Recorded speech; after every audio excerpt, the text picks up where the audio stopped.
can be team organization, like in a match of football.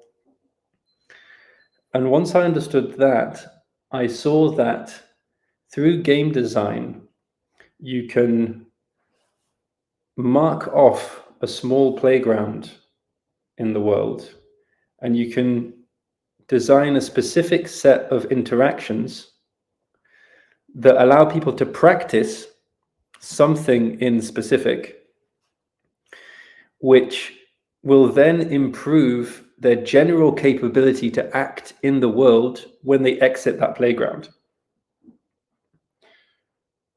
And it's possible to design many of these various playgrounds for all of the different skills of living that we need, all the different ways of being together that we need, so that when the unknown strikes, we've practiced within as many domains of bounded chaos as possible. And that's what game design really exemplifies. It's you define a realm of possibility, you design a realm of play, and you explore what happens inside of that. In the ancient games of Rome and Greece, they played games that pushed into modes of interaction that we don't even imagine nowadays. There was a playground provided to explore ecstatic states, collective states of ecstasy, where groups of people can enter into altered states of consciousness, which allows them to channel, to download, to metabolize information at a very different frequency. That can be the rate of understanding, the rate of cascading insights that can occur in these states, or it can be sudden depths which emerge. And these states of mind are necessary to understand certain things. There are certain things about the world which cannot be understood when you're in a normal state of consciousness. And by practicing entering into these states of consciousness, and by doing that collectively, there are certain insights of how do we organize ourselves as a group that emerge from that, and which cannot emerge in other places. Now, that's not to say that these ancient societies were perfect, far from it. And the role of empire at the core of these civilizations had a profoundly corrupting effect. But there's huge value in learning from what they did manage to accomplish, from the modes which may have still been incomplete in their range, to learn from that and to figure out, so how can we reintegrate that into our society? Now, on a more concrete note of this term gamification, there's a danger in gamification, which is what they call dark game patterns. And if you type that into Google, then there are some interesting websites which have a catalog of various dark game patterns that gamifiers use to hook people into a game. And when you read through them, what's curious is that you notice that a lot of our civilization is designed in that same way. A lot of the institutions that we interact with are organized along these dark game patterns. And often gamification is used in this manipulative way of, how do I get people to engage with what I'm putting out into the world for the sake of the engagement, and not because it's anchored within the goal of generating a larger game that will benefit everybody.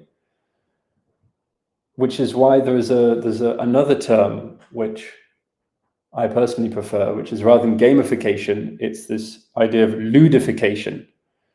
And the ancient games in Rome were called the ludi, and this is where the term ludology comes from, as the study of games.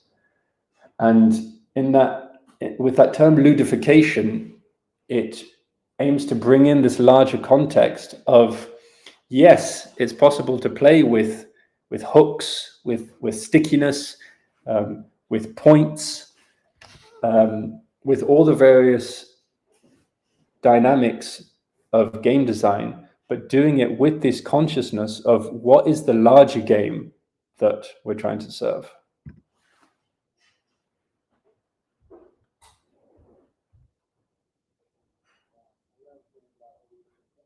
Oh, I'm muted on the video. Okay, cool. So, right. Unfortunately, I'd love to go deeper into these topics.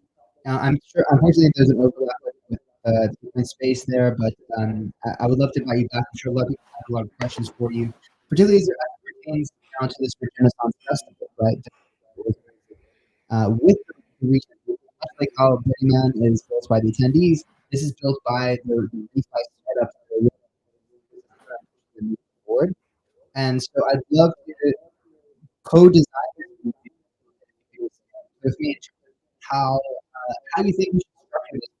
Because the goal is to transform it experience, right? We want to inspire and then empower with all these to maximize the positive impact, to do the best and connect everyone. It's going to be a lot of conference and then a big celebration. But maybe like tie game into the event itself, or really just how do you think you can design it from a high level? I would love to hear your perspective on that.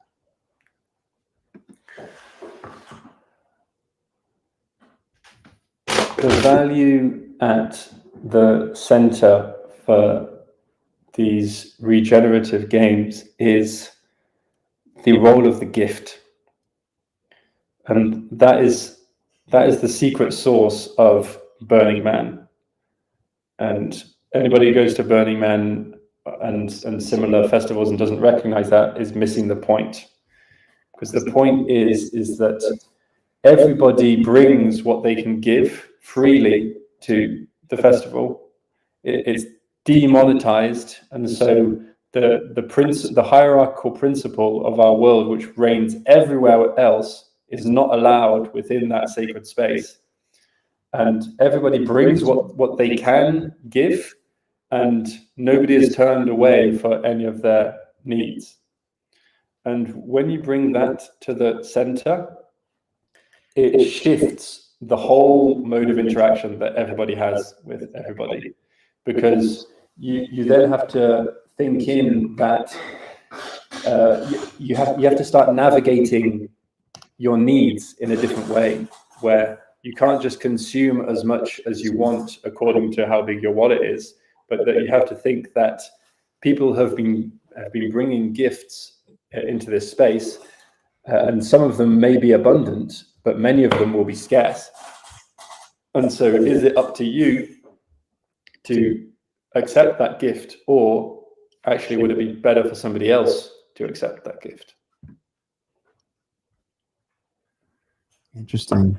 So connecting to how the gifting really goes about, that should be something that we should really focus on if we are trying to model something like that. Sounds like that's where the model should be. And yeah, okay. Well, we have to rotate because this is actually a shared time slot with Deep as well. So we're going to rotate for Deep, but I'd love to invite you back here again at some point whenever you have some time. You know, we're planning this festival at the end of next year, so we do have plenty of time until it goes down. But really, would love to invite you to come and share more thoughts on this. Is there anything that I haven't asked about that you'd love to share with people before we kind of conclude? Anything that comes to mind in terms of the Renaissance Festival or gamification or things, or how these two things could potentially tie together, or really whatever you would like to share with people before we close out. I'll just invite people to read the book that I've written on this subject, which is my gift to the space. Beautiful. Newman, thank you so much for coming through. We appreciate you so much. Welcome to the Deep today. What's going on, the Deep? Hello. You want me to go? Let's go. How doing today? Doing great. Well, Oh my gosh, this is awesome. I loved just rolling into this. Hey, Ava, how's it going? How are you doing today?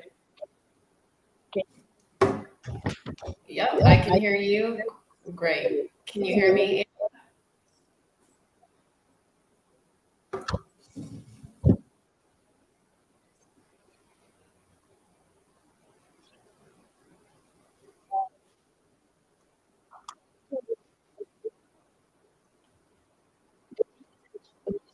That Elizabeth and I started, two girls, very lonely girls, that if I say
My goodness, I don't know if I can top that. Yeah, Ava, that was great. It's a really good intro to what we're all about.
sorry about not being able to catch up right away, but I did also send a co-host invite, I believe. So yeah, we were.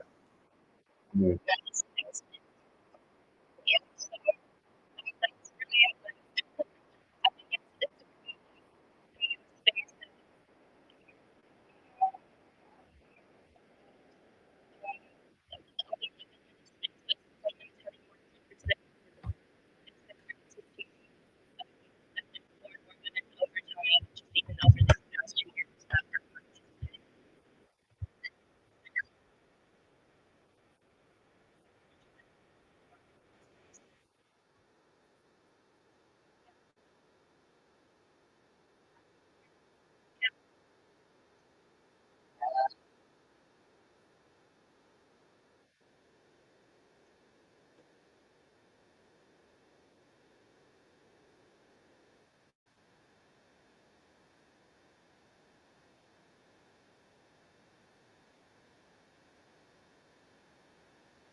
is so basically telling them like, well, if you make this kind of trade, you know, you can, you know, earn more points and rewards in a trading competition. So it's kind of encouraging users to try these different option strategies on the platform because we not only want to click on it,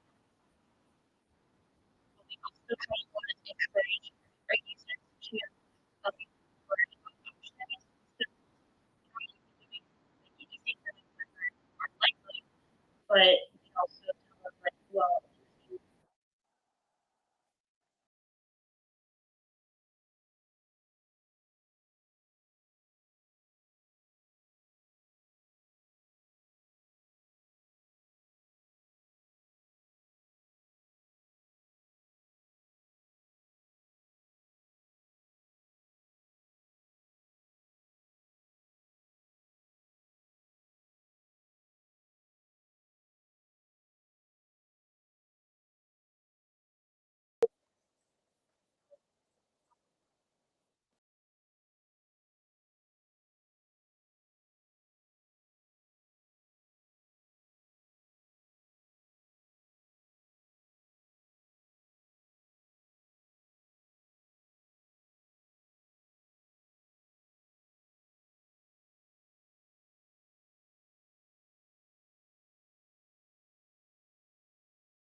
aim here? That is definitely the longer term aim to bring all sorts of both retail institutions to trade options on chain. Uh, and for that, we are working towards like an efficient margining system. But before that, we'd like to make retail onboarding a lot simpler and smoother. Um, and yeah, and give Um, them deliver a great product experience. So Experience, yeah, yeah. that's key. It's key. And just to go back on the assets you guys are trading, so I imagine for now already facilitating for the main cryptocurrencies. It's obviously the first focus and should be the main focus before jumping on to new assets.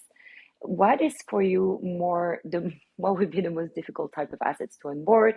And if you look at outside of um, digital, I mean, let's say um, traditional cryptocurrencies like BTC, ETH, etc. If you look at tokenized uh, financial assets, how do you see integrating those onto our markets in the future?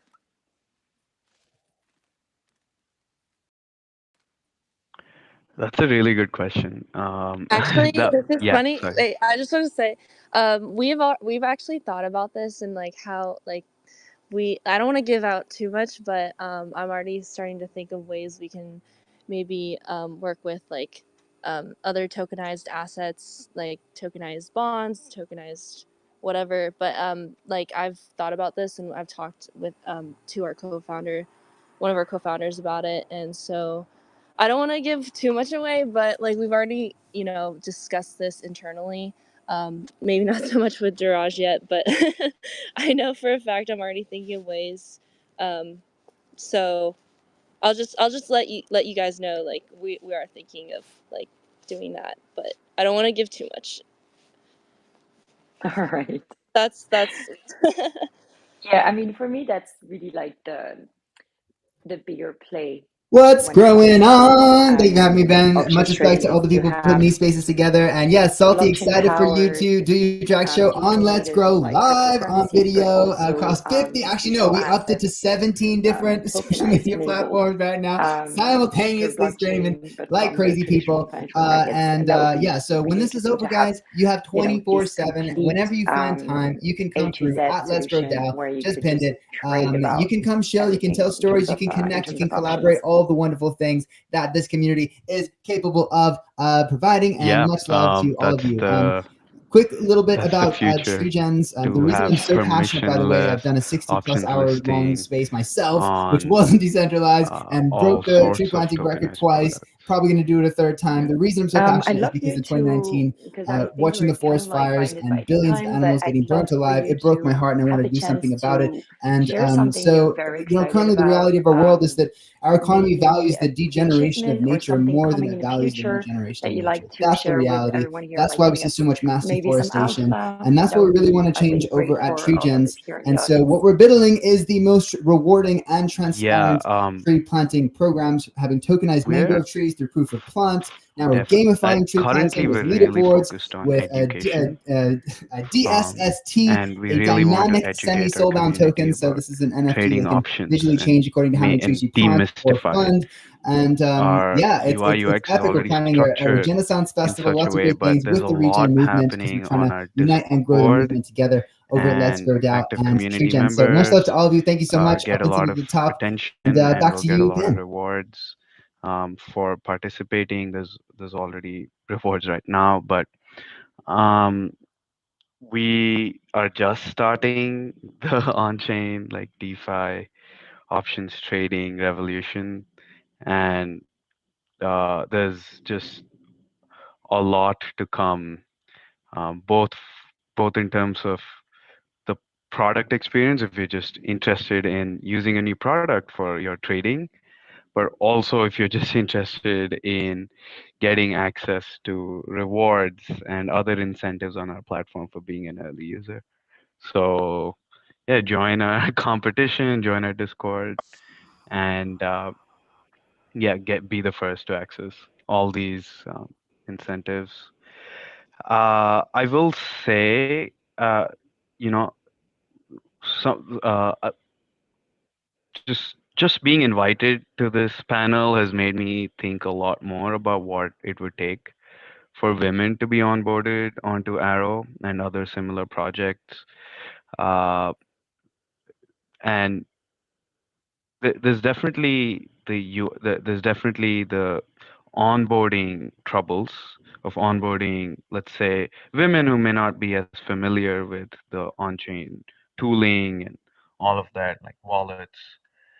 But there's something else I just wanted to quickly touch upon, which is just creating a safe space for women.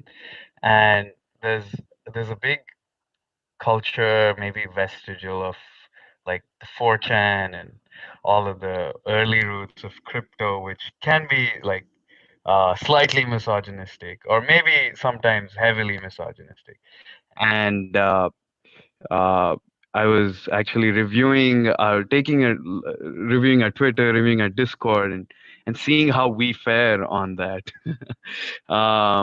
So Yeah. thank you for actually getting us to start thinking about, Yeah. um, yeah. Yeah, no, Yeah, for I sure. mean, Like, I sorry, I didn't sorry, mean go to. ahead, Cameron. No, go No, I for was it. saying like I sometimes forget I'm the only woman on the team, but they've been so welcoming. I honestly like, I just it's so we're like a family at this point. Like, I never have once thought, oh my god, I'm a woman. Like, I don't feel safe here, because the team they've been so great, and Diraj has always encouraged me to voice my opinion. So shout out to Diraj right here.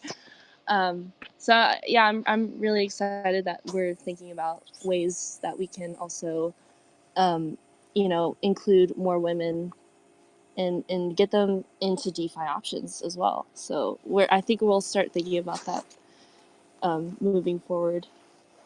Yeah, I think that's exciting that you guys already, I mean, you're walking off in that sense to um, already think about this type of things, and we as the Deep will always be here to support you in any ways. We'll already, I mean, I know you guys are already quite in touch with Elizabeth, but I'm sure you and support you on your mission as well.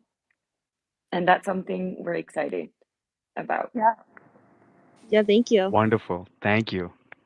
Amazing, guys. Thanks so much for joining us, Cameron, Diraj. It was such a pleasure. Ava, as always, for all your incredible questions and spearheading things.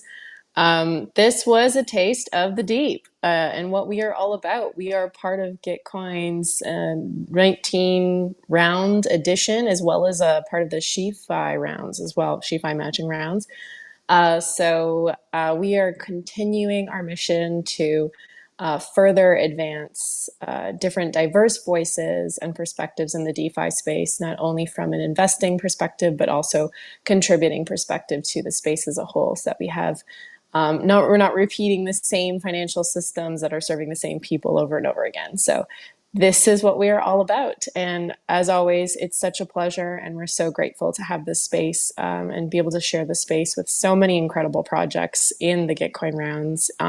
This is like such a crew of incredible people doing incredible things in this world, and we're always grateful to be here. So let's grow. Let's grow! Woo! Love it, the deep. Thank you, Amazing as everyone. always. Thank you for having us. Thanks, guys. You are most welcome. All right, friends. Well, I think it's about time we rotate. I should really have memorized the schedule by now, but who is coming up next? I think, well, we've got Art of Faye, Art of I Forever still up here as well. Deep, of course, you're welcome to hang out for as long as you like. I see we've got some Kyotes in the audience. Kyoto Ashley is a previous supporter of Tree Gens. Much love to you. 1 million mangrove trees to be planted by the Tree Gens. They did 1 million mangroves with us before they even launched their refi blockchain, which is super cool of them. And so shout out to Kyoto and all the Kyotis. I hope to see a lot of the Kyotis over in Dubai at COP28. But Art of I Forever, are you able to get a co-host invite? Because I'm not sure if a second one's growing out.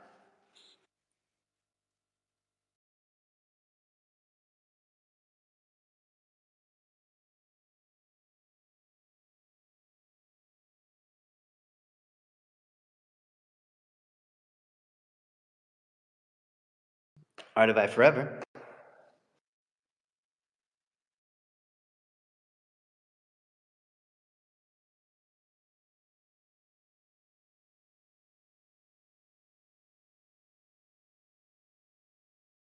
Hello.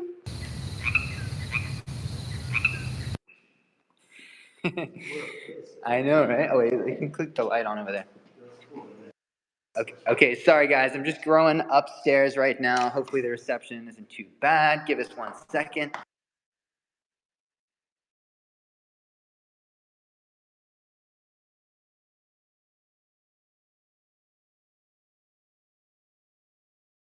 Okay, I'm with my bro Jacob. He just rolled up. We got a talented musician in the house. We're gonna so we're gonna rock the Rodecaster mic. We got some high quality micage. We can do the beats direct into the spaces, and 17 social media platforms simultaneously, like a bunch of crazy people. I think we're pretty much almost at 100,000 followers if you add them all up. And yeah, not too shabby for a Friday. Happy Friday, friends. Happy Friday. We got Oxygen in the diddling. What's growing on? Sent you an invite to Shimon up. And all right, we just went up the stairs. Okay.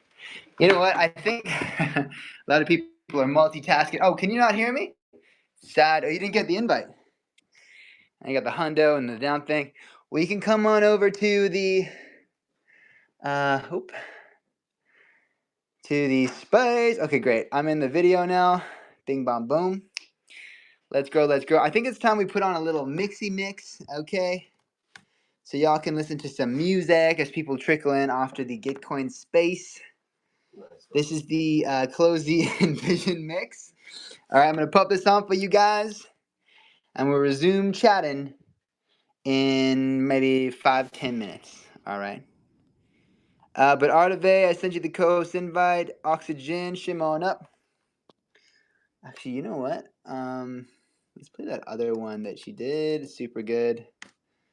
Close the live stream. Okay. Happy Friday. Okay, here we go.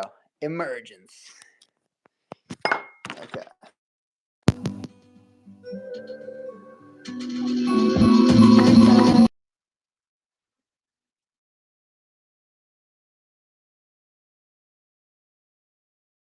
Let's grow.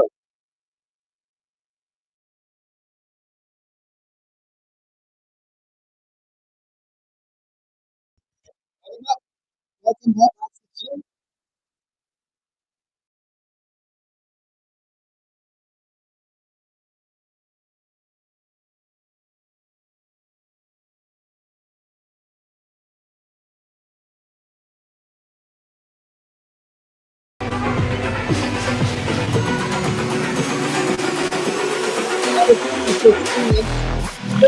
Let's go. And let's you guys have good sound quality, perfect visualization of the audio, come through the video as well. Let's go!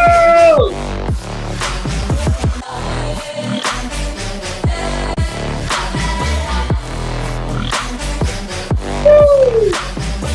Let's go!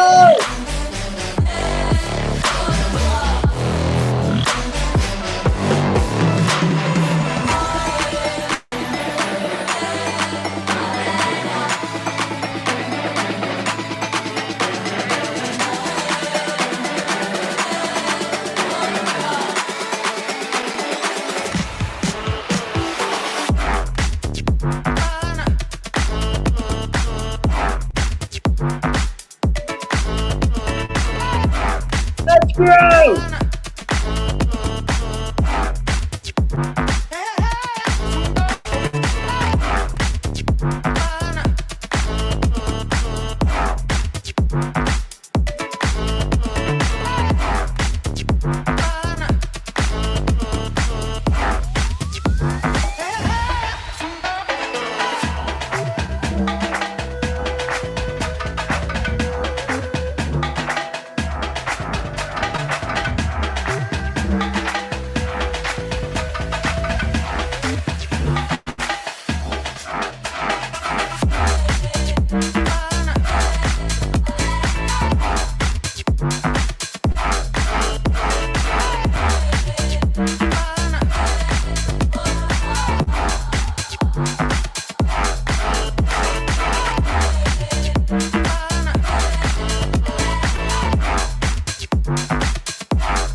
figurine. Look at the video screen, guys. Look at any of the video screens. Check this out.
A person who thinks all the time has nothing to think about except thoughts. So, he loses touch with reality and lives in a world of illusions. By thoughts, I mean specifically chatter in the skull, perpetual and compulsive repetition of words, of reckoning and calculating. I'm not saying that thinking is bad. Like everything else, it's useful in moderation. A good servant, but a bad master. And all so-called civilized peoples have increasingly become crazy and self-destructive because through excessive thinking they have lost touch with reality. That's to say, we confuse signs with the real world.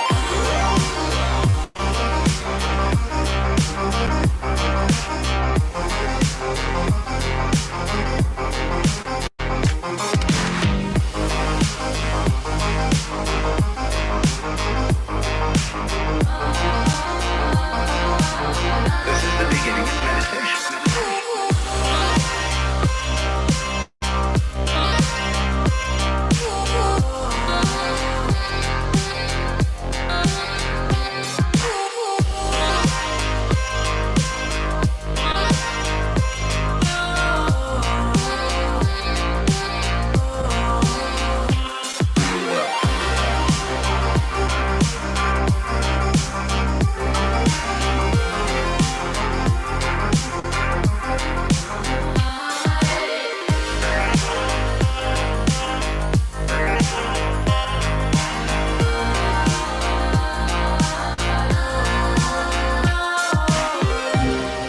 Most of us would have rather money than tangible wealth, and a great occasion is somehow spoiled for us unless photographed. And to read about it the next day in the newspaper is oddly more fun for us than the original event. This is a disaster. For as a result of confusing the real world of nature with mere signs, we are destroying nature. We are so tied up in our minds that we've lost our senses. Time to wake up. What is reality? Obviously, no one can say because it isn't words. It isn't material, that's just an idea.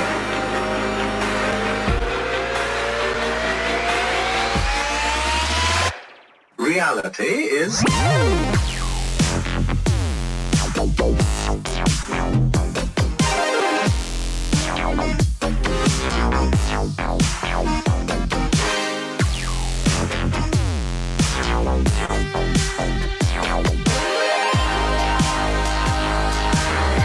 The point cannot be explained in words.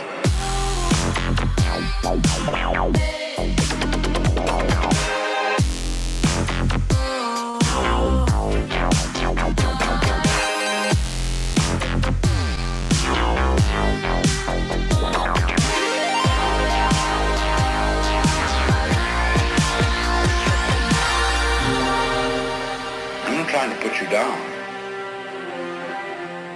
It's an expression of you as you are. One must live. We need to survive, to go on. We must go on.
And then rap is just a way to kind of channel those emotions and higher thoughts into something I think can provoke inspiration or help people grow in their own ways from the experiences that I've had, you know, as a conscious creator.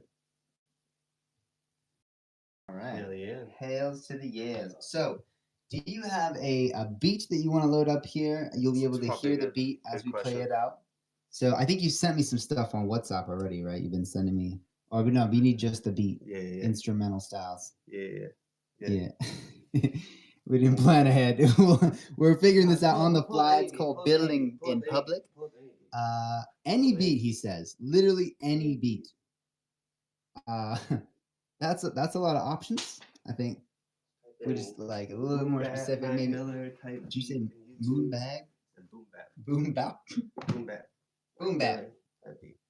Boom bap. We're gonna play you some boom bap beeps, guys. Hope you like boom bap beeps. Beats. Put that on the thing. I don't want to hold. Give me one moment. All right, back to you, Oxygen, and so. Yeah, I just wanted to say hi to Meadowlark, who has also joined us up here. Hi, Christina. How are you doing? Oh, nice. Hello. Hey, good morning. Let's grow live. And of course, good morning again, maybe human. It's thanks to him that I'm even here this morning. So gratitude for you. Thank you. Yeah. Do you want to introduce yourself and say a few words? Sure. I mean, not to do too much shilling because I'm not the host here. But yeah, I'm also a musician in the Web3 space. I have stuff on Tezos. I have stuff that's going to be exhibited at Art Basel Miami and NFT NYC. And right now, I'm really excited about something specific that I'm going to be dropping on Bitcoin with Ordinals. It will be the first of its musical style on Ordinals, and it'll be just in time for the holidays and come with some special holiday goodies. So, yeah, I'm excited, but I'm also excited about sustainability and to learn about what you guys are doing here so that I can, assist in whichever ways I can and also alert members of my various communities because, as I always say, and it's not something I made up, it's history too. Art and music is always much more powerful when connected to impact. And I see you guys are already trying to make an impact. So I'd love to learn more about that impact. That is amazing, and I think we need a lot more art and music to be fair in the impact focused sort of spheres. And so I'm really happy to have you here. And Jimmy, who's going behind the hosting account, has also done a few like musicy events and in the past who have been connected to like impact causes, and there are a few events coming up that are in the planning, and mainly one IRL event in about a year from now, where there will definitely also be a like music aspect and an art aspect to it. And yeah, I think especially in the space that's going on around the clock, with like lots of talking, it's always really good to hear music, and I'm especially looking forward to live music. Although I also like DJing as Anna often does here in the mornings, UTC time.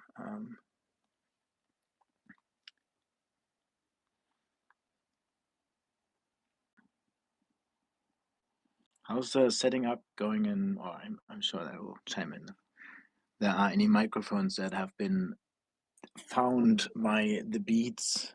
Let's grow. Are you guys ready for a musical performance from Jay Cabra? How's the setting up going in? Or I'm sure that will chime in. There are any microphones that have. Yes, that. we are. All right. Let's grow. You can watch us.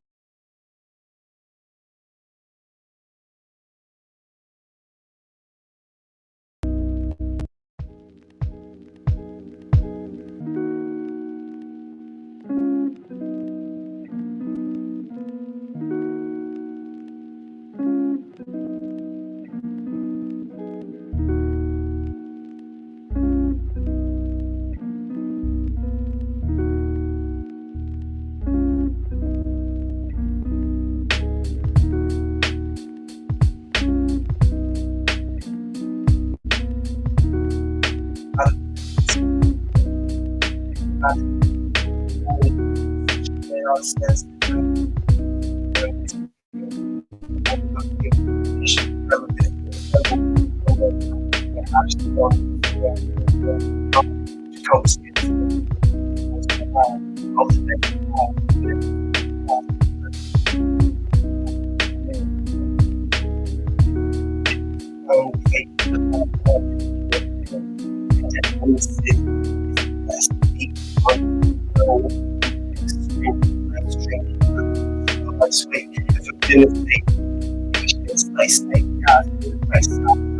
lay the land, they fall on the neck. They display no threat. And time working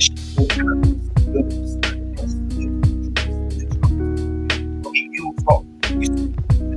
Get pointed off feet. Heading it up.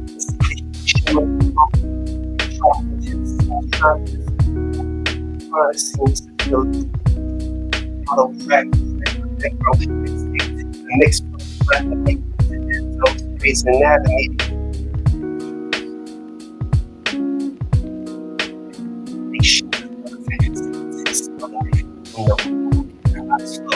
There, here, where we are, you see, small shine star, you feel part of the mind part. It's how we're taught. Sweet sauce, the deep sauce, the verb at the engine, and night in the word. Designated like time to stir earth, the surge. I roll up, rush up, on trucks, holding up, open up, these slugs spell money, your brakes, your face hung over your shoulder, no stone, almost get down the border, where this begins.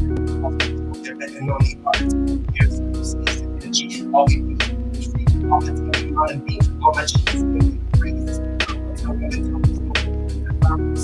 the self spilling all over the feeling I'm over and nothing in order, just in the boards, other in the minds, solid in minds, walking in the hours, and I know I don't care, I just feel it's there.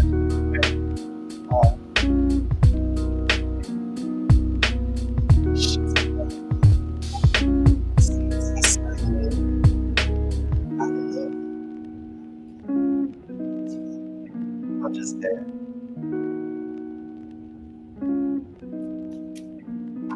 Hey. That was just a random beat, by the way. Let's put some go. lyrics. That's a song onto a random beat. Alright, hey. Welcome. We also have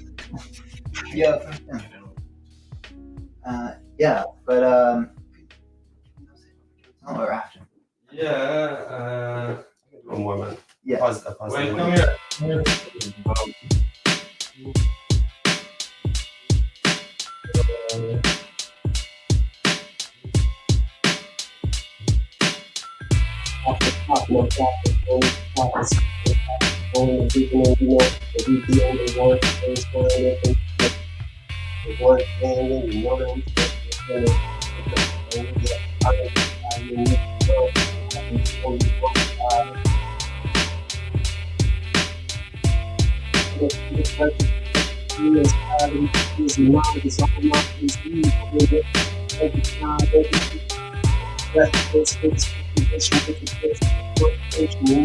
This goes out to all my peoples in the city, making ends meet, getting by, thinking about the hustle.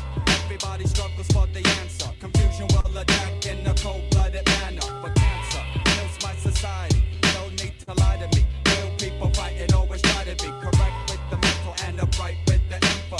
Catching help, paying dues, but could it be so simple? The dark cold planet, you can't take the drama. The worry underprivileged got the bulletproof armor. Surviving's just a job as they dodge caps daily. People going crazy, everyone who raised me. Thanks to my mom, and thanks to my pops, and thanks to the youth rowdy on the rooftop who want me a bubble, so son get the bonus. I dedicate this to those who kept me focused. My brother, thank you, rest in peace to the dead money makers. Rest in peace to my little cousin Joe. Rest in peace to the slang gang bangers. Rest in peace. I got to live, kid. I got to live, kid. This goes out to all my peoples locked down. maybe the best thing, whatever. Looking at it, you know, get to the truth. You could just be happy. You're the people and it's so miserable. You're not looking at what you're saying, where this is people being taken. There's a full flow in every second. It's going to undiscovered, undiscovered enemies. 80% that's take a second and the lesson and give them another lesson, your best was in now.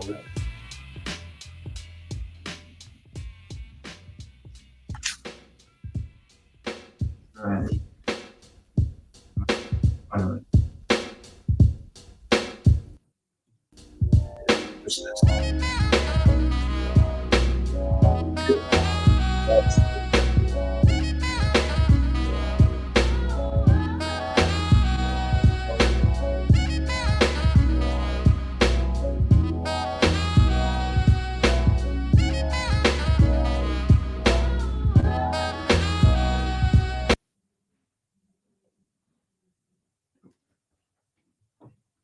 all right. Tell me that you're coming.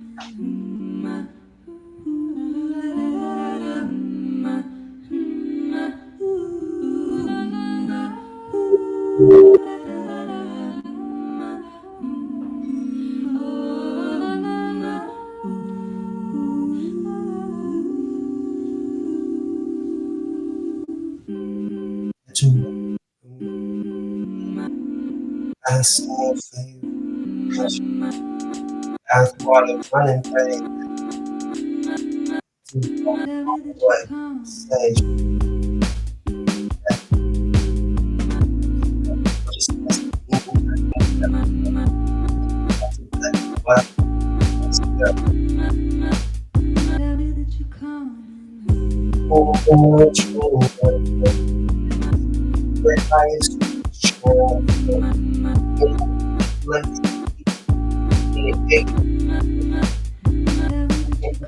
like things deep on drink my skin the same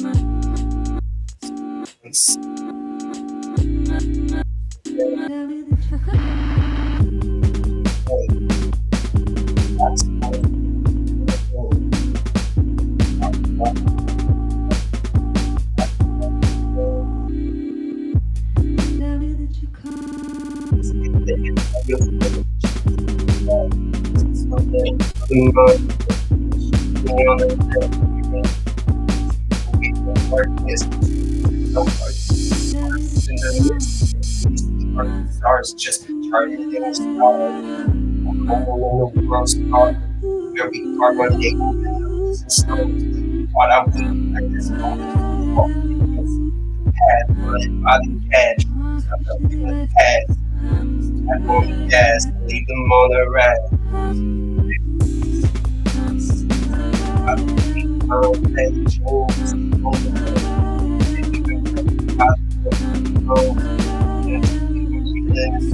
and by the morning it was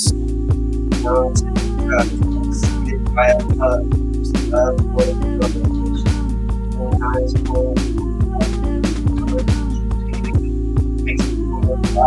running day after fall.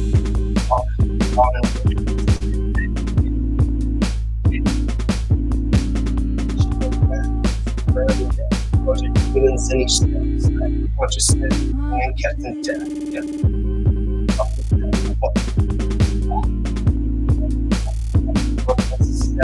That's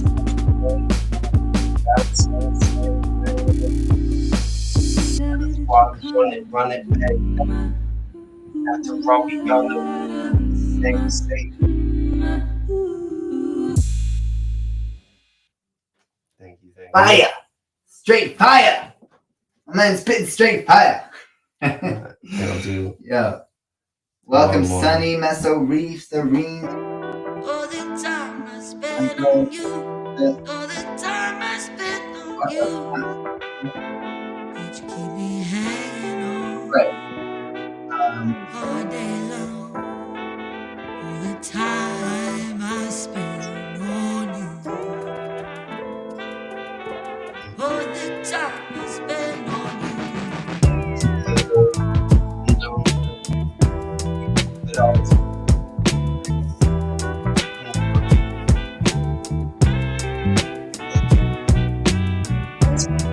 intelligence, it starts to show in the life.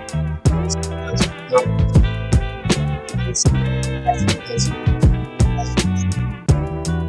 We take a lot of this help. It's always done.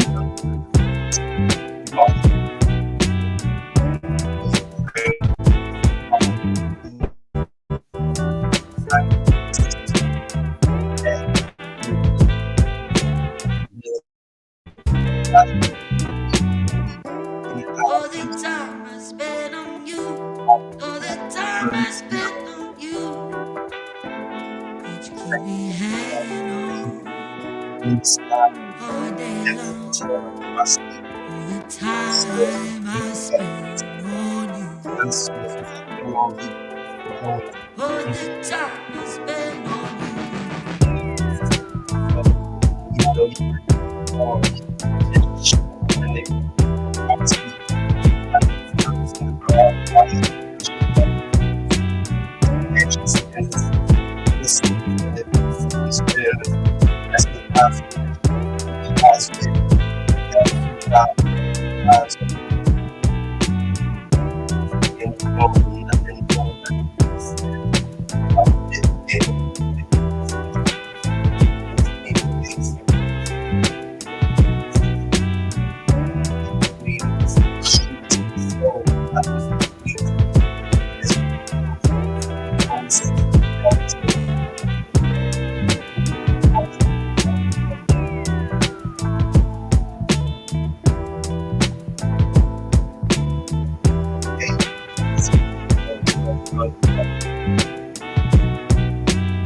Let's grow!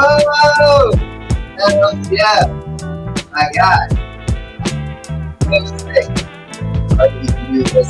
Hi, welcome, Silver Punk, now in the building. Welcome, Woodkarsh. Let's grow. Anyone wants to be on video? Anyone wants to be on video? Head over to bit.ly. bit.ly /let's grow video. That is bit.ly/let's grow video. You too can jump on the video screen that we are broadcasting out to the world. So let's grow. And we also have other.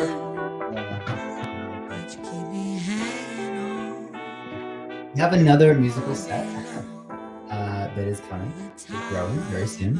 And so stay tuned. Stay tuned for that. But in the meantime, I'm going to... Metalog, did you want to jump in? Did you want to say something? Oh, I'm sorry. Is it because I accidentally turned my mic off? No, I just thought that you I just thought that I heard that you were trying to say something. Oh no! Well, you know what? Like, I don't think I can go on the video right now because I'm not prepared.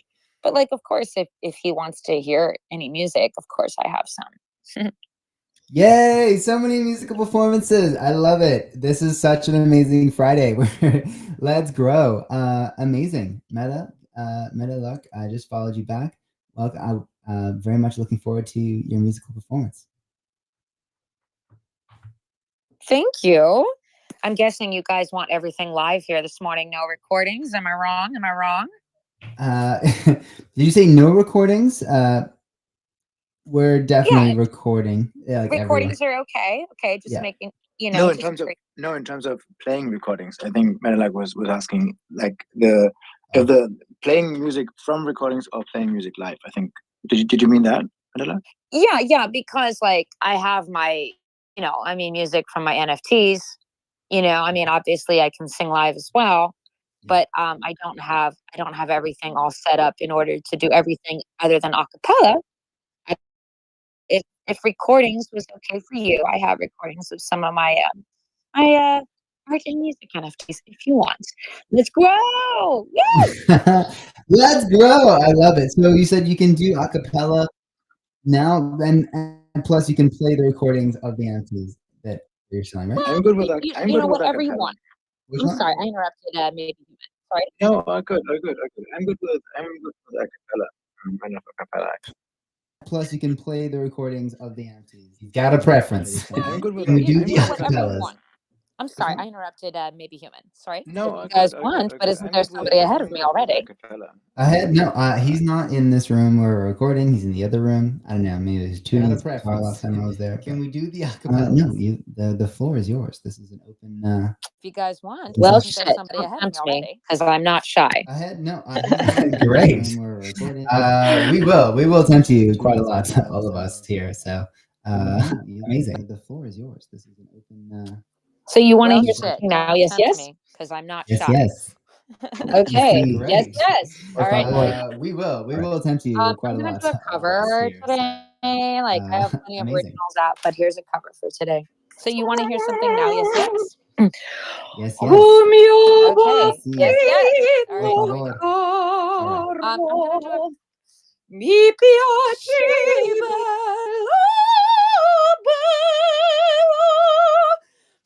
andare in porta rossa a comprare d'anello. Sì, sì, ci voglio andare. E si ama, si amano, vedresti ponte vecchio, ma per mudarmi narno, mi strogo e mi tormento,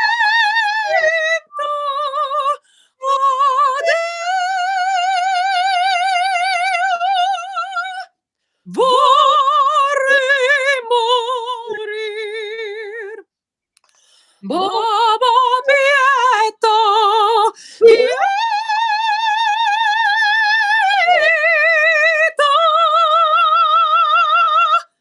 Baba Pietà, Pietà.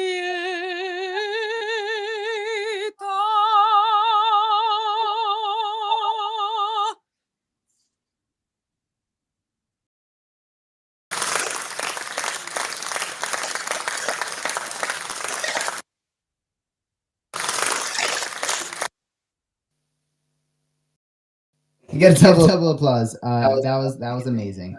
Super cool of you to come through here. So grateful. We have such talented people coming through. Let's go live. Let's freaking go, ladies and gentlemen. If you haven't typed "Let's Grow" in the comment section bottom right, now is a great time to do so. You want to type "Let's Grow"? We're trying to grow the regen movement. So we need all of you, and that just means all of you to go to that chat in the bottom right. You can do hashtag "Let's Grow" or just "Let's Grow" all caps. And let's grow. So unless would you like to play one more, or I can play one more while I try to convince this other musician to come through? He did say that he was going to come through, but if you got one more, I would love to hear that as well. You know what, Israel? I want to send you the track of mine that I wrote because obviously I didn't write that one. That was a cover, "O mio bambino caro" from Jenny Schicchi by Giuseppe Verdi. But I have a cover that's going to be exhibited at Art Basel. Can I just DM you the link? I'll do that if that's okay. Yeah, that is okay actually. So then I play that on the Roadcaster. Yes, yes. Back into the speakers. Okay, wonderful. All right, go right ahead. You're gonna DM the Let's Grow Live page, or I just DM'd your Let's Grow, your page. Let's Grow. I just DM'd you the link. Sorry, it is my pinned post. So then you have to click on the object.com, or not object, but the layered link. If you click on the link to the gallery, then the full song will play. Yay! Okay, it's your pinned. I'm gonna go here.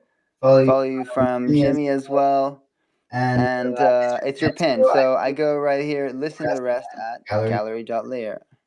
Yeah, so if you just click on gallery.layer, then you can, hear the whole thing. Otherwise, it'll just play like 45 seconds of it on Twitter. Okay.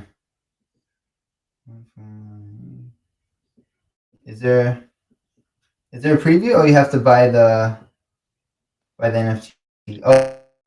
Just say thank you so much for singing. Like that was really impressive, and I don't know when was the last time that I heard like such like almost I don't know. Is it an English word like operatic singing? Would you say it's almost like singing in the opera, like that kind of style of singing? Or I don't know if It I'm literally is opera, yes. I don't have any opera pieces on chain yet, but that is.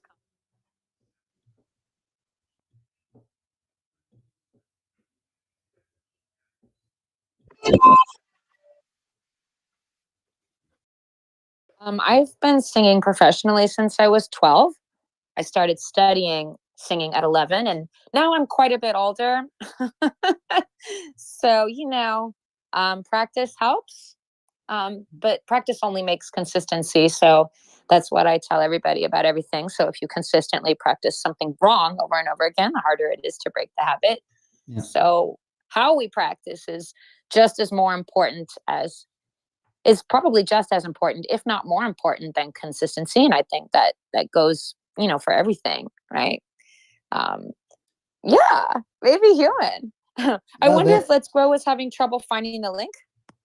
No, I've got the link. It's actually ready right now. So let's grow.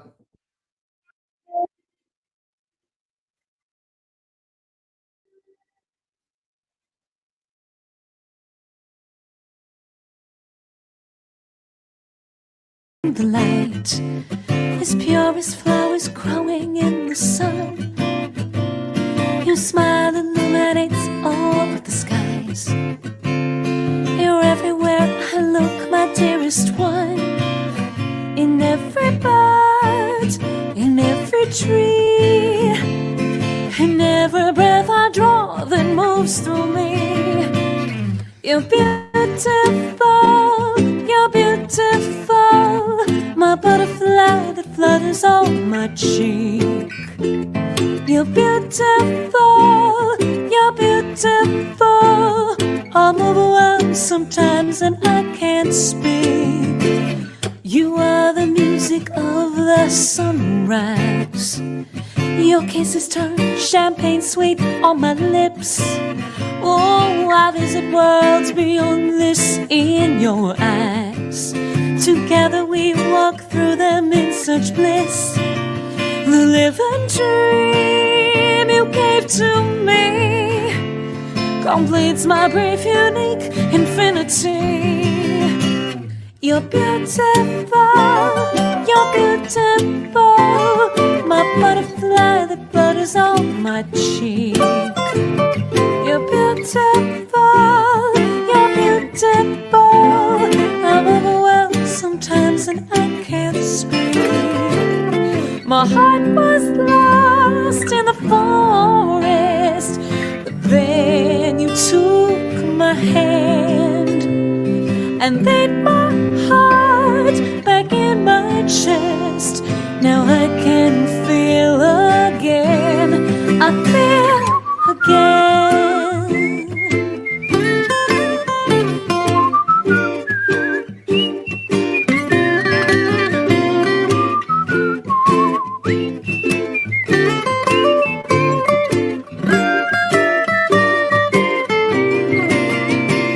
You're beautiful, you're beautiful, my butterfly that flutters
let's grow. I'm super excited. Thank you for sending people here. There's so many incredible startups and impactful organizations who are really growing the regen movement, trying to make the world a better place through technology. And yeah, connecting. It's like an amazing networking experience as well as all these different startups in the ecosystem.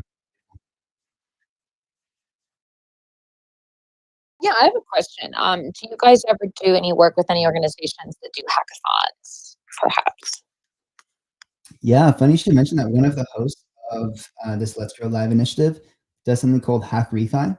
So Refi stands for generative finance, which is basically using Web3 tech to regenerate nature.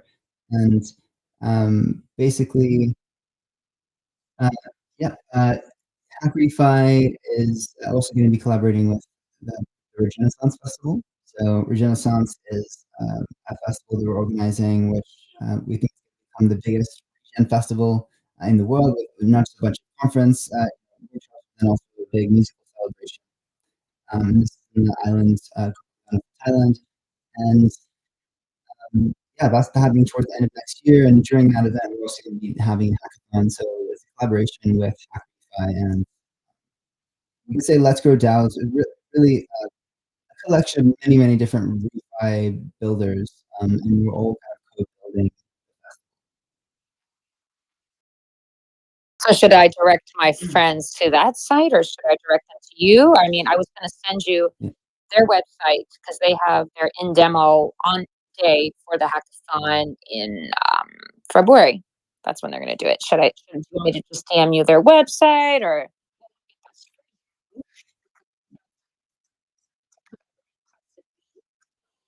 Okay.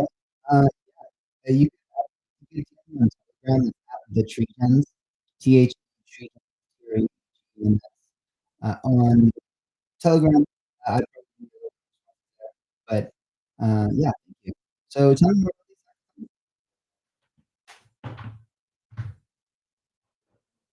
Sorry, sorry. I clicked out of here. So this hackathon in particular, it's kind of like part two of another kind of situation. So, are you familiar with the organization Research for the People in like in the Bay Area in California? No? Yes? I have not heard of Research for the People. That's okay. That's all right. Just had to ask. So them in association with Stanford, MIT, and a bunch of other organizations that you'll see once I send you the website on Telegram. It's it's using AI and multiomics with llama and alpaca. And the goal is, with all the data, which one of the gentlemen who's part of the study has all of his medical records on the blockchain, to essentially edit the genes in order to give these people with two rare diseases right now, which are the focus of these studies. One is hyperphastasia. Friend of mine, his condition is called EDS. That's Ehlers-Danlos syndrome. So by engaging in this research and using AI to edit the genes to solve the problem, which is the goal, it will ultimately help the process for attacking other medical problems that don't have a cure yet. But in this case, and it's a bit more brutal to some degree because people with rare diseases they've run out of clinical options. Most of the time they're just written off as being psychosomatic, as my friend with EDS was up until 2019 when they had the initial hackathon just to find out what was wrong with him because he didn't know for many years what he suffered from and he was just accused of being psychosomatic. But now, I mean, with these kind of studies, that people who don't have any treatment can have help because the reality is that since there isn't really any treatment for these a ridiculous amount of people that do suffer from this, it's about 2 million Americans that suffer from the and it's only covering the U.S. to give these people hope because otherwise, when they run out of money, they just die. It's super messed up. But and the thing that's really good about this is even though it's like okay, this particular hackathon is focused on these two studies, but ultimately it's connected to the biolongevity movement, which is which is research that benefits everyone, and being part of that, besides genetics, which some of these diseases are caused by, a lot of diseases are actually caused by aging too. So anything that goes towards this it's, you know, it's also digging into that. So this sort of research really benefits everyone, even though we are focusing on these two specific cases. And I want to live in a world where people don't go broke and die because there's no options for their treatment. I want to live in a world where people don't just go broke and that's how they die. I think that's terrible. So I'm for a better quality of life for everybody. So that's my little piece for now. And if anybody wants to ask anything cool, if not, that's okay too. That's totally cool.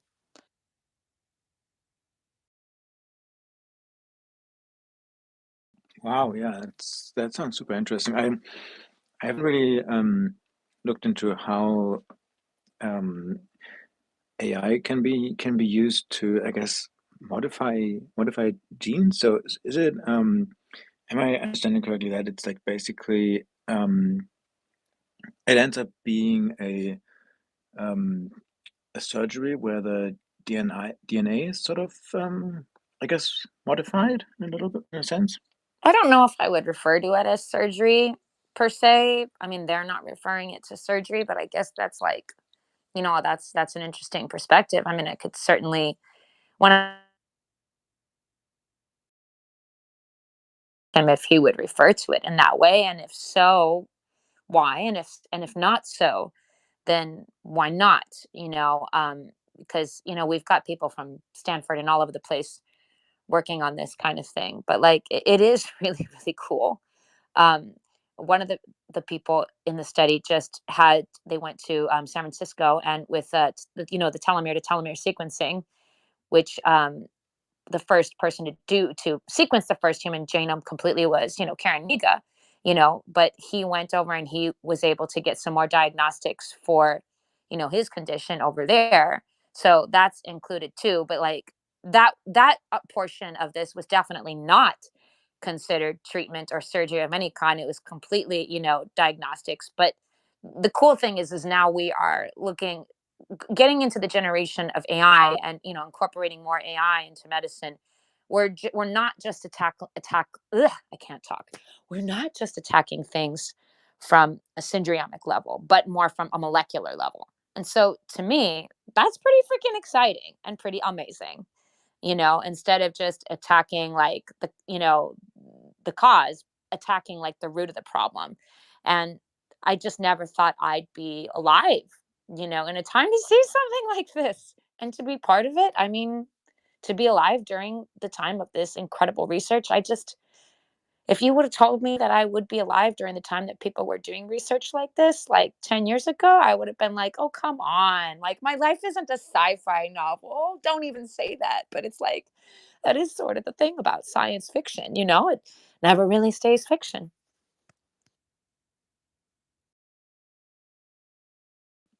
Yeah. And I mean, super like do you know how long they've been working on this essentially? With John in particular, they started work on this in May of this year or June. I can't remember, but it was either May or June of this year that they started pulling together, people, coders, developers, AI scientists. There's a gentleman from Cedar Sinai that's working on it. There's a lot of people working on it, but that's when they started getting the people together to do this. But they'll have like, up until demo day, they won't keep getting people, but they're getting as many people as they can to help, since starting from like April or May as it was until demo day in February. So yeah, sorry if I did more than answer your question, maybe human. No, that's perfectly okay and quite interesting. And I know that so does it mean that they are still sort of open for people who might be working with AI to like join or chime in and have a look before the demo day and potentially work together? Absolutely. I mean, I have been introducing the main organizer, which is Stanley Bishop. As a matter of fact, I'm happy. Would you like me to pin his profile to the top? Please do. Please Go do. right Yeah, ahead. because he's the main organizer of this whole thing, and I just have to find him, and I hope he's not shadow banned. Oh my god, no, he's not shadow banned. I just did searching for the wrong name. Here we go. So I can pin his profile for you to the top, even though it's a different Can I pin someone's profile to the top? I mean, I think so, yeah. You can pin tweets from a profile. Oh, okay, I can just pin you a tweet from his profile. So here's Yeah. a tech about biotech. So then you guys should be able to find his profile more easily. And it goes, straight to his website. I don't think that, but there is a separate website that he's doing, that has to do with this particular project. And I'm just trying to see if on his website it has a link to the other one. It's hackdisease.org, but I often have trouble finding it. But when I send a link to people directly, it's not an issue. But just going directly on his website, stanley.science, you can see some of the things that, he's a part of and some of the things he's working with now. But that's, yeah, I'll go ahead and I'll find the website and I'll send it to the gentleman with the Telegram. But I think his Telegram, he said it was at Let's Grow Down. Ugh, I can't talk. Was it at Let's Grow Down? I think it's at the tree gens. At the and then tree gens. Like degen but tree instead of Yeah, D. you can see tree gens in the audience. It's actually the same as my X handle for the tree gens is my primary handle for Telegram. And I'm Jimmy. So sorry for jumping in there, Jimmy. I wasn't. No, you're sure if good. You're good. in the You're background. good. Yeah, that's there. If you want to reach me, go right ahead. Okay. Do you say we have time for one more now? My friend's got to grow. I could do one more. One more. One last song. One more song. One more song. We're gonna. Okay. Hold up, just one sec, you guys. We're gonna do one more song before my friend bounces. Do you want to pull it up on the Put up YouTubes? anything, man. You will. Better you just select it. Yeah, because anything will not end well. But awesome. I love all the musicians, friends. If you, yeah, all of your musician friends, if you got them, let them know. We're live literally 24/7 till the midnight of the 29th. And so for the next 6 days, they can come at any point. Just pretty much be like, hey, can I play a track? Boom. Right, let's grow down. All right. The hosts are down. All right. Oh, let's grow. Okay. So Can you put some you more got wine in my this? cup? Huh?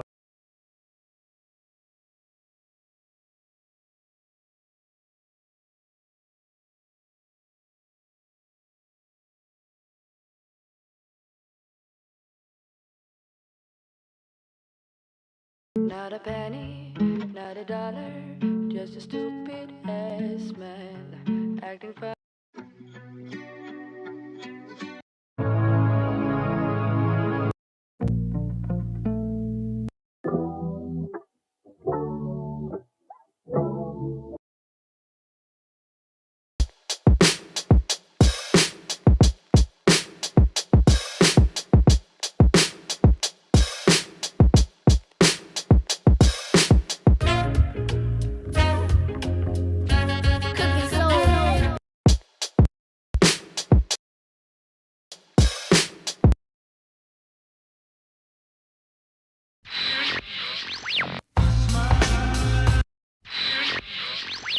Hey yo, word is born, this the way the East Coast rocks. Home up to hip hop. This is how we get down. Hey yo, word is born, this the way the East Coast rocks. Kamikazes represent. So spread it around. Hey yo, word is born, this the way the East Coast rocks. Home up to hip hop. This is how we get down. Hey yo, word is born, this the way the East Coast rocks. Kamikazes represent. So spread it around. Hey yo, mention our name. It shines like a gold chain. KL Kamikaze legacies in this rap game for sure.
It is about to grow down. All right, we're about to play a track by none other than Decentralized CEO. This looks pretty legit. All right, let's grow. Here we grow. This is the starting of my glory to shine. Chocolate Street.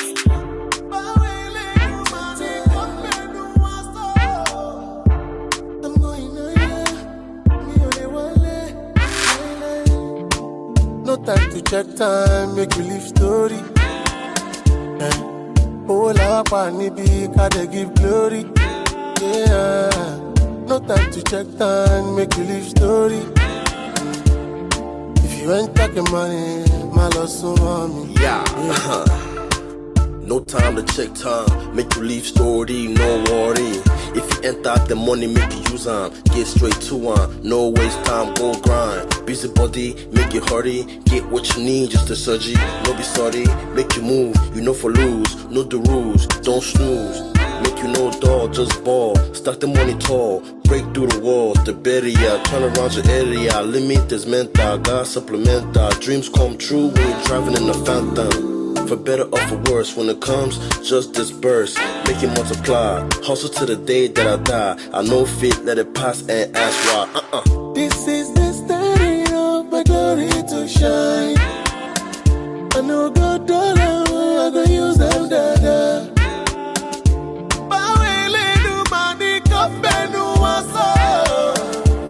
I'm going higher, me only one leg, no time to check time, make you live story. Oh, la nibi kada give glory. Yeah. No time to check time, make you live story. If you ain't talking money, my loss on me. Yeah. No more standing in line, it's time to shine. I no go door, me I go make it mine. Oluwa bless me, show me front, so I go feast see. My friends and foes, but no such thing for the money they behold. So I shine my eyes, my guys see the light. I know feast see if I jump in and die. Oh no go work all day. All day my head and my spirit steady pray. Shunning the fakers, the takers, the disguised evils, and demons are the shaking, but the money I go take on mine. Put down where, do the calculations for the product to sell. Where it come from, guy, no fee tell. You try to cheat me, if you see hell. Life. This is the starting of my glory to shine. This is the starting of my no good dollar, I go use them there.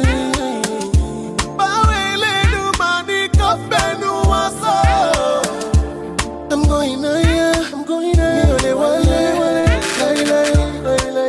no time to check time, make you live story. Oh, la nibi kada give glory. Yeah.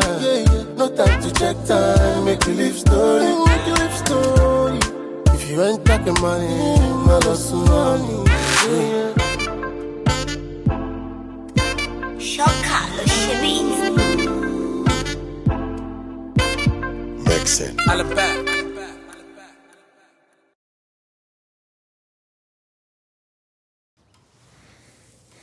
O André conseguiu 45% de desconto numa depiladora de luz pulsada na Amazon. Agora está pronto para mostrar os seus belos abdominais.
Hell yeah, brother. You feel me? But hold on, there's another one. If you go to the page, there's one called Waiting. There's a bunch of them, to be honest, man. But I can DM it to you or whatnot. But a lot of them are just talking about doing what you can to work hard to support your family, support your community. I just said that in the verse too, like turn around your area. And I just I don't know if what's not understand people now. Like area means like your community, your region, where you're at. Turn it around, turn the mentality so people can share what they have, not just hold it too tight. But at the same time, when you're sharing it, you have to decipher who's authentic and who's fraudulent. You know what I mean? That's really what that comes down to. And then shout out to Shaka. Shaka knows the beat. He does a lot of production for like the Beatles, a lot of production for oh man, what's this guy's name? Portable. I mean, I wish the guy did, but he does a lot of beats for Portable, Vito, and some other like English artists and music artists though. So like, yeah, shout out to him. He produced a lot of my songs on that album right there. But it's just a quick little introduction album. But that right there let me know how the music industry is, and I got deeper in the Web3 side of it because I saw how how unequal or I saw the inequality that's in that industry. Whereas there's a whole lot of talented individuals, especially from that region, that nobody's ever heard of. And this space here, whether it's like Refire or just like Web3 space in general, can give those people opportunity to do what they do. And next year's Impact Summit is going to be a 3-year event. In between, after each day, like at night or a night satellite not conference but event, we're gonna have a lot of like local artists perform and probably hire like an A or B list artist, so a lot of people will come so they can open up for them, so they can get the platform to actually showcase their work. And what we've been doing before we even started in DG19, and that's why I got into QF for funding, because I wanted to actually do like the border style for artists that have communities or have like people backing them, to be able to get people to vote for their songs. And once they vote, the winners, the top 3 winners will get funded by Soundview Market to basically handle their marketing strategy from the regular industry to like even the Web3 industry, use the NFTs to do so. That's some of my work, bro. Like outside of saving the world and all, I'm just vibing with Bill right now, bro. 100%. Hell yeah. No, you're saying it exactly how it has to be, right?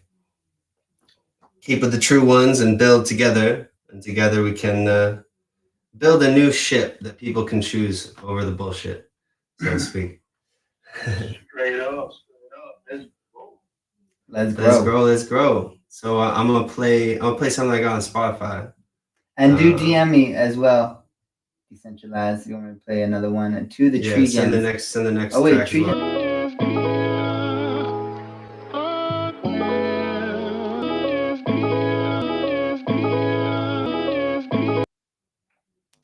There you go.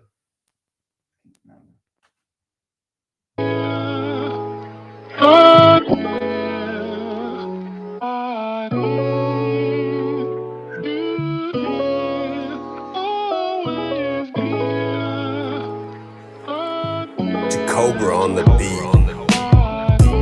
Shine, pay no mind to the haters. Grind, stay in your line, getting paper. Time to rise to the skyline, no debaters. While we getting high and faded here, merge with the energy, it surges it into me. I could hardly control, but now I know my role. Amplify the soul as I grow. Teach what I know to those hearing my track, let's go. Fearing the facts but don't know. Wisdom is power and so is love. Sipping and pumping sour that's stung. Dipping in the sour mix on my tongue. Pop rocks crackle as I tackle rock pop and rap in a battle of lock set and blast 2 smoking barrels. Clock set who's choking on the task while we toking on the grass. Forgot to bring the glass, so we gotta roll up this whole apple and blow it to the face. Whoa, whoa. Shine, pay no mind to the haters. Grind, stay in your line, getting paper. Time to rise to the skyline. No debaters, while we getting high and faded here. Oh, it's such a beautiful movie. Let me sit back, relax, and see the HD. 4K every day, way my pay stacking like it's going out of style. Perhaps it will be when we realize while we wild out and rage against the machine. Every page that I've been writing, you can clearly see I'm defining the means to recreate humanity in a new scene. Maybe it's a dream, but we can be more than mortal. Sort of normal for me to perceive since I woke up just 7 years ago. Only just saved my own soul from foes. So hopefully in the next 7 I could elevate at least 88 more bros to deeper dimensions and perceive the road, attempt to achieve the goal, alleviate the soul from the density of this cold world as we heat it up with a tireless flow. Girl, you know you wanna jump on my fire pole, swirling down from the crown as energy into me. It sounds found behind the silence. It's grounded in awareness, and if I happen to prepare you for your ascension through these clues, then I'll be on track to make the impact I want to. Had to make them stacks before I could prove to those who saw my path as a mishap. Now I just bask with my chaps in laughter. Perhaps it could have happened faster, but I'm happy with what will come after, and that's all that I can ask for. Shine, pay no mind to the haters. Grind, stay in your line, getting paper. Time to rise to the skyline. No debating while we getting high and faded here. Merge, surge with the energy as it enter infinity. Just shine your light into the darkness in the synergy of the heart, yes. Shine, pay no mind to the haters. Grind, stay in your line, getting paper. Time to rise to the skyline. No debating while we getting high and faded here.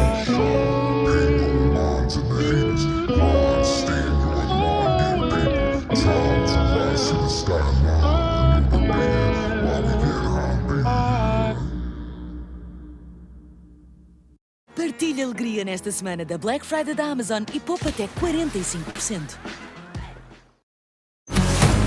Everyone has a choice. Get ready for it. You're gonna need it. Get ready for it. Let's go. Filmes e séries únicos. Grande entretenimento.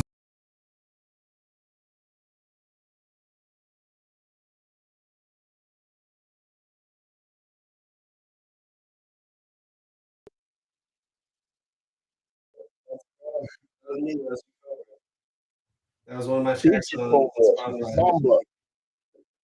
Humble. Drop one for our Jimmy.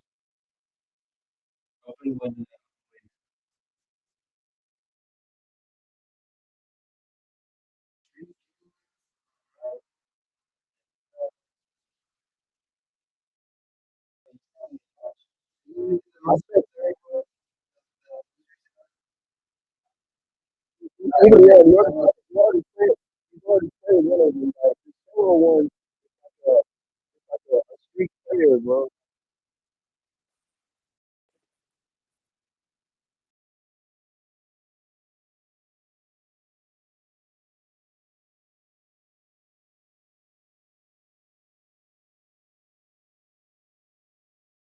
I started from the bottom, now we here. Now we're here.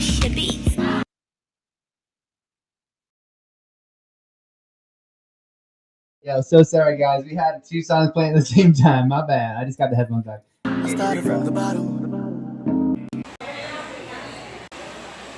I started from the bottom, now we here. Oh. Now we're here. Oh. I started from the bottom. Yeah. I started from the bottom. Bottom. I started from the bottom, now we here. Been through the trenches, me I no fear. Guys that try me, I just switch gears. Man that talk and me, I walk. I just they chop and just they go. I know they slow, I saw beat the flow. I know what's up, apply myself just to make it from the bottom. Move straight to the top. Motilama monto, yeah, my fuju I know. Jungle done my show. Motilama monto, yeah, my fuju I know. I say jungle done my show. Motilama monto, yeah, my fuju I know. Jungle done my show. Motilama monto, yeah, my fuju I know. I say jungle done my show. I done my chore. From small boy to big bop, driving in big tours. From raw rats in little house to big house. Thoughts in a mansion, until nation. I felt the pain and bring the gain, so no look back when I'm in my lane. Without the fame, I live my life, I still survive, I always strive. Looking for the better, I'll be next. Tougher than the leather, I'm the best. Yes, making sure the rest. Know ya why I live life, no stress. You know my thigh, cause third world easy. Diamond shine, so look for the fizzy. Things I've seen will make you weak or real. Levels don't change, from walking to class to driving big range. Everything familiar, nothing seems strange. Believe you shit I'm feeling, no pain, no gain, that's what it is. You shouldn't put it back in it, oh no. Yeah, believe you shit I'm feeling, no pain, no gain, that's what it is. You shouldn't put it back in it, yeah. Motilama monto, yeah, my fuju I know. Jungle done my show. Motilama monto, yeah, my fuju I know. I say jungle done my show. Motilama monto, yeah, my fuju I know. Jungle done my show. Motilama monto, yeah, my fuju I know. I say jungle done my show. Oka wala rabolo unse shirianu. Àwọn alárò ní pé they want to battle. Now my talk does they talk from out. Say I'm doing this, I'm doing that. They wanna use their words to bring me down. Ayé ò fẹ́ ṣòro, ọmọ èèyàn ló ní ṣòro. Kò sẹ́ni tí ò fẹ́ gbowó. Ayé ò fẹ́ ṣòro, ọmọ èèyàn ló ní ṣòro. Èmi ò jí ṣòro, mi ò jí ṣòro. I started from the bottom, now we here. Now we here. I started from the bottom, now we here. Now we here. I started from the bottom, now we here. Now we here. I started from the bottom, now we here. Now we here.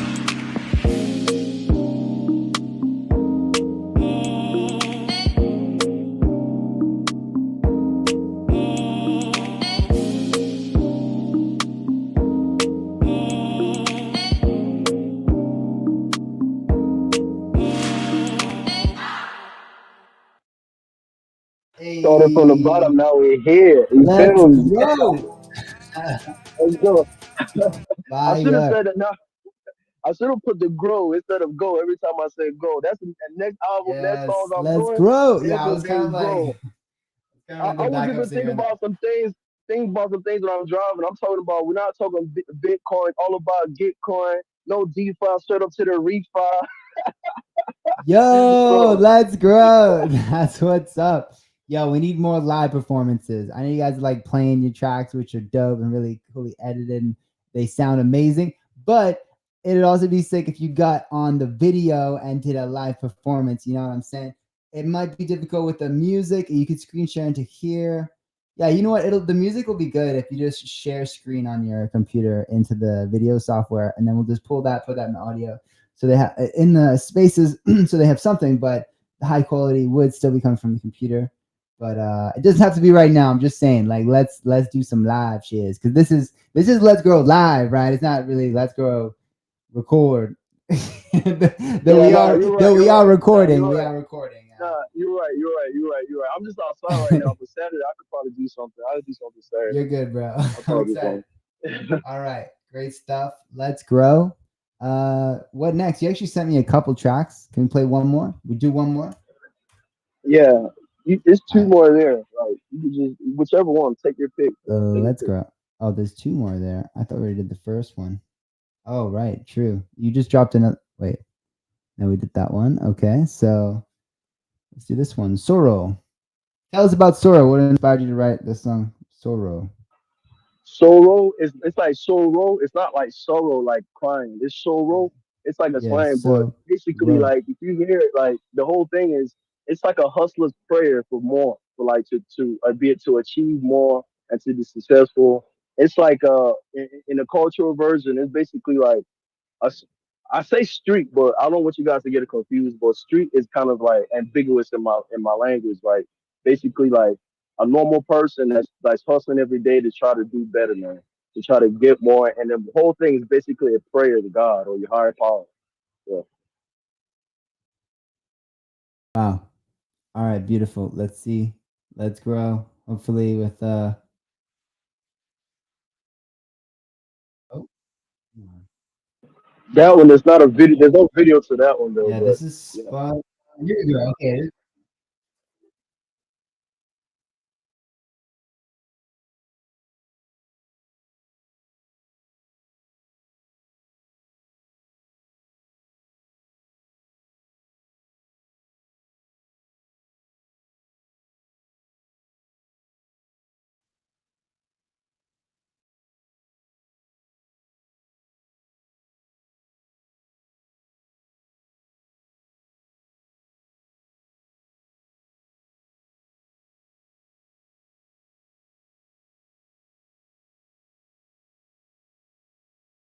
One, two, no but you, baby. No believe me, I don't you, baby. Tell me what you do, baby. Yeah. One, two, make I do, baby. Anything where you want, I go do, baby. And if you leave me, I'm only cool, baby.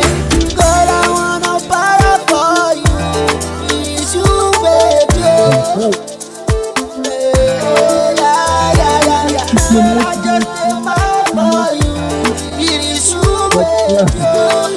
You, baby, you, baby. Why you got sorrow, baby? Oh, gotta see color. Oh, na na na. Why you got sorrow, baby? Oh, gotta see color. Oh, na. Tell me what you gonna do, baby. Tell me what you want, make I do, baby. Yeah, I'm only here for you, baby. They walk out for money for two, baby. Yeah, let me talk to you, baby. Let me show you all the things we can do, baby. Yeah, the Prada, the Gucci, the Fendi, Giuseppe. It's for you, baby. Just give me the chance, I'll be your biggest fan. Make you understand, I know you can. For rich or poor, do I still adore? I did ask for more, now I know for sure. You that I reason, it's for life, baby girl, no be season. Be my girl, it's you that I'm missing. Only you can treat this feeling, yeah. Body so sweet, fine girl from head to your feet. I go fight for your mata, full force, I know fear retreat. Yeah, I no go let you be. One day only me you go see. When I think about you, if you leave, baby girl, I go sick like flu. Baby, oh. Gotta see color. Oh, na na na. Why you got sorrow, baby? Oh, gotta see color. Oh, na. Why you got sorrow? Gotta see color. Why you got sorrow? It's Mitski's on the Gotta see color.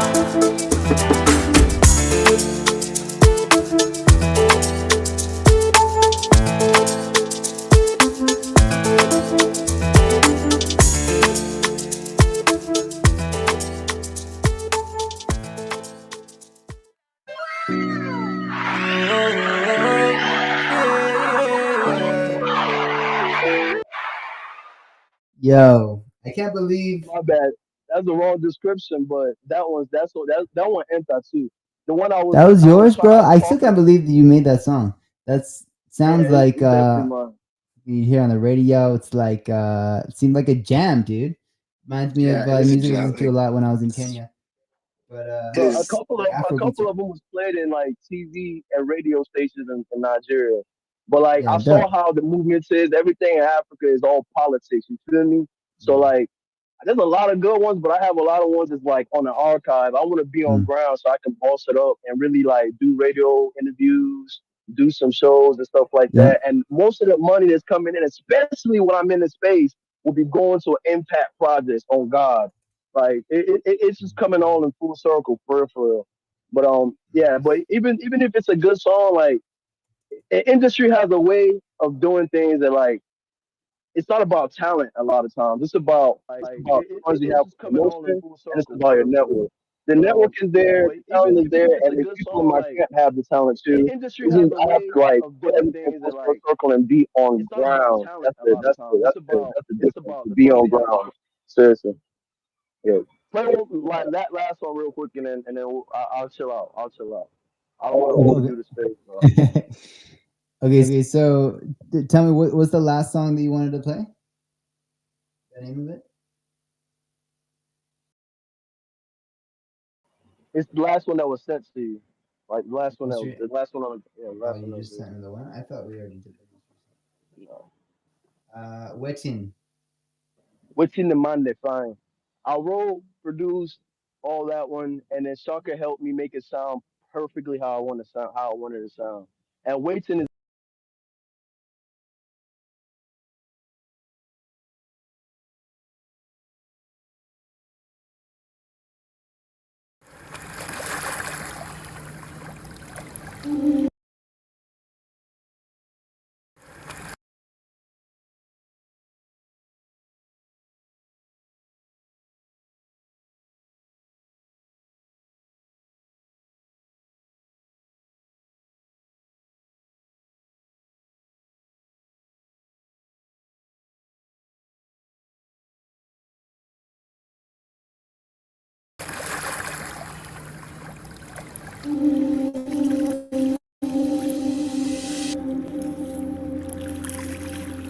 Agana melu, agana mala.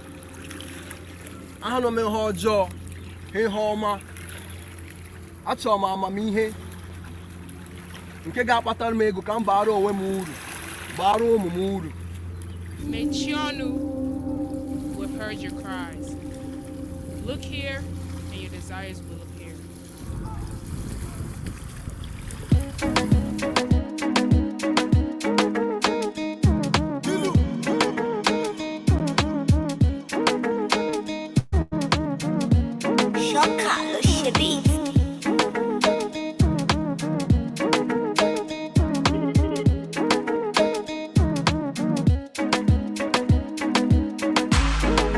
Waiting the man divine, waiting the girls divine, waiting the girls they hide.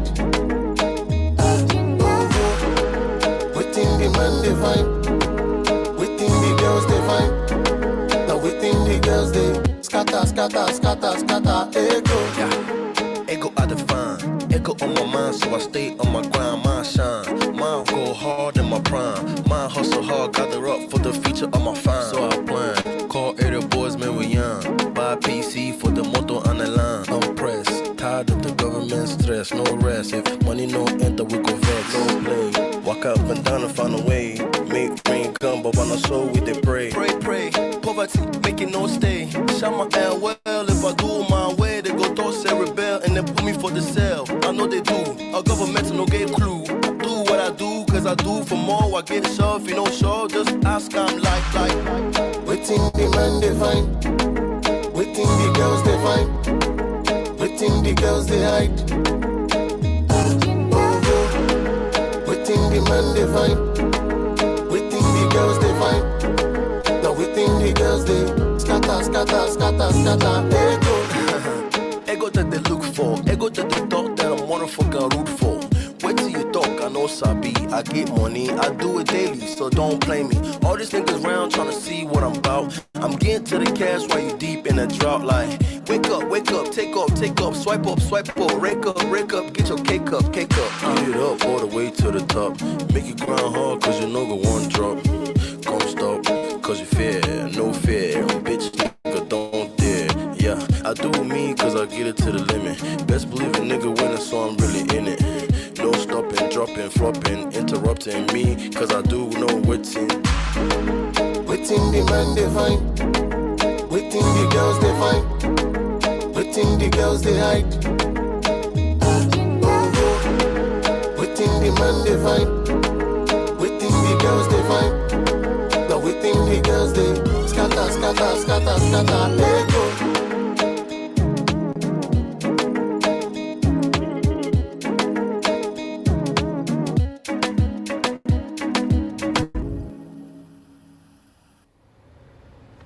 Bruh, it's green light, man. Snap out of it.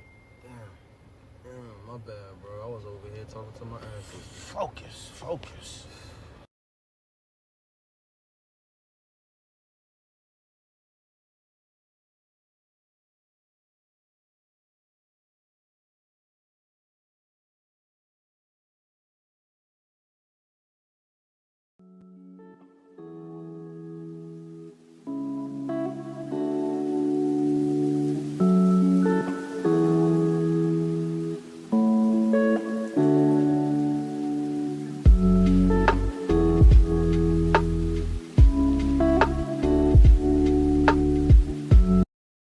Funds to actually take care of myself, my community, my children, so we can live for a reason. Bado women, basically like be useful, make yourself useful.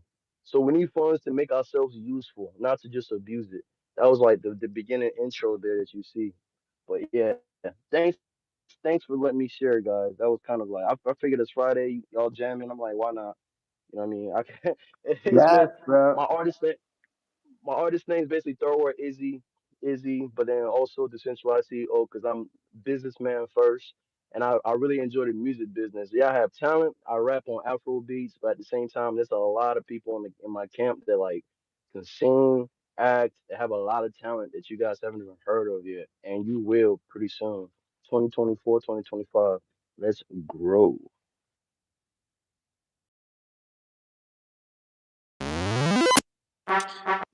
Yo, those songs are such a vibe, honestly. Like so good, so like well produced and like so on point. Like thank you so much for sharing that. That was really a delight to listen to them, and I'm pretty sure I'm gonna go back to them. Thanks, bro. Thanks. Uh, thanks. I don't know if there's some Afrobeat people here too, or Nigerians here. They will probably attend to what I'm saying, so that way you guys know it's full authentic. I speak Igbo, by the way. Ichoka soro Igbo, boy, I'm sort of how they talk on cool. If you want me to speak Igbo, I'll speak it. Whatever you want me to say, I'll say. More like I switch back and forth. That's that cultural arbitrage. I felt like that was my niche. I was like, okay, I can definitely vibe in that lane. Yeah.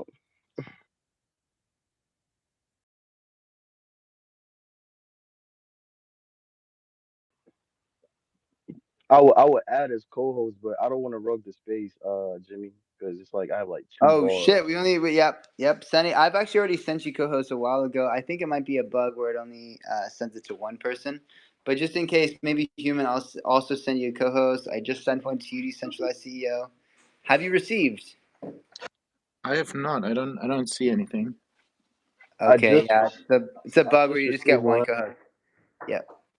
I just received mine, but like I would probably want to not be co-host. I don't want to rug that space. I know where I'm at is not like it the network or the service goes in and out. You know what I mean? So Oh, does it? Okay. yeah, Well, maybe we give it But to but if but if the co-host works, it's the space still stays up. Like it's still a yeah. good backup. It's still much better than no It's co-host. only like if both of us rugged at the same time, then Yeah, we're screwed. exactly. Yeah. So that's I think cool. that's That's pretty cool. unlikely. But guys, if we do rug for whatever reason, the space will be back up within a minute. Just come back to Let's Grow DAO. That is Let's Grow DAO. DAO. All right. So back to you guys. How's it growing? I haven't heard much from Green Digital Guardians. We got Juan Taramera up here. We got Marta Koch from Sunrise Steak. Anyone who wants to come on the video, just whip open your laptop, type in the URL bit.ly, that's bit.ly/let's grow video. Or you could go to link.letsgrow.network/video. That's link.letsgrow.network/video. We've also done a redirect through our actual domain. Cardicott, grow right ahead. I mean, Mardicott, sorry. Hiya, how are you? Um, I've tuned into this space quite a while ago, I'd say like half an hour, and I've been listening to this live session, and oh my God, this is so funny, but you've inspired me and this does not happen that often. And I was wondering if you'd like to listen to some live storytelling, because I wrote something for you just now. Just now? Oh my gosh, that sounds Yep. amazing. Yes, please. Okay. Do you want to come on video or just do the audio? Either way. Just the Okay. audio, because I'm on my Totally phone fine. only. But Yep, no problem, no problem. thanks. Okay, go right ahead. Great. So it's a scene for this community. Um, it's 1997. The world seems to be at a rather peculiar place. They say the economy keeps growing, but every country is conflicted inside and outside its borders. And here I sit tonight, caught in what looks like one of the ugliest nights of the year, a cold, rainy November night. I'm cutting tiny pieces of colorful cardboard and carefully gluing them together. I want to create a diorama of a beautiful miniature garden, and I can sense that I'll spend the entire winter on this project. My high school friends who live on the other side of the city have recently gotten into radio technology. They established their own radio station in a garage, and I'm listening to their live Friday evening audition, soaking in some authentic songs of aspiring local musicians. Fast forward to the present 2023 year. It's the end of yet another year. The celebration of the GitCon Grant 19 funding round resonates loud. A global community of a newly formed nation, calling themselves regions, a refi nation, solar punks, has and tuned into a live space using the transformative of technology known as the Internet Network Connection. They know great things that no one has known before. The nuclear power of cryptographically secured finances for climate and humanity. The revolutionary breakthroughs from a boundless grassroots movement. The powerful yet humble technology that changes hearts and enables as much prosperity as well being. Silently, a new world order grows, one that does not speak to fearful minds, but calls for a regenerative planet. Rethink is the mantra heard from every day. The nature abounds. The end of the story.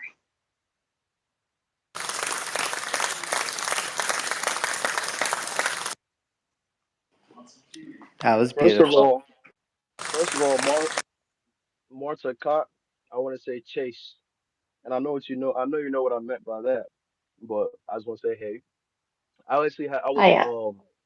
opportuned to visit Warsaw, Poland, with some professors of mine back in 2006, I think, when it was still emerging market. We did some like tour through like Beckley bakery, and then we had to come up with a marketing strategy for like big I think it was Berkeley Bakery, something like that, and some EV vehicle companies. And I had a chance to meet some interesting individuals, like very smart individuals that like that tailored my business ethics and like my business, like I guess interaction, like through the years. And I was just wondering, like, how is this still an emerging market in Poland, or is it kind of like stabilized? Like, what's the currency difference between zlotys and USD now? Do you know?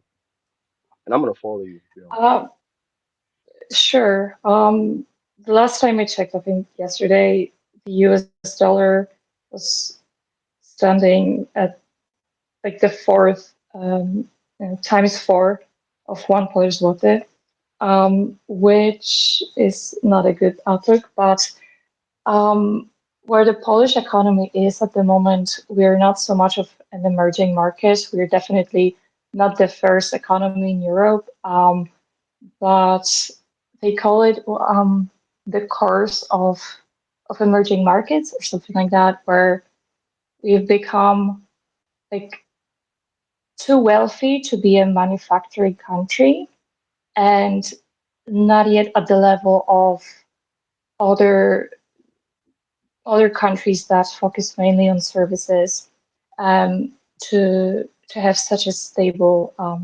economy as, for example, France and Germany have.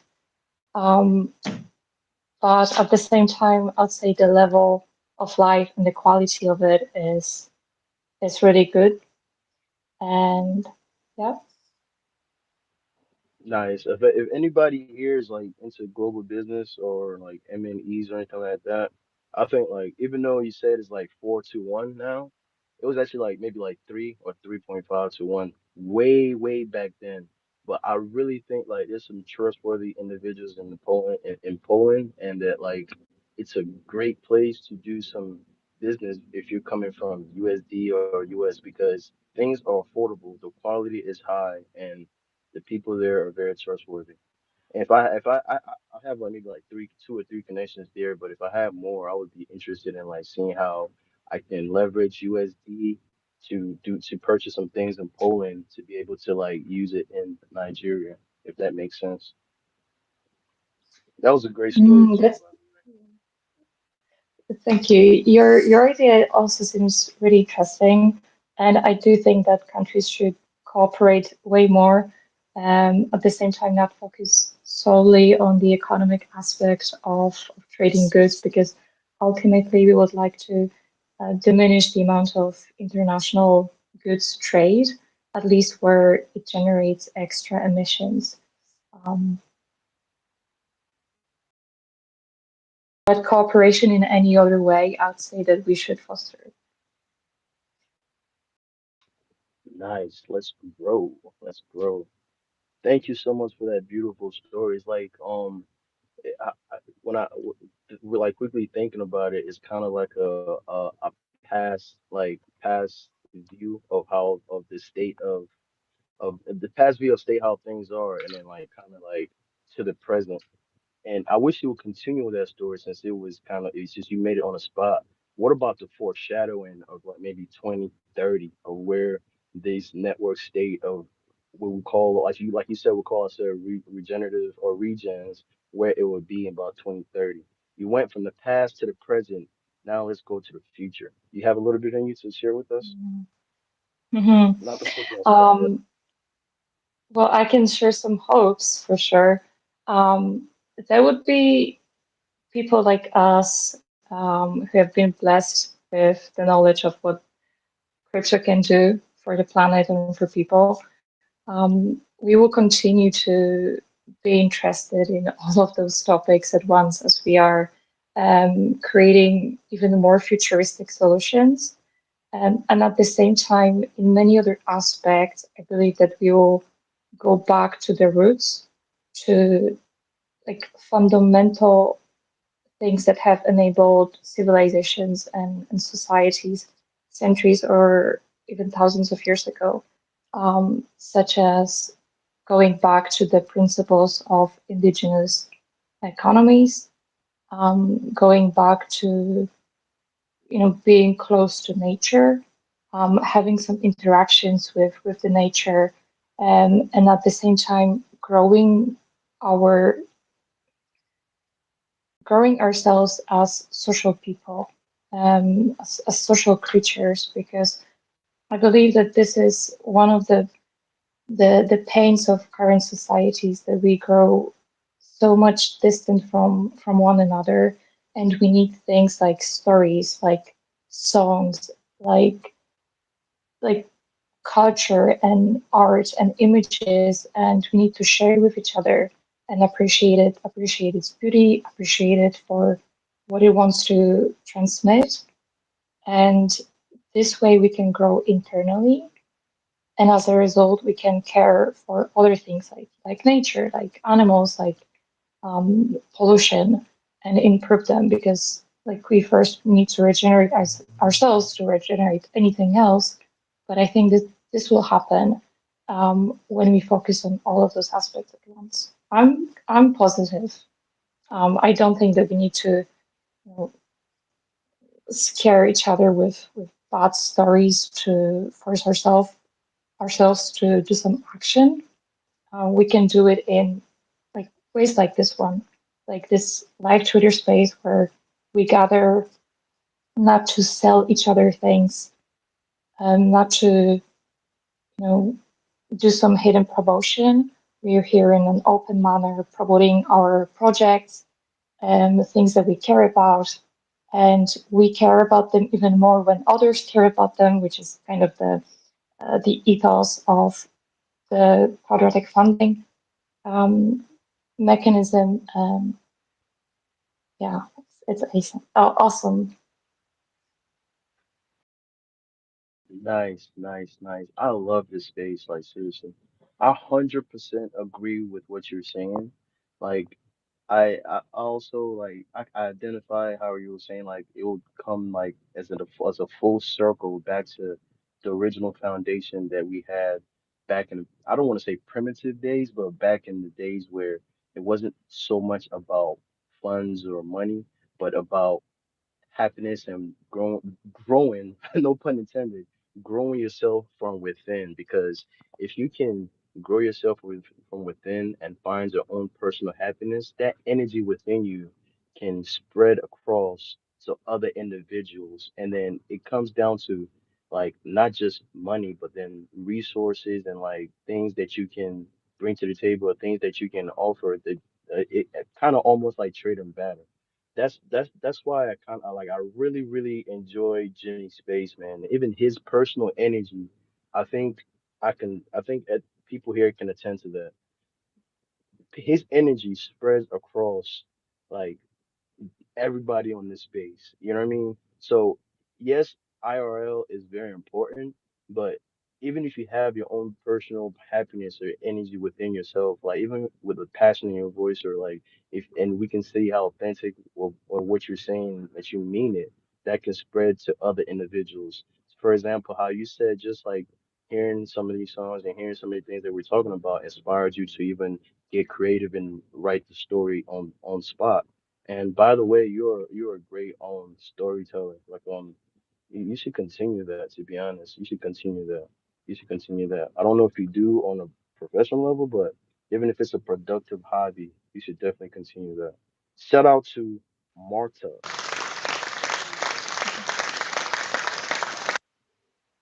Thank you, thank you. No, I'm not an active storyteller in written form. Maybe I should get into this. Yeah, it's not a common medium of convening things in crypto space. I must say, I would like to see it more often. Definitely, instead of sometimes less of chat GPT marketing and a bit more of just simple stories that people share. It's lovely. I think that people learn a lot from stories. Like we do not need so much of learning and teaching. Like it has to be balanced, right? Like we need to also learn from other people's experiences and what they have to say, which this is what this Twitter space is for. We can definitely learn from other people's points of views, and you know, I think that's the essence of talking, right? Like people need to communicate in spoken word and need to tell each other stories, and without that, I don't know. I feel like without stories, I would personally lack something internally. And the creativity like goes a long way. Let me rephrase that. The authentic creativity goes a long way. I would really like to see a lot of like NFT collections, not just script script made or AI made, like people that actually like draw like pictures and turn it digitally, partner with individuals like Marta as like a voiceover to basically like come up with a story behind the art that it's like the story behind the actual art that's in that NFT. So both aspects is authentic and it will definitely spread. Like you will know the difference. This to me, This perfection and this perfection and this creativity, this perfection and imperfection, if that makes sense. I would like to see Yeah. more of that. Like mistakes. It's okay to make mistakes. It's okay for me to come up here and talk and stutter and or misspeak or say the wrong things and correct it later, or if it doesn't go along with what my ideal or worldview is. But like it's okay to do that, and people want to be. I've seen. Let me speak from my eye statement. I've seen that individuals want to be perfect so much that the authenticity is kind of lacking in a lot of people in a lot of individuals' work. And art drawn that turns digital, I love versus just generated. And then storytelling, like you just did, you kind of like painted a picture from a past, present to what we just said now for the future. That right there is perfect on this in its own way. I love it. I love it. Mm.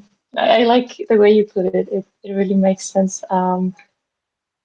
I have one idea in mind that I hope to one day, not now, because now we're focusing on climate and it's obviously the most important thing for a lot of us.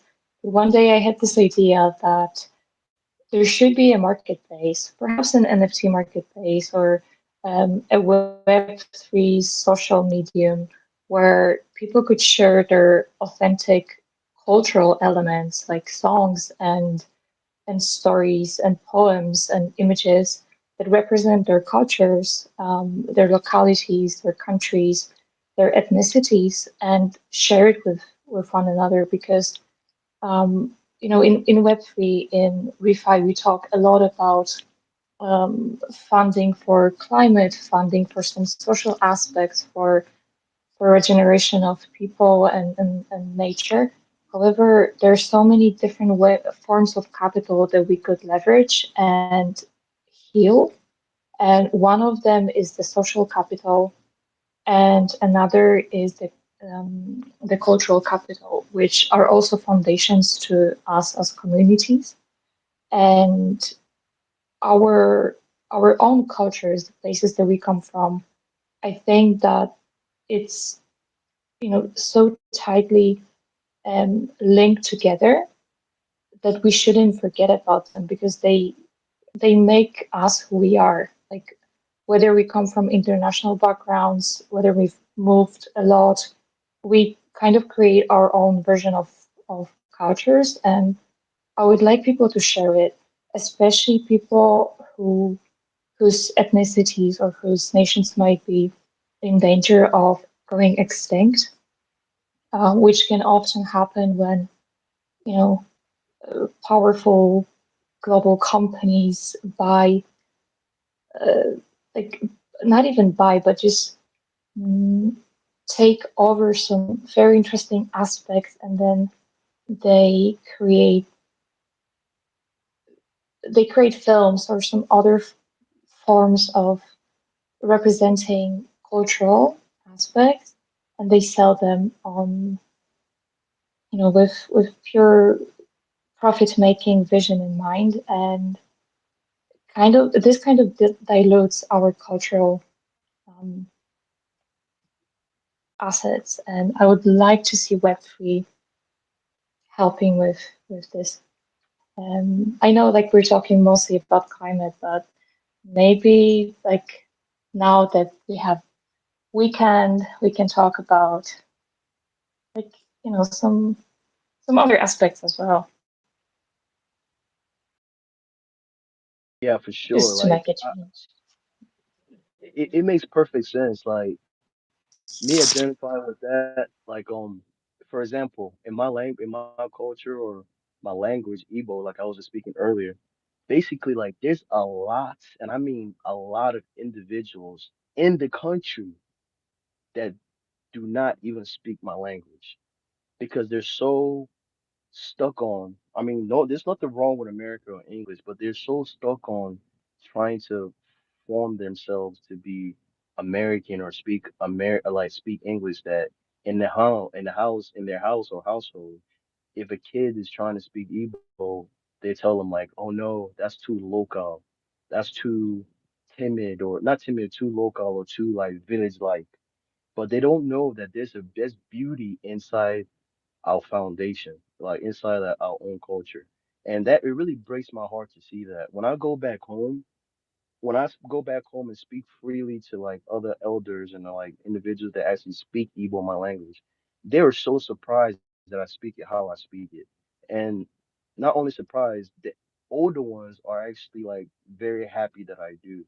And that's one thing that I kind of want to instill that when I have kids, like I want to make sure that even if they can't speak it, they at least understand it. In my household, the same way my parents did, when we go inside the house, we speak our language because they know that when we go out, we definitely will learn English, we'll speak it fluently and everything. But like, if you don't practice where you came from, or practice your culture, or practice your language, it can easily be forgotten. And so will the beauty that comes along with it.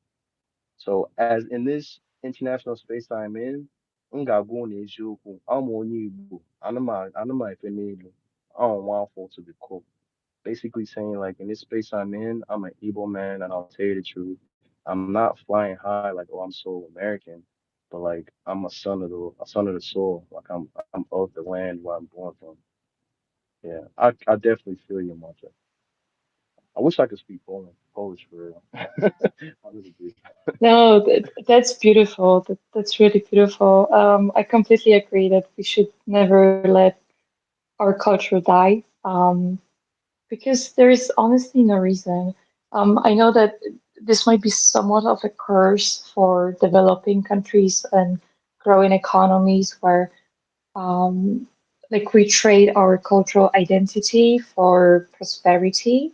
Like, I see this kind of, generally speaking, where countries becoming richer, like my own country, is suddenly like I suddenly see less and less of these manifestations of the things that I knew as a child, like celebration of some holidays or some minor fun holidays, and those being replaced with things that everyone celebrates internationally. And I know like it's not inherently a bad thing, um, but at the same time, I don't think that we need to lose um, these specific things that make us who we are in order to become like recognized on a global arena. Like we can still be individual and just cherish who we are and enjoy how different other people are as well. 100%, 100%. We don't need to relinquish our own culture to adapt to the global world. Instead, harness it as something that makes you an individual. Because if we're all the same, the world would not be as creative as it is right now. Our higher power knew what it was doing when it created birds differently, different types of trees, different types of animals, because each individual organism plays a role in a holistic in a bigger picture. I definitely agree. And it's like 10 years ago, like during Christmas, there's something called like a masquerade where like people would dress up in like masquerades and like go through the town, and there's like there's a people behind them like kind of holding them back, and it's like a representation of like spirit that's roaming around, and you have to tame that spirit to make sure it doesn't do any bad thing or anything like that. But it's like a festival that we have every year around Christmas, like, and it was huge. You have people that travel from the States, Europe, different parts like Lagos, Abuja, come down to the village and want to be a part of this. I was there last Christmas, and I was so much looking forward to that, and there's barely anybody there. I was so broken, like, man, what's going on? That's why, like, it's not to chill. I swear I'm not. I'm just trying to like make sense of it. But like Green Pill, when I was talking about how I wanted to help like bring like electricity to the community that where I'm from, it's like, and I'm not focused more on like the developed towns like Abuja and Lagos. I'm looking more in like rural areas and like rural villas to actually help them and still be able to let them know that it's okay to be where you're at and still make a difference with any type of resource you have, small or big. But yeah, I 100% agree with you, man. We're like-minded, Marta Cott. That's cool. You're deep, man. You're very deep. Uh, unexpectedly. Could you tell me what the name of the festival is? I would look it up. I don't know if you'll see it online, but it might you might see it through like the book like Things Fall Apart. If you ever read that book, it explains a lot about Igbo culture. Things Fall Apart from Chinua Achebe. It's basically Mo, like they call it Mo, like to translate it in English, just like a masquerade festival. Different different villages have different names for it, but just to keep it like general, it's like masquerade festival. But to really Mm, understand what I'm saying, read that book called Things Fall Apart by Chinwe Achebe.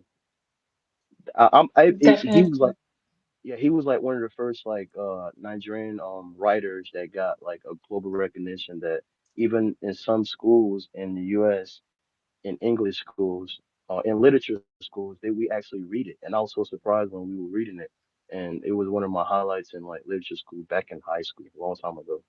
But yeah, like if you want to understand a little bit what I'm talking about, read that book by Chinwe Achebe, Things Fall Apart. And the moral of the story is Absolutely. that the moral of that story is basically nothing is perfect. Nobody's perfect. But yeah. Yeah, this is interesting. So you see, books and stories, they can transmit universal truths or tropes that resonate within our communities that may not be so present within other communities. And like, why not share this? Like, that's so invaluable. Like, it's so precious.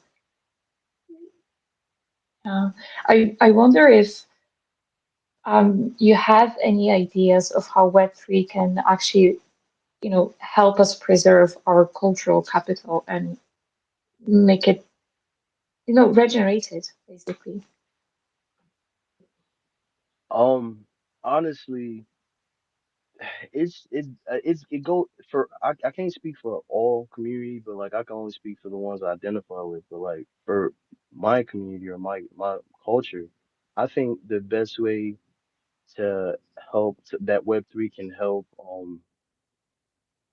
like bring out the culture is basically things something like you just did just now, having stories with mixed with NFTs that's tailored to that culture, and then having individuals within that culture take pride in it, the same way they have their PFP as um uh bored apes and like maybe like whales or whatever. We can when we can showcase that PFP for people to start asking questions, and when people ask questions we can, then that curiosity comes out that you we explain a little bit of what's going on. And there's something that I just found out newly that I really like, but I haven't joined them just yet. Let me see if I can pull it up. Um, one second. Bear with me, guys. Um,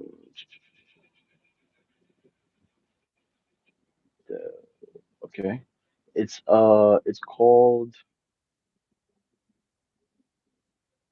called Afrotopian, Afrotopian, Afrotopolitan, something like that. Afrotopian is basically like an NFT collection that is built for like the African community, but then the thing behind it is that it's like they're making a network of like African talent from like artists to tech to music to storytelling. And they have a collection where the first 500 individuals, which is already sold out, will be part of like the founding community. And what they do is like trying to make that network of the different spaces or different areas that individuals can collaborate. And if you need help in certain areas, that you can come in that community or that hub to kind of get the help that you need. and they're putting that on the Web3 space, on the Web3 scene. So that is a perfect example of what you just talked about. And actually, I'm thinking like Civil Monkey, he's everywhere, man. He's the bridge. I just see him that he's following them. I'm not really sure how to put stuff on a garden, but if you can, oh, he's not speaking right now. Oh, Civil, are you speaking? let's get those garden planting seeds growing. So you go to the tweet. You can only pin up tweets.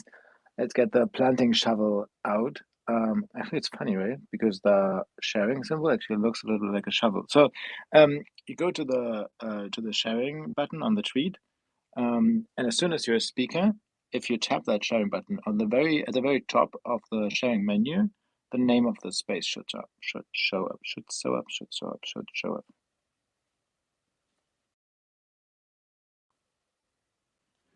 Can you repeat that one more time? I'm on there now. Say it again. How would I So do you're that? on their Twitter page. Do you have a tweet I from them? I do. Awesome. Then tap on the tweet and then tap the share button that you would also use to get the link to the tweet. Okay. And then when that share menu is popped up at the very top of the share menu, it should say the name of the space that you're currently a speaker and co-host in.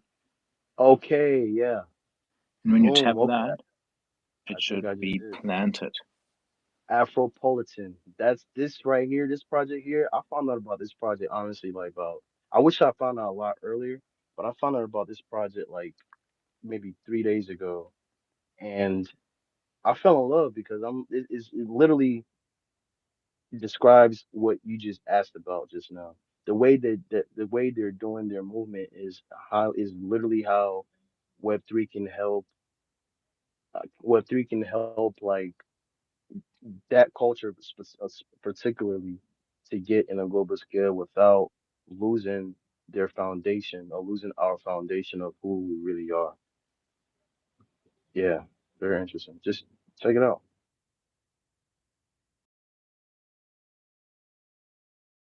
Oh, sorry, can I say something because about cultivating the culture, please?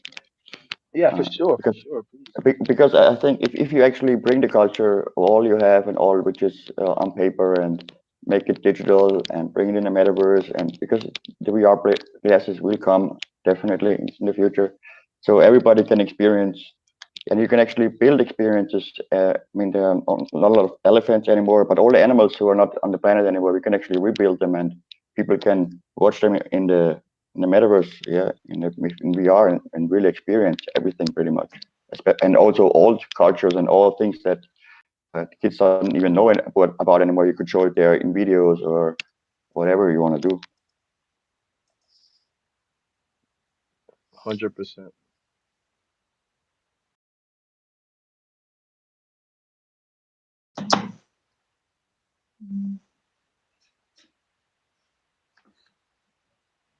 Did you want to say something, Marta or Marta?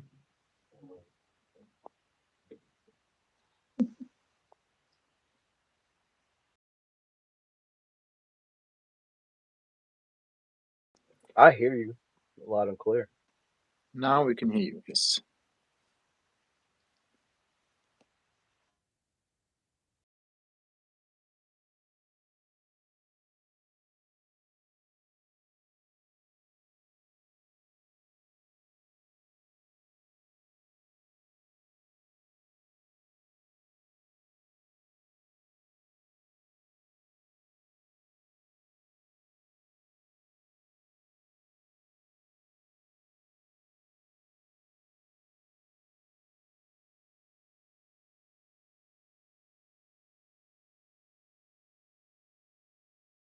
I don't know if I earn crypto for it, but I don't do it for the crypto. I just do it for the community actually, to support some spaces I like. So, but they are doing as the Wildcat Alliance. They are pretty awesome and really good builders, I believe, and they're just ruling it in my opinion.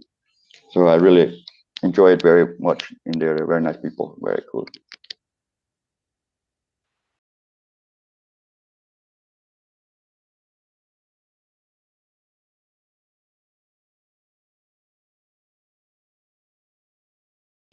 Mm. If you want to be In there, I think it doesn't matter which one you are, but they're actually giving out Litecoins right now, or Litecoin ordinals, if you actually have a PFP with a wildcard, and it doesn't matter from where it is, I think. But I don't know how they do how Aslan and all these guys do the who got stay drop and all this kind of stuff. I don't know, but it's they're very supportive, honestly, and we have a group chat here on Twitter too, so it's really nice to talk to them. Very nice, supportive people, and some of them bring in a very nice message there. It's all about growing too. Hi there. Sorry for disappearing so suddenly. Just wanted to say that I think my Twitter app did not handle the intensity of the conversation so well, and it crashed. But I'm back, and I've already I'm looking at the Afrodroids link that you sent, so I'm getting in. I'm looking into these things, and it's amazing. So thank you for sharing. Right, right. And I have no affiliation whatsoever with that group, but hopefully near future I can kind of like meet them and so I like what they're doing. And Yeah, it's amazing. it's two things, right? It's Afropolitan, what is he shared, and then it's Afrodroids, what I shared, and I really hope that we'll be able to get Esther in here, who's been involved with Afrodroids, because Afrodroids is sort of a little similar to Afropolitan, although I'm not too familiar with Afropolitan, but Esther is definitely amazing, who's been involved with Afrodroids, and yeah. Yeah, I'm definitely going to learn more about what they're doing and see how I can assist if possible. We see Sunrise Steak up here, and I think their Hey, closing session is coming up. What's going on, Sunrise? hey everyone. Good to see you all. Jimmy, you're on mute again, I think. You're talking animatedly, but we can't hear you. I But think they're gronating. how are you doing, everyone? We're growing, bro. We're growing. Jumped into a very nice and busy, active space today. Lovely to see so many people on the stream right now. Hi, Dan. Hey, Marta.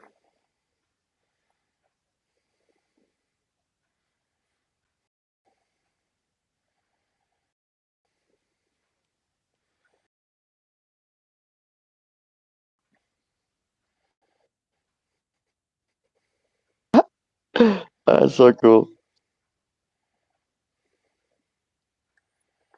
Yes, feel free to bump me up to co-host. Hopefully my internet will behave today.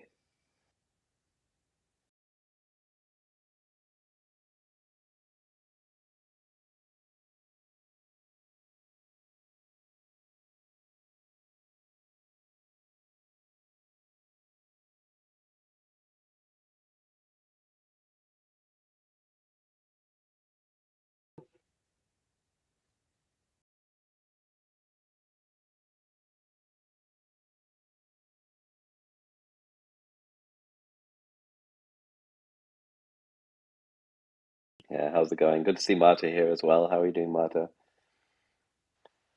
I'm doing great. Been just having a really amazing conversation about the cultural capital and how Web3 can help it.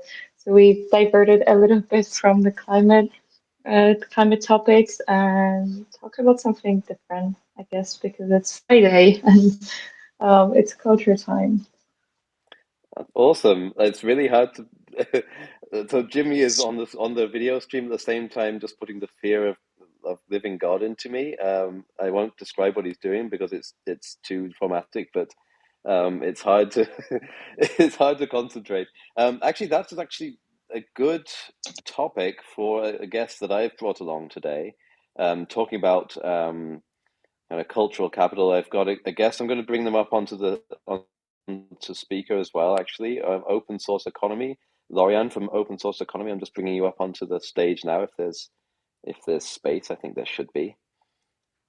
Um, So yeah, maybe in the meantime, while Lorianne's just coming on board here, you can kind of help to summarize what the conversation's been about, so that I don't feel like I've missed it all. So basically, like maybe I present like what I'm doing and what is my project.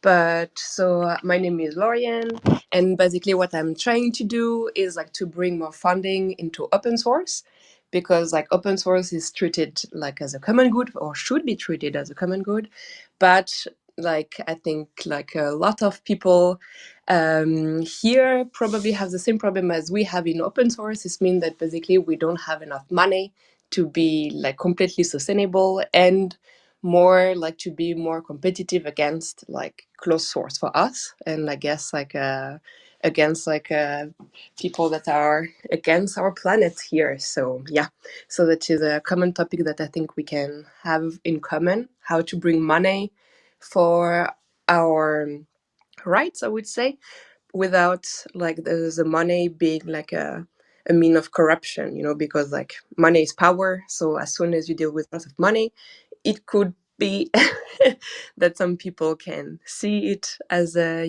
as a good stuff to have and can be corrupt. So I think that's something that we can discuss and we have in common with with the people that care about environment. Definitely. Yeah, so that's what kind of first of all, hi Lorianne, great to see you here. Thanks Yeah. so much for joining. It's so wonderful. I met Lorianne about a month ago at the Solana Breakpoint conference in Amsterdam, and she's got a really great project going on. I'm really looking forward to delving into it. Staying on the topic of cultural capital, because I don't want to jump into the co-host role and immediately divert the conversation. I didn't get a chance to listen in beforehand, but I do know that there's something that Marta and I have also spoken a lot about, the different types of capital, and you spoke just now about how money kind of can corrupt communities and so on to some extent, right? Can corrupt open source communities sometimes. And you guys were talking about cultural capital, and it reminds me of the work that Gregory Landua did on the various forms of capital, and how you can kind of think of you can think more broadly about capital and currency and that sort of thing. I just wondered if you thought about things in that way, like when you're like Lorian, when you're promoting a community and you're doing it using cryptocurrency, you're doing it using Web3 techniques. To what extent do you think that you're kind of helping people to trade in forms of capital other than just financial capital? I mean, that's a good question. I think of tokenomics, like of what tokenomics are you building? Is that something that is just here for speculation, or is that something that has an utility? And you can after like assemble those two elements, meaning that you can build something that has utility, and you use like also like the fact that you want people sometimes to speculate to bring more money in for a purpose who has some kind of utility. Yeah, that's Awesome. what. Yeah. Awesome. Marta, can you kind of summarize just for us that just joined, like how the conversation's been going when talking about the concept of cultural capital? Yes, sure. So we started talking about storytelling and how we can actually use this to help our inner generation, and also not forget about our cultural, like the cultural aspects within us, about the cool things about where we come from that we could share with others, and how it is important to actually uphold all those stories and all those cultural elements and not forget about them and not let them dilute in this globalized setting, the globalized world that we live in. And we then talked about some, for example, some books about Nigeria and about preserving, for example, some festivals that could be dying out because people no longer want to participate in them, and like, why does this happen? So many different aspects that could potentially make an interesting case for Web3 and refi. That's really cool. It's really awesome. Sorry I didn't jump in earlier to hear about some of that. That sounds really interesting. Um, Lorianne, would you go into a little bit more depth on open source economy and specifically the kind of the challenges that typical open source communities have? Yeah, for sure. And I think what Mata just said is like it will make a perfect introduction to like the history of open source. Because like basically you can think of open source, it was born in the 80s, where basically, you know, back at that time, like computer was more like a research, and then like there was a big split like during the among the community of back at that time, where basically you had on one side, I will of course like summarize and do everything like, you know, it's I would not put the whole history, but basically you had on one side Bill Gates, who was advocating for that the code should be like closed, should belong to a company, should be commercialized, etc. And then you had like the other side with Richard Stallman, who was the opposite, saying that the code should be a common good that should be like for the user, that the user can use the code as he wants, and not like the code is using the user. So that started like that, like by a split of like the community of the computer scientists of that time. And then, so like if we take like the open source path, which was called like free software back at that time, so there was like very strong values, like about like the freedom, how like a program can like bring the freedom to the people. I mean, like it's more like I'm not sorry, maybe I start again. Like, where like basically like a program, basically there is it's just a lines of code, and so basically there is only two ways. It either like the user uses those line of code for whatever they want, either those line of code can do something that the user doesn't want so much, and then basically uses a user. And so Stallman was like on the freedom side, but then it was very idealistic, because like I think also like because computer science was very at the beginning. Then came I think you heard about him, maybe it's he's called Linus Torvald, and he made Linux. And so that I'm sure that everyone knows what Linux is, but basically it's an open source operating system. And then basically here was like the computer, like computer science started to evolve in the among the people. Like people started to have computer at home, etc. So basically like the question was rising about like how to compete with so the other side, like Bill Gates, basically like the corporate side. So they started to invent some model like which was like basically like everyone is freely programming for free.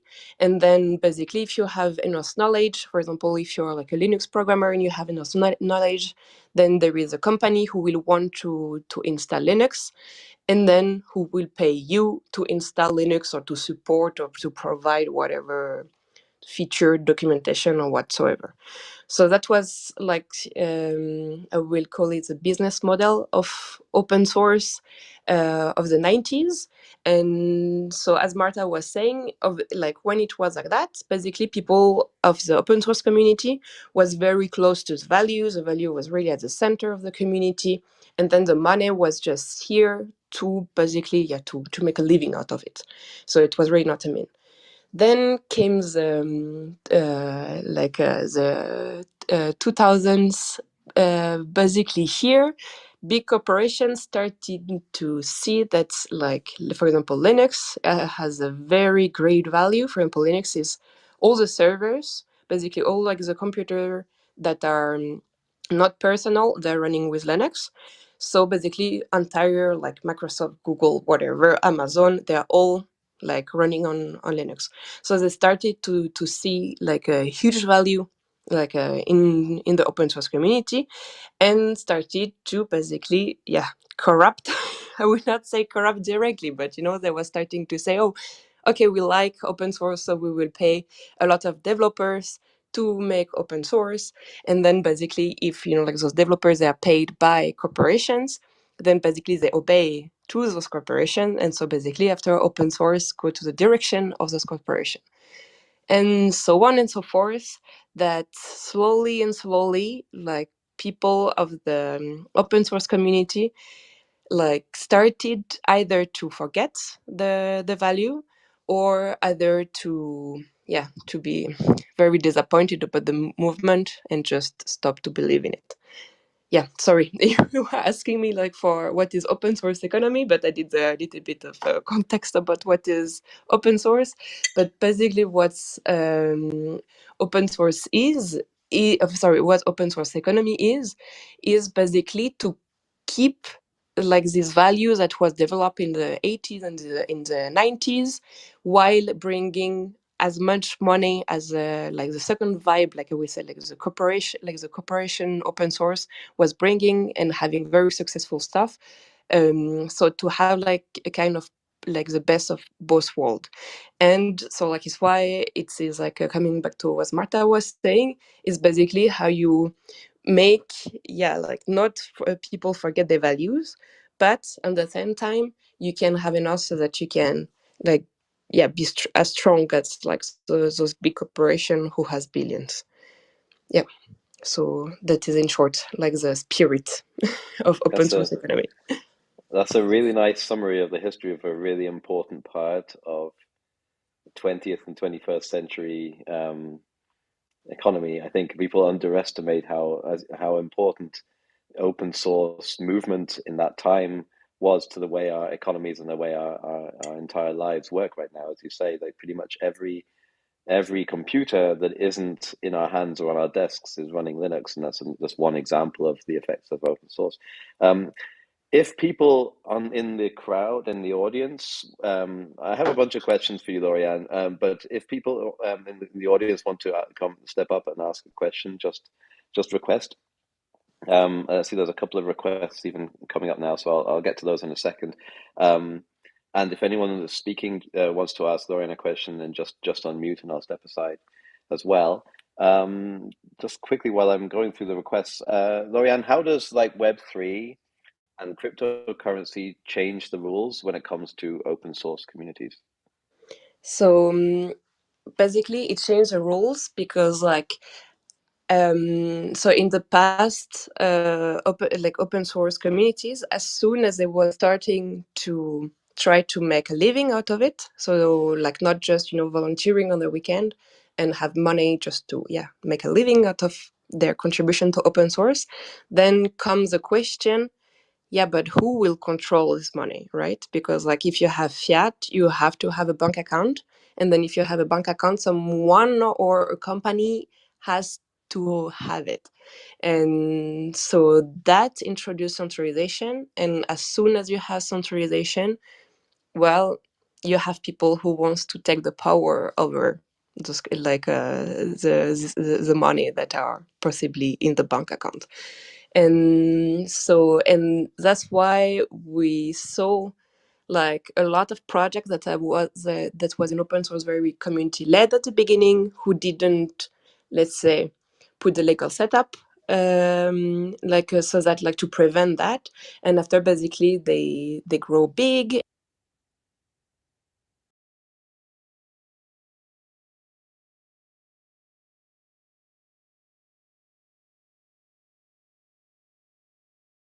Okay, I don't know what happened there. I think you've been muted, Lorianne. Let me just check. Lorianne, if you Or can maybe hear that's us. me. Yeah. Okay. Sorry, maybe that's my fault. I don't know. I'm not sure what happened. Yes, I don't know where it was. I think it was quite, not Just about 10 seconds ago, I think. Yeah, exactly. Yeah, so basically, like the open source project were having bank account to have enough money for making a living, and basically and those like bank account was earning by a company. At the end, a lot of them end up to be just company like other companies. So like they just has like from the open source, they don't have the spirit, they just have the code which is open, which is not enough. But basically after they make a lot of money, they go to stock market. After like some of them got was bought by big corporation like Microsoft or IBM, or there is a lot of example like that.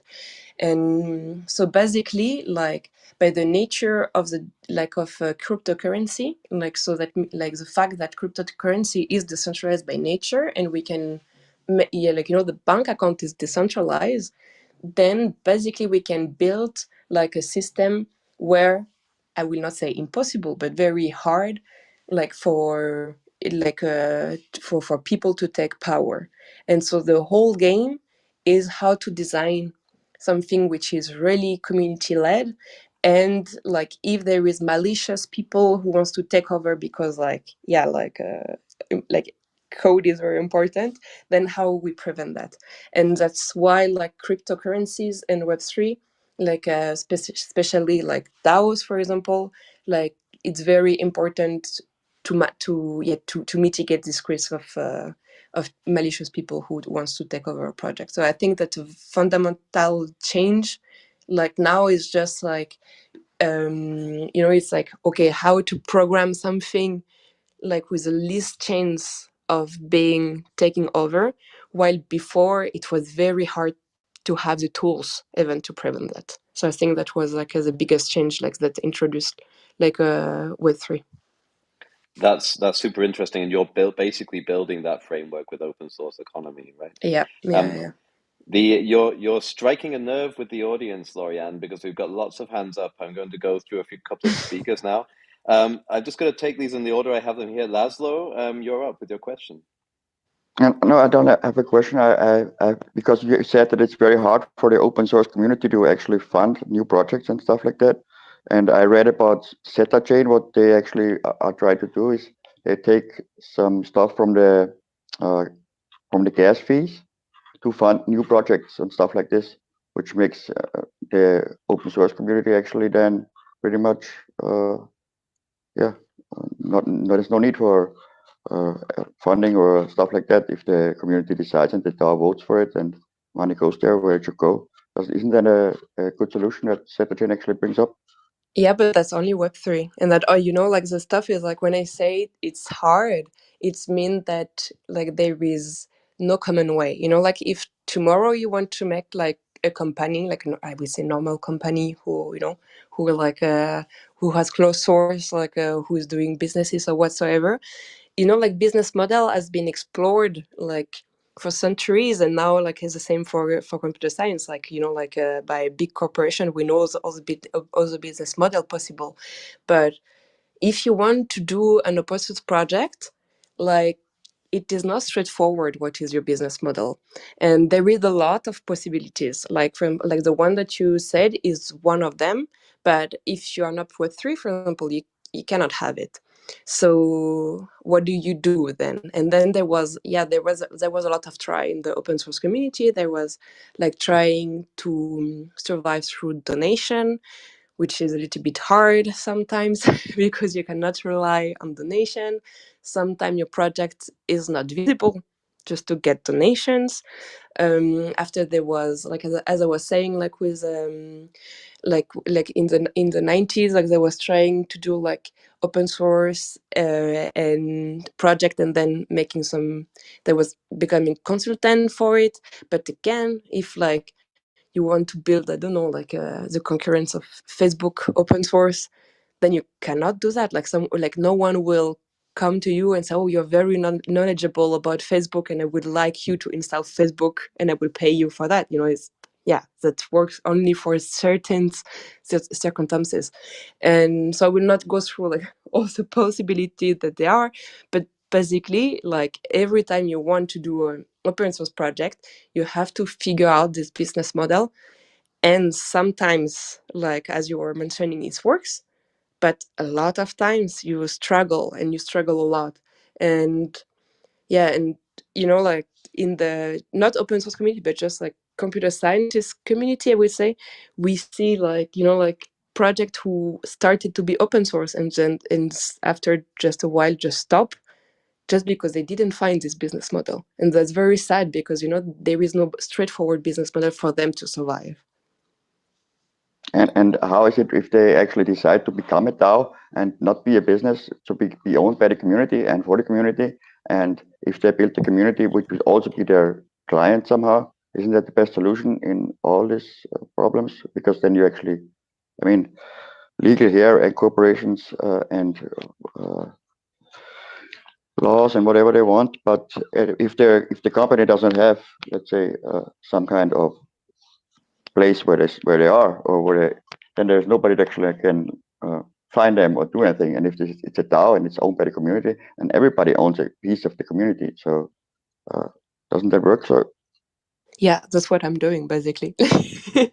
Basically, what I will not describe like the business model that I'm proposing for open source like in the details, but like the very two big pieces. It's like first it is a DAO, so that means like it is community led and it's the community deciding for everything, and then every time there is let's say money in for the project, like whatever, like I incorporate all the business models that I exist so far in open source, so donation, like like everything that was mentioning, like basically instead of just like doing that through fiat, you do that through crypto, and then after like the treasury is controlled by the community and you don't have this problem of taking over.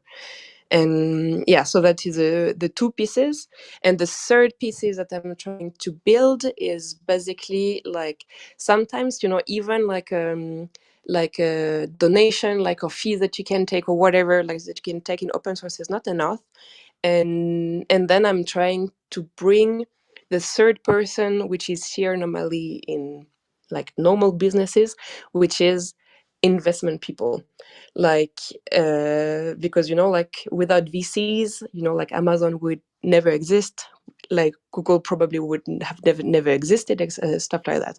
So like people who like basically I want to attract also like people that really don't care about open source, don't care about what people are fighting for, don't care about the values, like they don't care, they don't have to care.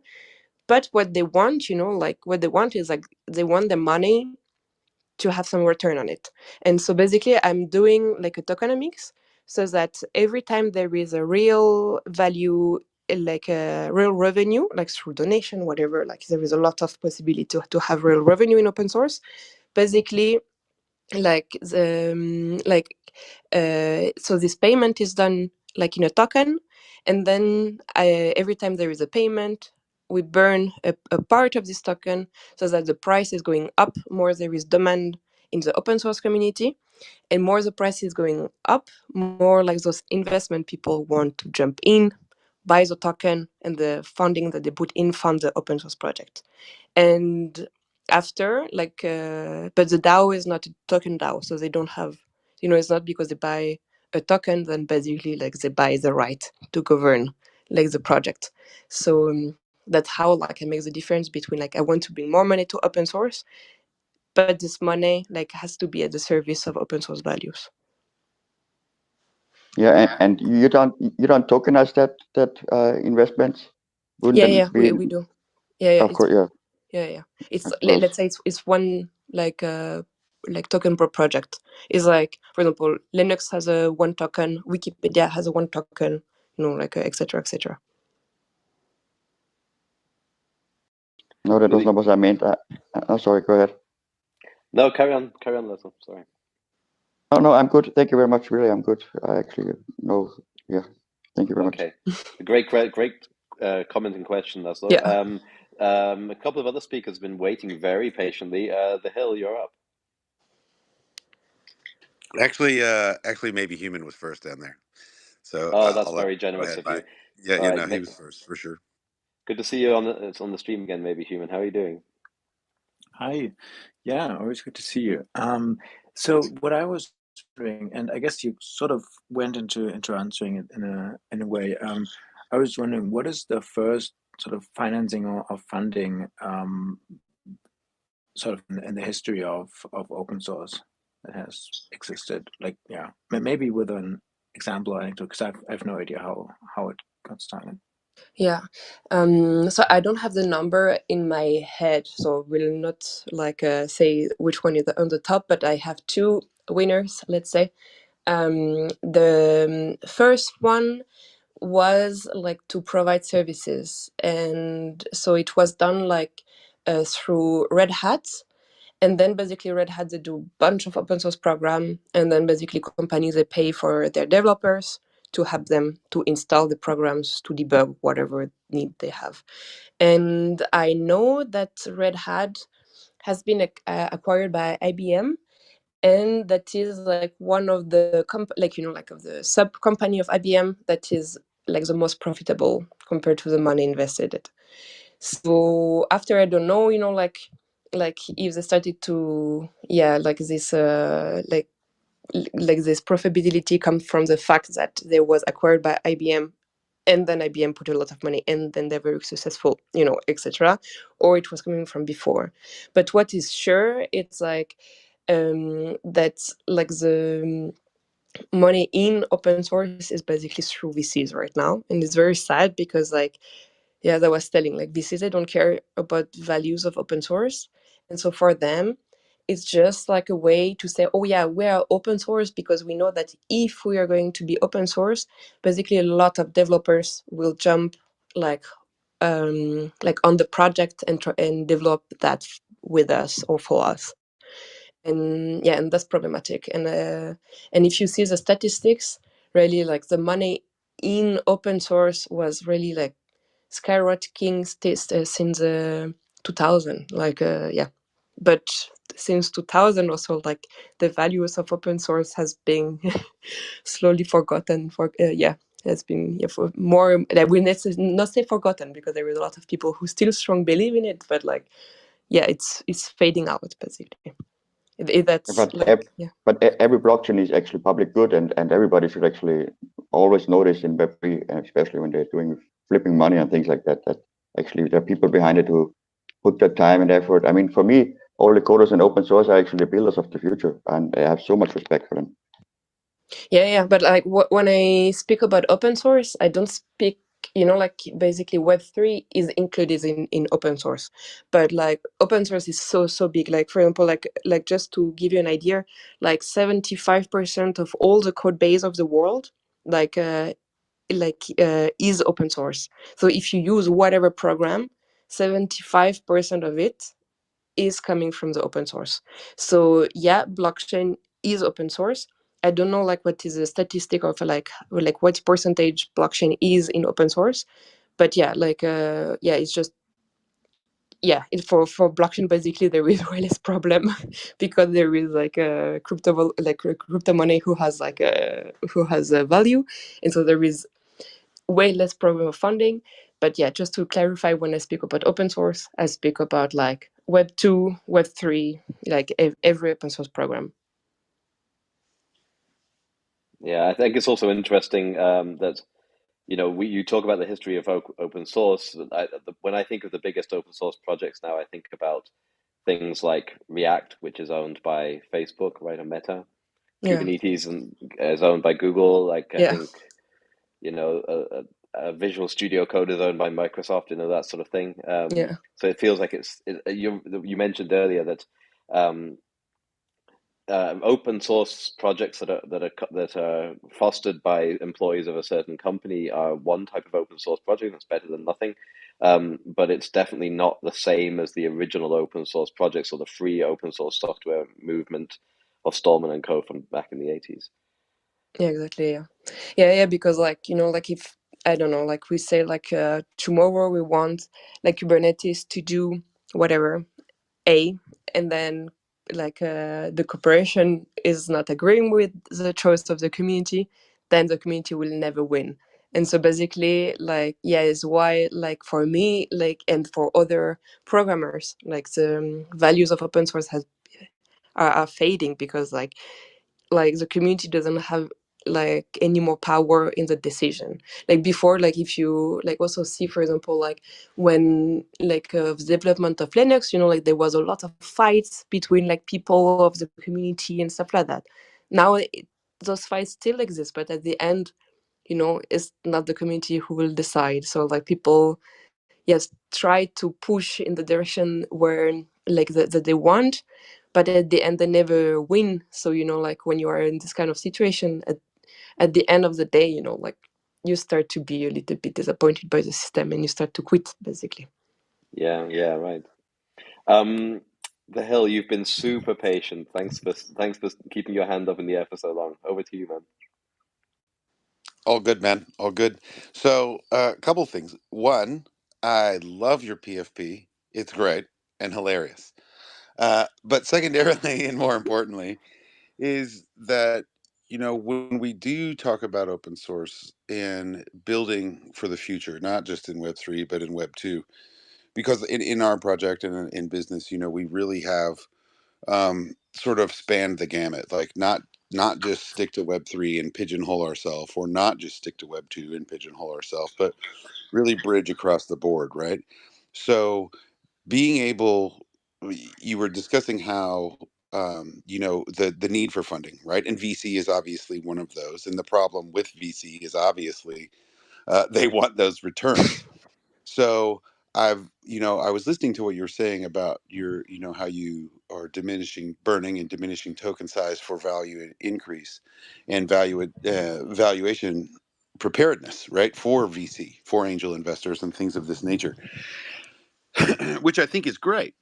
But there's obviously a limit to that, right? And so I just kind of wondered, in your perspective, since that can only run so far, right? So as far as the consistent diminishing, which causes the increase, where do you see that sort of line being drawn in your specific project? And then how do you secondarily, when you get there, if you do, when you get there, um, what's the plan from there?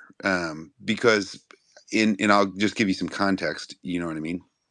So we haven't tokenized our project, but what we do have is some very unique IP and on all of these things that are being applied across the board to really make some changes in regeneration for coral around the world. But the application of this just like any sort of tech, it can be misused greatly, right? Mhm. So we don't, obviously, like, the one thing that we want to prevent is animal trafficking, right? Like, because corals are alive, we don't want people like saying, "Oh, I'm gonna get a charm robot, or I'm gonna put in all this money. I want a charm robot on my island," right?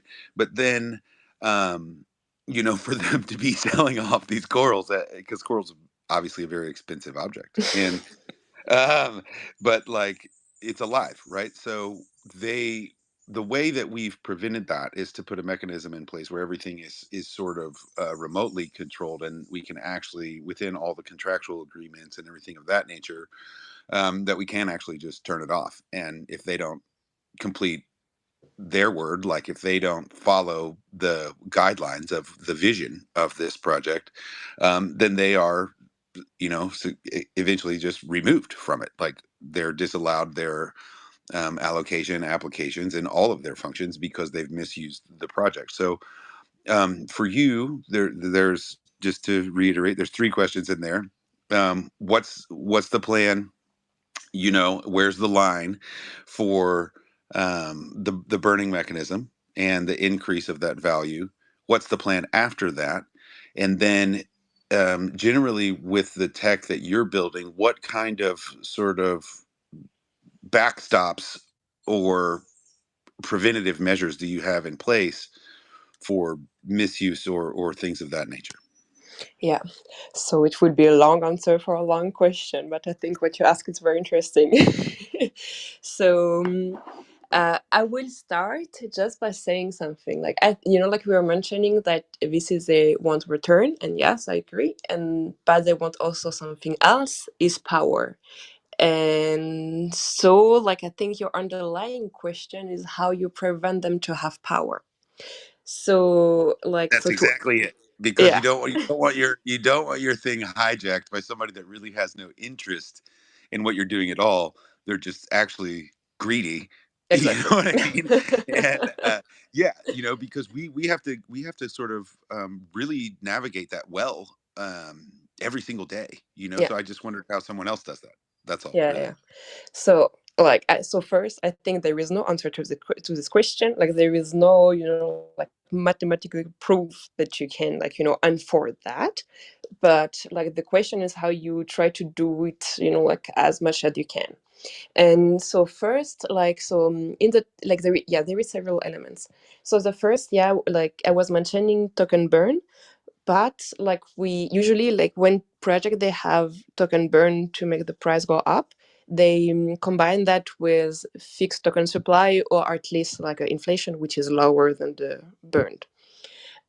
So we don't have that, because basically if you introduce this kind of tokenomics, you introduce like you introduce a possibility of power to the VCs, because like as soon as they have enough token, they can stretch you, saying that they will dump the token or whatever manipulation that they want to do or whatever.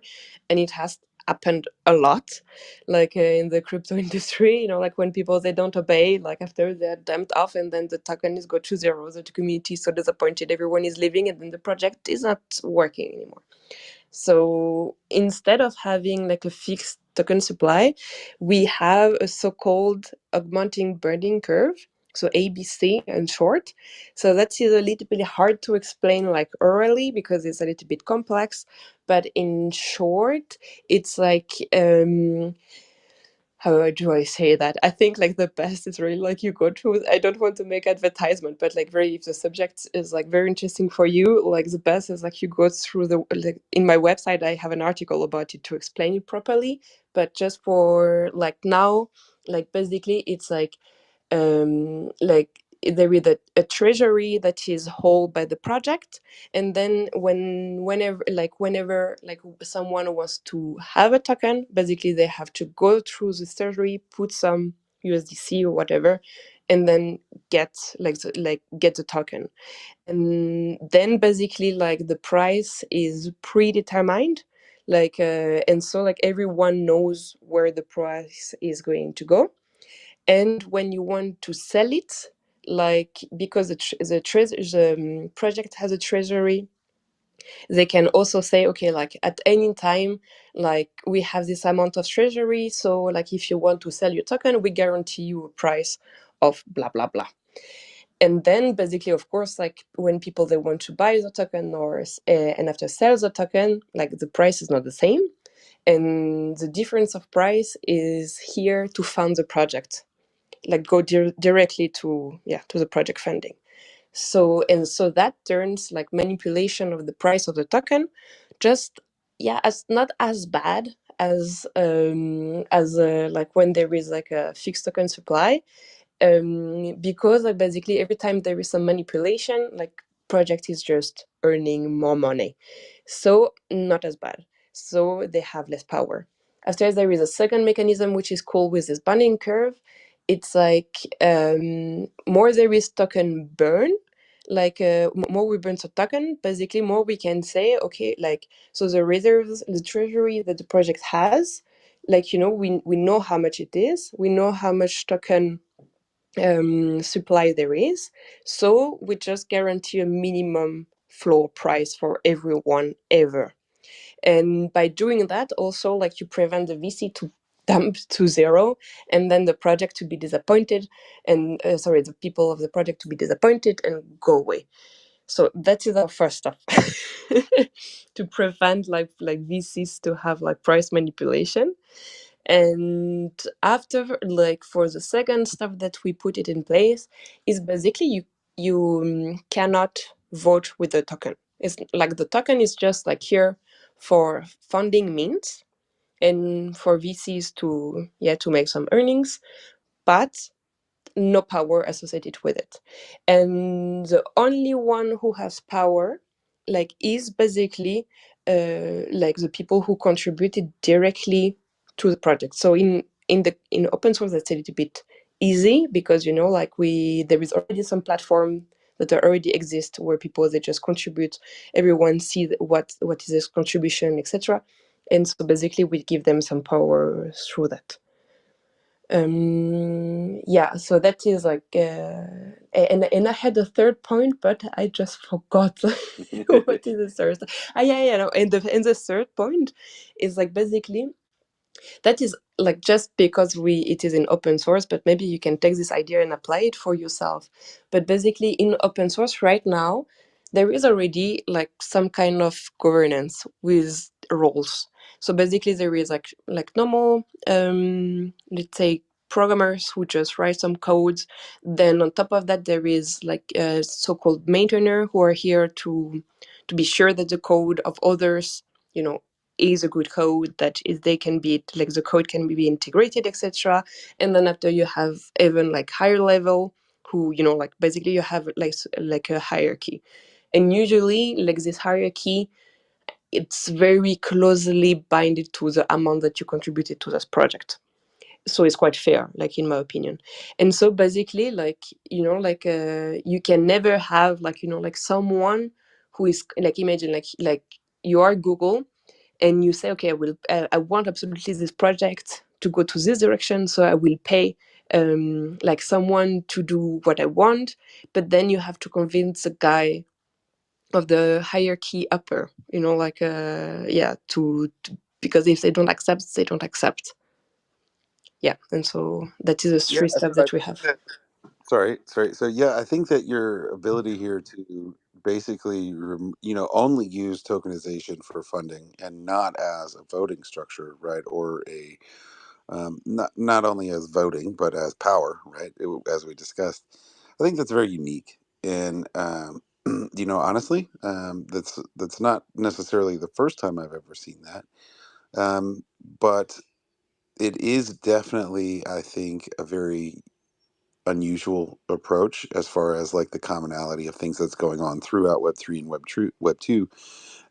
But I think it's definitely a better way because when you can separate the two, like when you can separate um, funding from control, that's really what the future of business really looks like and the future of decentralization.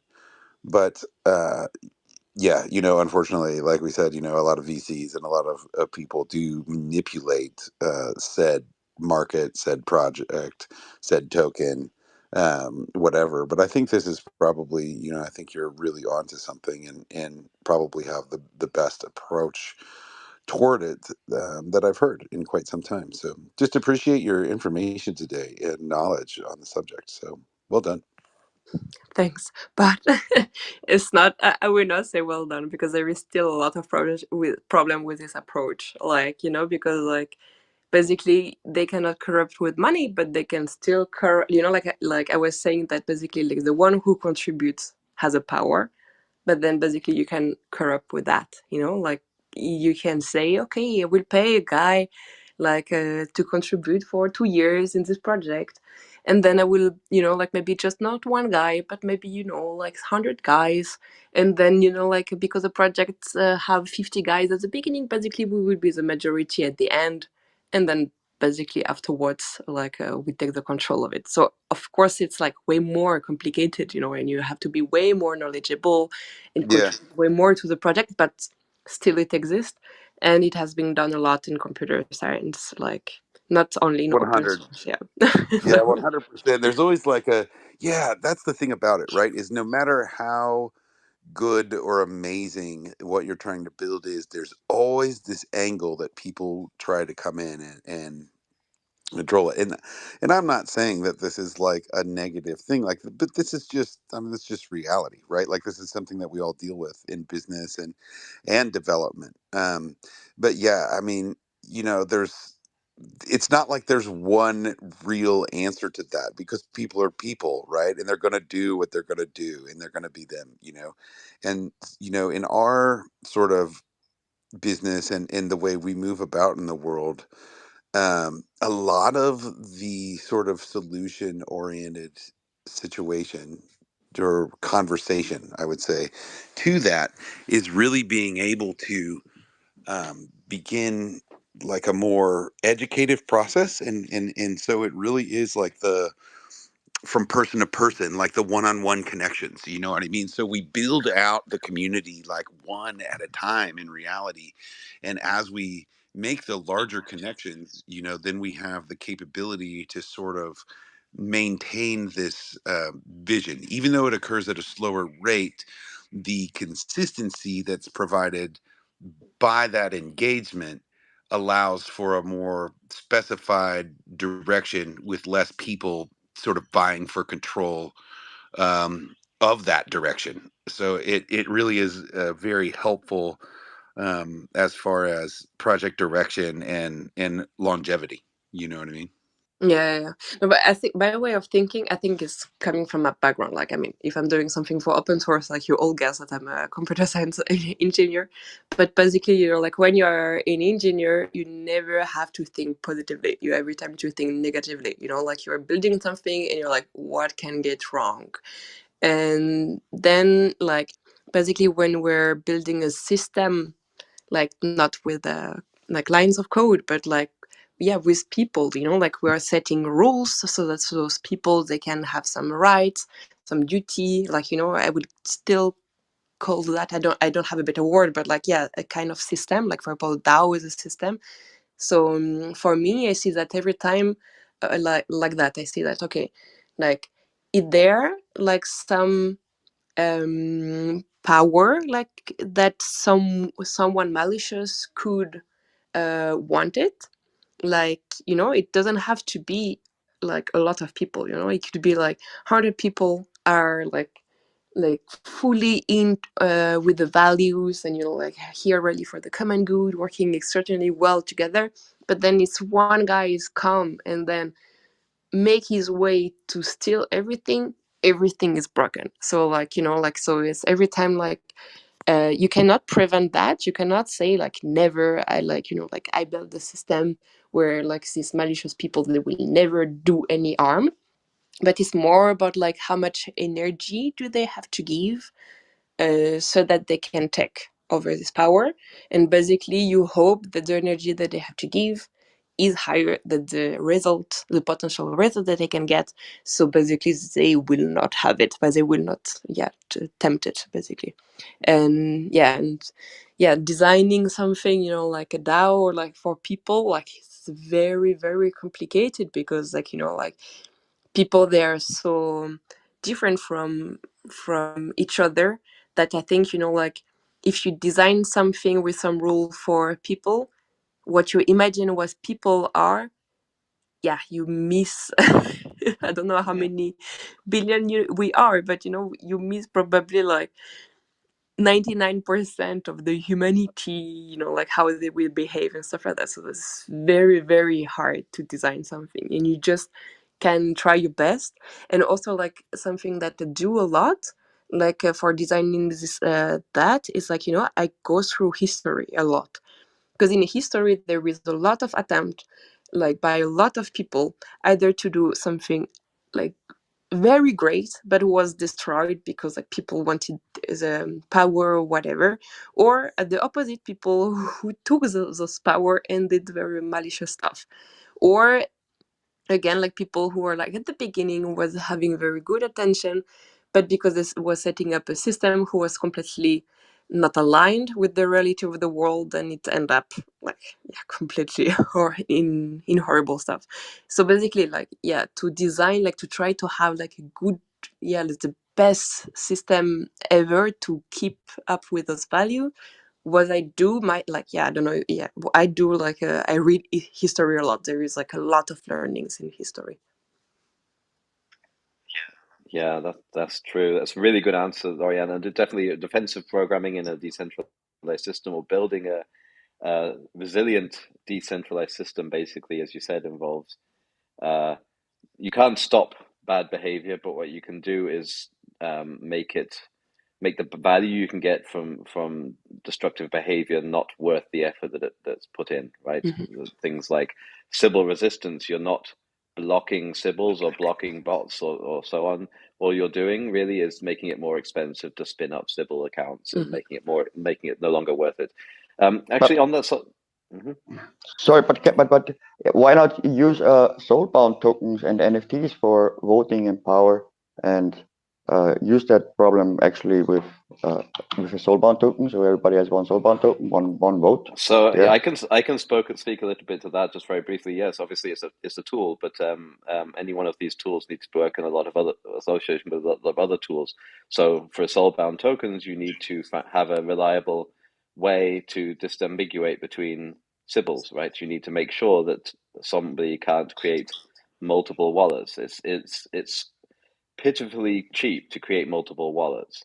There are methods that you can use to identify if one individual source of funds has created multiple wallets, and all of those are effectively arms races. You make it Yep. harder and harder for somebody to create multiple wallets, then they find But it so more and but more ways to replace it. you can create multiple, but it has a soulbound token actually has to prove that your identity, has to prove that you're human, has to prove that this is you, and you have to prove it over. I know that there's already on Bitcoin Passport there are ways that you have to prove that this is you, and That's right. actually it's pretty. So Exactly. this is pretty. Yeah, this is what I And say. So you can't do 10 wallets on like that. Then you if can you always have, You okay, can. You were how just would making it harder and making it more expensive to do it. Gitcoin Passport is a great example of that, right? Gitcoin Passport has evolved to fight the damaging effects of Sybils on quadratic funding. The early versions of Gitcoin grants didn't have anything close to a sophisticated solution like Gitcoin Passport. And every grants round, every few months, new stamps come in, and the Passport team are constantly tweaking the parameters to make sure that they have the best solution to ensure that disruptive behavior doesn't happen in grants rounds. And that's needed because it's an arms race. It's always a constant fight. And all you're doing, as Kevin Owocki says, is you're trying to make it harder, more and more expensive for people to game the system. You can't beat it. You can just outprice it, basically. So what would happen if you have it? Let's say this is a treasury, and this is where the vote goes, and you actually say there's only going to be whatever 100,000 people who actually make the decision, because you know these people are reliable, you know that their values are going in the right direction, and these are the keepers and the people who Yeah, go for it. exactly. And before that vote even happens, all the participants who are in the system can actually upvote their idea or downvote their idea or things like that. Yeah, you need to you need the tools to set to for the voting. You need the tools for Sybil resistance. You need all these tools to come together. And I guess if you want those to be open source, then you need a funding mechanism and a governance mechanism for the tools themselves. So I guess that's where open source economy comes in. Marta, you have a question. Yeah, if we have time for one more question. Um, like, oh my God, that's so amazing listening to some tech tonight as well. So thank you, Lorgani and Dan, for this. But my question is more related to refi, because I've been trying to extrapolate what you've been talking about into the refi space, and how the considerations about game theory and tokenomic design could perhaps be applied. Because, like, looking at refi in general, the code, uh, according to the statistics that you mentioned, is 75% open source. Um, the whole space is built on top of voluntary contributions mainly. At least this is how it started. And I personally, and I believe that many other people in refi would say that, like, this is our system. This is the ultimate system for fixing climate problems, for regenerating many different industries in our economies. However, all systems in the end fail due to the human factor. And if we look at the failure points in open source, if we look at the failure points in economic designs, and then try to look at refi from this point of view, um, would you say that refi could ultimately, you know, fail as a system of regenerating the planet because someone will take over it, like the corporations to cover free open source designs, etc. Like what could happen? Yeah, so the first example that come into my mind, you tell me also, like, I'm not a like refi expert, so like maybe you have to to tell me if it is too far away. But like it is like, you know, like this planting tree system, like, you know, like when like you can, I mean, it's not in crypto right now, but like it was more like in the world of web 2. But like, you know, like every time like there is company who are like buying the fact that they will plant some trees, and then to make, you know, to repair something, like to repair, for example, like the fact that you're flying, or the fact that you're buying something new and stuff like that.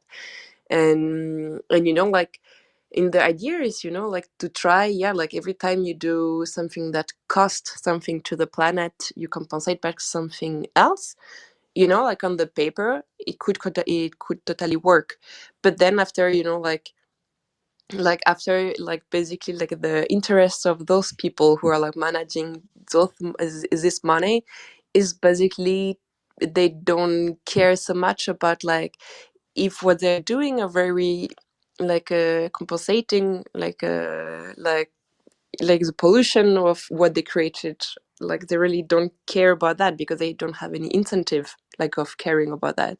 What they care about is like either to minimize like the money that they spend, or like, let's say, like spend the more, like the less money possible for the greater numbers to show to the public, so that like after they can say to everyone, you know, like, oh, you see, like we at the corporation, even if we're polluting that much, we were planting, I don't know, x, I don't know what's the number, but x billion of trees, and yeah, and so we are so great.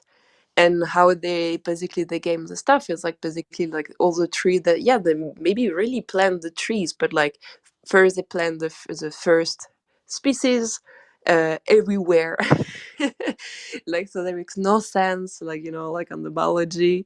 After like they after like if you see the statistics, it's about like after 1 year there is a majority of the trees who died, and after 5 years like it's as if they did nothing. And then, yeah, and then basically it was just like doing something worse than if they wasn't.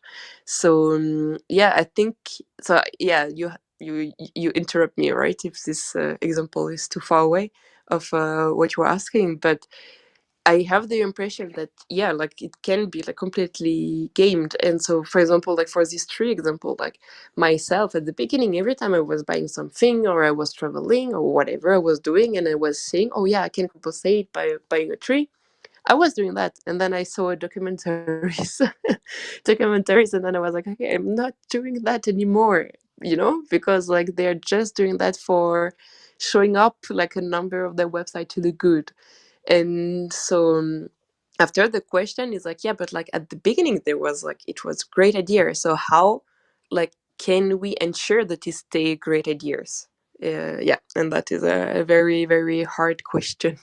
But who could be like, I think, like, you know, like the fact of like permissionless and decentralization could really like bring yeah, some kind of answers to that. Like, again, I'm not specialist of that, so I will just throw ideas of my mind, and maybe it's like it's completely stupid ideas. But like, if for example, you know, like you know, they can only display the number of tree that they was planting, if I don't know, like there is 5 local person who are like randomly selected, who are like here, like, you know, and need to check up, okay, after 1 year this tree survived, after 5 years this tree survived, okay, then you can display it, you know, like, because in crypto we can do this kind of stuff. Then, you know, already it's already better system. And then you can add after like all the complexity around that, and I think we have the tools basically to do that. It's just like now, yeah, like the corporation who are doing that, they don't have any interest of doing it. Yeah, I don't but know you if could that's actually, you can actually put the money on the chain already for the people who actually get planted the trees and things like that, and they only get the money when the job is done and it's verified after 5 years or whatever, Yeah, for example. Yeah. I think there is a lot, like a huge system to design around that. But yeah, but after it's again coming back to this question about like when you design a system, then like there is a lot of money involved, so there will be malicious people. So how you prevent as maximum as you can like this system to be broken. Aligning So what I'm incentives. gathering, yeah, go ahead, please, Dan. No, thank Marta. Just really quickly, I wanted to highlight something that you were kind of alluding to there, Ariana, about aligning incentives and making sure that in the case of of carbon offsetting, that the incentives of the company are the same as the incentives of the issuers of the carbon credits, or the people planting the trees, and the same as the issuers of the people clicking the button on the website when they buy a flight. You just have to make sure that we're all kind of profiting from the same activity, and I think that's a lot of the power of Web3 and and open source kind of comes down to. But Marta, before I go back to you, I just wanted to say hi to Crypto Conexion, who's actually I think probably joining as a co-host now, right? Good to see you again. Yes, hello. Well, I'm back joining as a co-host, but this is a great conversation. I don't want to interrupt, and I see that there's a hand up. Yeah, there is. I also want to mention, if anyone as a speaker hasn't spoken for a while and just wants to drop down to listener for a while, there's a couple of people requesting to join as speakers that we need to make some space for. But yeah, Marta, sorry, go ahead. Hey, real quick, I'm gonna drop down as a listener. You guys are having an awesome conversation. I'm entertained and I'm intrigued about it. But I'm gonna drop down as a listener. Awesome. All right. Good to see you, man. Good to see you. Thanks. Marta, just you, before we go back to the hill, just Marta, you had something else to add? It's just a summary of what I gathered to make it transparent.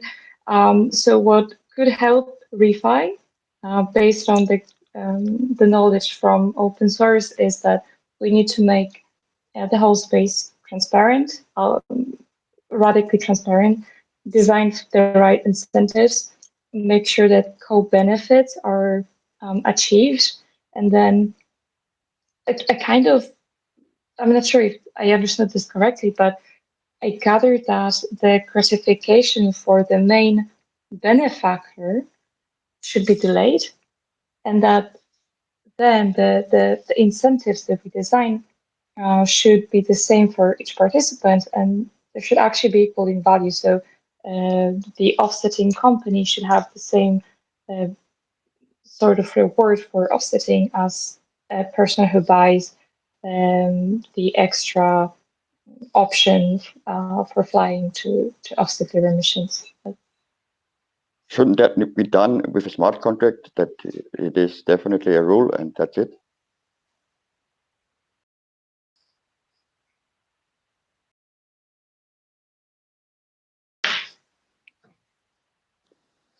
Yeah, I'm not sure if I understood the end, Marta, but like I think also one stuff that you didn't mention, it's like basically the power doesn't have to be in the in one hand. That's also like something like very, very important. And yeah, with crypto is not, I would say, not very easy, because we already discussed a lot about that, but like we have all the tools basically to make that happen. Thank you, notes. The hill, over to you. So, just interesting point there. While carbon credit markets were brought up a little bit, that's something that we, obviously have to look into and be very wary and careful of. The history of the carbon credit market is trash, money laundering, and circular function, basically to feed the greed mechanism of the entire economy from large corporations. Now, you may not believe me on that, but do your research. There's like two key people, you can figure it out. But the fact is that that's something that we've been looking at and have to look at. And so when we do look at the implementation of this, right? And just like you were saying, like for trees and how X amount of trees die in a year or whatever, The so in the beginning we did really think about this and think, okay, well, what's the best way? And it turns out that coral has like a natural function of that, because alive or dead, it still sequesters the carbon, and that carbon is permanent because it's part of its skeletal structure, right? So um, we found this to be a very unique solution, not just the application of the tech that is developed, or the farming method, or the variety that can be produced, but the actual linkability through the our Coral Connect platform and all of that to the direct carbon credit markets. Now those are different in each economy. So the one in Australia is different from the one in the US, and different from Hong Kong, or different, you know what I mean? But the future, when you look ahead and you look down the road, the future of this is huge. Like, this has already been put out, multiple media sources, multiple government agencies, like people that really run shit, right? So being able to position ourselves as a collective to access and apply this function in a more efficient manner, similar to what you're doing with your open source tech and the funding, the is very important, right? So I think overall, at the end of the day, whether you're doing open source technology, or you're planting trees, or you're farming coral, or whatever you're doing, right? Preparedness and having a sort of court vision, a long view of what's coming down the road, what's available, what's happening, and how do we sort of amalgamate these ideas to apply them. Like, that's really where it's at. And that's what I see you doing, right? It's really looking ahead for like the issues and the problems, and trying to come up with unique ways to sort of implement a buffer, right? Not only for your community, but for your project itself. So I think that this is, yeah, I mean, everyone really should, in my opinion, like, take a lesson from this conversation, because there is a lot to be applied. And it doesn't really matter what market you're in. If you are efficient at listening, and you can hear the overall points of this discussion, there's much to be learned and applied. And that goes from tokenomics to application to VC funding to project building to control mechanisms, voting powers. And all of this really relates to the direction that we're all going collectively, because, and I say it all the time, right? Like, we're all in a different lane, sort of, but those lanes all do meet at some point. And what we're really creating is a road to the future, for everyone. At least I know that's what I'm in on, and I hope that everyone else is. But truthfully, I have found this conversation extremely interesting, and I really appreciate your time. Thank you. But like for me, it's also like I have this conversation is also giving me like so much idea about what we could do for refi. Like if we come back for this like this tree planting trees, like so because they are doing so much money. Like the people like who are doing that, and some of them has good intention. A lot of them, at least with the documentaries that I saw, I mean, yeah, the result is not there. And then basically, like sorry. Lorianne, you're getting a little bit quiet. Oh, you're back again. Okay. But do we have time to discuss, because I was going to again a bit long topic. Of course, no, by all means. Just couldn't hear you very well. I think your mic had been muted or something, or had Okay. been covered. Okay. Then so like for these three problems, for planting tree problems, like I think there is like something to do like in refi around that, because like basically like this industry is having a lot of money due to the fact that like a lot of corporations, they have this button about like, do we want to pay a little cents, and but then basically like we have to think about like what do they want. For them, like the corporation, what they want is like to have a good image, and so that's why they started to do this tree plantation compensation. But does it still work? Like not anymore, right? Because like because documentaries have been have been made, like the truth have been shown, and then basically they don't have anymore this good image. But then like with Web3 we can say, okay, but like we do like a project like that, with we ensure that basically every time there is a tree who is planted, there is a real benefit to the environment where the tree is planted, guaranteed by non-biased people, like as I was telling, for example, before, we take random people and then they have to vote, like they have to vote after a certain amount of years, this kind of stuff. But then if we like ensure to the public that basically like every time there is a tree who is planting, there is a real benefit, then basically like the image to the corporation is suddenly coming back, right? Like, because like if they can say, okay, like every time I plant a tree, it is guaranteed by this transparent, community-led, guaranteed by scientific whatsoever, like there is a lot of idea to add, then basically like they will come and say, okay, then the little cents that we collect every time there is someone who is buying something on our platform goes through this refi platform, and then after basically like we can do a lot of change. And yeah, and I have the impression that like coming back to the question of Marta, like a little bit like a time ago, like for refi, like like I have the impression that the same for open sources, like yeah, like this, like the main problem is where is the money is coming from. And so like the answer that I'm trying to build for open source economy, and so like I think that everyone could take, is every time like saying, yeah, where the money is, what is their interest, and after like how we prevent their interest to corrupt us. So I think for tree it could be like very like possible to do something like in refi for that. I don't know if it exists. Did you hear any project like around this subject? It probably exists.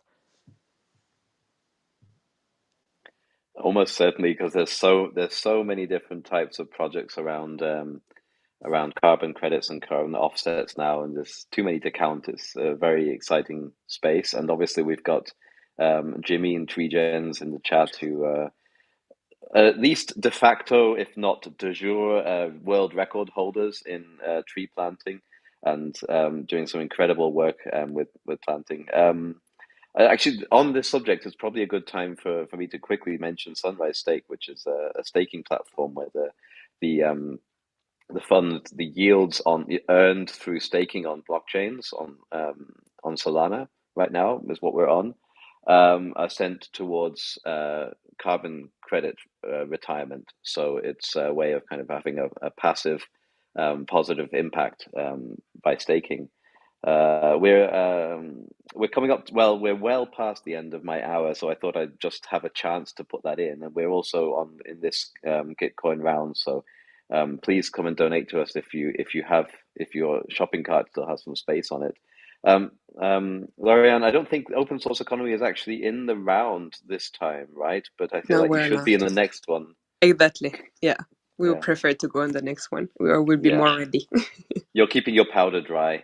Exactly. You say you want to be more ready, but you've got such a great website. I've posted it I've posted a link on the Jumbotron, and there's also on that website there's both a really in-depth white paper and also a really accessible pitch deck. So if anyone wants to hear more about what Lorianne has been talking about today, definitely go to opensourceeconomy.com with dashes between the words, and you'll find everything you need there. Crypto Connexion, I think you ought to be a co-host, but I don't think I don't have the authority to make No, you you one. don't. I'll send a note on the Telegram Okay. so that The we can release you from your duties. I do. I actually, so I'm suffering from a cold, and I should be in bed a long time ago. But it has also been this hour and a half has flown by faster than a lot of them. So it's been really, really interesting for me to listen to Lorianne speak. Thanks so much, Lorianne, for making it for presenting your project, and thanks to all the speakers and to all the questioners. thanks so much to inviting me and for like all the great conversation. I think it was like very qualitative conversation. So thanks a lot for all of you. Yeah, do you have like one thing that you wanted to say to everybody if they want to like get involved with open source economy? I didn't prepare anything. And I'm not very, no, like maybe maybe it's just like if you can show us a little bit of love, because like the open source community is very shy, and basically like if we want to have grants and or VCs or whatever. I already found VCs who are who are also interested about the value that we want to promote.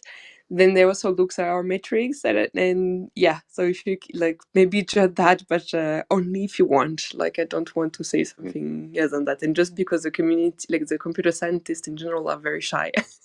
Yeah, for sure. Some of us are.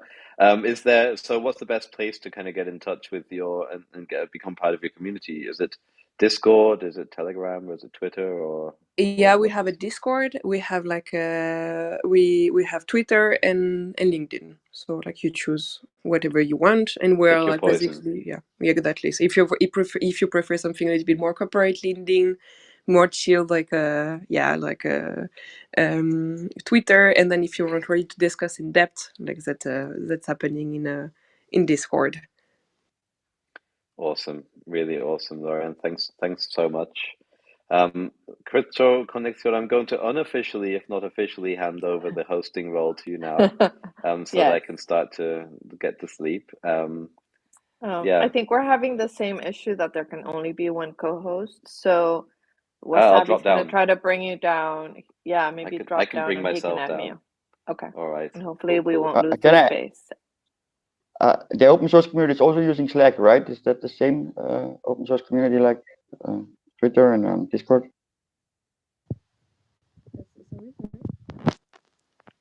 We can't hear you, open source community. Sorry.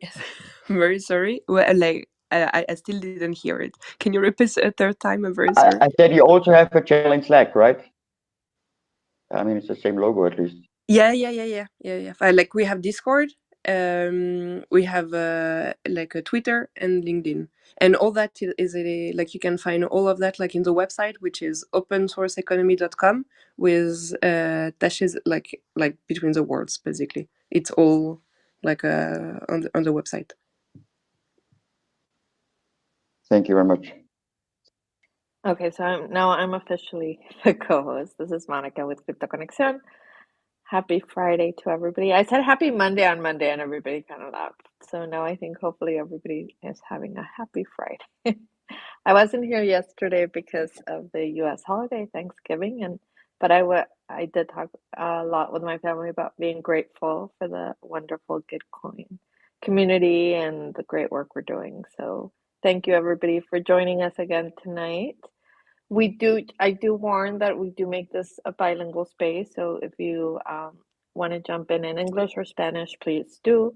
Our friends at La Madriguera, who join us every evening, speak Spanish, and I try to translate as best as I can.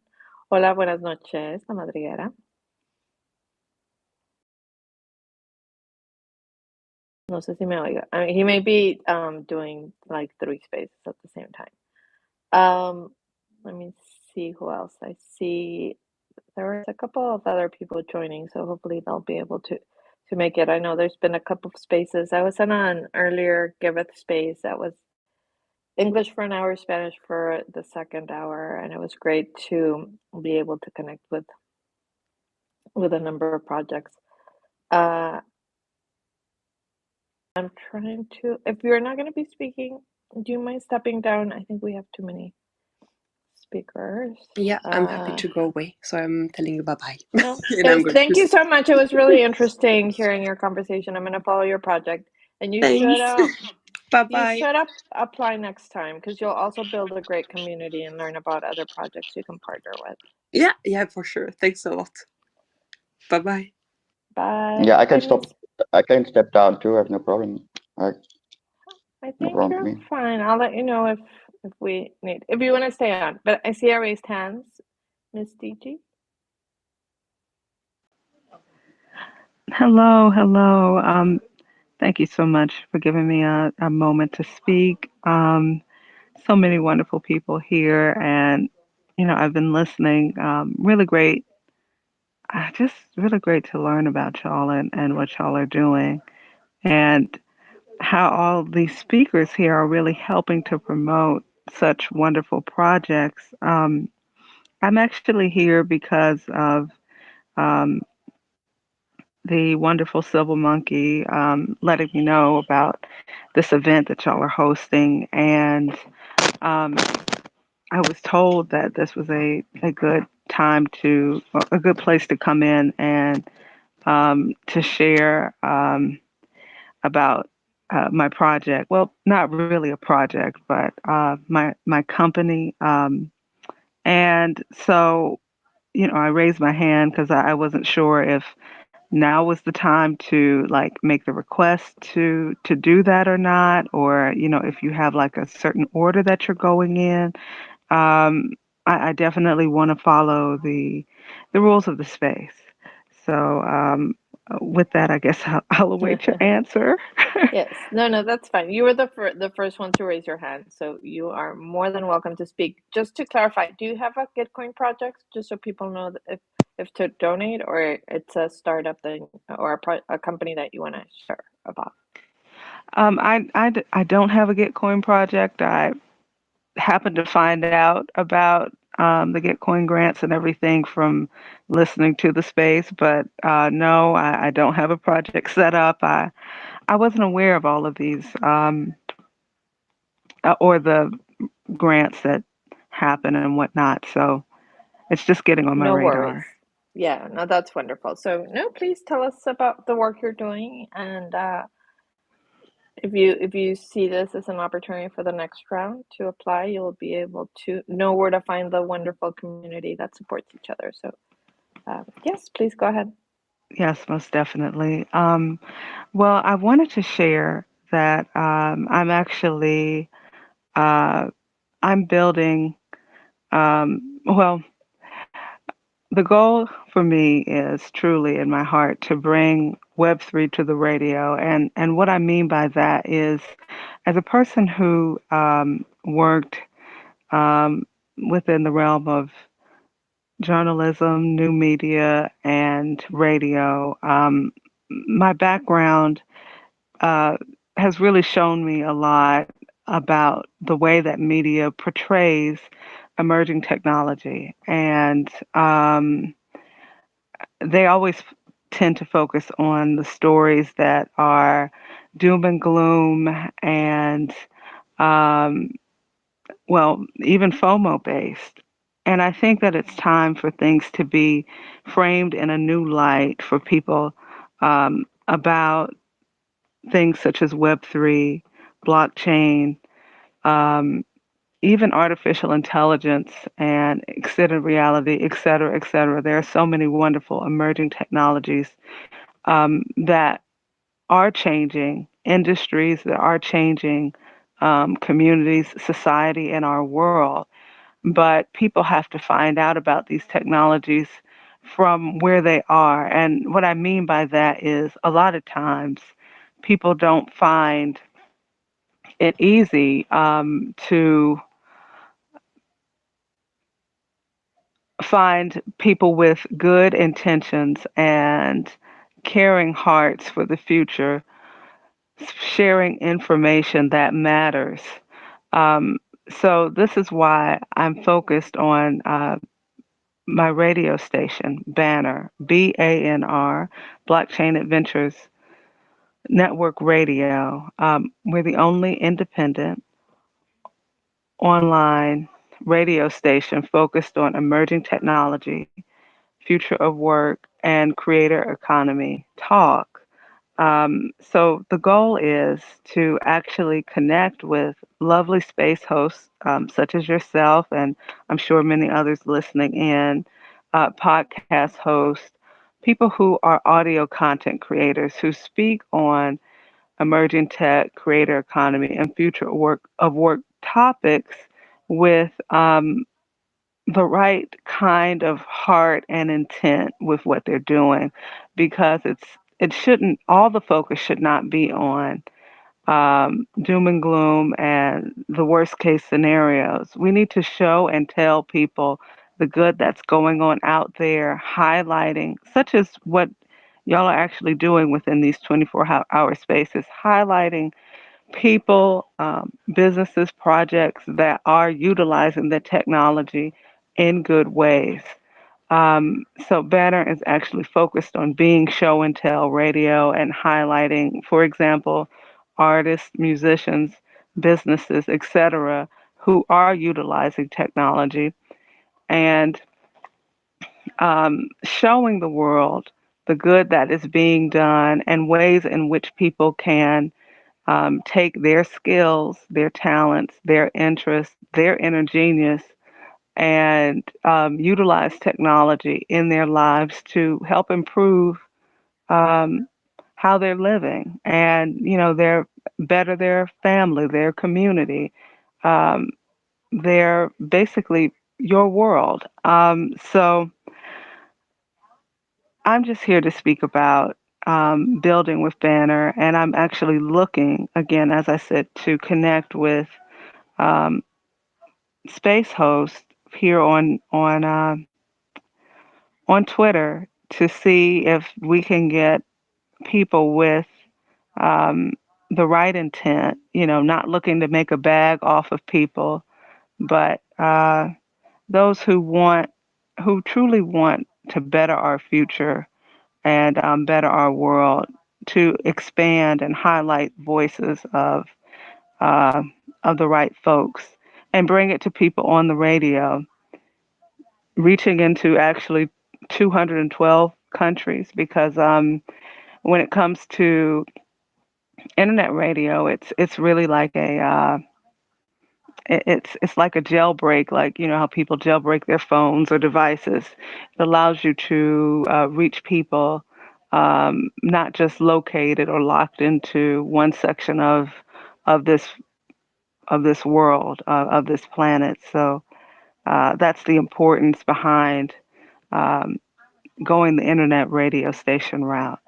I really appreciate the opportunity to be able to speak on what I'm building, and I would love to be able to connect with more of you here, because again, it's crucially important that we get the right narratives out there and reach people, um, and inspire, and also educate and inform people in the proper way.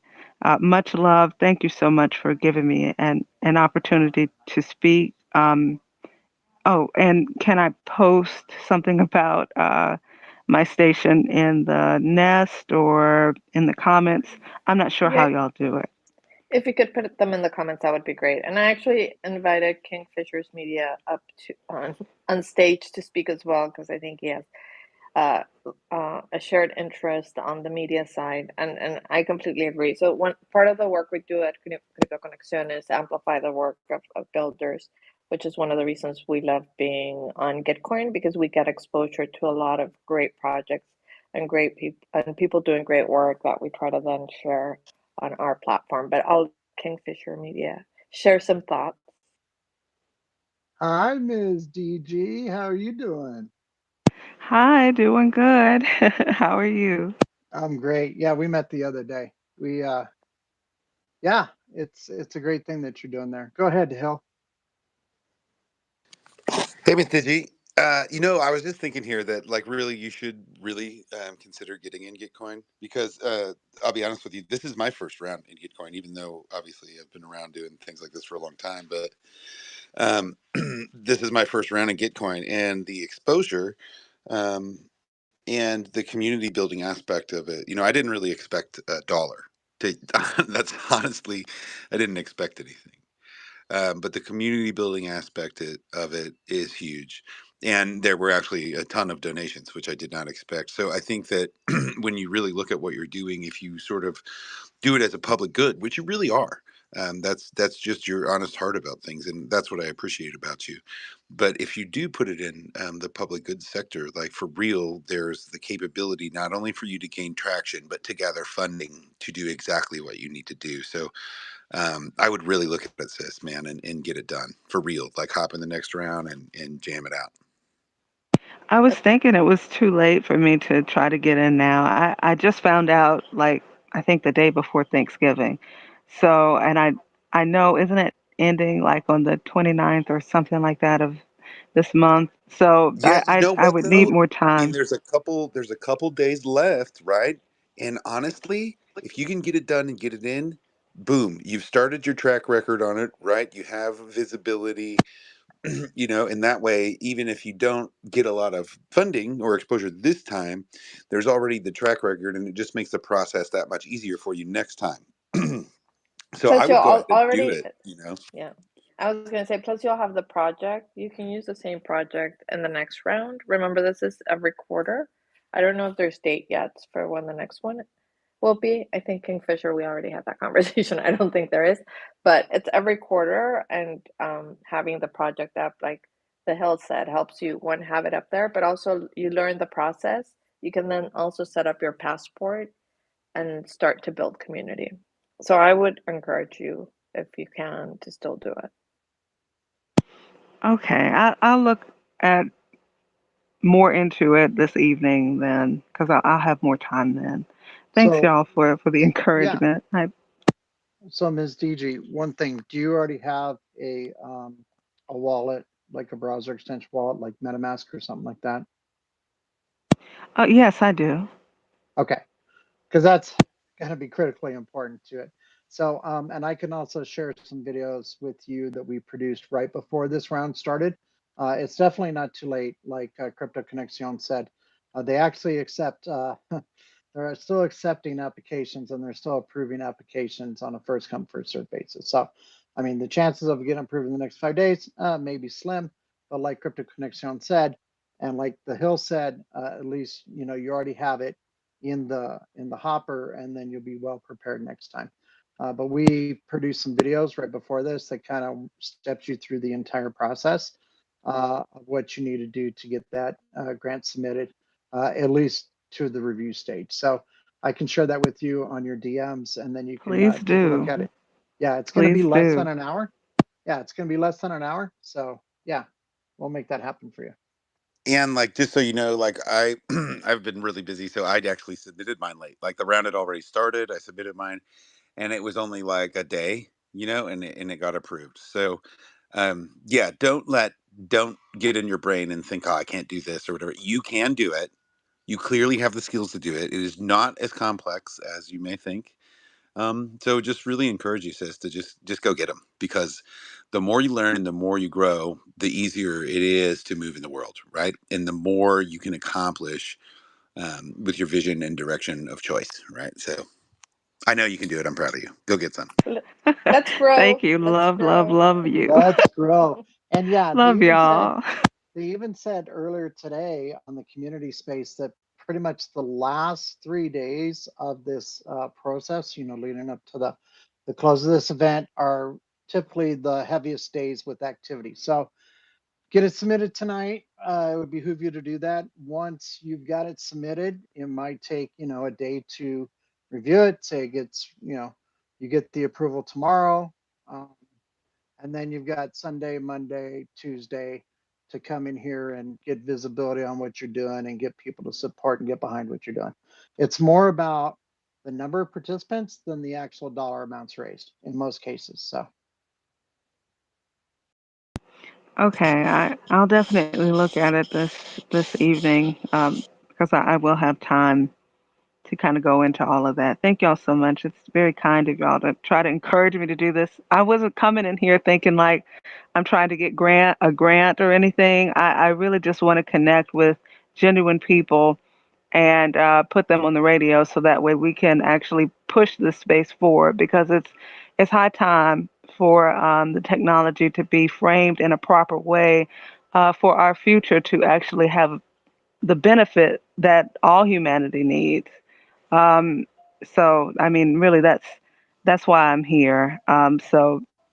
If also, I just want to reiterate, if anyone is, a space host, if you produce um, quality audio content of any type that relates to emerging technology, future of work, creator economy topics, I'm looking for you, especially if your focus is on really highlighting uh, the possibilities of our future that are positive and informing people in a way that that is really actually good versus versus the scams and all of the FOMO and just all the doom and gloom that typically gets promoted. It's high time for a new day and for us to help engage the world. Um, I feel like in a much better way than what has been being done uh, by our traditional media. Thank Anyway, you, thanks Mr. for G. letting me speak. Sure. Somebody's raising their hand. Carbon Counting Club. Yeah, I just wanted to encourage, Jimmy has a couple hundred episodes of Max Impact. Definitely getting that out to more people could be helpful. The geezers in crypto, I think, are great because they are relatable, in their education about this stuff. I think there's definitely some people I'd like to see, like introduce you to and see you work with. King Fisher here, he has educational classes and does a lot of media stuff. I know that there's a lot of effort put into this channel to just reach across several other mediums and places and platforms.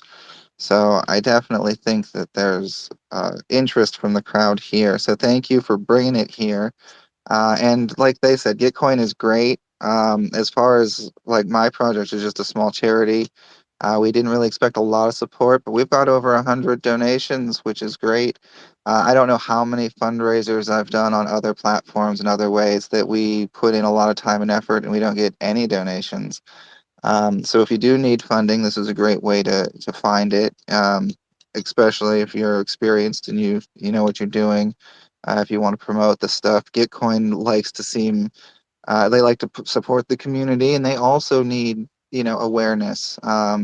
All the money they raise and all the stuff they do doesn't just come out of nowhere. It takes a lot of great people doing what they're doing out there. So I definitely appreciate you just coming in here, learning stuff. I hope that you're going to stick around and that we can learn a bunch from each other. Yes, thank you, Mr. G. So, Carbon Counting Club, let us get you some more donations. Tell us about your project for those that may not know it. Basically, we pay people crypto to do environmental work. If you're composting, if you're picking up litter, you're doing anything like that, planting trees, you send in photos and your personal stories. At the end of the month, you get crypto for it. The community looks at the photos and verifies it. The program, like I participate in it every month, but it's also helped a lot of people from all over the place. There's a just opening up the opportunity is great. For every dollar in donations we get, there will be $2 in crypto that can be collected from the pool for the 3 months. So I'm coming, bud. If you can donate, that's great. If you need a couple dollars, please do participate. Even if you don't need the money, but you just want to practice learning how to use crypto, it's a great way to use crypto without really any losses. I'd encourage the communities here to take advantage of the bounty program, find ways that it can support your community and your projects. Um, there's a lot of places in the world that this opportunity is a lot bigger of a deal. Many countries around the globe, a $10 a month is an average income. So if we look at this and you're like, oh, they only get like $5 or $10 a month, that's a lot of money. That's an average income for some people. So like we're starting small, but we're gonna build it. That's awesome. Thank you. And thank you for coming up to talk to Miss DG and sharing your project. So please donate to Carbon Counting Club. And since Kingfisher Media doesn't really, in my every space I've been on, I don't think you talk about your project so people can donate. So this Friday, we're going to highlight those that shill others, but maybe are not promoting themselves. So Kingfisher Media. Can I ask a question to Kingfisher Media? Yes. Go right ahead. Are you using some kind of gamification tool already? So maybe people have a board where you see who did the best, the most for the environment, or some team building too. Yeah, so just to, that's a great segue. So let me explain a little bit about our, not only about our ecosystem, but our company. So we are a registered company in the state of Wyoming. Okay. The reason why we went with state of Wyoming, because the state of Wyoming has a very specific business structure that they recognize outside of Web3 in a traditional business format called a Series LLC. If you're not familiar with the Series LLC, what a Series LLC is it's the multinational corporation set up similar that C Corps have access to, but it's very specific to the LLC structure. What that means is we have a parent company and then we have 10 children companies underneath that parent that have a responsibility back to the parent. Each child represents one of our verticals. So before we even formed as a company, we had to think, what is going to be our area of focus? What is going to be our area of emphasis? What are we going to produce as a media company? So with that in mind, one of the children is specifically focused on operating a live learning environment. We have a live learning center. Right now, we're using a Web2 solution on that called Google Classroom. We have two core curriculums in there right now. One is blockchain basics in plain language that we feel is very relatable, at least based on the feedback we got, it's relatable to people who are not Web3 native, but also for Web3 professionals who maybe want to learn how a different approach may be to get more people involved in what we're doing here. The other core curriculum is a financial literacy course developed by one of our colleagues. And so that one is more intense, it's more activity based, it's more gamification. In terms of what we've done so far for gamification, this is our second round of Gitcoin grants. So we were in GG18, but because the company wasn't old enough at the time to qualify for the grant proposal, we focused on highlighting the brand, which is Kingfisher's Corner, more than we could the company itself, right? For this round, we're putting the focus on the company itself and what the company is looking to achieve from a long-term perspective. The current gamification aspect that we have is that one, we have a mechanism in place for the attestations that when a learner comes through, they complete a course, they get a soulbound token, which signifies that they've completed that course. The other thing that we do is with all of our broadcasts, we reward our most active and engaged supporters of our broadcasts in the form of a monthly award that is then minted as an ERC 1155 token. We are looking in the future going forward, and this is probably more of a Q1 focus than it is a right now focus, but we are looking at incorporating some sort of like questing, as far as the gamification of it. So having some sort of questing element in our ecosystem. We're not even 6 months old yet. So I feel based on the feedback we've gotten already, what we've already built in that short amount of time has already been pretty amazing, right? But long term, what is the end game? What is the full ecosystem once it's fully mature and built out looks like? It looks like this.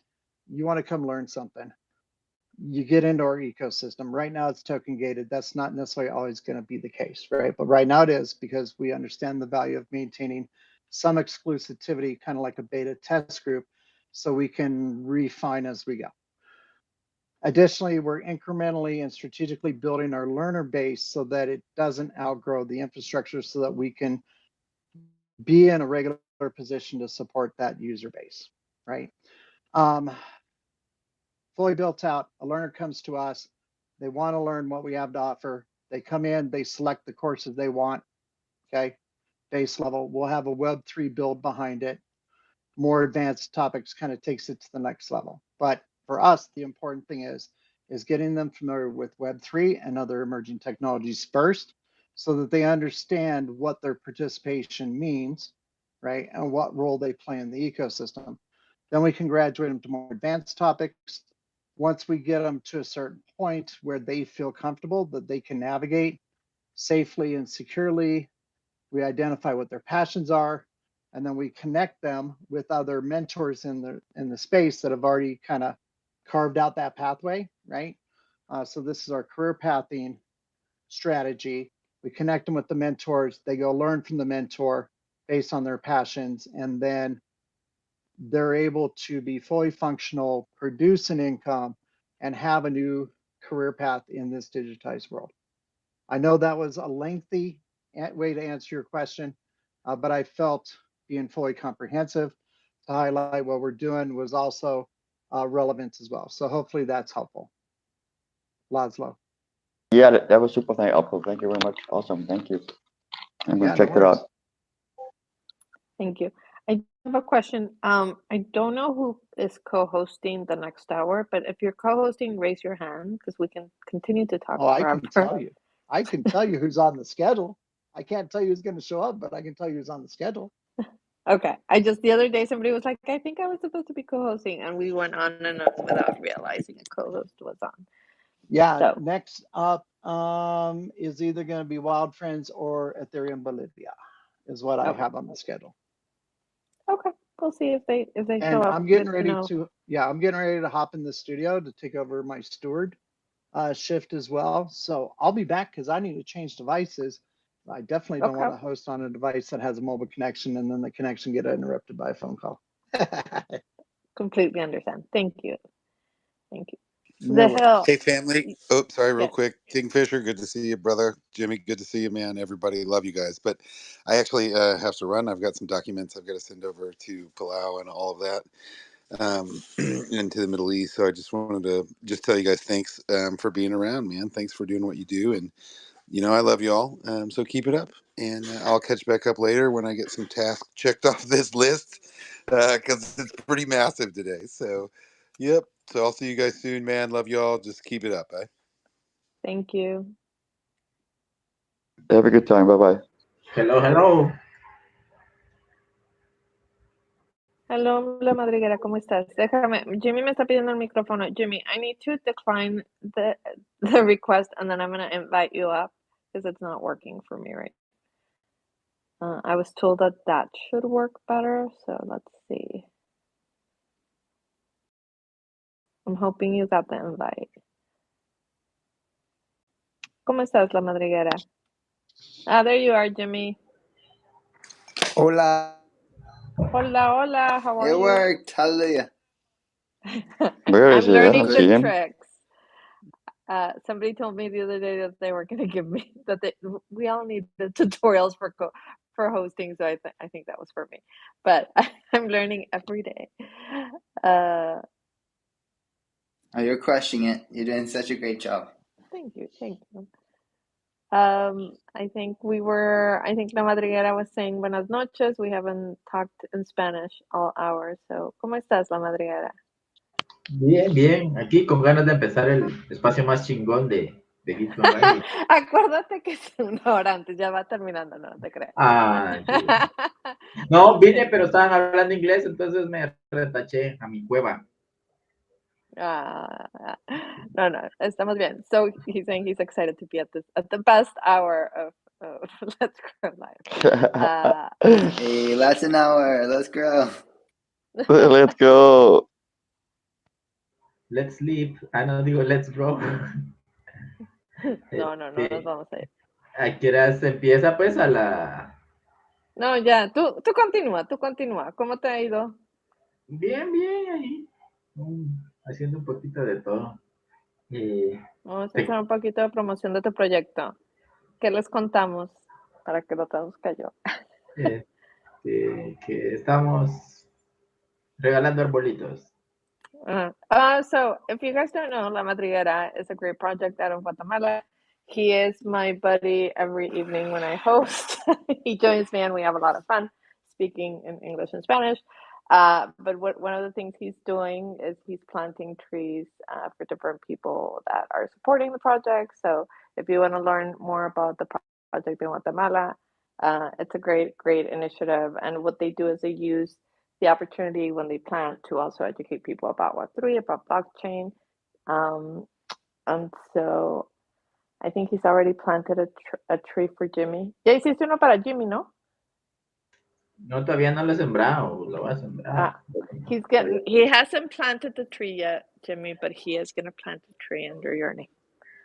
Oh wow, that's such a nice gesture. Thank you. Tiene que empezar. That's so awesome.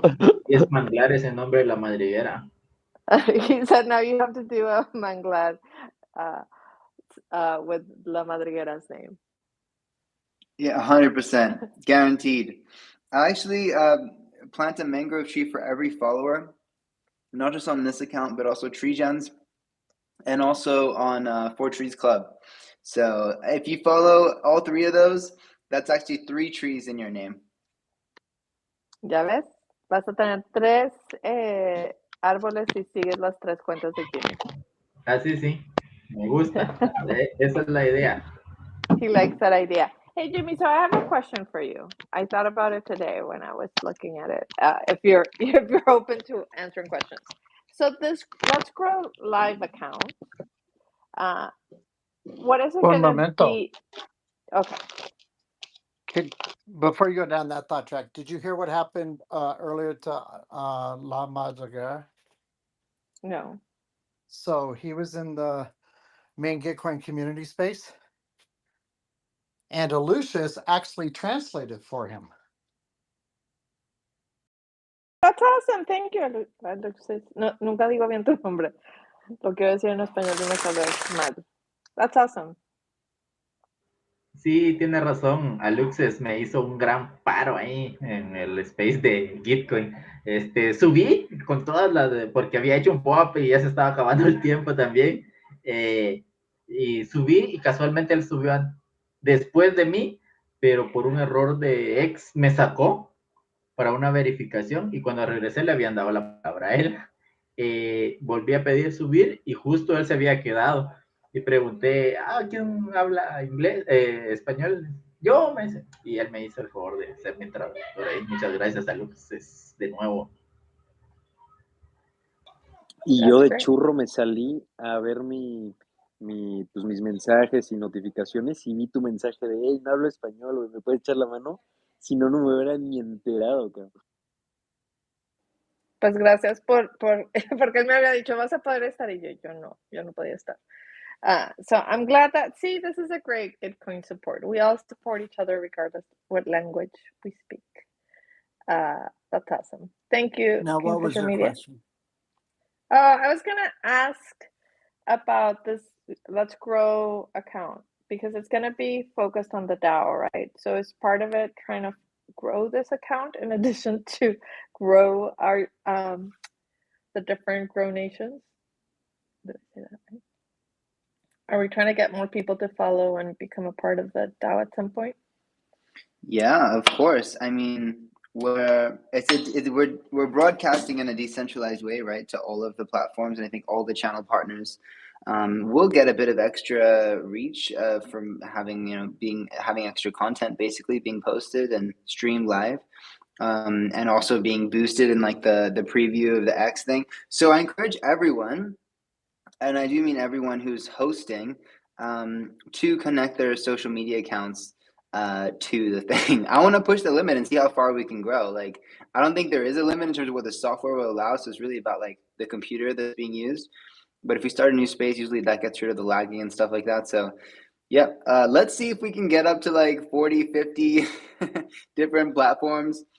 Should be easy to do because you can connect more than one, right? You could do your LinkedIn, your Instagram, your TikTok, your X account, obviously. And let's grow. So yeah, it's gonna grow our account as we grow everyone's account. It's like, as the tide rises, all the boats Also rise. How does this description go? Rising with all the ships. Something like that. Or growing with all the trees. Growing with all the trees. Yeah, as the branches grow, the whole canopy grows. A Something like that. rising tide raises all ships. That's what I was Yes, trying to say. that's Yes. what. Thank you, LT. I appreciate you, Kingfisher. Okay, I And have two the hands whole up, but mission. Oh, sorry. no, go ahead. And then after you finish, we'll have Miss DJ go. Okay, cool. So the whole mission here is to grow the region movement, and Let's Go DAO is this is the first effort. We're very new here, and we're gonna get growing and growing, and try to make create awareness on the region movement, and try to make it bigger and bigger. That's the whole mission, right? Yes, sir. Yeah. To unite and grow the regen movement.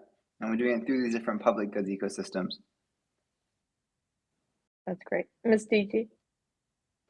Hey, I just wanted to encourage everyone to retweet the space. You can retweet, you can quote tweet, but that really helps more people get to hear and learn and know more about the awesome things that are going on, the awesome conversations y'all are having in this space. So I just wanted to encourage everyone. If you are here, if you're supporting, if you've been listening for, I don't know, 15 minutes or so, and you're still here, please go ahead and retweet the space so more people on your timeline can see it. And if you're one of those people who doesn't like to have a whole lot of retweets on your profile, you can always remove it later. But while you're active and live in a space that you actually care about, please show your support and show the people that are working hard to make these spaces possible. As I just think it's awesome, y'all running these spaces 24 hours. I think it's wonderful. Please go ahead and retweet. Much love to all of you, everyone here. Thank you. Much Good love. reminder. Much love. Yes. So, According, sorry, just to add to that real quick. According to the algorithm, yes, retweets are great, but commenting is actually does the best for the reach. So make sure you're typing "Let's Grow" in the comments. You could also type hashtag Let's Grow. But yeah, you can always retweet and give some love. Thank you. El espacio más chingón. ¿Quién fue? ¿Quién fue? Oye, creo que ya llegó Wild Friends, que no sé si quiera tomar su spot de co-host, como ustedes quieran. Si quieres nos avisas Wild Friends, como prefieras. I don't see them in the space. I Oh, don't by the way, see is it true them. that you can say something rude in Spanish as long as you say por favor afterwards? It won't be an insult. El espacio más chingón. Hey, No, Wasabi, a ver, Wasabi, ese cállate, es por favor. Wasabi. ¿Oíste Yeah. la pregunta? You need to respond to the question. What was the question? Sorry. What was the question? Can you repeat it, Kingfisher? I'm not responding. That you can say something rude in Spanish, and as long as you end it with por favor, it's not an insult. Yeah, mostly. Okay, Wasabi, cállate, por favor. Este es el espacio más chingón. Eso es lo que dice la madriguera. Según la madriguera. ¿Y ahora qué va a ser co-host, Wild Friends? Yo les dije. Sí, ahorita los estoy subiendo. Siempre nos divertimos mucho, eso sí. We always have a lot of fun, right, Jimmy? Oh, yes. Me despido por hoy. Casi que pasé Ay, solo a no. saludar. Bueno. Pero un abrazo grande. Me voy a quedar conectado, claro está, pero tengo una clase. Okay, he has a class, so he's gonna have it on the background, but he's not gonna be on Un abrazo a speaking. todos. Gracias, buenas noches. Let's It all grow. comes from a spirit of love. Buenas noches. Let's grow. Let's forever grow. So Wasabi, I have a question for Wasabi if he wants to answer. And this is like more somber, but how are things in the DR after the storms and the flooding that happened? I think it was during the weekend. Yeah, it was exactly last week. Yeah. uh, we are, let's say, recovering in a way because we lost human lives last week. They are they shut down the whole like the main way of you getting into the city, into the center of the city, so uh, uh, they can fix that because they had reports from 24 years ago about that problem, that construction wasn't made in the right way, like even though we spend like it's crazy the amount of money that politicians they get in the budget. Like we're talking about hundreds of millions of dollars. We had that problem, and mostly is because they is coordinations problem, lack of proper allocations of funds. So yeah, they are rebuilding the whole strip and the tunnels that got flooded. Basically, they're trying to clean stuff. It was crazy to see how the rivers return all of the trash back to the towns, and the trash flew back to the streets. It was like nature returning whatever the humans does to the harm they do. So yeah, mostly school was closed for a few days, but yeah, they back up. They open school, and yeah, we are like back on track, in a way. But I hope that we learn from this experience because last year happened. Uh, we had some similar floods, and they were crazy. Many people got lost. Yeah, not like this one, but it was crazy. So yeah, I just hope that we do and make better decisions as citizens and as people. Absolutely. Well, I'm glad you're okay. And if you guys haven't been to the Dominican Republic, which is beautiful, it's a very resilient people. So I know that you will come back, but it was heartbreaking to see some of the images.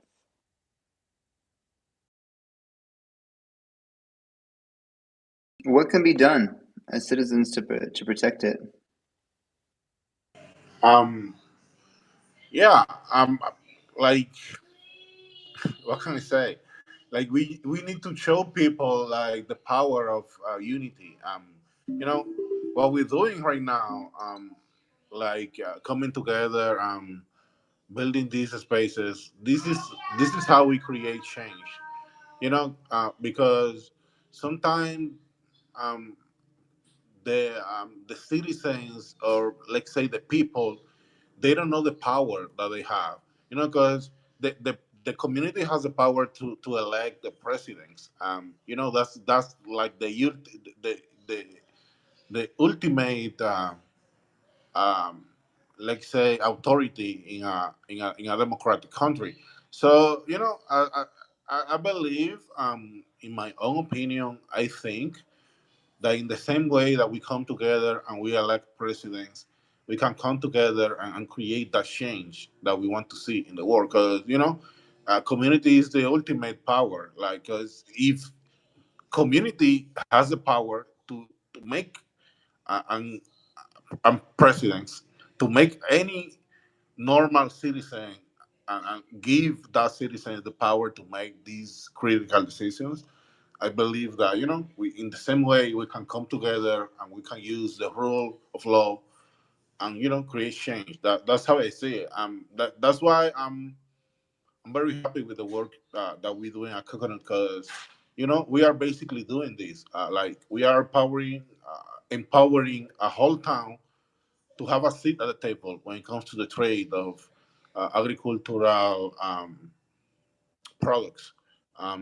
Basically they're gonna be able to have to create new companies and to have a voice, have some sort of decision making when it comes to who to choose to be in the seat of power.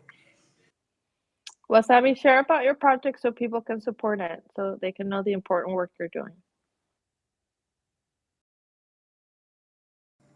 Or no? Yeah, Oh, okay. yeah. Sorry, was drinking water. Yeah, I'm Wasabi. I'm from the Dominican Republic. I'm one of the founders of Coconut Network. And in a nutshell, what we're doing is a blockchain.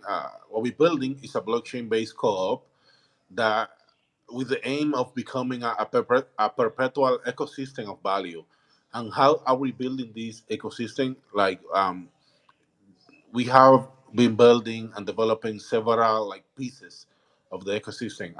For example, Coconut DAO is a Moloch DAO where the governance is backed by coconut trees. Um, Basically, it's a DAO that is community governed because the core team doesn't have any voting power in the DAO, so it's 100% community control entity. We have the Coconut B1. It's basically the first plantation, the proof of concept, with the idea of creating this community owned and community governed coconut plantation that can be a multi-crop ecosystem that provide value beyond financial markets and beyond the just providing jobs. We have the aim of providing other ecological benefits that derive from the creation of these, like I call them natural ecosystems, because besides the trees, uh, the coconut trees are like a great source of pollen for bees, and they are like shelter for several type of birds and other animals. So yeah, it's like a very holistic approach to planting trees, but we're using coconuts as a means of providing stability. And we have the Coconut Network, that is basically this group of people that is creating the trust layer between the Web3 and the agricultural sector through the creation of these plantation. So basically, the network is in charge of, let's say, government approaching the government officials, getting planting permits, and that kind of stuff that the DAO is not able to do because is at the level that it is right now doesn't have the capacity. So yeah, but it's designed in a way that as soon as the DAO has the power and the treasury and the means of doing it, the DAO is going to be able to even remove the core team from the equation, because that's the idea. So we empower communities so they can come together and be like, hey, based on this on the type of soil that we have, the weather and location, we can plant grapes, or we can plant bananas, or we can plant whatever they can grow. They can do it in a community own way. That's like on a high level the idea. Yeah, and, That's and, and every tree brings back life. No, every tree you actually plant brings back life from all different kind of animals and insects and everything. It's so important. Yeah, and even though that's not like my background is not like my real background is in tech, so that's not like my field of expertise. I'm learning when it comes to all of the benefits that derive. But that's the beauty of what we're doing, because we don't have all of the answers. That's why when we designed the governance of the DAO, we was like, okay, how do we solve problems before we even have those problems? So we designed the DAO in a way that we don't suffer from growing pain, and we don't suffer from success, because the DAO is able to fix itself, because the community, the body members of the DAO, they have they have the fully control of fixing or changing or updating any process the way they see fit. No, I heard about that this guru from India. He actually also started growing trees in regions where nothing could grow anymore. I mean, they had to water them for the first years and things like that. But actually, life came back to regions were pretty much desert already. Yeah, yeah, it is. Yeah, coconut trees they require like a high amount of water. That's something that in the Dominican Republic we things like we have that tactical advantage when it comes to the geolocation of the country. Like we don't suffer from water. We don't suffer for those kind of problems when it comes to agricultural practice. That's why we are so. For example, we have some. There are some products where Dominican Republic is like top of the line, like coffee, cacao, pineapple. There are more that we like. We are great exporters of those. No, that sounds great. That's really awesome. I like that. I love the work you're doing. So thank you, thank you, thank you for sharing. I see that Wild Friends is now a speaker. If we want to make them co-host, happy to give them their space. How are you, Wild Friends? Fine, fine. How are you? Good evening, good afternoon, good morning to everyone, wherever you are. Happy to be here and Thank happy you, to thank help you. also on co-hosting. Wild Friends, where are you located?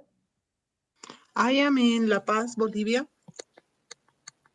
You guys, since we've gone down this path, you guys have had also really horrible fires, right? Yeah, definitely. The fires are still active in some places. And some others have rained recently last night. And we were just praying for that because unfortunately these fires have been intentionally provoked by corporate interests about the lands of native communities in all these rainforests that we have, and they want to take that land, and and also just they wanted to extract natural resources as gold, and obviously pollute those rivers that are already being polluted illegally, and they wanted to make it legal. So it's a tough fight, and we are going to fight for these communities. Thanks for the work you're doing. I think you have to accept the co-host invite. Yeah, we face the same problems. It's just like different locations. It's crazy, just crazy. 100%. And that's why I think it's so important that we talk about them too, because I don't think a lot of people knew about the storms and the issues you were facing in the DR or the fires. I actually had not heard about the fires in Bolivia until I think yesterday. So I think it's really important that we realize why the work being done by all these projects and communities is so important. Yeah, that is an excellent point you are pointing out, because unfortunately the traditional media is colluded with these corporations, so they don't want to this news to be told or to be heard.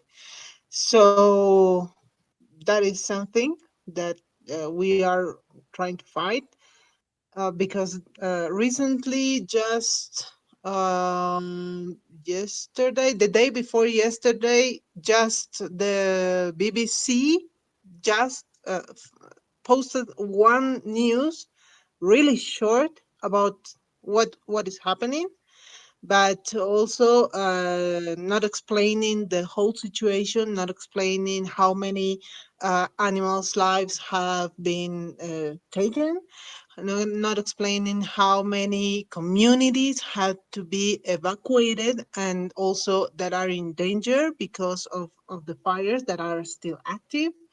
And that is something that really comes into attention, because how can this big news corporations could not just post a news with all the information. Uh, they have correspondents here. They have people working to have this news work, and it's unbelievable. The silence in the traditional media, it's definitely because they are colluded. It Well, I should think actually be the responsibility. Oh, sorry. Yeah, exactly. Well, and I was going to say, and that's why I think with the work that Kingfisher Media and SDG are doing to educate people and to talk about different issues, even though we want to bring the positive of blockchain and Web3 forward, I think we also need outlets that will cover this important news that we're not hearing about. So thank you so much for sharing, Wild Friends. I don't know if you had agenda for tonight, so I am giving you the co-hosting duties. Thank you, Moni. Well, I wanted to brought also some attention because of these topics, and try to establish also maybe some actions that we can take together to fight these things. Not only just talking here in our spaces, but also to bring attention and to help to help these communities. We are working in a campaign for raising some funds because there was a need of equipment for firefighters that are in on the field. But if these fires get seized, also that the money that is going to be raised is going also to go to these communities, so they can reestablish, because most of them have lost their homes. So that was some topic I was going to propose, but I can also accept any other topic that maybe you would like to talk. Well, I think that's great, Taz. Yeah, I think Jimmy asked the question, right? What can humans do? How can we help? So I think it ties back to that. Yes, yes. Let me share the post. We had. Let me see where this was. Well, we were. Oh, here it goes. I am sharing on the Nest the campaign that we are already on. So if you would like to donate to that campaign, it would be greatly appreciated. Um, but also maybe we can discuss some other actions that we can take, because I think the community is really strong to also attend to these kind of activities that are needed to be told. I read once about this book. This little boy actually, he wanted to actually solve some kind of problem, and he had this idea that if every of his friend actually finds only two people who is gonna accumulate to actually help him with the problem he has, and the friends he found will also take two, and so on and so on. And this was his approach as a kid. And if you make it mathematically, that would actually work pretty fast and very, very good. Everybody just brings in two new people and make it a chain, of course.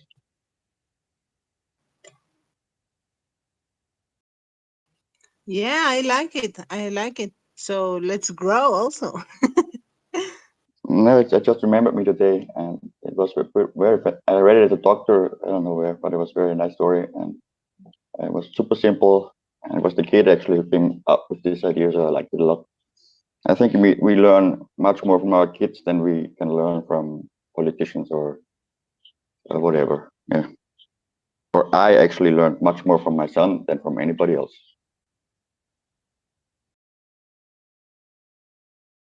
Yeah, that is true. Kids are fantastic with this kind of ideas, and they learn so fast that also we tend to learn from them. That's nice. Yeah, and they have no fear. They go in every situation with a brave heart, with love, and no hate or bad thing or bad intention at all. It's just love what they actually have and what they live when they're very young. I mean, he was still from 0 to 3, where he taught me so much. Yeah, definitely.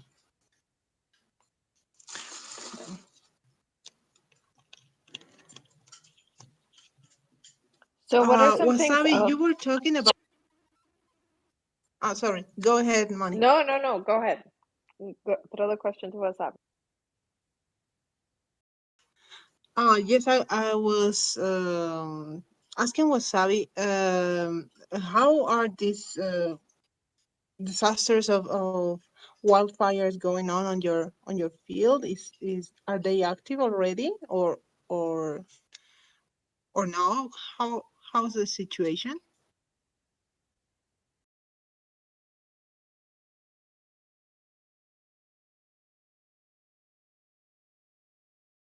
I think, Wasabi. yeah, I think he was talking about the floods. So what they had was floods. Oh, the It's floods. a little bit Oh, of wow. a different situation, but it was very deadly. I mean, they had several people lose their life, and they're still building out some of the damages that were done. It's impacting access to the city. Wow, wow, wow. Yeah, these disasters are heartbreaking. Mm. Agreed, agreed. I was just sorry. I'm trying to multitask here. I thought there was a message in one of the many chats about this. But yeah, do you have any thoughts, well, friends, on things we can be doing? On did you want to brainstorm? Yes, or maybe we can also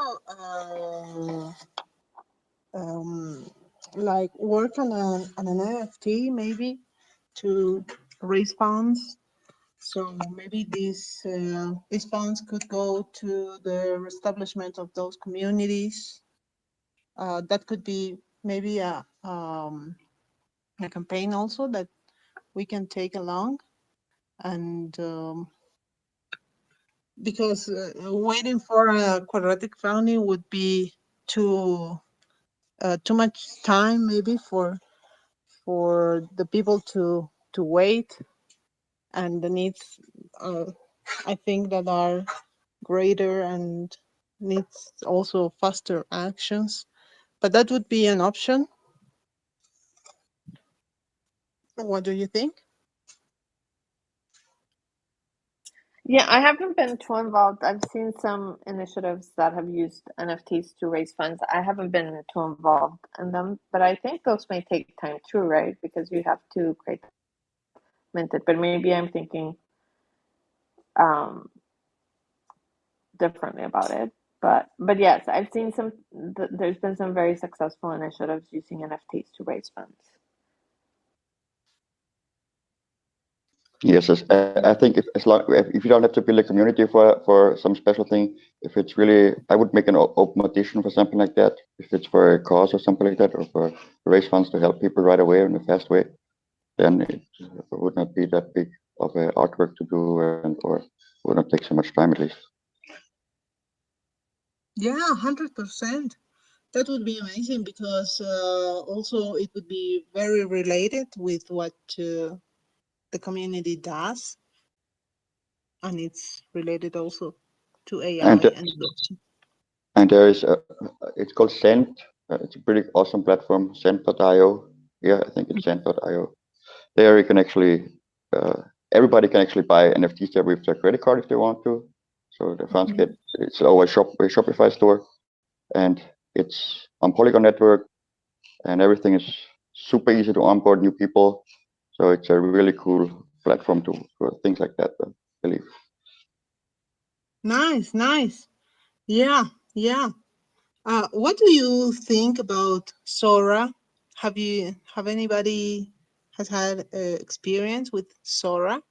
Yeah, I like Sora too. I like all chains. Yeah, no best one Yeah, or special one. But yeah, it's we also use. awesome. Like, Sorry. no, I'm Uh, sorry. Go ahead. yeah, Sorry. I was gonna say we use Sora for an NFT we did for a program. We did a writing cohort. The only thing is that the people that you need either optimism, right? You need optimism to be able to mint, even if you're given the NFT for free. So I think Mhm. whatever you do with Sora, you need to keep in mind that you need to add whatever that transaction fee is. I'm not And necessarily sure it was a gas fee. I think it was even separate for that. So that would be my only flag if you're doing something for fundraising. Take into account that there is a transaction cost. yeah, but I think Sora does it that way that the transaction cost actually goes to the project that needs the funding. I think. Yeah, and easier. It's definitely on Sand because you don't have to bridge something over there. But on Sora you can actually buy it also with credit card. Yeah, I think so. I have to check. Let me to check that real quick.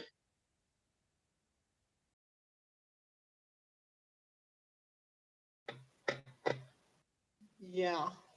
Yeah, I don't know. The only thing I will tell you, it's great for optimism. It's also easy, super easy to create an NFT and mint it and issue it. So that part was really easy. We really liked the experience, and it was also something different what we did. But because we were awarding the NFTs to those people that participated in a cohort, we sent them a little bit of each so they could do the minting. Mm. Yeah, but if you wanna actually get some funds, I would really do something like Sand, where people because you don't even have to create a wallet on Sand. You just have to log in with your email, create a wallet for you, and if you want to take your NFTs to your wallet, it's completely free. Minting is free, and you all have to. You say how much what the price is gonna be, and they can buy it or Shopify Layer or something like that. You can buy it with a credit card. They can leave it there. It would just be a funding for the cause, and that's it. I think that sounds nice, and that it would be approachable for the needs that we are speaking about. So I think that's nice. I don't know what everybody else think about.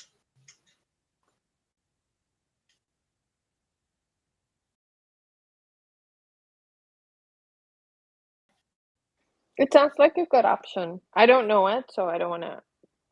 I can look it up, but I haven't really used it or done more research. But it sounds like a great option.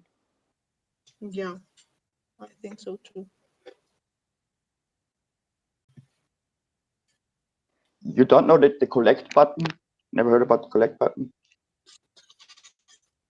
No, no, I haven't. Okay, I know for I know a year or something like that. But they actually was always it was always better. Dot send dot no that was Mirror, but the community is growing and they're doing uh, readings, also music, pretty much everything, and it's really a nice place. And Polygon, yeah, super cool. You can actually put everything on there. You can even sell something because you can actually sell it uh, over the Shopify, which is included. Ah, that looks nice.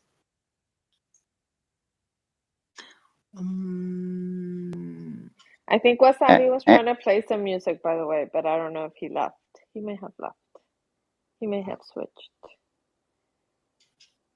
Yeah, He he Anyway, told me he was did. going to go play some Bad Bunny. I know that. I thought he was gonna play it on the space. But Bunny, that's because he wants to speak Spanish, or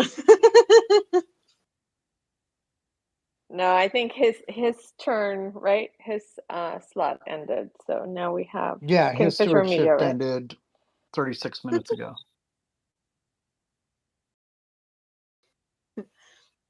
yeah, that would have been nice.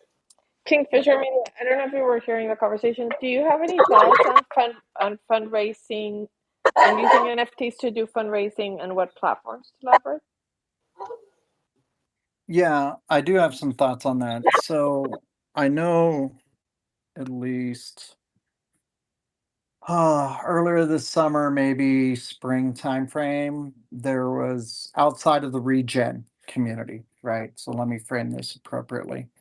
Outside of this community, the regen community, there was a lot of non-positive, um, like narrative about using NFTs for fundraising purposes, just because in the past there have been a numerous amount of projects, and this is going back to like August, September of 2022.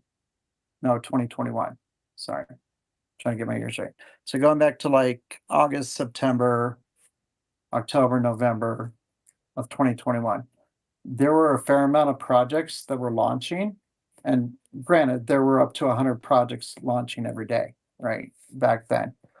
Um, but either communities or projects that were launching, there were a good portion of them that said that a portion of the proceeds would go to like, charitable efforts, for lack of a better term.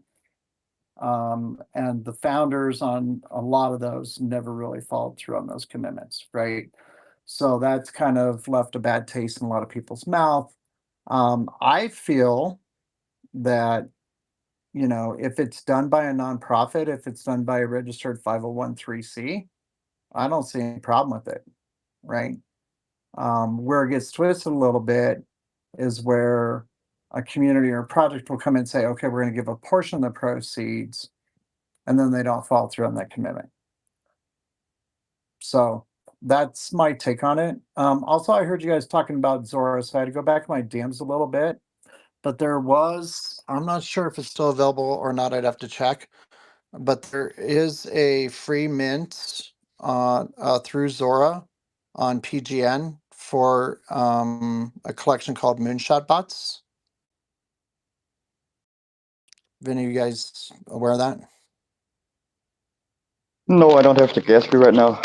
So, but I think the best solution is actually to maybe set up a multi-sign wallet and a treasury for if there's a fundraising, and use platforms like ThirdWeb where you can actually do without really having to worry about code. That sets up the multi-sign wallet for you, where you use Safe, and you can mint up the NFT up there, and then you just want to put it on a web page with an iframe, and that's also a pretty simple idea and would work pretty fast. Would be done in an hour or two, maybe. Yeah, I really like ThirdWeb. We've been using ThirdWeb recently, especially for optimism mints. When we did our original mint back in May, we used Decent.xyz. They're another kind of like, preloaded smart contract developer platform. And they're fairly good too. I'm not sure that they've supported the majority of the EVM chains yet or not. But we've had really good experiences with ThirdWeb, and I know Fractal Visions uses ThirdWeb quite a bit too. So yeah, really good fans of ThirdWeb and what they're doing.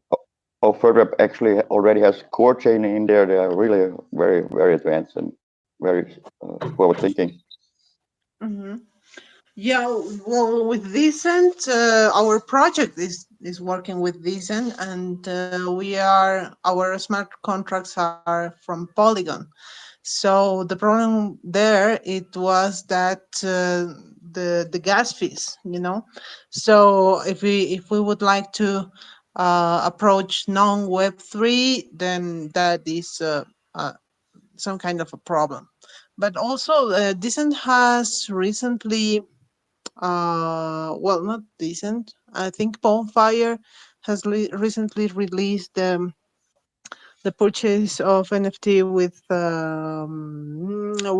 credit card, and also they once you buy with the credit card, it gives you like a wallet, even though you don't know what the wallet, but it that's the way to on ramp you on the Web3.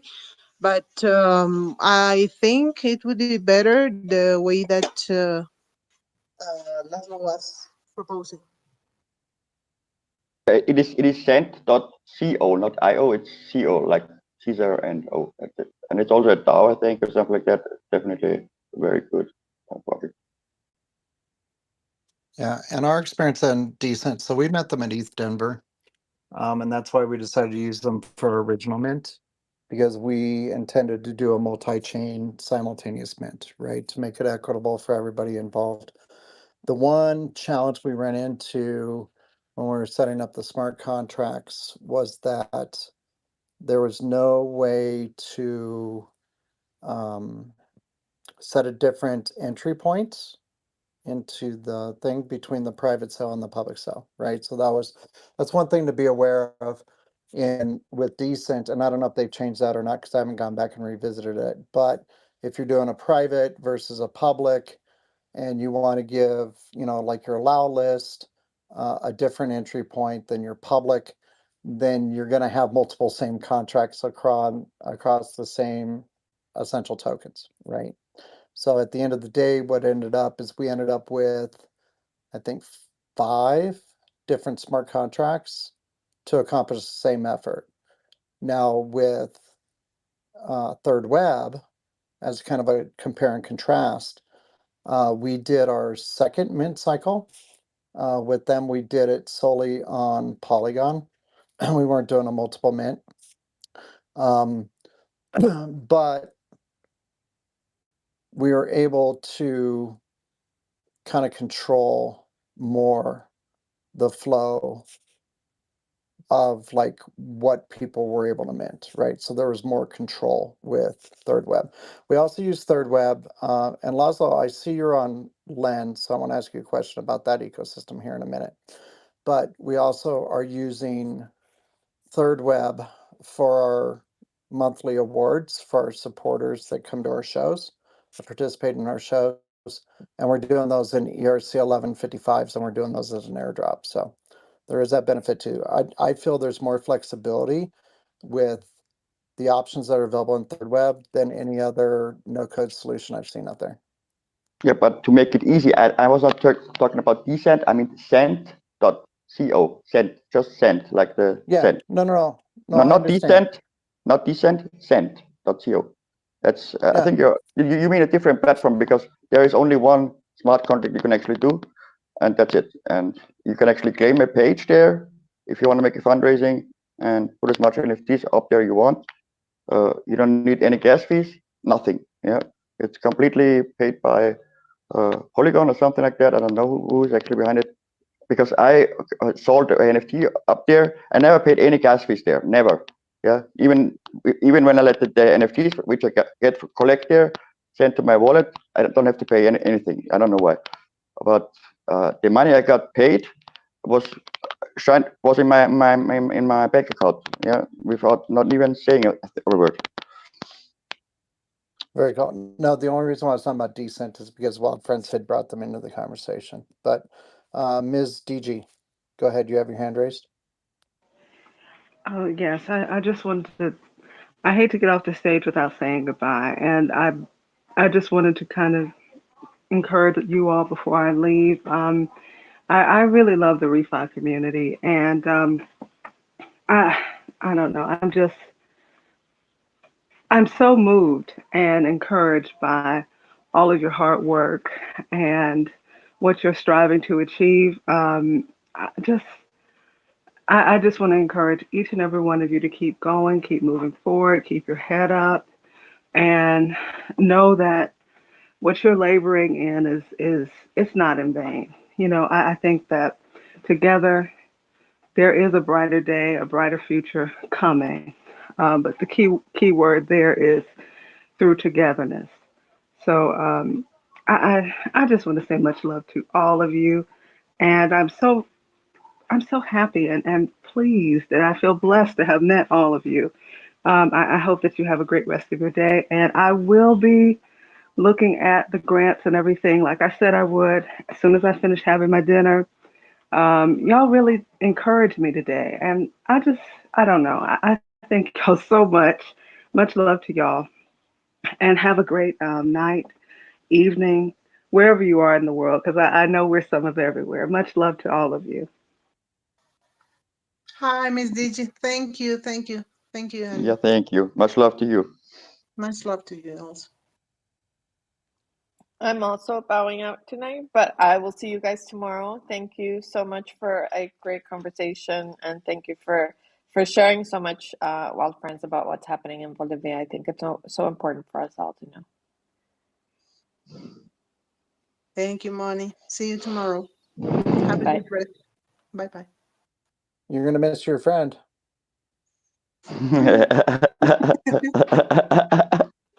She's gonna miss Public Goods Africa, who's coming up next, but that's all good. Oh, Laszlo, can I ask you a question about the Lens ecosystem? our Lens is actually a social graph, yeah, Yeah. and they are actually really builders. Yeah, they're really builders. They build the Power software. It's also a social software, and yeah, it's awesome community too. Yeah, you can stake your every time you every lens you follow, you actually got a connection over the chain with these guys, and everybody who gets in the lens ecosystem is actually should be building or at least creating something. And if you're a creator or a builder, you could actually claim your lens handle at the lens. No, it's hey dot no, it's lens.xyz. Yeah, they have a bunch of good Yeah. software. They developed the on-chain software Push, it's called Push, yeah, and some other really cool solutions. And yeah, all over the world, and awesome. Just I mean, Yeah, I'm not. familiar. We have presence on Lens. So what is your perspective on the change from Lens and Lens Tube to Hay and Tape? That was my question for you.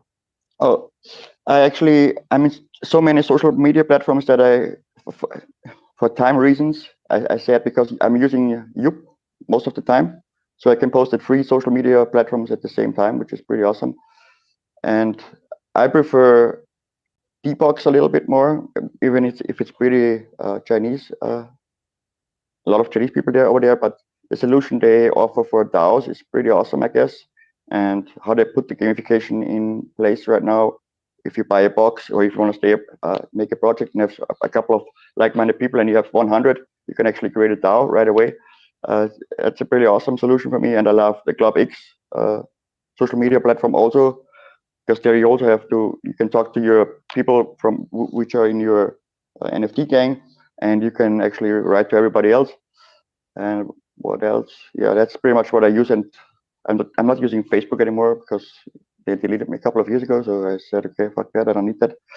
But these are my favorite ones, and it's just too time consuming to do mobile mining and social media and get nothing done the whole day because you're just hanging in the rabbit hole.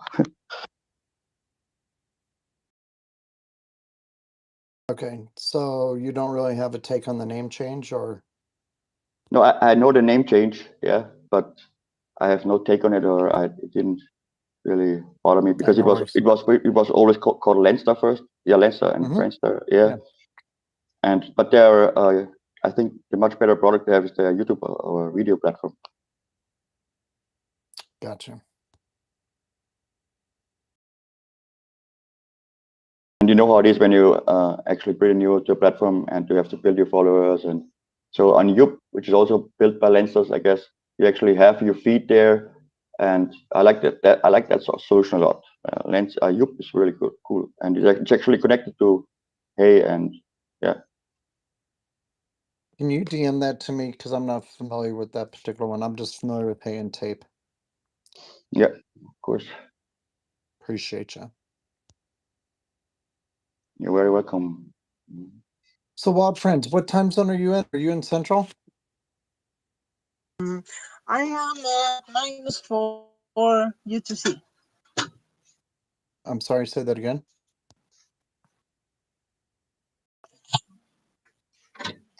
Sorry, I am at -4 UTC. -4 UTC. Okay, so you're 3 hours ahead of me. Oh, you are minus what? -7 UTC, yep.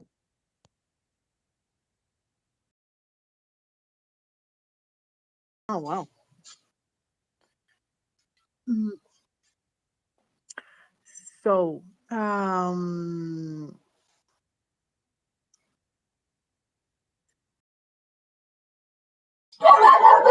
sorry, just a moment, please. Oh I my need to goodness. calm down. My dogs are going crazy. Just a moment, please. No, no problem. Tree Gens, what time is it where you're at? Okay, good. He went to bed. So James, I how's just your day been? Go ahead. sorry. No, I just checked on your project actually, your wallet and things like that. I didn't come very far, but I liked it. Nice wallet, looks good, and you do badges, and I think it's a good idea.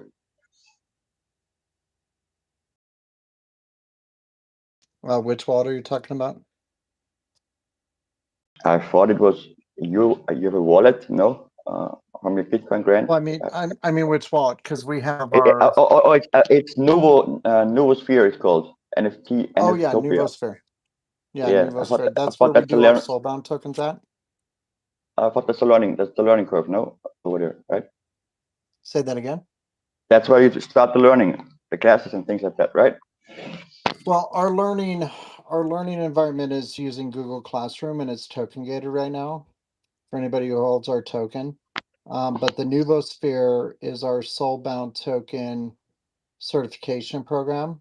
So when somebody completes a course, or actually they're grouped in multiples of two. So when they complete 2 courses, then we send them a QR code and then they scan that and then they go in and claim their badge is what Nuvosphere calls them. They claim their badge for those courses, right? But at the end of the day, technologically speaking, it is in their contained platform on Okay. their chain that they've developed through Metis, I believe is a parent umbrella, and then it's a soulbound token. Yeah, you can transfer it. So that's Yeah, but the thing about it is that everybody has access to their private keys. So from that fashion, they could export it to any other decentralized wallet. Right now, part of the change that's come out of GG19 is that we're looking at potentially moving that over to Ethereum attestation station. We're going to have a conversation with them to see what that process looks like. But there may be a replacement coming. And of course, we're fully transparent, so we'll make an announcement if that does happen. cool.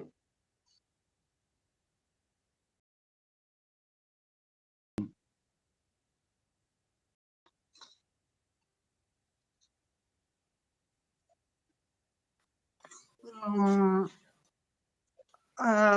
Kingfisher, just a question, because I am not too familiar about attestations, but for example, for a campaign like the one that we are running at Wild Friends, do you suggest that we use attestation for once we close the campaign and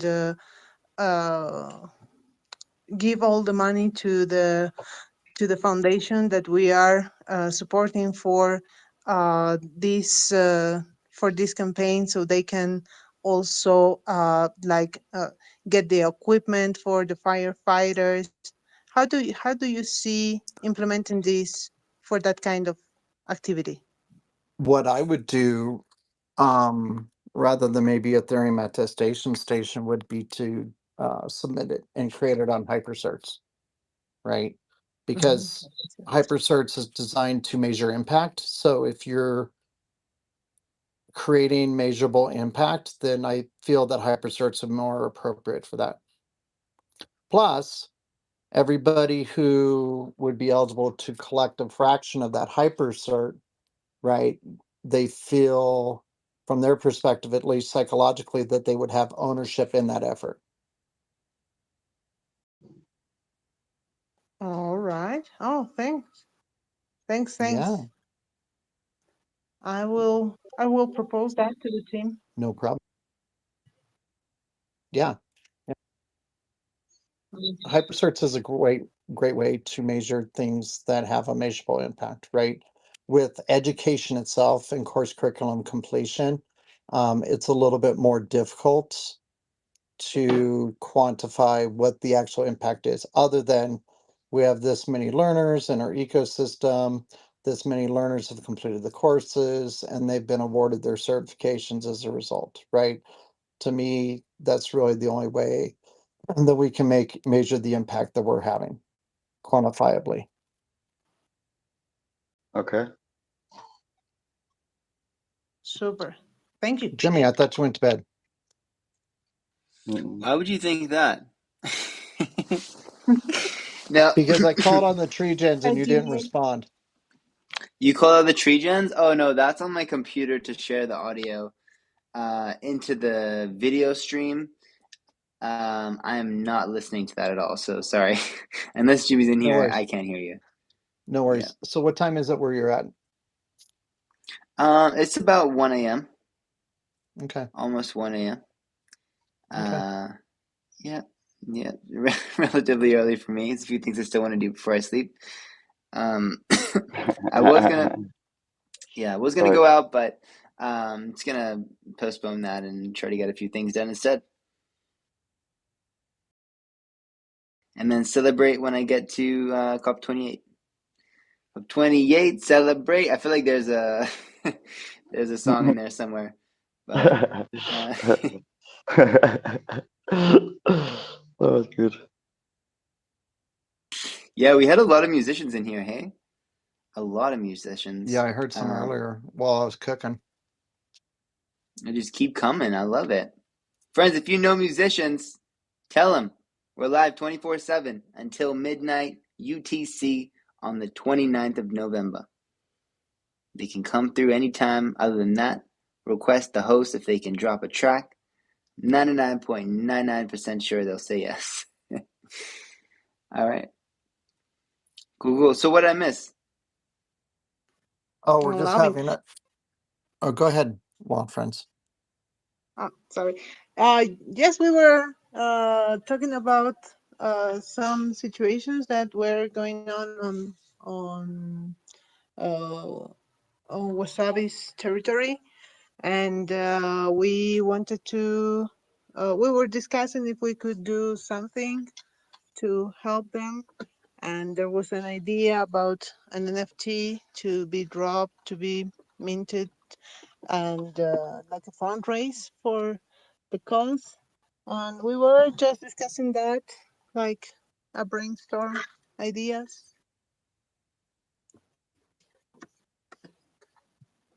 Let's grow. Love it. Brainstorming ideas. So what were some of the ideas? Well, one of the things that was Well, brought up was the go for it. viability of an NFT mint for nonprofits. And I was kind of given some perspective outside of the refi and the regen space of how, like back in 2021, there were 100 projects launching every day in the degen community, right? That's when we were at the Social Bees DAO doing a lot of our research. And there were quite a few that said that they had a charitable emphasis. But then the founders or the people that were instigating the projects for the communities never really followed through on those commitments. So there's been a lot of contentious debate, I guess. So what's your perspective? Interesting.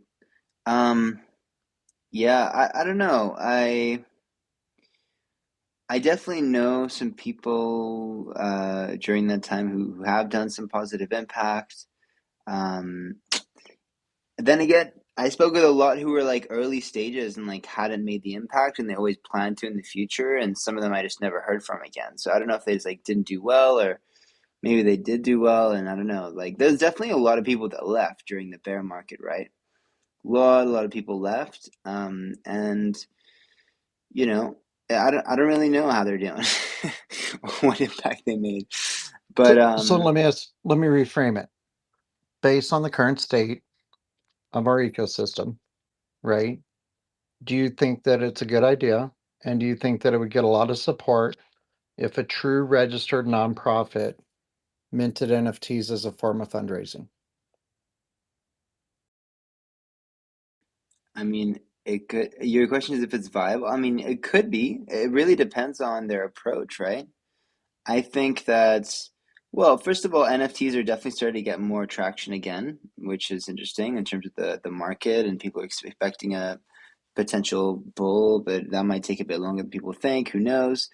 Um, and yeah, I think it definitely, if done in the right way, I like to think that NFTs should try to do things a little bit differently and try to be more engaging. So you can engage people through story, or you could also engage people through a dynamic NFT, right? I think this is a way that's not too complicated, which is basically how to innovate with NFTs, is connect it to a data set that has never been connected to an NFT before, right? So it visually changes in a dynamic way according to a data set, and that data set could be anything, right? And that's where you can get really creative of like, what data set do you want to influence or gamify, or make something that's more engaging through the NFT using that data set. And so yeah, I think that there's a lot of variables at play, just like with a lot of different startups.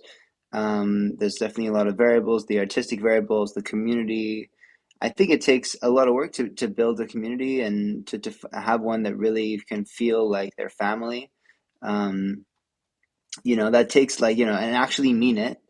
That I think takes a lot of work. I think it's kind of like what we're doing right now. It's like we're connecting with people in a deeper way as time and time goes by, and we hang out with each other and discuss all kinds of different topics. I think that's really what it takes. So, like, do I think that a nonprofit can just slap together some, photos of their pandas and try to sell them? No, I don't. I don't think that's gonna get too much traction. But I think if they really put in the effort to develop an engaged community, right? One that's actually taking actions as well, and whether it be connecting with each other or doing a certain action that can gamify their NFT or have people engage with it through those dynamic ways, then I think they could succeed, yeah, in these markets, even though we're not in full bull yet.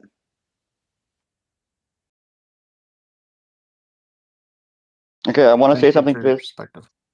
I also think the same. But what I think, if you actually put two people or three people down on a shopping road, yeah, and with Google Box and a cell phone, and you show them what's going on.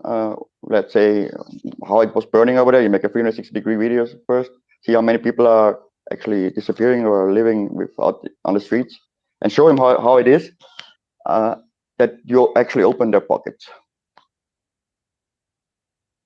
because of virtual reality, because it actually transforms emotions, and they can actually feel how it is there, and that opens their pockets pretty easy, I guess.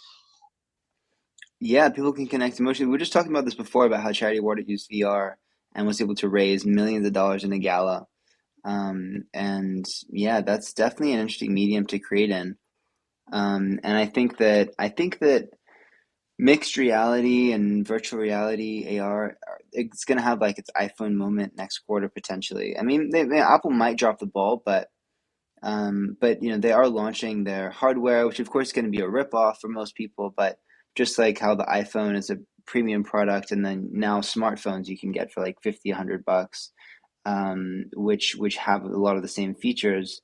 I think you're going to see the same thing with VR, and it's going to be more widespread. And so, creating content, I think it can definitely evolve from audio to video to virtual reality, and that's definitely going to engage people in a different way, and emotions. And yeah, I mean, you know what, you could connect your, I think smart NFT builders right now should be trying to connect their characters, right, the characters that they're building, bring them to life in augmented reality. I'm quite a bit more bullish on augmented reality, even though I do think VR, like, yeah, telling a story could be really compelling for nonprofit trying to get a grow nation. I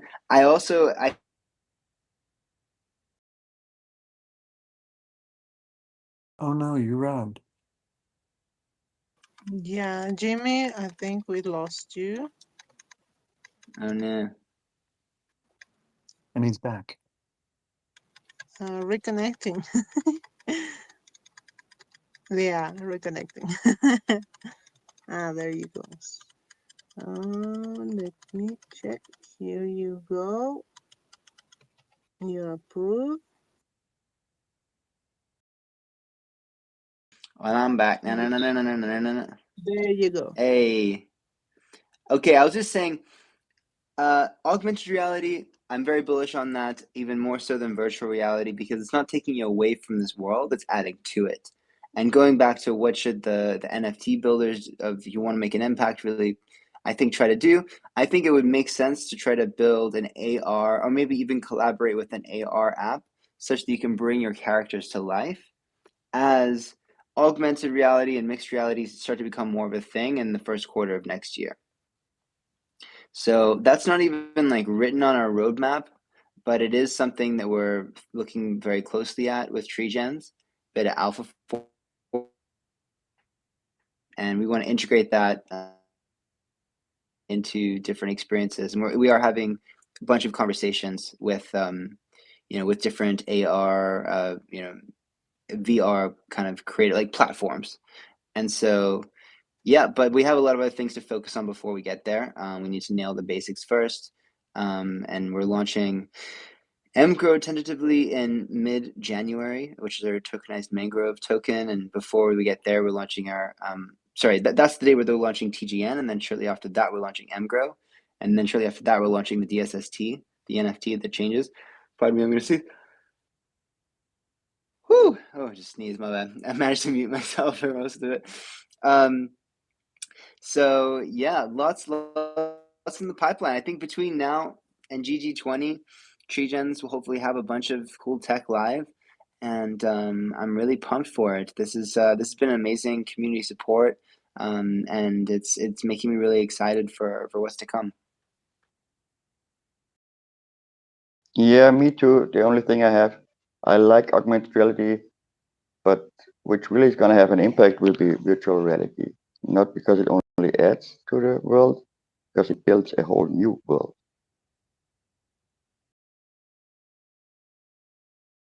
I guess you could Yeah, say I there's more think so. possibilities. Go ahead. Yeah, that was just a comment. I think so too. Because when you learn something, and you read a book, and you have to learn about the Second World War, and you just remember a little bit. Yeah. If you experience it, you're gonna have emotion to it, and it's gonna get fixed. Your memory gets fixed in your long-time memory experience you had, and it stays there forever, pretty much. Yeah, we're having Salty joining here up on the stage. Welcome, Hi, Salty. friend. Hi. How's it going? Are you all falling asleep Hey. already? I'm a little bit tired, but I'm not falling asleep. I just texted you in DMs a link to the video. It's bit.ly/let's grow video. Wasabi also made a cool link for it, which is link.letsgrow.network/video. It's a little bit longer, but still kind of a cooler website than a bit.ly link. But either can work. Sweet. I'm checking it out now. This is my first time streaming like this, so I'm very excited. Let's grow. All Oh, right, is Salty amazing. coming into the studio for the video component? Salty is gonna do a surprise drag show. Right now? If I it think works so. Is that out. I On am live down stream? for it. on live stream? Everyone, watch Wow. get that. I'll pin the video up. I'll be connecting in a minute. I'm already there. I'm waiting.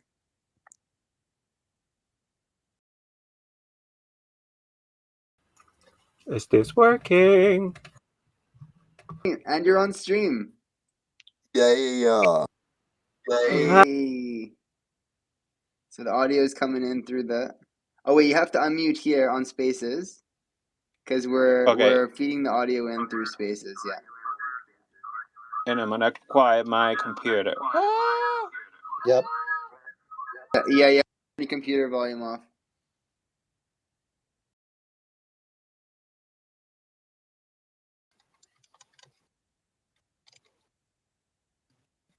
Yeah, joining live stream.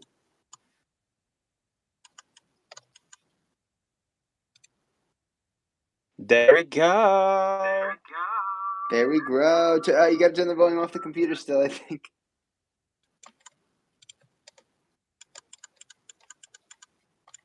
Yeah. Waiting.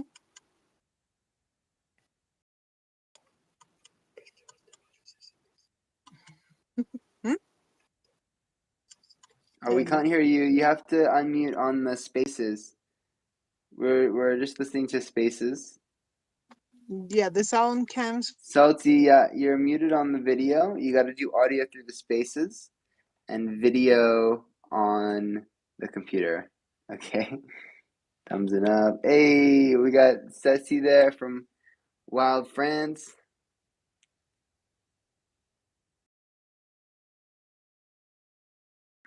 Salty, you're still muted, just so you know. You have to use spaces audio. Yeah, I can figure out the volume of my computer. Okay. Wait, you can't turn the computer off? The volume off on your computer? And I don't have a camera. I can't log in. Sorry. It's okay. You can also just watch the video on any.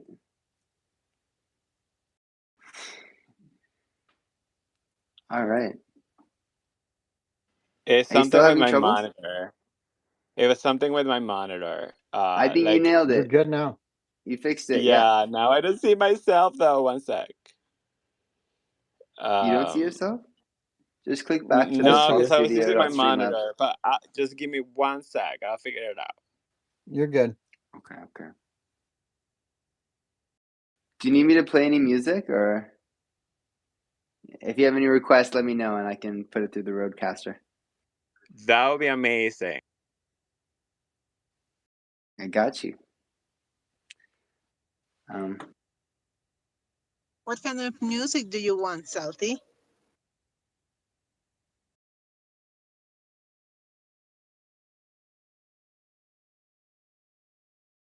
I will need anything Carol G.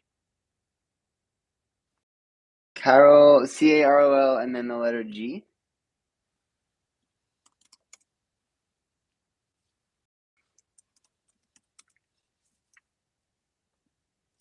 Okie dokie or TQG or Clona. I think. Oh whoa, KG S91. This is like Yeah, with a K. Okay, I lower the volume on my phone. Hopefully that helps. The volume on your phone should be fine as long as you turn the volume off your computer. So just leave the volume growing on your phone, off on the computer. Okay, this one, MeXTM, this has like 200 million play as well. Okay, 1 sec.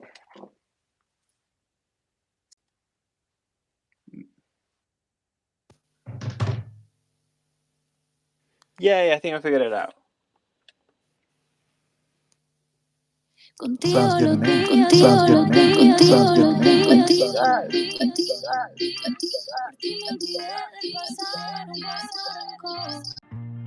En la cama me curaste todo lo que me dolía.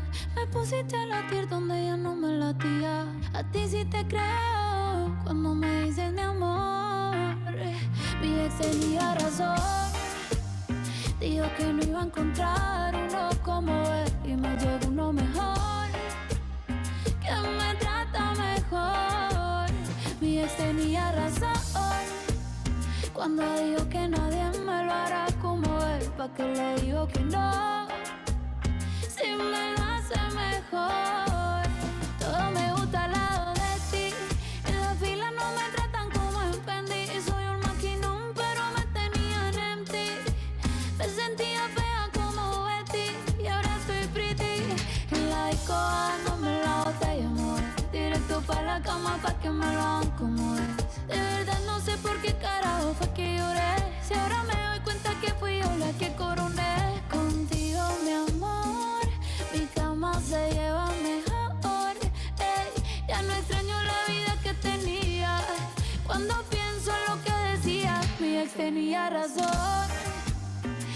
que no iba a encontrar uno como él y me llegó uno mejor, que me trata mejor.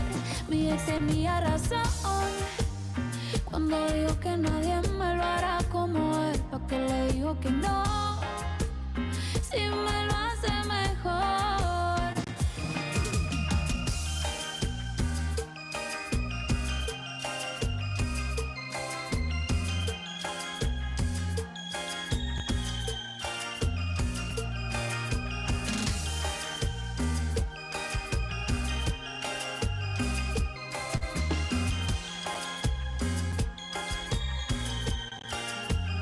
Mi ex tenía razón cuando dijo que nadie me lo hará como él, pa' que le digo que no, si me lo hace mejor.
Estaba loca por probarte, darte los besitos yo.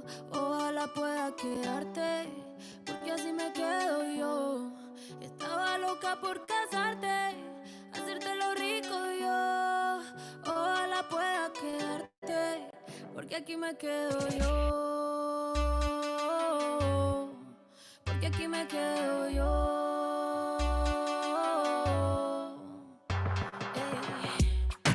Estaba loca por probarte, darte los besitos yo. Ojalá pueda quedarte, porque si me quedo yo. Estaba loca por casarte, hacerte lo rico yo.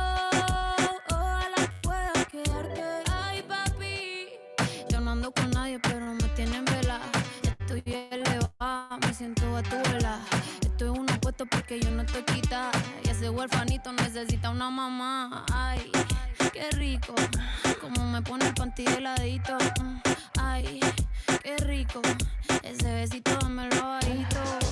Ay, bendito, encuentro yo te pongo rapidito. Bendito, no me coma tan rico, papacito. Estaba loca por probarte, darte los besitos yo. Ojalá pueda quedarte, porque si me quedo yo. Estaba loca por casarte, hacerte lo rico yo. Ojalá pueda quedarte. Uf, qué chimón un verso de Maldi. Sin Maldi no hay perreo. Yo la apreté en la disco como nadie la apretó, gatita mansa. Pero gatita se me reveló, me dijo que el alcohol todo el miedo se lo quitó. Que debajo la palda nadie sabe si usa panty o no. Bellaqueo es lo que quiere, bellaqueo es lo que exige. No me eches la culpa, ya te dije que yo ando en la nota bien virado y a ti nadie te corrige. Llega a la casa pa' que te cobije, que te quiero dar más saco de pa' que esa nalga. Rebote ya me lo tiene, dándote como te encanta. El chimbote tú eres adicto y cachonde te gusta que te lo roce como la canción de Yankee. Rompe, rompe.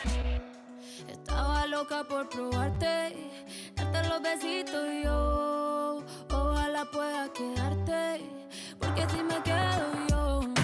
Estaba loca por casarte, hacerte lo rico yo. Ojalá pueda quedarte.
Well, no stress. If you got to the point where you created your then avatar, you can't actually mint your avatar until they give you confirmation on your email that you've been Oh, approved to gotcha. attend. Oh, that makes sense now. I'm so excited. Mine has a rainbow, vomiting rainbow. So I love it. Nice. I love it. Yeah, let me know once you get confirmed because I might have a special opportunity for you. I would love that. I'm trying to put my boobs up. I'm having trouble. But I'm definitely gonna hit you up. Sounds good. I could hang out with you all here for hours. This is fun. Maybe I'm a live streamer now. Yeah, this has made all of us into live streamers. Uh, should I bring the Spaces audio back in, or I just unmuted everyone on the video stream, so yeah. But up to you. Okay, hold on one sec. Let's grow. Yeah, I think that's wise choice. Okay.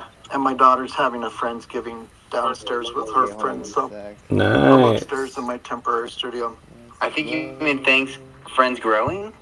Hmm. No, Well, Friendsgiving or Friendsgiving. That's not what that's My not what daughter's the having a web tours call it. downstairs No, with that's her right. friends, Yeah.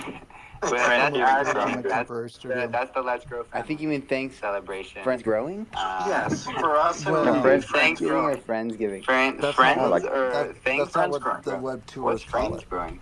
No, that's right. Yeah. No, But no, that's no, our no. thing. That's the Let's Grow family celebration. yes, for us it would be friends Thanks, growing. friends or thanks Friends growing. growing? What's friends growing? No. Back Friends up. growing. I think that's Have you friends ever heard of growing weed together. Friendsgiving? Growing what? No, Growing have weed. you ever heard of Friendsgiving? I've actually never. Oh, is this like rephrasing Thanksgiving because of the? No. It's the day after celebration for those that couldn't get together on the actual holiday. Because typically on the holiday you're getting together with your family, right? With like your core family. But if you want to Then you have include another your one with friends. friends I in the see. celebration, you have another one the next day with your closest friends. Yeah. Okay. Or That's sometimes nice. you have a chosen family, and that's why we call it Thanksgiving. Yep. That's this. That's right. I thought that you were having those Friendsgiving before the Thanksgiving dinner. I think it can be Dates either before. or. It can be close to the day. Yeah, depends Yeah. on what the planes and tickets and weather allows you. I think. Obviously. Friends growing. I like this better.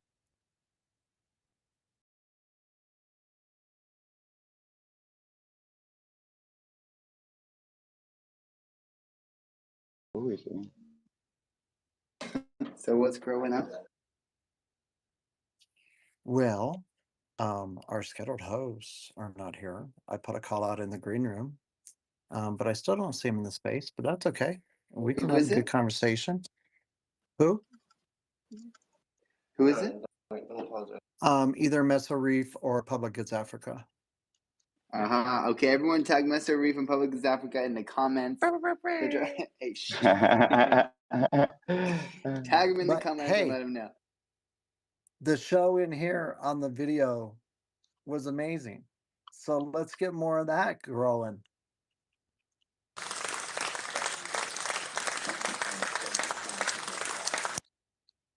I just love being here. It's so cool. I feel like I am always so busy doing code and getting the drag verse ready that I don't have time to practice my lyrics. But I do my best, girl. I do my best. I just keep listening to Latin divas.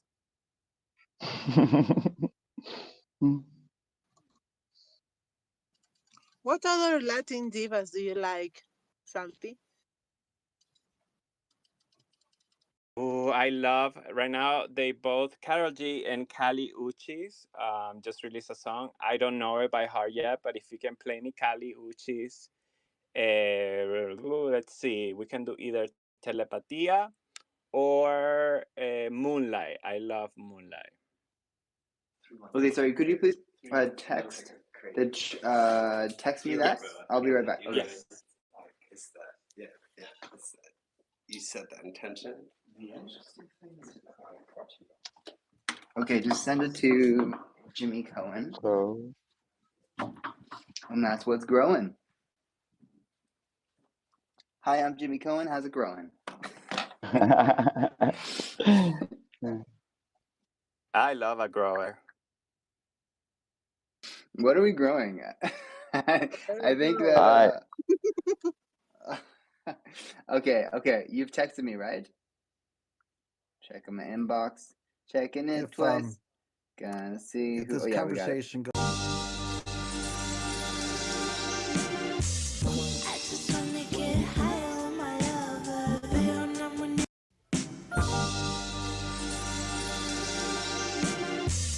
I just wanna get high on my lover, veo una muñeca cuando miro en el espejo. Kiss, kiss, looking dolly eye, think I may go out tonight.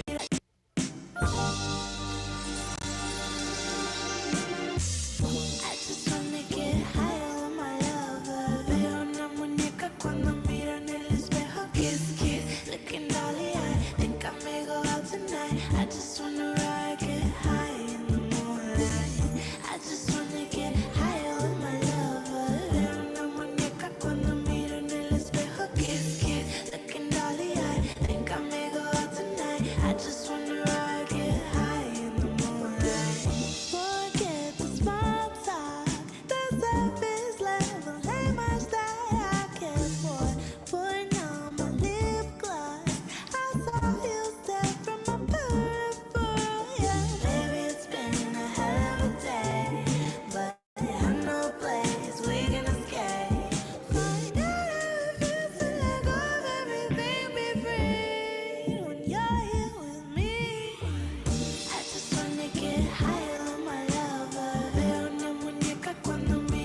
drag queens, by the drag queens and kings and drag creators to just kind of keep growing as creators and entertainers. I think this is a very undervalued art, and now having a platform like the Dragverse, that app, is amazing.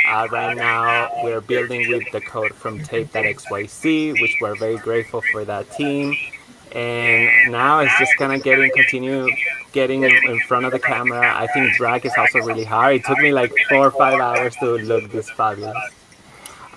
So the creators put a lot of work into it. Some people teach code, some creators teach math.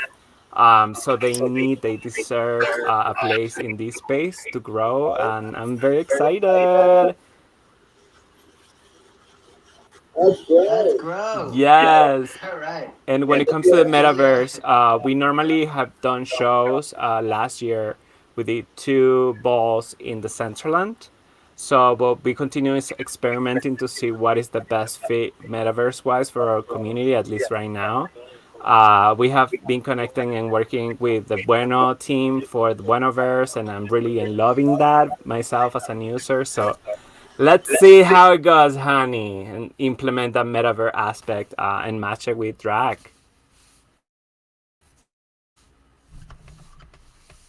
Wow, Let's that see is how it amazing. grows. So, how many artists, drag artists, do you have on Metaverse?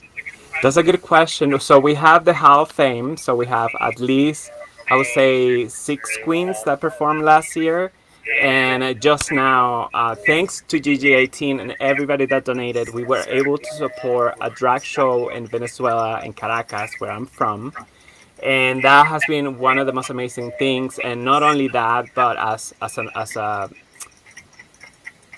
I'm mixing Spanish and English in my head. The award that they won was to get a lens invitation. So the three winners got this access to the network, and now they can post on the Dragverse that app. So that has been amazing. We continue working hard for the next show. We hope that we can do it early next year. So your donation during GG19 will make a huge impact on that. So our goal is to continue just bringing more people. We have other three from the Hall of Fame that are kind of working in getting their wallets and stuff. Everybody has their own journey, in this space. So I give them their time. I'm like, okay, take it easy, however you want to do this. And then slowly, hopefully, we'll get more creators and more exposure. Wow, amazing, Man, I amazing. just gave you a follow on Lens, by the way, and Thank you, Laszlo, thank you as you. well. Yes, I'm salty on Lent. I also have a diary called Thanks. Drag Queen Lent that if you subscribe, I think it's only Fimatic, I think. I'll be doing entries in there and just kind of sharing everything that I'm learning, especially during like building code, cleaning code. That is very new for me, so I'm very excited to not only give drag content like makeup tutorials and things, but also anything that we do on Web3 and kind of like the benefits and hardships as well, so everybody learns. So little by little, brick by brick, how we say it in the Dragverse. Yeah, that's the AI Very bad saying move. that. Very bad move. Mhm. Yes, exactly. So if you go to our spatial, you can see the last show from last December. There's some videos in the metaverse experience and everything, so you can check it out. And we're also in the central one as well. And on Starry, and if you're not, Go ahead, Laszlo. that you should try out the metaverse that Mura DAO is building. That's super awesome too. Oh, the Move that AI. No, Mura DAO. They are building a metaverse Oh. and on Avalanche chain. It's Mura dot build or something like that. There you can Oh, I'm gonna actually have to get check it. it out. Yes, the Mona team, the Monaverse have been really supportive as well, so they are great. We have been playing with Hyperfi, so there's so many options. We just want to figure out what it will be the best for us eventually and stuff. But just experimenting has been really great. We want to also make it accessible. I think it's sometimes really hard when the experiences are only on desktop. So slowly, I know we'll find one, and then it will be more drag on the metaverse and everywhere. So there is a Chinese airport. I don't know, remember the name, but you can find it on Group to Connect. Oh yes, that And would be great. they have a really cool app where you can actually really for the cell phone. It's just for the cell phone. It's super awesome. Oh, that's great. Yeah, I think that makes a big difference. I kept looking down because of my thumb. I should put it up here somewhere. I'm not going to check that out. I've got two profiles on Spatial. I've got my DGen profile, Let's go. which I go to like why can't I think of his name right now? Doxilos shows on my DGen profile, and then I have my professional profile because we're looking at doing a build in Spatial where we have an auditorium and we can invite people to come in and have live master classes. Yes, that's amazing, and the experience That's is a great really good. idea. They I like that. keep working on it. Spatial is one of the best metaverses right now, I guess. That's amazing. Yes, then they've been working on the experience more for mobile, so that's wonderful too. Yeah, but the mobile is not a real experience. Spatial is experience with VR glasses and on desktop. Yeah, it's not the same. It's Yeah. not the same. Yeah, VR is very much compatible with metaverse. Yeah, for sure. I'm a little bit of a nerd, but it's VR. I used to actually get up in the morning and first thing I did, I put on my PlayStation VR glasses and go ride a car for 50 minutes. It was like riding a go-kart for 50 minutes. I was sweating. It was just so, yeah. I love it. Wow, love it. The brain thinks it's real, and this makes it so awesome. Starts sweating if you're not doing anything, but he starts sweating and things like that. And I saw people actually who are afraid of heights. They pulled off the glasses right away and freaked out and things like that. Jimmy, with these broadcasts, that's going to be the next hack is how do we weave Spatial into the equation? Yeah, so I want your guidance on this. Oh, sorry, that was plugged in. Love your guidance on how you think we can plug the metaverse in to what we're doing with these 24/7 live streams. Which platforms would you recommend tapping into, I Selden? think Spatial is the easiest to get into right now as far as the entry points. So that would be my recommendation. I attended an Oscar party earlier this year in Spatial, and it was absolutely amazing. And you can actually live stream videos in Spatial too. Yes, from your computer. Yep. Like webcam, but yeah, I think that's the difference between for us Decentraland and Spatial. Decentraland, you can put your public live streaming key, which is nice, but in Spatial, I think so far it's just directly kind of like sharing from your desktop. So we can bring webcam video into the metaverse and then stream a video of the metaverse into every social media platform in traditional fashion of decentralized distribution. But it'll be one person's POV to that, and it'll say like, hey, well, if you want to join and get an interactive experience, here's the link. But then we can broadcast across all the channels. Man, imagine that for the next Let's Grow Live. That'd be quite wild. Yeah, it would be quite wild. And I feel that they're still using the proximity audio in Spatial. So unless people are in like a very close-knit area, they're not going to hear the audio in the rest of the space in Spatial. So we'll have to kind of figure out how we're going to have them congregate. That was the problem, yeah, because the Wildcats, they built a shopping mall in Spatial, and they also had issues with the sound. There was everywhere's Christmas sound usually, but you don't hear them everywhere. But I think that's all it has to do because of the data you can use there, right? Yeah. One thing that'd be a valuable asset in this DAO, Jimmy, to think of who may have the skill sets to code in Unity, because Spatial is based in Unity code. And you can code on it right away, or is it open source or what? Unity, I believe, is open source, yeah. Or you can I didn't think. I that thought it was like a drag, drop, build the world kind of situation. Well, that's You have from the to front code to end. make. That's from the front end. Hmm. But from the back end, all the coding is done in Unity. Okay. but every 3D object is no problem to actually import, as I remember. Yeah, no problem. Well, so we can design. We could like design the Regenaissance in a virtual world, like a whole festival ground. You should actually check out what the Wildcat Alliance did, because they did a lot just with 2D images, but made a 3D effect in spatial. So it looks like a real Christmas, and it's super awesome what they built. Yep.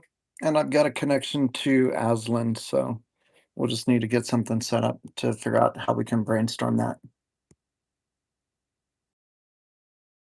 Let's grow. Look at this. Look at this leveling up as we're in spaces. So crazy.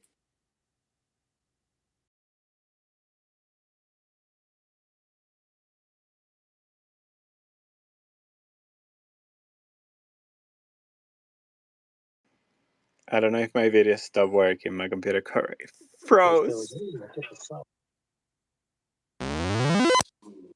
Yeah, I saw you dropped off the video.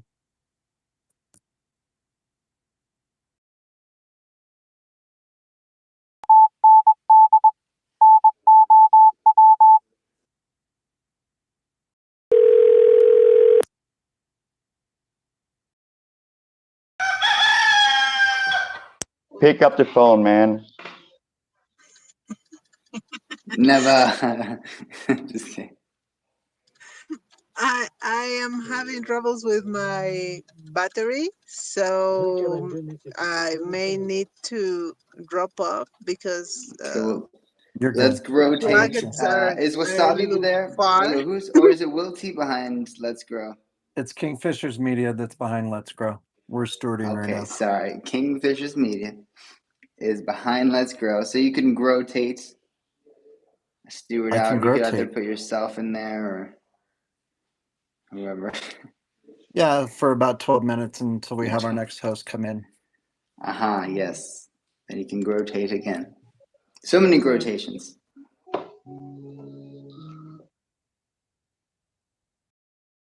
Buenas noches, Ceci. Buenas noches, Kingfisher. Good evening to everyone. It was nice. Salty, your Good evening. show, and everybody. Have a good night. Good night. GN.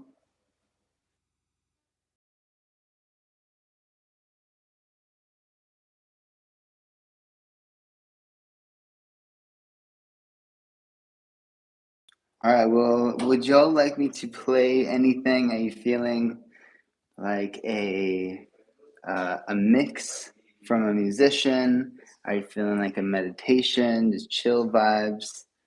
Do you want some motivation? What are we feeling? Yeah, the problem is for meditation, you actually need quiet and a good sound. In my opinion, it's not that cool over, not for me at least, over spaces. But I'm always up for music. I actually Well, need music. yeah, I mean, we'll get about as good as it can get through the Roadcaster, but if you just click, we're live on video right now on X and like 16 different places. So if you click on the video, it'll actually be perfect sound. Yeah, that's true. I saw that. That was really good. So, all right. So, what are we feeling? Should we do a vote? Do a clap if it's music. Do a heart if it's meditation. Do a fist if it's motivation. Okay. We want music. Okay, play that funky music. Let's grow. Jimmy There's a Cohen. Play that yes. funky music, Tree Gen. Play that funky music, tree jam. Lay down the boogie and play that funky music. Hold on. Just a moment. Un momento.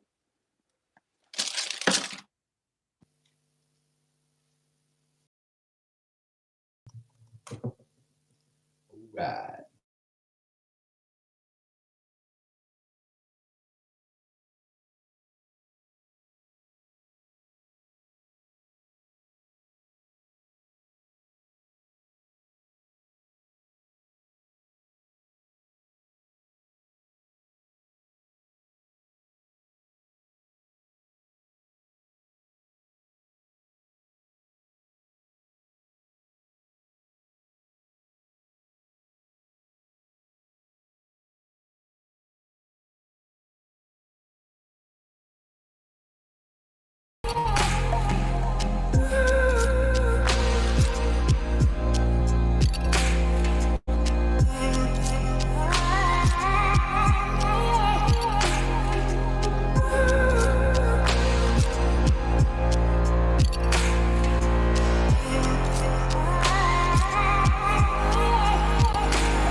discussion in a taxi heading downtown.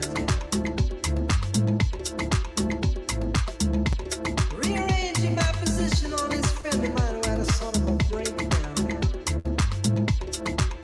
I said, breakdowns common, breakdowns common. So what are you gonna do about it? That's what I'd like to know. You don't feel you could love me, but I feel you could.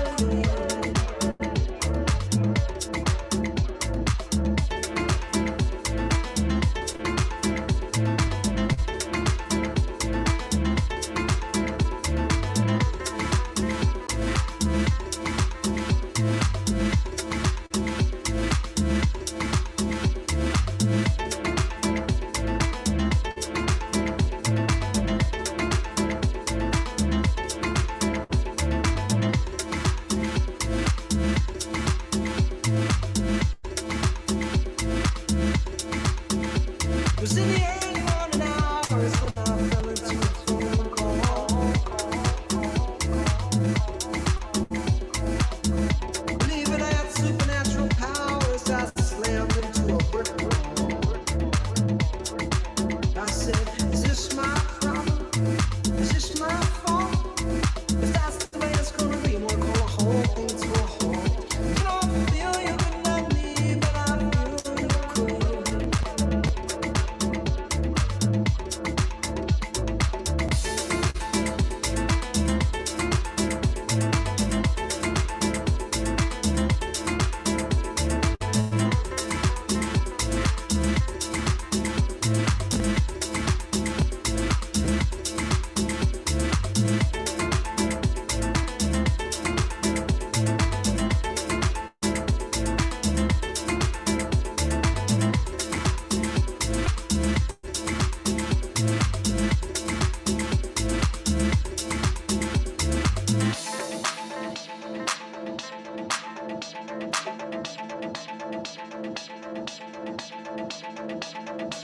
I was having this discussion in a taxi heading downtown.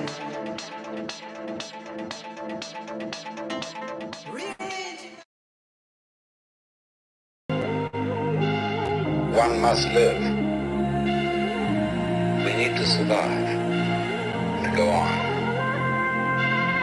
We must go on.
Rolling.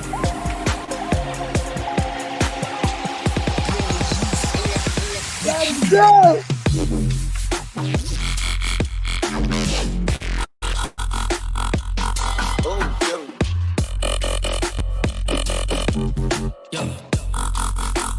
Don't stop. Hit it.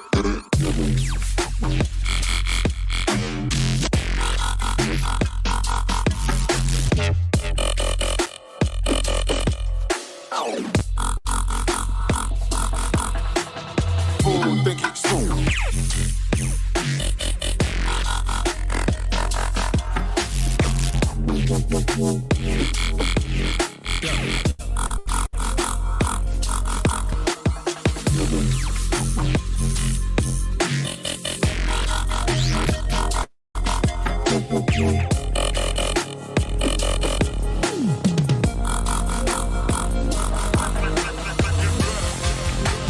Woo!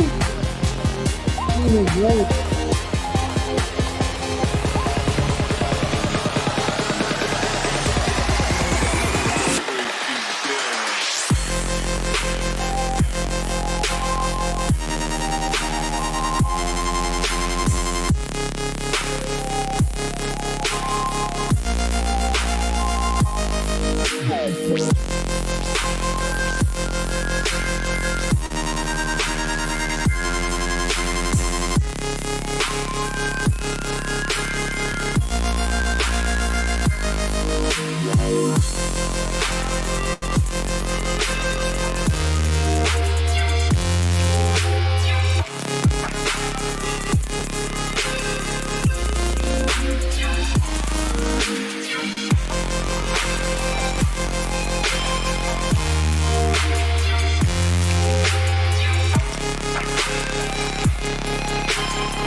Woo! Oh my goodness. How was that? Lucius was getting down with the emoji dancers.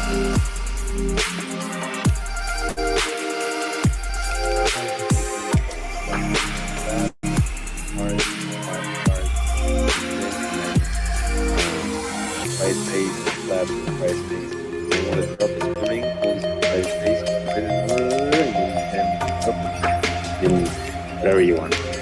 Then clapping, then hard, then kick, then pump, then clap, then hard, then Because kick, it then really pump. looks cool. It really looks cool when everybody has the color of the heart. It looks like Yo. all hearts in different colors. So it's Yes. cool. 100%. Do They that. definitely can move that mute everyone button because if you miss the clap, it'll Yes, happen I again. thought so. Yeah. I thought so. Yeah. You missed the clap to mute everyone. Mr. Clap. They all get muted. All right. That's Well, the extra difficulty of being co-host. And host. And host, yeah. Yeah, true. Who's also mute. You're host right now, right, Kingfish? Yeah, I'm starting. Oh, okay, cool. Well, yeah, just anytime you want, anytime you feel, I can be host until 11 If you're p.m. feeling froggy, Yeah, yeah. Just let me know. I'll be here for a couple of time. How you guys roll feeling? right How's it ahead. going? What time is it in your area, Jimmy? He's for working on 2 me, a.m. it is 2:05. Man, how you got energy? You've been every day sleeping at Wait. Oh, sorry. 3 plus, Wait, no? wait, wait, Like, wait. Wait. So, Lucius, first of all, you have to understand the cultural differences with Europe. If Jimmy wasn't here with us right now, he'd probably be in a club and they'd be partying hard at 2 a.m. yeah, this is healthier in a way because you get to smell less smoke and you get to drink zero.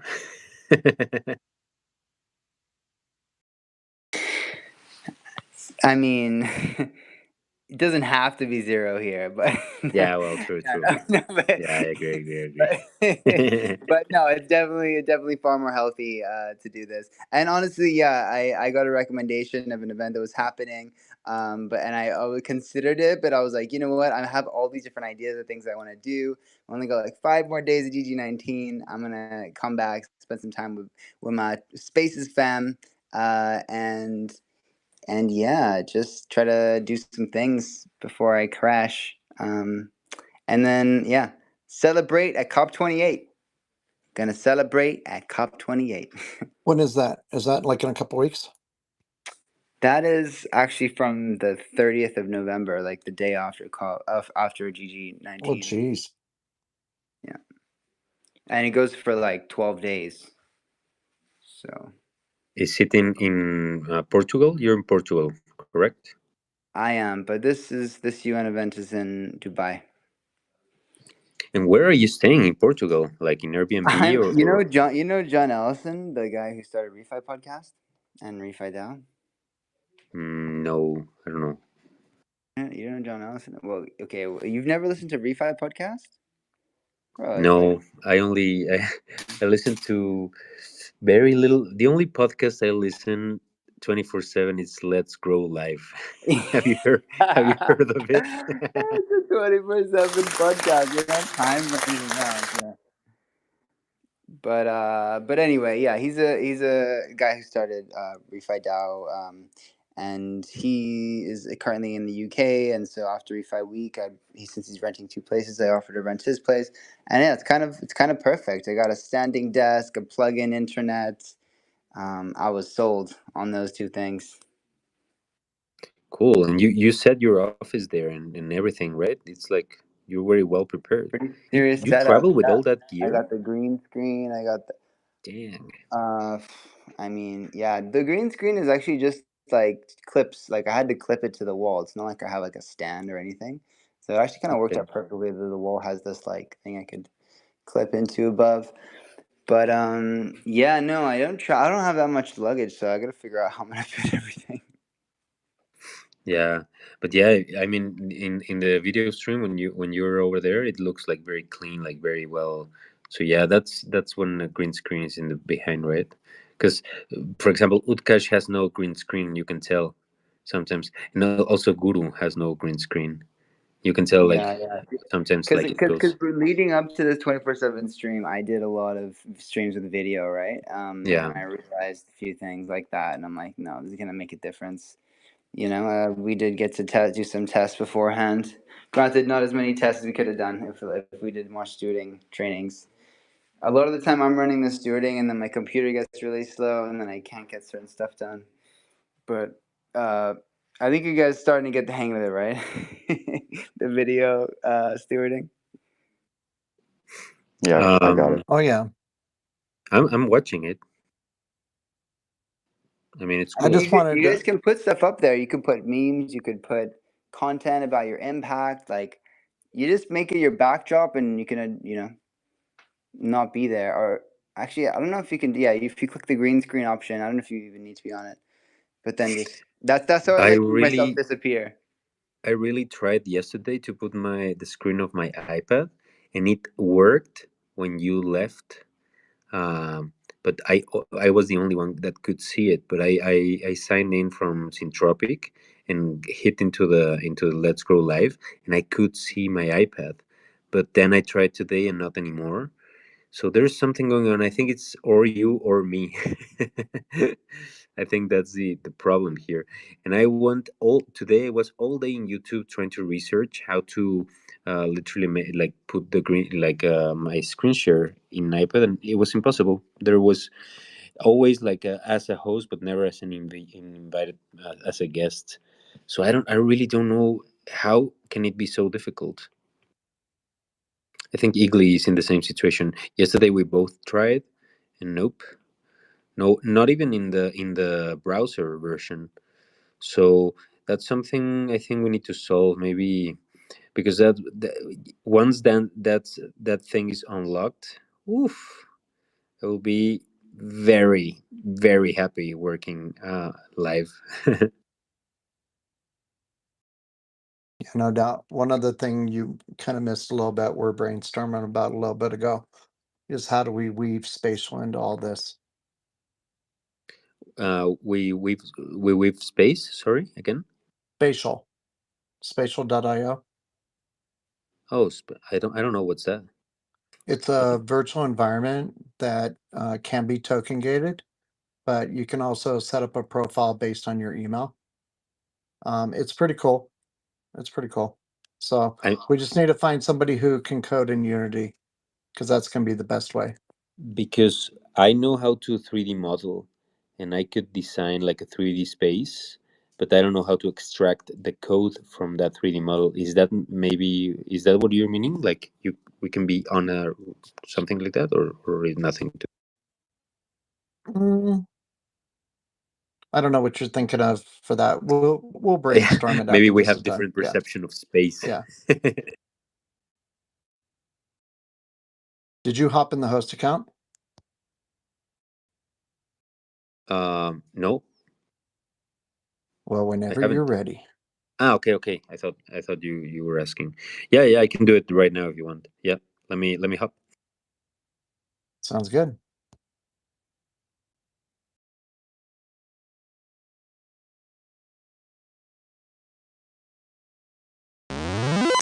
Jimmy, what else is growing in your brain?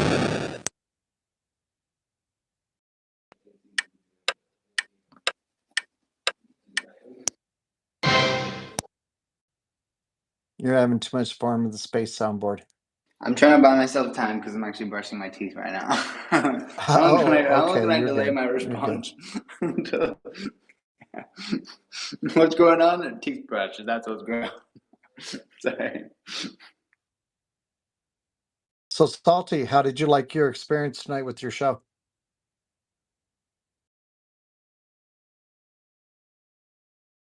Oh,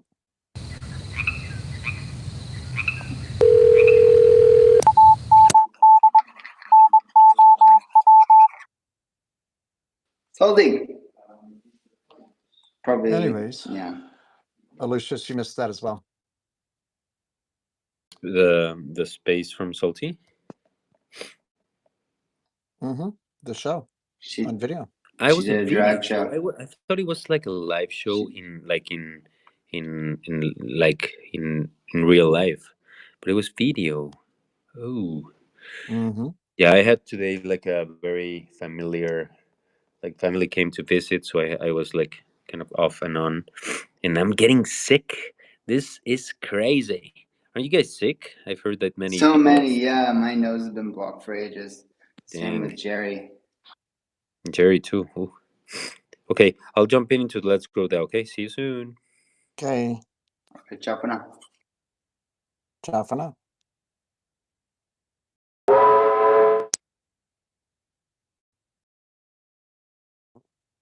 Have you ever been able to figure out how to customize that soundboard? Because I know that's an option, but I've never been able to figure that out. Not on here. There, like if you swipe all the way to the right, there is a plus Yep. icon, but Mm-hmm. I've never tried to really make that work. But on the Roadcaster, I have managed to upload sound to the software.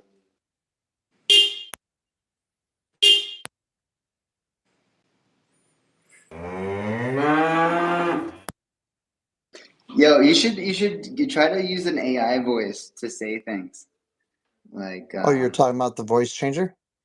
We should have a oh, conversation between AI and AI, like just AI. Snoop Dogg talking to Obama.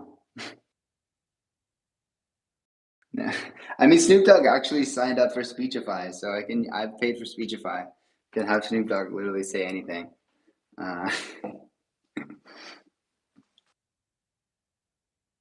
We could have him read the Green Pill PDF book. We could literally just have him read that out. Would that be cool? Would that be cool? We do a segment. Green Pill, narrated by Snoop Dogg. Or the manifesto? Which manifesto? Let's Grow Down. Okay, I tried that. I actually spoke to the AI 20 seconds. That's all it needs, and it speaks everything for you. in your voice.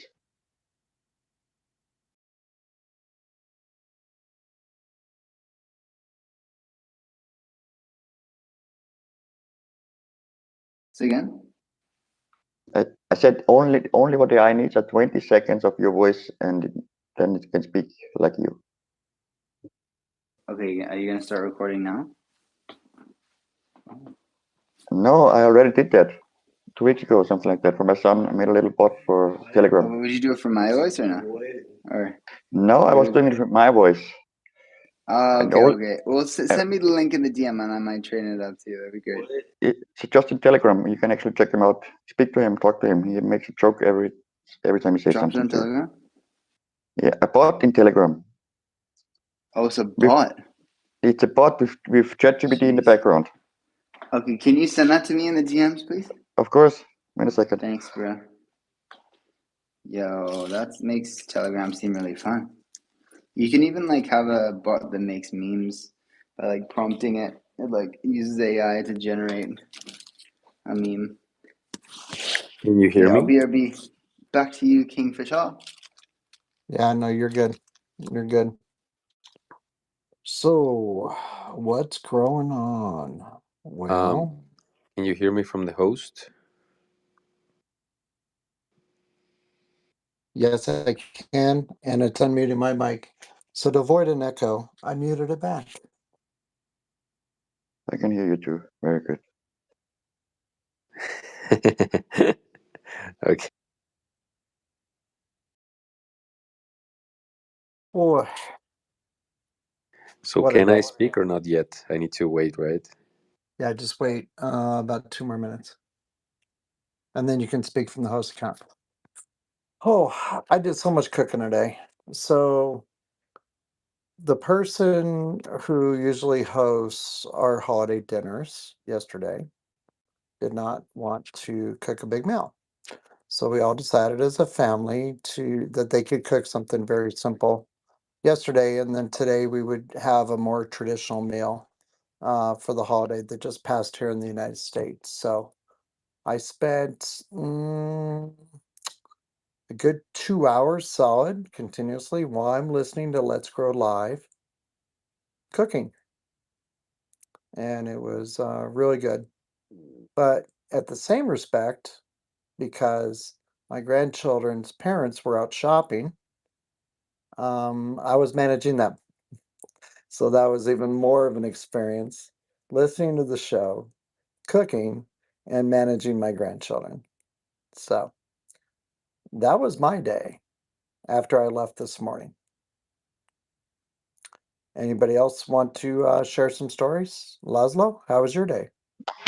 My day was actually getting to bed at about 10 o'clock in the morning, waking up at 3 o'clock in the afternoon, go sit to the computer, go shopping, eat a little bit, and try to actually get my decks up and running with a bridge with the power from Dodo Exchange. BRB. And then I did a little bit of surfing, and I'm here, and I don't know, 4 hours, 5 hours maybe already, or 6 hours. Love it. Okay. Marco, I'm dropping from the host account. Okay. I'll be right back. I guess you're going to have to co-host me because our co-hosts for this hour haven't showed up, and that's fine. So just give me about 60 seconds.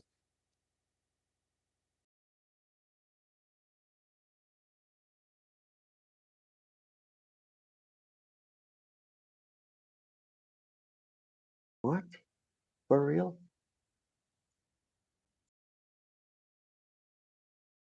I need to change devices real quick so that I'm not talking on a mobile device that's connected to a mobile service. Don't you worry. I I don't know if just, I'm allowed sorry, to speak now. of Sorry. course. Okay. Yeah, so I had this idea. Imagine that we all can have the clone of Jimmy's voice, and then suddenly we all speak with Jimmy's voice, and it's a space with Jimmy speaking with Jimmy with different ideas. That would be super cool. I guess that could be fun. Something like that could be fun. Did you did you ever talk to the AI? I mean, voice to voice or video call? And well, as far as I know, I don't think so. But that's only as far as I know. Maybe yes. What? How was the test? Like 20 seconds of what? They give you something to read, or you decide what to say, or what they ask you. I was at some kind of web page, and 20 seconds is the countdown. That's it. Then you can read whatever you want. Yeah, it doesn't matter. And you can actually listen to my bot if you want. Wow. How about now? Like now say something with your AI voice, and I can tell you if I can distinguish. Go. Sometimes the admin or conversation simply follow these steps. Step 1, find a funny blockchain meme or picture. Step 2, upload said meme or picture onto your device.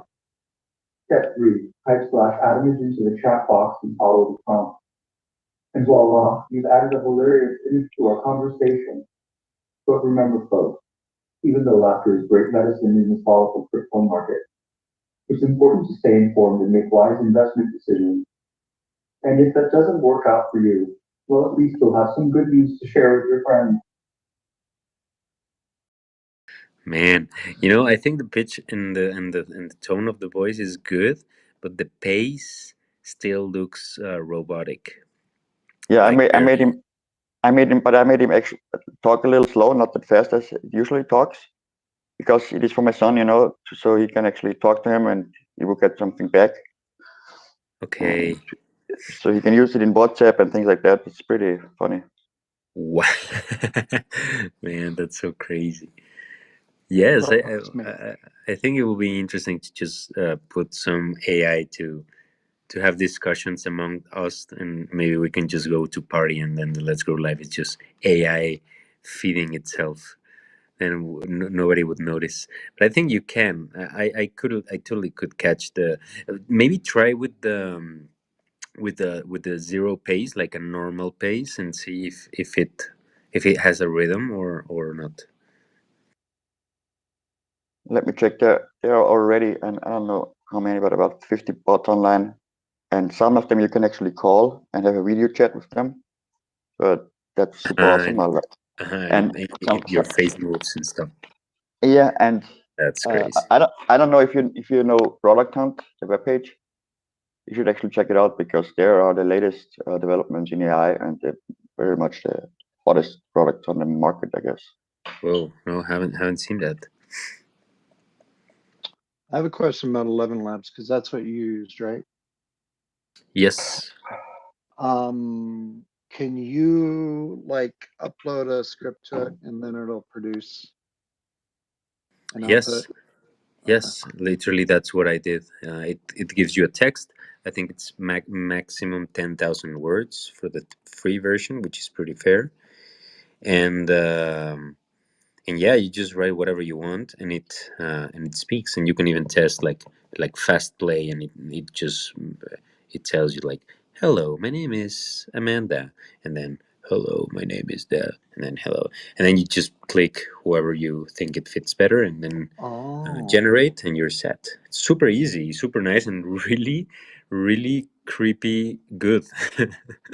I'm in there right now because what I want to do, I don't know if you've ever been to our space and heard the Regenucators promo,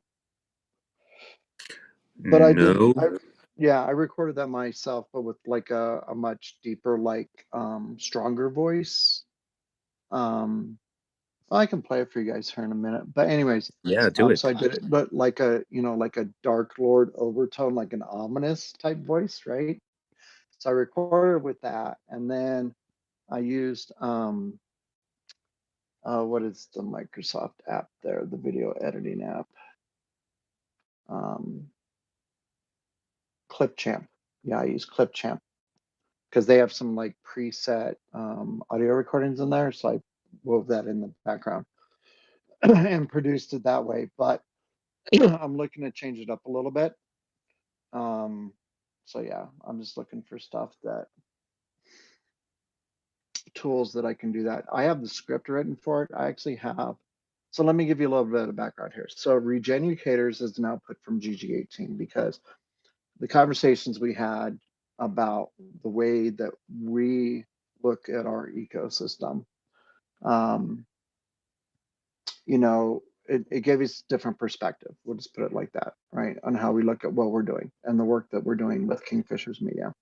So as a result of that, an inspiring thought came to me, hey, what about if we create this, maybe a comic series, maybe an animated series, talking about this new, right, form of regen called regenucators, that their sole emphasis is going out and using our regenerative education model, spreading the good word, right, about the regenerative space and about refi. So as a result of that, we've produced 3 different promos, if memory serves me correctly, for that, and I've written all the scripts for it, so it's pretty cool. And that's part of my creativity, because when I was at the Art Institute, I used to do script writing for that. So anyways, so yeah, so if I can just feed a script into it and then play around with the outputs and see if we get a better version of it, I'd like to weave that into our shows, because we play that. That's part of our intro. That's the ending part of our intro. And the original clip is 90, I think like 96 seconds. And then the other versions that continued the story on the storyline. I'll have to take a look here to see how long they are. But they're all like within 2 minutes, right? So like nothing's longer than 120 seconds. So That's cool. And good. The cool thing that you could also do is to put different voices, so you can like create mm, conversations, and you just like divide the script from, like from one speaker to another speaker, and then you just prompt it, and then you extract the audio, and you can have entire conversations between two different people. That's incredibly fantastic. And there's many voices, and actually you can even adjust manually the pitch and stuff like that. Yeah, it's gonna get cool. creepy. Well, we'll see what it's going to do. I'm going to take out my earbuds, but I've got to get to my StreamYard first, so because that's where it's all preloaded. So let me get in there real quick. I'll be back in about I don't know, 30 seconds or so, and then I'll play you the intro introducing the Regenucators to the Whoa, cool, Web3. cool. Yeah, cool, nice. I was actually thinking that developing AI for kids when they grow up, yeah, so they're not going to lose that curiosity, yeah, because they're all the kids are, when they're 3 years old, they start using tablets, at least where I see it everywhere, and before they're wasting their time and playing stupid games on the computer, they could actually learn something, maybe some games in there, maybe even get some social skills, because that's also possible. I believe, at least that the bot asked at night how he was feeling, how his day was, and he wants to make a review or something like that. I think that could actually work, and would, because I'm not relying on the school system anymore, honestly. Yeah, now technology is advancing so fast. I think in the next, by like next year after year, it evolves dramatically. So the whole AI thing for education is going to be pretty interesting. Yes, I agree. I think different slangs, different to learn how to listen, to learn how to speak. Also, yeah, social skills like tell jokes, be serious. I don't know. I mean, that's super infinite. And Actually, yeah, go. what is so, because kids are so curious, they want to know everything, and most of the parents just don't Yeah, take the time to take the kids serious and try to yeah, actually. that's very true. And I think imagination of kids is something we underestimate a lot. Yeah, we do. Because yeah, I think the best prompters, hear me out, are kids, not yet because we still don't get there to be fully like understanding how to prompt AI to make images or to create text or whatever.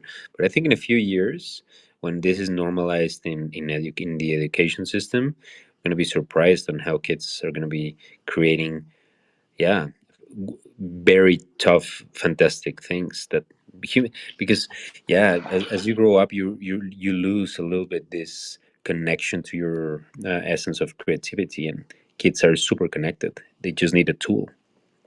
I know I do this with my son. We do some image prompting, and he can say what he wants, and it comes up with things like that, a human in a glass, and things like that. Things I would never come up with, you know. But it comes some cool shit out of it. He likes it. Yeah, it's a lot of fun. I try to actually, Kingfish. and he likes to play. He's 5 years old, and he likes to play with my VR classes. He likes it so much. It's so fun to watch him. Yeah, actually, I saw like I think Carlos from Web3 Beach. He's posting recently how like he's learning how to do AI with his daughter, and yeah, they're creating. And I was thinking like, wow, that whole process of creation of AI images for a kid must be mind blowing. Imagine you could be like from that age, very early, you could have a tool that can actually like um, draw you in a very refined way your ideas. Man, that must be a mind blow. Yeah, I would love to see him more because he was with me. I mean, I actually grew him up till he was 3 years old. And then they took him pretty much from me. But I'm fighting to get him 24/7 again and have some fun with him because I just want to. He taught me so much, and I try to be really, really good at. I only be positive to him, and it's just a blast time with my son. I love it. And it's just so much love and so much good vibes the kid can produce. It's awesome.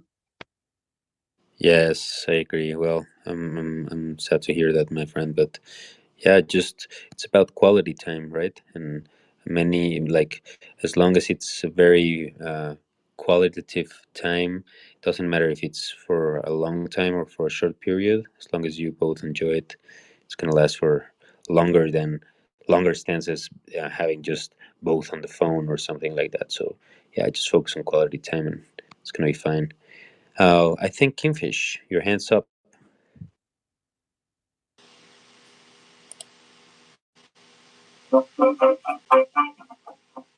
Woo! The world is in a transitory state, moving from analog to digital. Long-standing societal institutions are failing left and right. Financial markets are filled with uncertainty. Media outlets have been turned into propaganda machines to support the respective nation states. Artificial intelligence has become commonplace. Human beings are connected in meaningful ways more than ever before. This is the access age. There stands a team that rises amid the chaos. They are the regenucators. Their mission? Preserve the collective knowledge, distribute it freely to any and everyone, and save humanity from degraded lifestyles. They are also tasked with finding innovative solutions to verify usage with immutability. They can be found in their sanctuary at Kingfisher's Corner. There, they steward the knowledge they possess and distribute in their own unique methods. They hold class on demand and raise the collective intelligence of all who come to learn, empowering them with actionable life skills to survive this new world. You'll find them at the intersection of learning and fun. Together, they use the outlet of Kingfisher's media to amplify their voices and accomplish their primary objective of empowering regenerative education. Man, that was super cool. You're a talent, Kingfish. I love what you do. This was a really cool thing. Like the tone of the voice, the story, because the selection of words and how you narrate it, it inspires me. I already had the images in my head. That's so cool. That's so cool. Wow. And now, yeah, you can pimp it up with AI. I don't know because that voice that you're making is really accurate and really cool. I don't know. What are your thoughts? Yeah, What do you want a to little bit achieve? like like Star Wars, like Darth Vader a little bit like that, and very awesome like movie like. Well, I'm glad you like it. Maybe we'll keep it. I don't know. I'll have to play around with the 11 Labs and see what it produces as an output. But I Yeah, just in want to 11 say, yeah. Labs, there's actually like a very a voice that is very like this, like oh like the exact voice you were making. So Hmm. yeah, just compare because yours is also good. I'll play around with it, see what it produces. But yeah, I mean, that's, pretty much a direct output from all the conversations we had from GG18. Self-produced in-house. And, like I said, I've got three basic tracks for the storyline already completed. Of course, we're going to expand on it because we're going to, in the storyline, we're going to talk about our experience in, this community, our experiences so far in this community, and how amazing it's been, and about the relationships that we're developing and cultivating as a result of it. And then, like I said, at some point in time, with the right talent, once we're ready for it, I think turning it into an animated series would be amazing. I think having it in comic book form would be amazing too. The cool thing about comic book form is done appropriately. We can mint it on the blockchain, right? And then you know, the natural attraction to me for NFTs originally was the collectability aspect of it because I'm a former sports card collector back in my teen years. So yeah, anybody that wants to collect the comic book, they'd have that availability as well. Yeah, Go ahead. Sorry. please go, Laszlo, please. I see much more in NFTs. Not only collectibles. I see IDs, passports, license, so many things. It's what I see in NFTs. Not only collectibles or art. Oh no, I agree. I mean, the world is our oyster when it comes to the token standards that produce NFTs. I'm just saying, for this particular project, we could absolutely do that, and I'm sure that as the message gets out, people resonate with the message. There would be a collectability aspect of it for this specific thing. But no, I agree with you, Laszlo. I mean, there's many, many, many different use cases that haven't even been explored yet for NFTs. So I'm waiting to see what develops in 2020 grow. You see that? You see what I did there? See what I did there? Said 2024, 2020 grow. 2020 grow, yeah. And actually, Jimmy was saying that it was pretty forced to say 2020 grow. But then I was thinking, like, no, it's not so much. It's not so forced because you see, like, 2021, impossible. 2022, impossible. 2023, impossible. The only one that is possible to match with grow is 2024.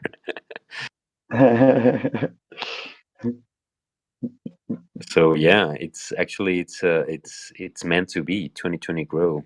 Actually, it's when the Refi Fangan is here, the future hosts of the Regenescence Festival in 2020 Grow. 2020 Grow, that's nice. It's the first time I hear it. I love You it. like that, Anastasia? I love this one. I Yeah. was wondering if it was you or Paul. That's me. I woke up. I'm here. Paul also will be here soon, I hope. Cool. Well, Lucius, you've got the helm. You've got everything under control. So I'm going to tap out for the night. Yeah, me Not too. that it's getting late, but my family does desperately miss me, and I'm making a It's good. sacrifice It's by good. being here. Yeah. So Yeah, yeah. take your time. You've been doing great all these days. This Well, space is thank in you. good hands. Have a rest, enjoy, and see you Thank you. tomorrow. Yeah, I'll be back on hosting tomorrow morning my time, but it'll be 1500 UTC. Perfect, my friend. Don't worry. It's good. All good here. All good, but the video, because this is the space for the technical problems. Um, but I think it's doing fine. I think Jimmy already like left it there, and I think I've seen that it's possible to just jump in And yeah, worst case scenario, just we're 1 hour away from well, 2 hours, but yeah, it's okay. I have the credentials. I can do it in case that Italy wants to share something. We can try. I can handle it. Thank you, Kingfish. Have a good night, bro. So, okay. So, Anastasia, how is it? Like, what's your how do you say? What's your morning routine? You wake up at what hour? What do you do? What's like? Do you have a scheduled morning routine, or it depends on the day and the rush? Well, yeah, it depends. It depends when kids wake up. It depends if it's weekend. Today, for example, we went to for breakfast to one place. We're gonna take them to playground as well. But when it's school time, usually I drop them to school and start working, start growing. Yeah, but today it's Saturday, so family day. That's cool. How about you, Laszlo? What's your morning routine? What do you do? Mm, I will start playing VR again. I downloaded some games where you can actually play some basketball or football or yeah, that's it. And pretty much then I do some breakfast and then I sit in front of the desk most of the time. And on Sunday I'm gonna have my son at 8 o'clock to pick him up, and it's gonna be home till 12, and then playground as long as possible, and then drop him off again. Look at you guys. You're so healthy. My morning routine is terrible because when I wake up specifically in that moment, the only thing I need is coffee, and I go straight to the coffee. And today, like these capsules of coffee I ran out of capsules, so then I was like, damn, I will have to use the powder coffee, and I couldn't measure it correctly, and I put a lot of way much more coffee than I needed, and I was literally all morning until 1 p.m. like shaking, like I couldn't even speak. I was like so it was, yeah, I could, for the first time I was aware that caffeine is really crazily how do you say, like, stimulating. I never felt it before, and today was the day. I'm getting old. No, coffee is like unspoken thing. I didn't even want to mention because it's the obvious thing to to do in the morning. Yeah, I love coffee, make joint, and go ahead with the day. I cannot smoke in the morning. I fall asleep. No coffee, and it's so bad when you drink too much coffee. It's a bad feeling. It's not nice. It's not really cool. It's actually bad.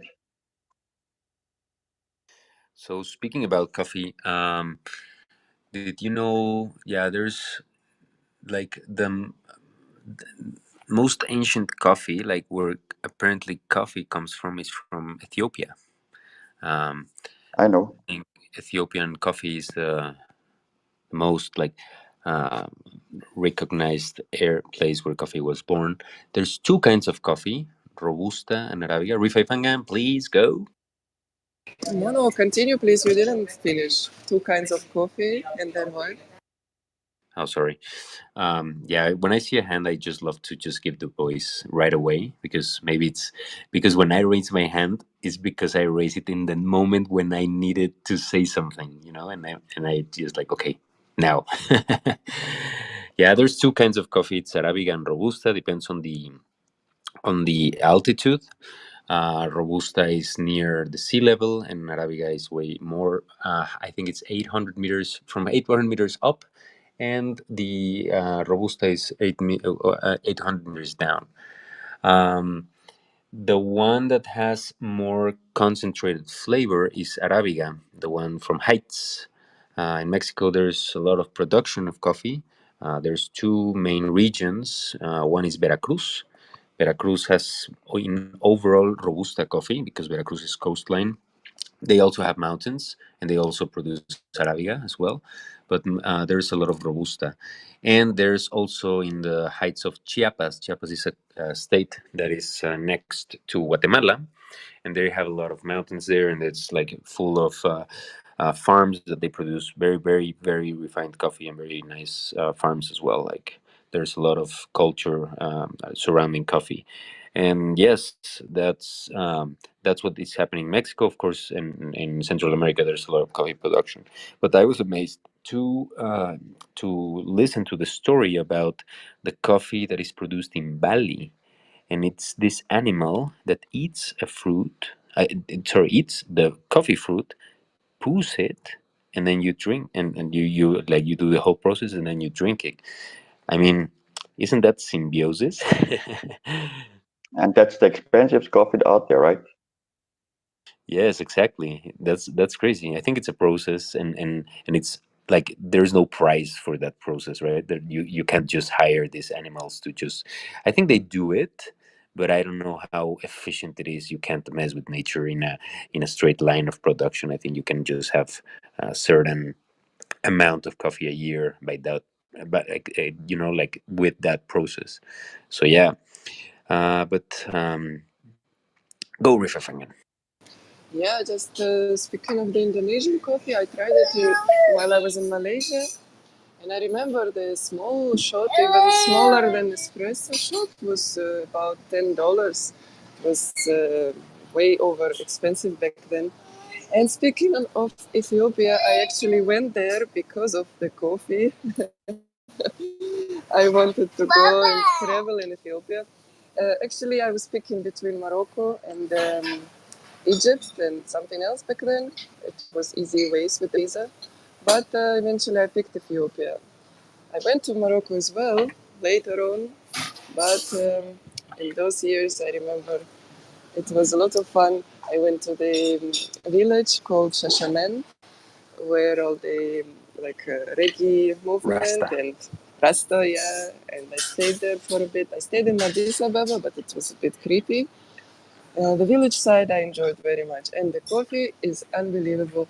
And everywhere you go, even in the small coffee shop in the village, you find the actual coffee ceremony. So you can see it, and they bring for you this fire and charcoal, and they make for you this coffee. And the coffee has this smell from the charcoal and the incense. Oh, it's just amazing. I love that country. Actually, I want to be back someday.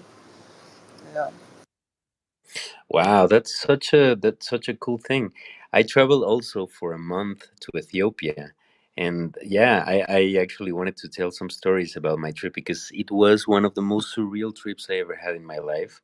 And yeah, maybe we could do like one story in Ethiopia that I have, and then you go and tell one story. Maybe when I start speaking, you will be inspired and start remembering. That sometimes happens a lot. Now that you said Shashameme, I was like, man, we wanted to go there, but we couldn't. Okay, so I'll start first. First experience in Ethiopia. We arrived. Um, I was traveling with a friend, and we decided to travel to Ethiopia because we were like, okay, yeah, let's go to Ethiopia. It's very there's many interesting facts about Ethiopia. First fact is that it's the only free country, non-colonized in the whole Africa. There was some attempt from the Italians. They took Eritrea, but they never took Ethiopia. Um, so that was first thing. Then Ethiopia is founding member of the United Nations. That's also super interesting. Then Ethiopia has this um, prince called Ras Tafari. Ras means head. Tafari was his last name. Rastafari.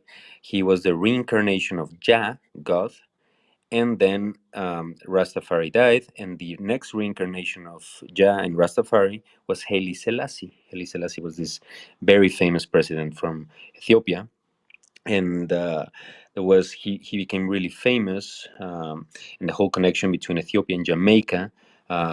He made this worldwide tour, visiting many countries in the world, and one of those countries was Jamaica.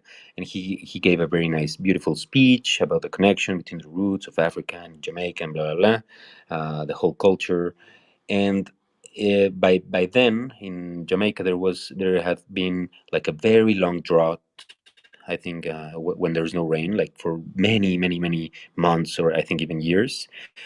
And once he finished his speech, it started raining like crazy. crazy. So that was like the iconic scene where he was testified as a sacred person and the true reincarnation of Jah. That's why in all the reggae music, Haile Selassie is also really present. Jah, Rastafari, and Haile Selassie. Those three guys are like connected. That was another thing that was super interesting. Another thing that is also really cool is one of the 12 tribes that escaped from Egypt. Yeah, I'm just going, yeah, Mesari, if you get one of the 12 tribes that escaped from Egypt, one going to the Holy Land, one of them ended up being in Ethiopia, in a place called La Libela. La Libela is a beautiful, beautiful area that has, I don't know if you've heard of, you've seen, I'm pretty sure, this archaeological site in Jordan called Petra. That is this temples carved in the mountains. Well, La Libela is the same, but everything is carved on earth. So you see crosses on earth, and there's tunnels that connect everything. But that was built since a long time ago. There's a huge Christian Orthodox community there, and it's super interesting. Actually, the river in La Libela is called the Jordan River, so it's like very, very the Israeli and Jew community in La Libela is pretty present there. Like there's a lot of actually we made a lot of Israeli friends because they do after their military service like it's very common to make this road trip backpacking to Ethiopia. I mean through whole Africa, but Ethiopia is a must where they all converge. There's a huge community going on and stuff. Another thing is Lucy, the Australopithecus afarensis, this one of the most ancient hominids found on Earth, was found in Ethiopia in the Valley of Hominids, and that's in the capital. In Addis Ababa, you can see actually in the I think it's called yeah like the Natural History Museum or the or something like that. You can see the bones of this hominid was called Lucy because when they found the bones or this site, they were listening to the Beatles' "Lucy in the Sky with Diamonds." Exactly in that moment, they found it. Wow, that this is the legend, right? And they called it Lucy, so that's the name of this ancient hominid. I think it's over. Oof, I would lie. I don't know. I don't want to say even a date, but I would say just to throw something more than 15,000 years for sure, or even 20. I don't know. Let's research on that. That's one thing. Another thing, which is really interesting, is that Ethiopia has this place that is called the Danakil Depression. So the African tectonic plate is separating from the Arabic tectonic plate, and that is making the Red Sea wider and wider through years. Uh, and that separation of tectonic plates is making the whole area of the Danakil Depression of Africa, making it the hardest area of Africa. Like the earth is super compressed, and it's tending to go under, like to go down. So that's called a depression. Actually, you can I think it's 140 meters below the sea level.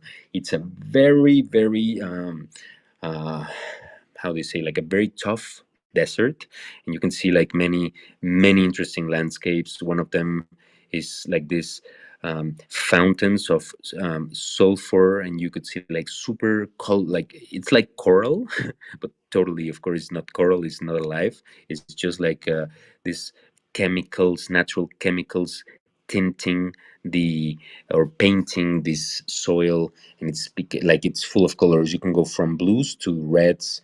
Search it, it's really interesting. It's called Dalol with double L, Dallol.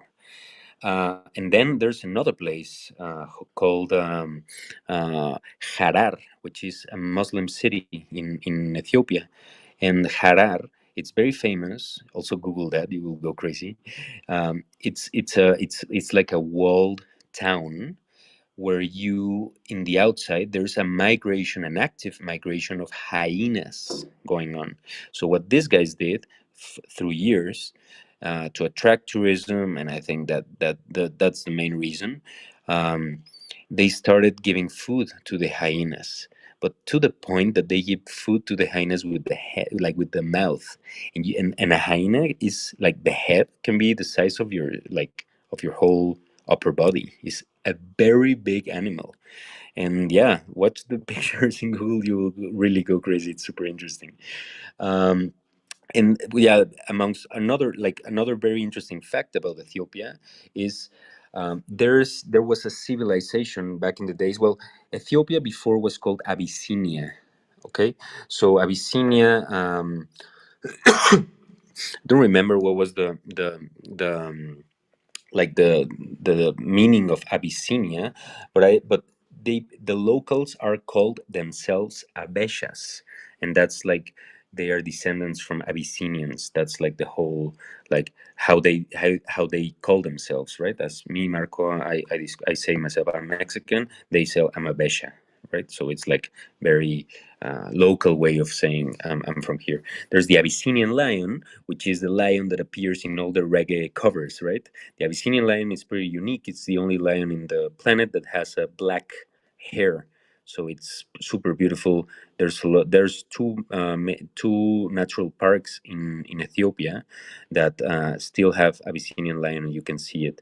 But one of the things that is also really interesting to understand about Ethiopia is that, um, there was this ancient civilization called the Aksumites. The Aksumites were very ancient, and they prolified, and they had like this central capital of their empire in back in the days. I don't know. I think it was like 5,000 BC or something like that, or 3,000 BC, like around Egypt, something like that, or even before.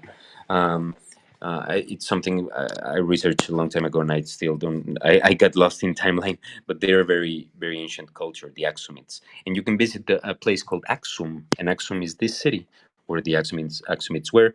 And there's a very interesting fact in Aksum. So, when Moses, the legend of Moses, received the 10 amendments or the 10 commandments of God in the Sinai mountain, with the written in stone, he received them, and he stored them in a coffin. And this coffin is called El Arca de la Alianza in Spanish. I think it's the Ark of the Covenant. That's the religious name. That's the name you can identify it. So this Ark of the relic, it's a relic, has been desperately searched for the Vatican since a long time ago. Well, not the Vatican. First was the Templar. I don't know how to say in English, but it's the Templar Caballeros. I don't know, like these soldiers that were in the name of God in the Dark Ages, Middle Ages. And then the Vatican hid it, and then it disappeared from the map, and nobody knows exactly where this thing, which is pretty like important to know where it is, because actually it's where the 10 amendments that God gave to Moses are written in stone. So this thing got lost, and everything points, like every research points, that this Ark of the Covenant ended in Aksum, in a church called, the name of the church is also like really crazy. It's called the Holy Mother of Zion. That's the name of the church. So this is the story. We went to the Holy Mother of Zion, like to Aksum, to visit, and yes, the it's a very very not even fancy. It's like a very normal church. You wouldn't even be like, wow, this is but it's the only church, I think, in the world where the guards have AK-47. There's no way you can enter. Actually, nobody has access to the Ark of the Covenant, but only one person. That it's the like its mission of the life, like of life, is to give maintenance to the Ark of the Covenant, and that's inheritable. So once he's old enough and says like, okay, I can't do this anymore, he decides who's going to be the next one that will be like that will destine the rest of its life into give maintenance to the Ark of the Covenant. And yes, it was a fantastic place. It was uh, super beautiful. Actually, Aksum is a really cool area, cool region. Um, People are really a relatively nicer than Addis Ababa. Addis Ababa was a chaos. I'm really looking forward to your experience now. This is about Axum, and then I will tell another one after you, Anastasia. Please, your turn. Well, to be honest, my experience wasn't as much learning as it was in your case. I think you learned a lot in this country. Yeah, I heard some of what you were saying. Some facts are very new for me.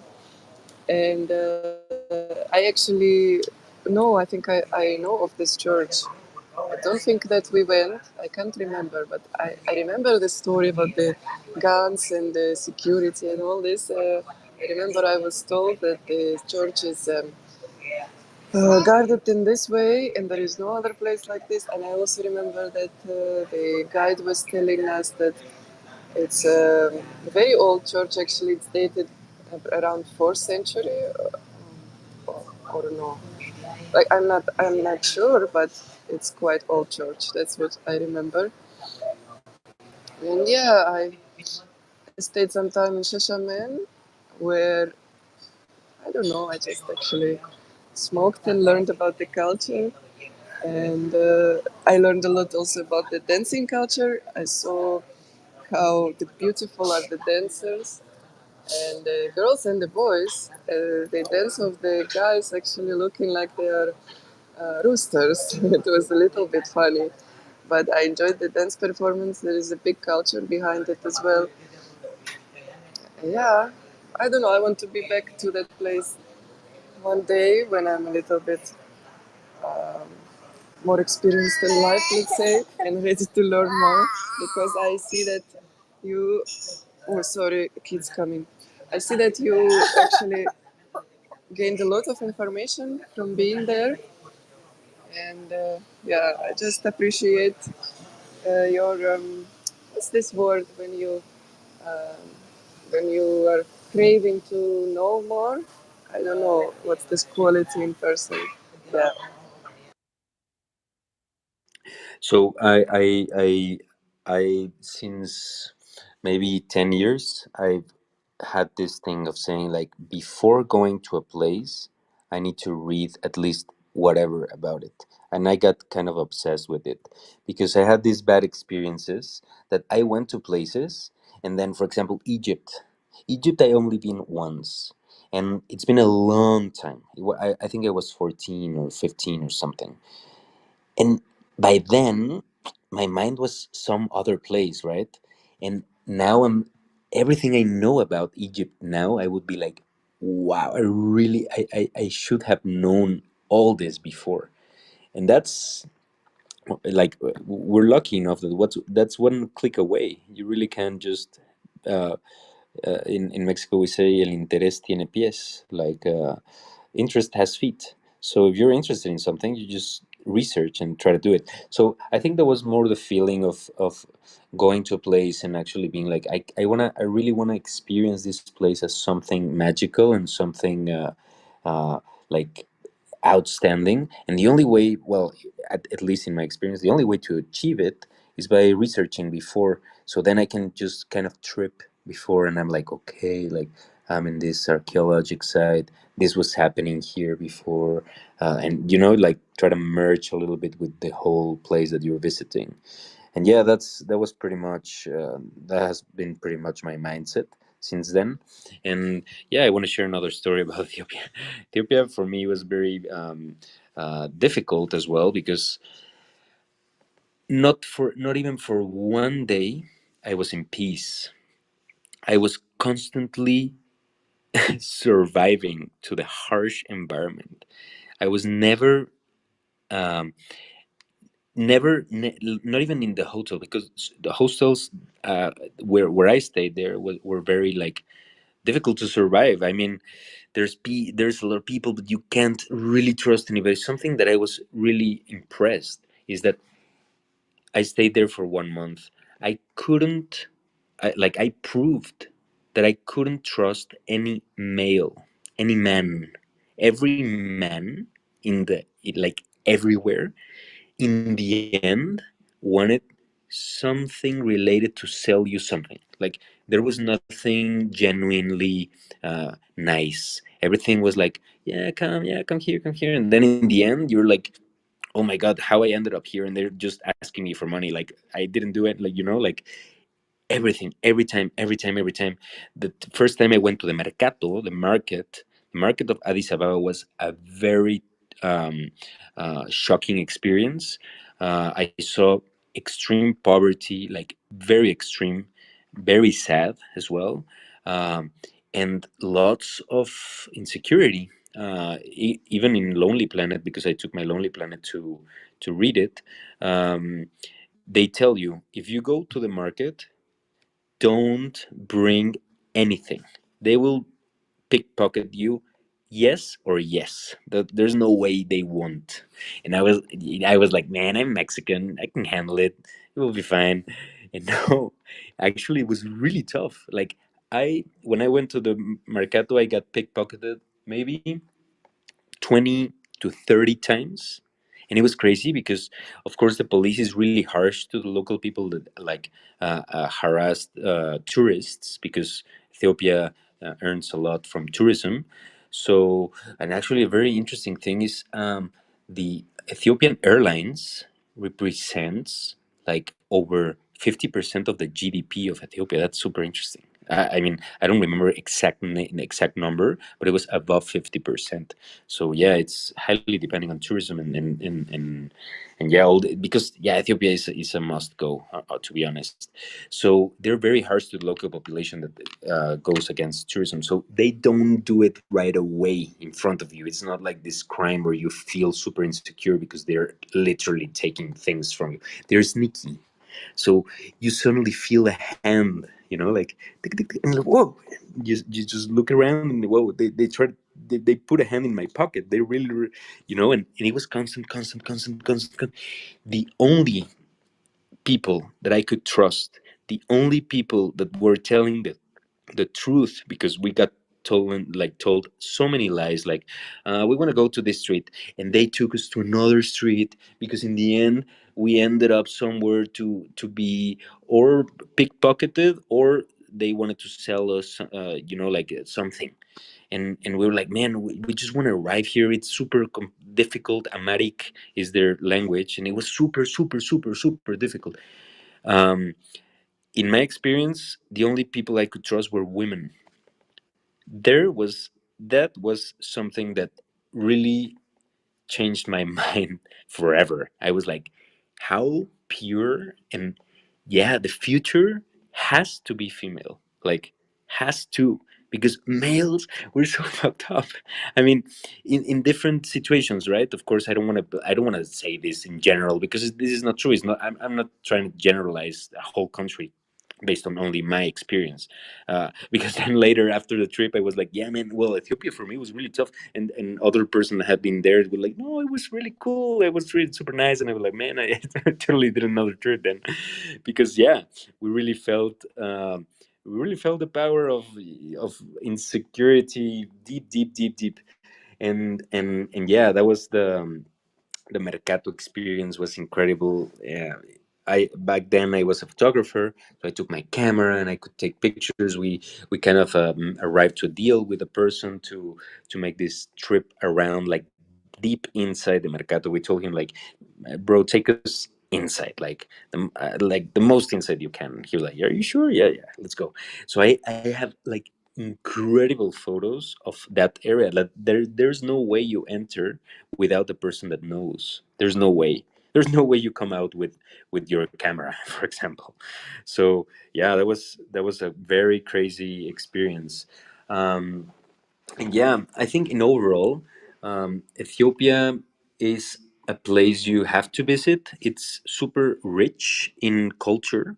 It's super rich. They have this thing that I don't know if you tried it, Anastasia, but they have this thing that is mango with avocado, and it's a drink. How crazy is that? I've never tried that. They also have a fruit salad with potato inside. Can you imagine? They treat potato as a fruit. Yes, and actually, our my first that's very also very true. my first approach to Ethiopian cuisine because I was told marvels of it. And I don't know if I had really bad luck and I ended to the wrong place. We ended in this so restaurant, and we ordered like, okay, yeah, whatever, like just bring us like this traditional dish and with everything, no. And then I was eating the chicken and I was like, man, this is kind of raw. And I asked the waiter like, hey man, this is this chicken is not cooked. And he was like, yeah, it's raw chicken. And like, what? And like, I'm not eating this and I'm super hungry, I can't eat fruit all day. So it was like very tough. I got super sick, super paranoid as well, because yeah, back in the days I was not so responsible, so I didn't took any vaccine of any sickness of anything. And then uh, we realized we had to have like 10 shots uh, after the trip, before the trip, sorry. And I was like, no, I can't travel like this. Oh, malaria, like, oh my god, oh my god. So then I was like super paranoid. I was traveling with my jacket all the time, like super hot, because I was negated, like my mission of the trip was to never get stung by a single mosquito, no matter what, no matter if it's 40 degrees, you won't get stung. So I was like jeans all the way to the top, jacket all the way to the top, like there was no way. And it was really funny because everybody was like in shorts and stuff, and I was like in winter, and he's like, what the fuck is this guy doing? So yeah, that was pretty bad for me. Also with the drone was also super crazy. Back then the drones were already starting, and I got one, and I was really excited, and I said like, wow, imagine taking pictures of a drone in Ethiopia, that would be super cool. And then just for curiosity, I asked in Twitter to the embassy of Ethiopia and Mexico, and asked like, hey, so I'm bringing my drone, is there any recommendations? And they didn't ask, they didn't answer, didn't answer. And there it was like one day before, and I just for curiosity, I checked my email, and I saw the email, and they were like, don't do it. If you dare to fly a drone in the country, the local government will get you and put you in a local jail, and from taking you out of a local jail, it will take months. And I was like, okay, not taking the drone. But that was super out of luck, because it was already in my backpack. And I was like, yeah, oof, I was safe there. But yes, there's some experiences. Like Ethiopia has been pretty enriching for my personal development. For sure. Hey, Igli, nice to have you here. How you doing? How is it growing? How is it growing with you, everybody? I'm just making my second uh, contribution to another project. So, yeah, just trying to get those all out before the end of the round and get the shout outs out there and take care of some other work. And why this is a genuine question, because I've seen this pattern to be repeating. Why you guys do many rounds of donation if you can just do it all of them in one day? Like, is it just like why? Like why? My plan is to do it all in one day, uh, and instead of many littles in many days. What's the purpose? I guess I'm like kind of hunting down the projects that I have donated to in the past, maybe. So I don't think there's really like a filter for that yet on there. I mean, I could go back and maybe click through my history too, to do that. But yeah, I kind of enjoy finding it, looking at their page, and then I actually am going to social media and then uh, donating through the IDRIS plugin. And yeah, it seems to be showing up on people no matter what. I think that it's like related to the Twitter handle. So Yeah, I think if you, as long as you verified it, I think it appears. Because to be honest, I never put it. So it's I'm pretty. I was pretty scared when you started saying like, "Oh, I don't I donated to Lucius through ID reason." I was like, "Whoa, somebody hacked me because I haven't done it." That was so crazy. Thank you very much, Igli. Thank you, Fractal Visions. It's incredibly. I'm incredibly grateful from what you guys also Refi Fangan, all the guys that have been voting for Lucius. I won't let you down. This is a project that is going for real, for sure. We've been connecting since 1 year, 1 year and a half, I would say, with local communities. We're really trying our best to make it the way it should be, which is the sustainable way, which is considering the three pillars of sustainability, which is economic sustainability, social sustainability, that is crucial here, and environmental sustainability, which is, of course, part of the climate round, the climate solutions round. Of course, it has to be environmental, but social sustainability is something that I really want to put in the spotlight because Web3, this whole revolution we're building as regions, has to be inclusive.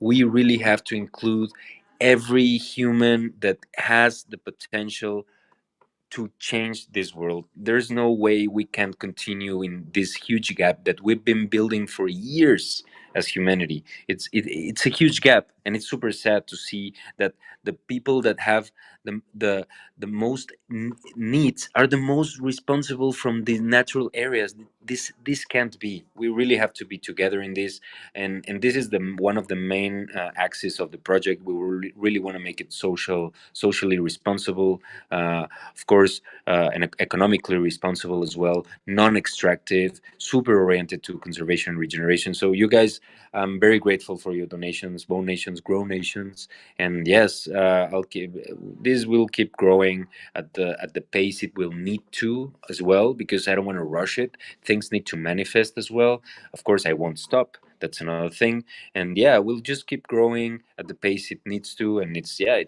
a collective effort we're doing all here, and thank you very much for that. And by the way, just before giving you the mic back to you, Igli, I see Historia de Honduras here finally in this space. I would really like to listen about you. I've heard many things about your account, like what you've been speaking. If you're free of course to speak here, this is your space. You can use it however you want. We're a community. We're open. we're just we're just open to any kind of conversation, and it's been very cool journey these days. Well, right now we've been in 6th day or 7th day, maybe. We've been doing great, to be honest. Has been this hour in the map of the lineup was the lowest hour. Actually, we're in the lowest hour, guys, and we're more than 1, 2, 3, 4, 8, 12. I mean, around 18, 20 people in the lowest. What? We're making history here.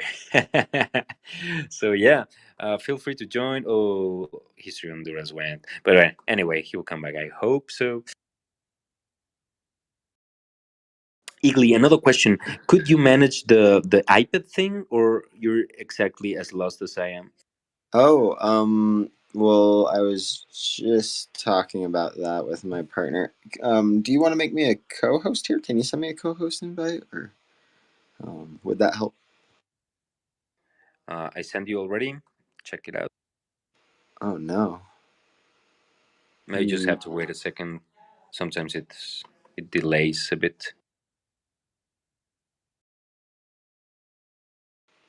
Okay, well, even if I don't get one, yeah, we were thinking about starting like a stream on the iPad, and then I think that it would be possible if I got on the computer on the stream to share that tab from Twitch. So that might be the way to do it. We'll check that out and see if we can get the stream started first, Okay, cool. and then I'll join in on the Let's Grow live, and yeah, we'll see if we can work towards that in the next half hour or so Yeah, here. yeah. Continue on Looking forward with to your it. story. Looking forward to that. To be honest, I've been craving for the moment that we can finally get free from these technical problems on sharing the Mm, iPad screen. That would be fantastic. okay. Laszlo. Yeah, I would just want to say I gotta go. It's getting late. I need some music. I need some find my center and then go to bed. So wish you all get a good day. Have a nice Saturday and keep growing. You too, my friend. Thank you very much for joining the space. This is your home. See you tomorrow.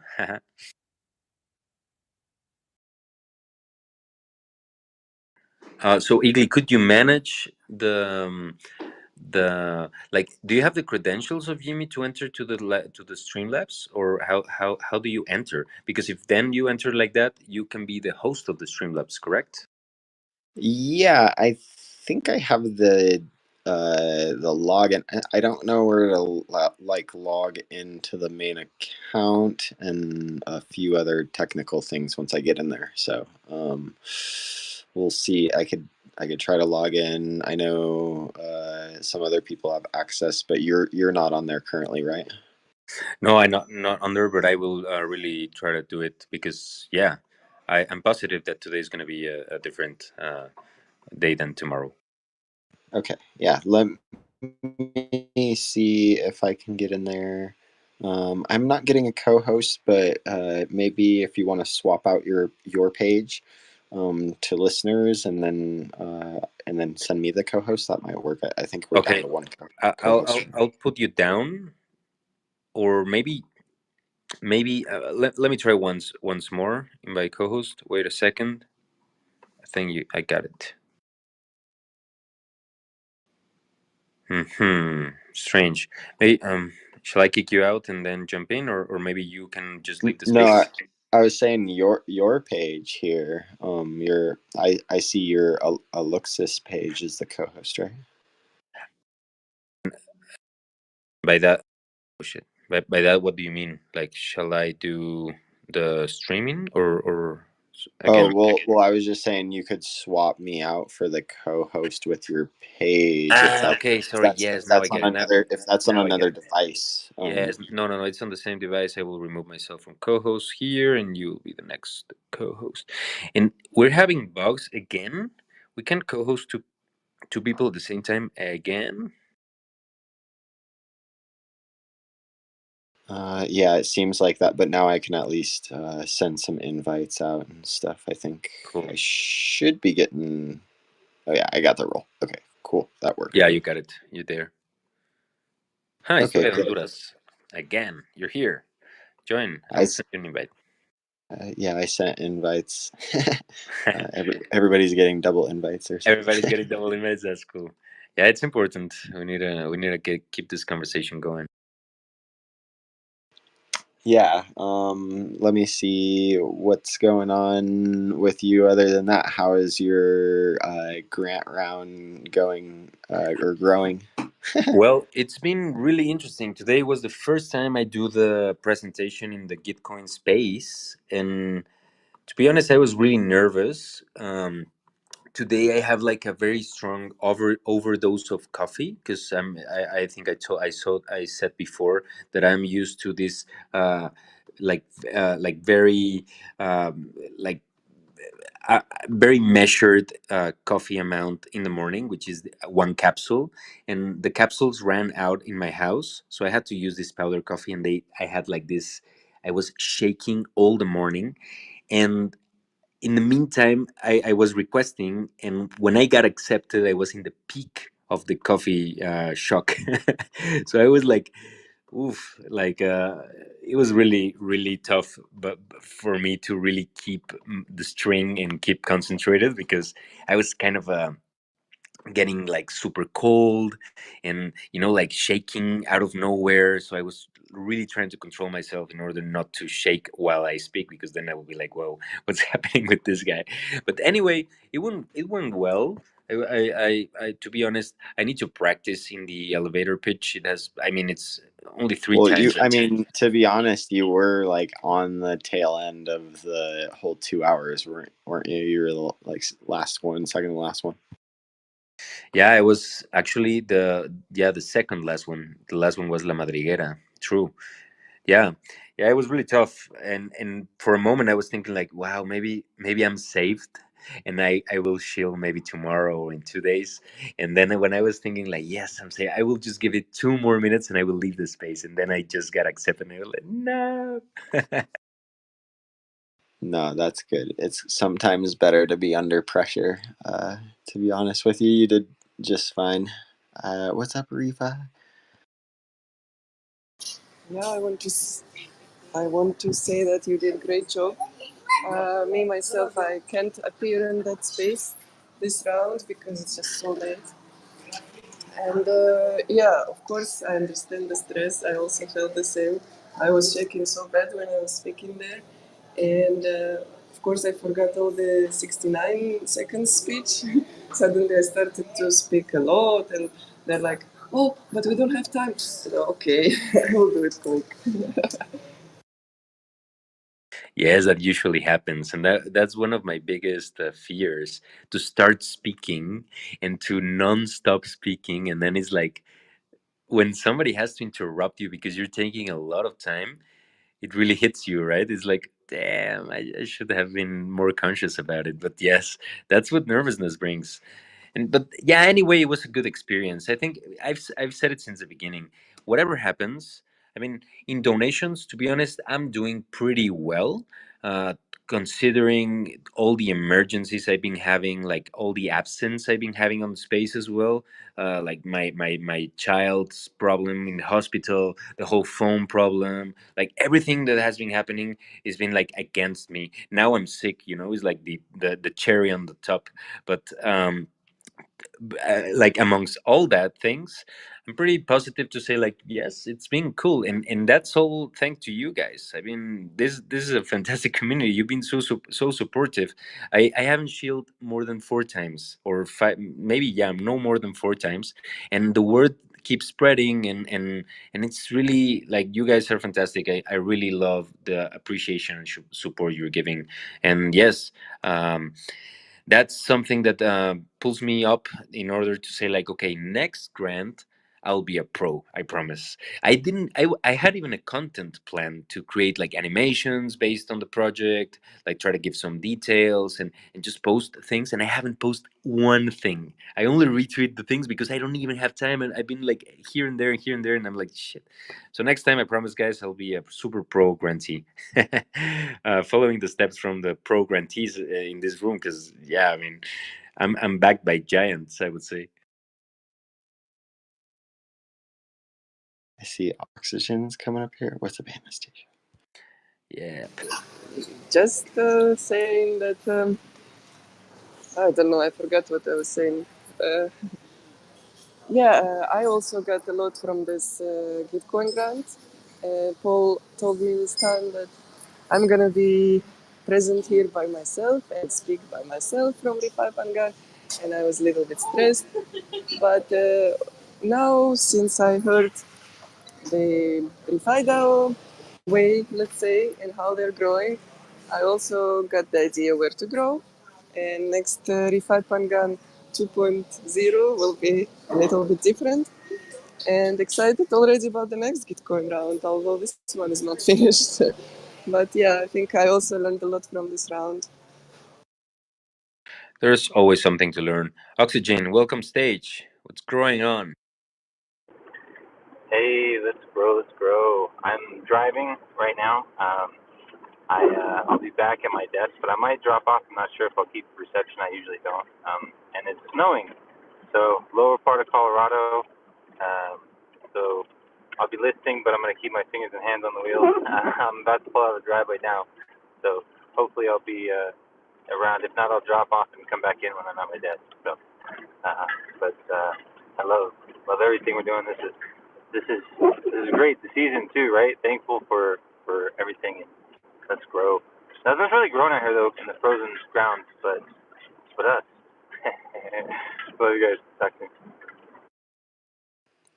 Yeah, I just want to second that. I posted a picture today about Let's Grow, and it was my frozen plants on my back table covered in snow. They're not growing. They're hibernating. Wow, it's already snowing there. Wow, the year passes so fast. That's so crazy.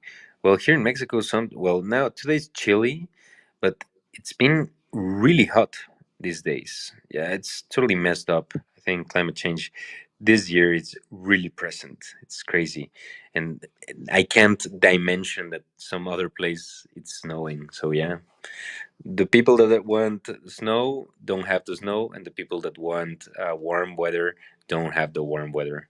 We're never happy with what we have, apparently. Yeah, on the stream, we're seeing all these pictures of warm beaches and Mycelia playing guitars with her friends, and it's all warm in the jungle, and we're like over here shivering. We're like, So much if I tell you that we don't go to swim anymore. I didn't go to swim for like, I don't know, half a year. I tell the kids, let's go to the beach. And they tell me, no, we don't want. We want to go slide. We want to go to playground. So it's like we stopped really treat uh, this stuff well when we have it too much. I don't know how to say it properly. But yeah, the grass is also always greener on another side. But when you get it too much, you kind of stop appreciating it. Well, I need to finish with this circle. I think today I'm going to the beach. That was very rude. That was very rude from you. Actually, I was, thanks to Eagly. He posted it yesterday, but I couldn't get access yesterday. He posted the current round stats, and I saw that Refi Fangan is doing great. Literally, you guys are doing great on donations. I'm very grateful for that. That's super cool because you really deserve it. You've been showing up every day. You really have a plan. You guys are putting effort in this, so it's really cool that you're getting the support you needed, and still don't have my vote because I still need to make my round of both grow nations. Sorry, I think I will make it by tomorrow in 2 days.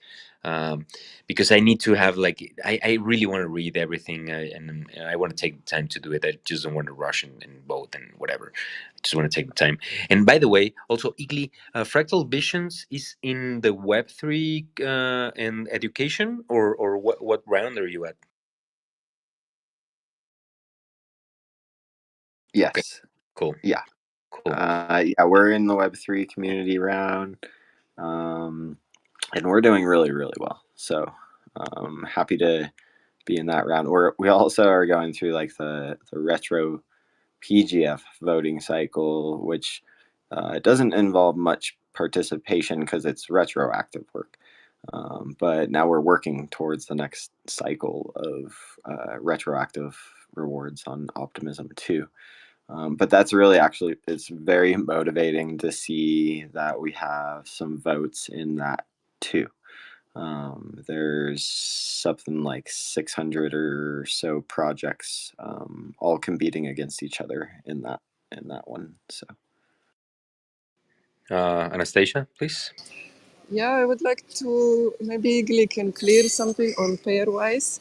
Me and Paul did the pairing, and we picked even fractal visions in one pair, I remember. But how does this affect the voting? Does the badge holders go there and they see who got picked the most? How does it work? I am not familiar with Pairwise's experience. Tell us more. I should go there too, and I can then pair. Actually, I think Steve told us about it. And I went there and I saw all these projects in Retro PGF in couples. Like you have one couple of two projects and you have to pick one that you like more. And yeah, you go ahead like this, and then you also pay some, I think, fee. And that's about it. That's what I figured out for now. Oh, okay. And is the fee on Optimism? Yeah, on Optimism. Okay, cool. I'm going to look up Pairwise on Twitter right now and double check their domain, and then I'm gonna go and check that out and do that right now. Let's see, it's probably under General Magic though, right? This is where it gets confusing.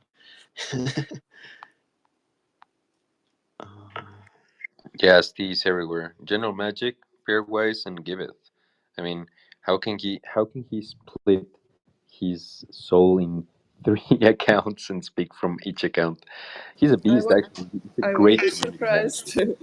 I won't be surprised if you see soon somewhere in the Region Pangan community because he's And gonna be here soon.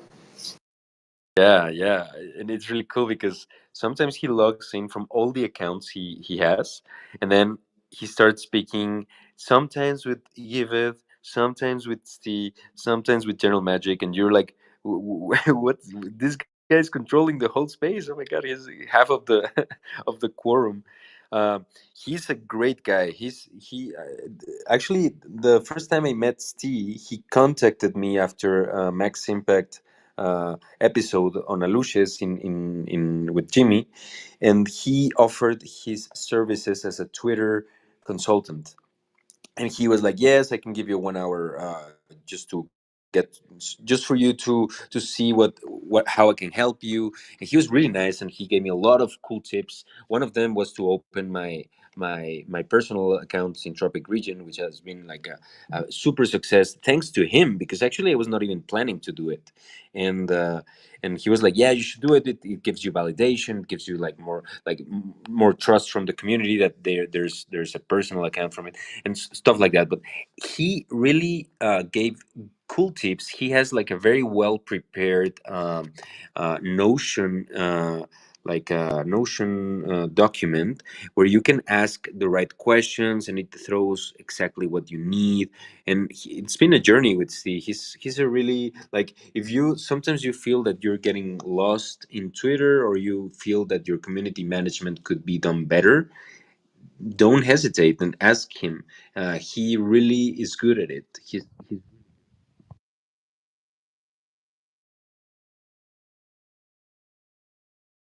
Okay, I found the website for Parwise, and I'll take care of that tonight. I'm also trying to log into the video, but it's asking me for a code, so I put that in the TG. Maybe I can work my way through that, or just wait, because I think maybe Oxygen will have access in a little while too, probably around when my slot is. So that's cool. nice. Could you manage the live streaming? No, I can't get in, but that's okay. Are you guys hearing any like reverb or like echoes from me? Yes, just a little bit, but not too bad, to be honest. It really looks like you're in a car. Yeah, no worries. I'm in the car, so I have it on the Bluetooth. So like I won't do emojis or nothing, and I feel like I'm just ignoring people, but I'm not. Like like because I want to do emojis like all the time, like but yeah, I can't. And like a lot of times I'm like on site, but I have like my earpiece in, I can listen, but I can't talk or react or nothing. But I like to be there and still show support. But I can keep this mic open as long as it's not like bothersome, and then just kind of like interact as we go. Because I'm gonna be in the car for a good probably hour and a half. The snowstorm's pretty good. Everything's frozen, so just slow going. Yeah, Uh, that's cool. That's cool. We can manage the noise. It's like a white noise to get relaxed. Also, if you Right. want to raise your hand, you can just say, "I want to raise my hand," and then I will consider you in the raising hand game. Right on. That works. Cool. So Igli, do you want to jam a little bit of what could we do together in fractal visions and just unify forces? And I don't know, do you feel like it, or do you want to wait for maybe another day, or how? sure. I was also gonna say I had a meeting with Steve as well, and talked with him for a good while a couple weeks back, maybe after GG18, I think. So yeah, I definitely recommend him as a person to reach out to for anyone that's looking for guidance on their project or just some like feedback. So yeah. But as far as what we could do with fractal visions, to be honest with you, I was just originally thinking that we could start off by you doing some sort of cool animation with the logo. That would be cool. Woo! Yeah. That would be incredibly cool. I'm looking so much forward to that little collaborations because finally I have my new iPad, and I was looking for that moment since a long time ago because all what I've been doing is with the half of the screen. So now that I have the full potential of it. I'm so excited and so pumped. Yeah, so definitely count on that. Maybe we can jam. If we could share just the screen, man. But anyway, we could jam in the few days. Maybe let's wait for the grant to finish, so it's like a full focus on this, and then we can work on Fractal Vision's logo. That's super cool idea, actually. And I love the logo, my friend. Very good Make it work. make it grow. Let's make it grow. Very good work over there. Yeah, I'm really focused on logos. Actually, I don't know if that's good or not, but I'm this person that if the logo is cool, I click. If the logo is like weird, if it's super weird, I click as well, But if it's average, I'm like, I don't click. Go. Rifa Fangan, Danigli. Marco, can you please share again the name of that animation app that you were telling us about? I didn't save it anywhere and I forgot the name. Yeah, it's Rough Animator. Rough Animator. It's a very, very horrible logo, to be honest. And the UX and UI is super horrible as well. It's like a ancient computer. But I haven't seen something better for animation. Like there's many apps. There's like a click. I don't know. There's many apps of animation. I've been through them, all of them, but there's nothing so efficient as Rough Animator because you have the click for the next frame right next to Oh, your. you're muffled. Sorry. You You're, can hear me. yeah, you're better now. Oh, cool. I think I was putting my finger on exactly on the mic. So yeah, I've been searching for many like the most optimal animation app, and really Rough Animator is the best. And today in the morning, actually, I was very excited to announce that I found finally an application to do this endless zoom art, and today I was like, okay, yes, now I really want to learn about it, and I started like doing stuff, and I got some like I don't like it anymore. First of all, you can only do one project, and if you really want to do more than one project, you have to pay like I don't know, like a lot of money, more than Procreate or more than whatever. It's like, why? I mean, I understand, but it's not the best app in the planet. If they would improve it, I would say like, okay. So I was like, okay, I can handle. I will just do one project and erase it and do it one again and erase it and do one again and erase it. I think that's gonna happen. Mental Canvas. That's the name. Anastasia, please. Yes, I shared with you my first work in this application in the DM somewhere. And I also understand what you're saying. They really need to improve it for them to charge that much.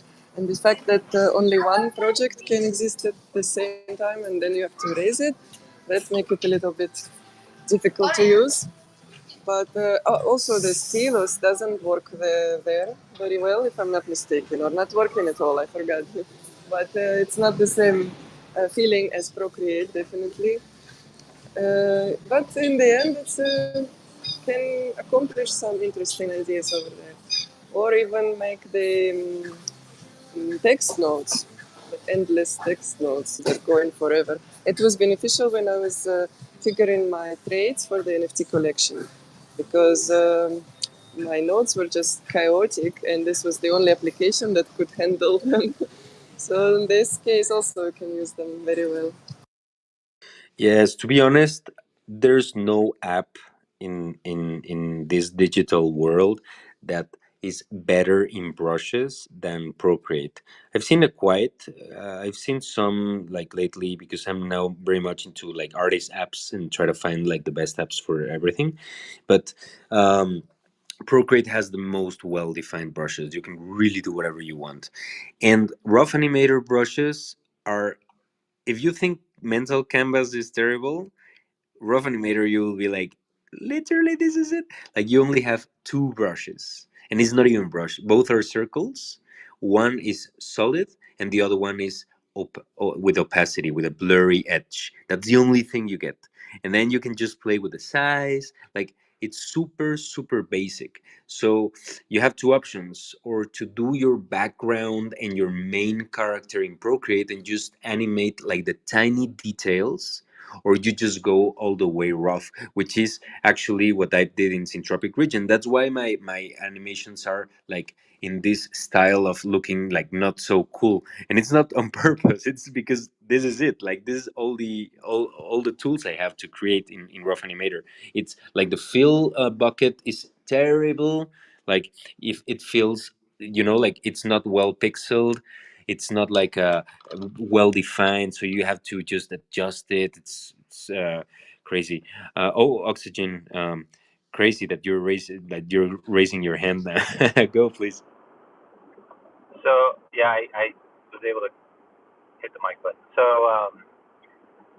a brush kit, like a digital brush kit, like is that a thing? Kind of like font kits, like you have like different fonts that are made, like because like you could do like a bunch of new stuff like that. But is that like important for like artists that are like really really seasoned artists, like brush types and like thickness and like the way that the brushes like flow? Because like you can kind of like I would think you could recreate like the stroke styles in like with AI stuff. So I'm just thinking on the need for tools and possibilities and opportunities.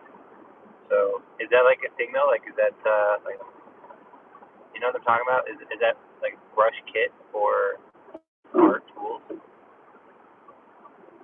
So I don't know if I understood correctly, but sometimes the brush is the art. Like if you really get a nice brush, for example, the light brush in Procreate, like the one that simulates light, man, it's really well done. So whatever you do with that brush, it's going to be fantastic. So it's very important to have cool brushes. Was that the question, or maybe again? Yes, I guess so. Cause I haven't used like really deep into like Photoshop or anything like that, so I haven't like done any like editing, visual editing or anything like that. Um, I've only used with like some basic tools, so digital tools and art. But I've used other tools that do other things, which are really cool too.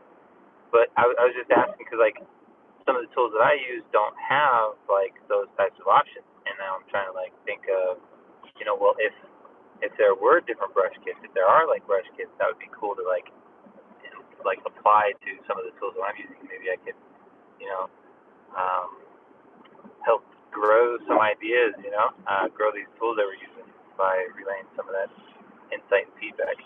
So, as an artist, if that's like an important thing, then like I think it'd be really neat to have on some of the tools that I use that doesn't currently have, those options for. Iglim?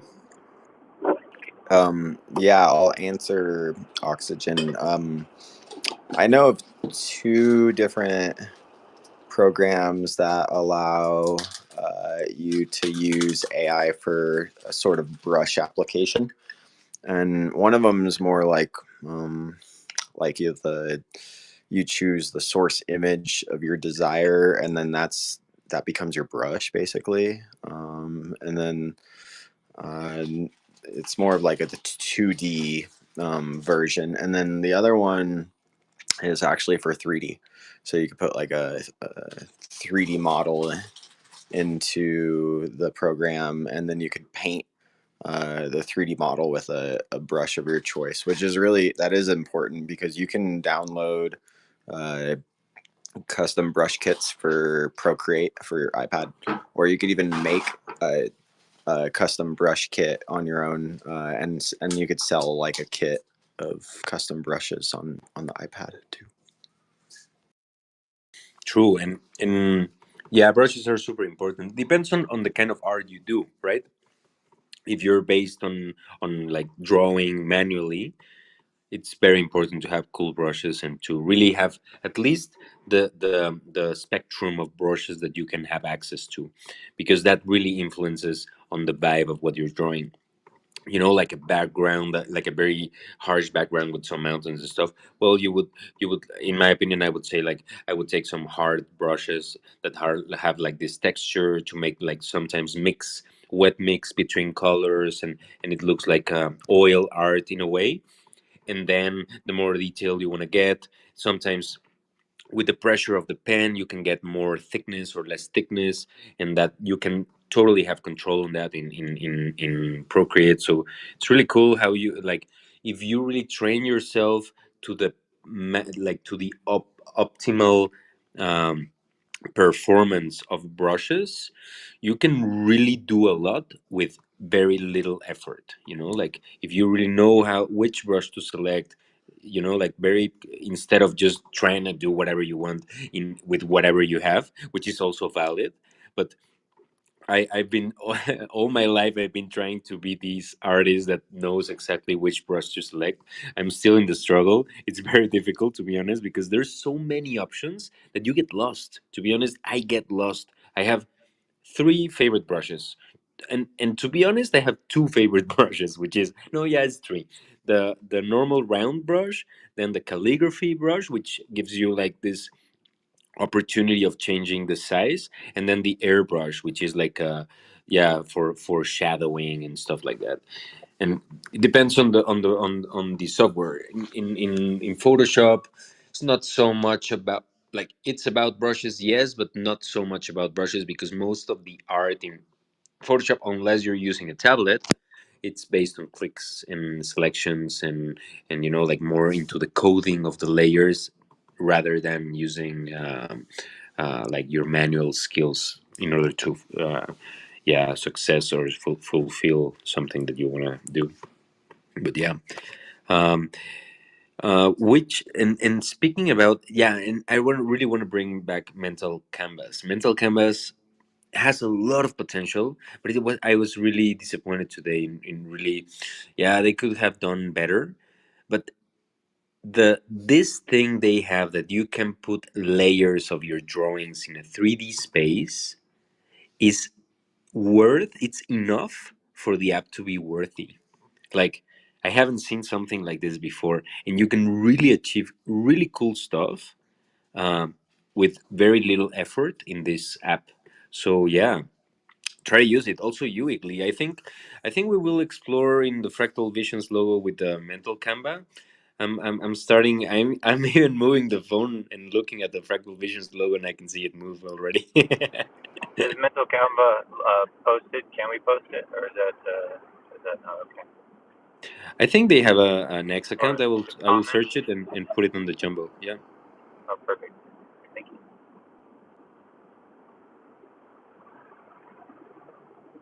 Yeah, the metal Canva, that one's interesting. Um, Definitely wish there was more like that. There is also the Procreate Dreams that just came out. Alicia said it was $22 on the iPad. Or just 20? Okay, just $20 flat rate on the iPad. So that's pretty cool. You can animate stuff with that. So we'll see how good the program is. I don't think we'll get it quite yet, but hopefully we'll get it soon. Have you seen that too, Refi? I saw it, but I didn't see it. It's already out. I remember you said when it will be out, so I'm gonna go check it out. But I think I need to pay for a lot of subscriptions first before I can get to this one. And I didn't touch Procreate since Gitcoin started. So I think I'm gonna finish with Gitcoin and then think if I really need it now or I wait a little bit. Okay, I fucked it up a little bit. So just pay attention on the mental canvas. The other one is something that mental canvas reposted, but this is the account, and you can see at least what it does. It's really cool. And about what you were saying about the Dreams integration for Procreate, I already made my research on that, and I think it's more related to like automatizing animation, which is still, to be honest, Rough Animator a better software for frame to frame animation. If you really want to go old school and do frame by frame animation, still Rough Animator gets the job done because Procreate with this Dreams integration, you can breathe characters, and that's really cool. Like you can put like some axes where you want the arms to move and the legs to move, and you can really like it's really cool how they even do it, like how you move like the pencil on the screen is it's recording that movement, so you can really play with the with your drawing literally with the hand, and it's recording those movements. That's cool. That's another way to approach animation, a way much more automatized way, which I don't I mean, I think it's valid and I think it's cool. It has a lot of potential too, but oof, like frame by frame animation well done, it's unstoppable. I really want to see projects with dreams, to be honest, but I'm really skeptical still because I really love Rough Animator, as you can see.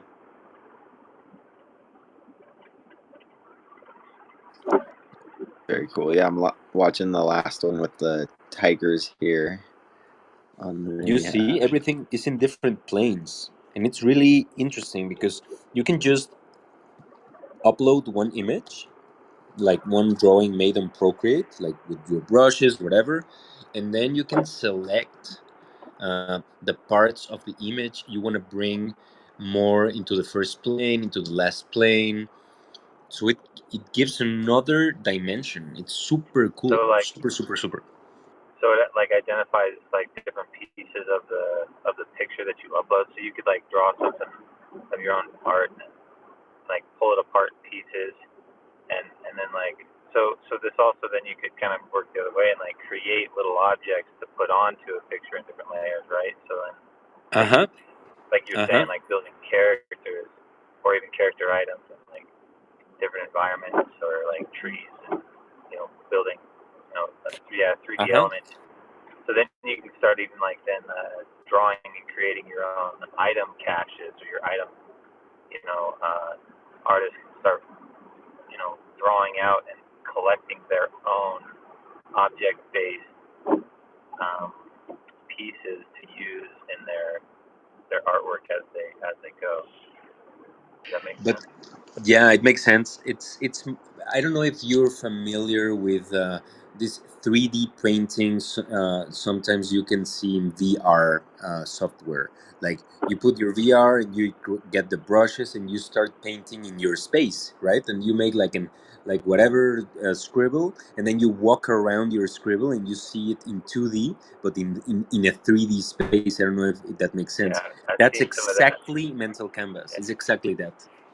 yeah, yeah. That stuff's pretty cool. Like I've seen some artists go into like the 3D space and like they're walking around that space drawing in 2D, but then it sits there in a 3D world, and like that is so cool. Like I'm definitely looking at VR kit. Gonna be my next purchase in the tech world for sure. I saw setting up like a virtual workspace and they were setting it up in their living room, right? They had like a couple desks out.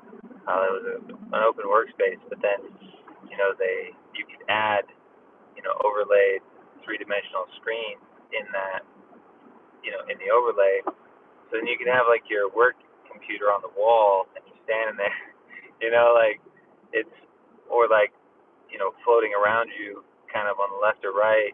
Like it opens up so much more potential. Like it's so cool.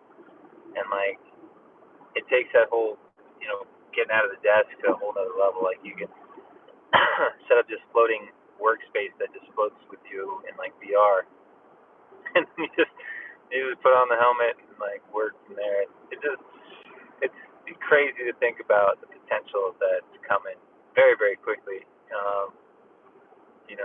Instead of just like the phone like took pieces off of your desk, like the calculator and the phone and like these different little technologies. put in your pocket, and now we just took the entire office and put it in like a backpack because you can have your entire desk with you in VR and then plus some, and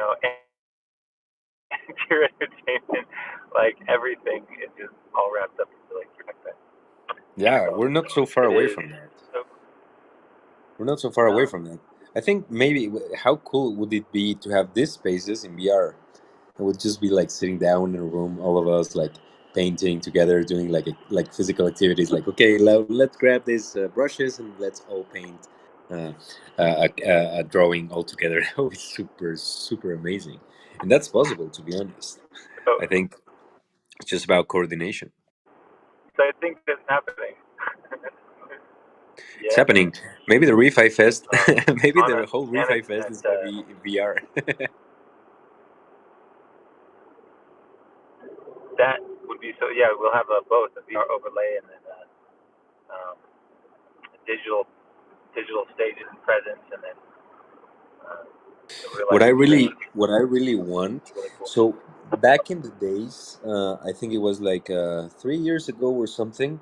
My first approach to NFTs and yeah, to the NFT space was to create a jewelry brand in like um, 3D modeling impossible jewelry, like making things with. Imagine you're a jeweler and you have uh, a limited budget and a limited gravity loss. Like you can do whatever you want. So I was thinking like doing like this. I even did some. I will post them in Syntropic region one day, just for you guys to see it. Actually, the account is over there around. And my end idea was like, if you purchase one of the NFTs, which is like this impossible rings that everything is floating. I made light rings. I even tripped with the idea of making Beskar. uh the Beskar, this Star Wars metal, and I was like, yeah, let's do some Beskar rings with opals from Neptune, and tripping, just inventing your materials, and they're glowy and whatever you want. And what I wanted to happen is that if you get the NFT, you get access to a 3D modeled landscape I would design, because as like I'm very familiar with modeling in 3D, in like as an architect. For I'm very good. I'm very well. Like I don't get rhinoceros and grasshopper. Also, the plugin for rhinoceros is really powerful. And now you can upload all your 3D models into a thing called, it's like a side project from Unreal Engine. It's called Twin Motion, and it's incredibly powerful.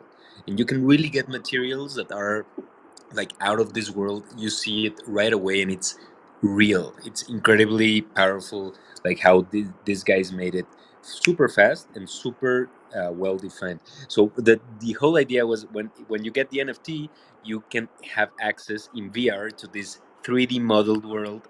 I would send you the I would send you the 3D to your email. I don't know how I will get your contact. That was back in the days. I still didn't even have sure how to do it. But yeah, that would be incredible, no? And the whole point of it is that in this three modeled cave, let's say you enter to a cave that there's crystals glowing from the walls, from the ceiling. The goal is to find your ring there. So your jewel or your NFT. So you could just explore one night and try to find your ring. If there's no success, no worries. You still have the 3D document to continue searching. You can you can take all your life there. That's good. That'd be really really cool. So gamifying like a merchant experience, consumer to merchant experience, even in a way. Uh, that's really interesting. Uh, Has a huge potential, and I think yeah, yeah, definitely. Because you could use that for like multiple products too, right? Not just jewelry. Then at that obviously, point, actually, yeah. in Aluches, like one of the dream plans is we're gonna like we're gonna put some trap cameras and sensor cameras to monitor flora and fauna and growth and temperature and many indicators in order for us to really prove how the health of the jungle is behaving and how can we improve it and stuff.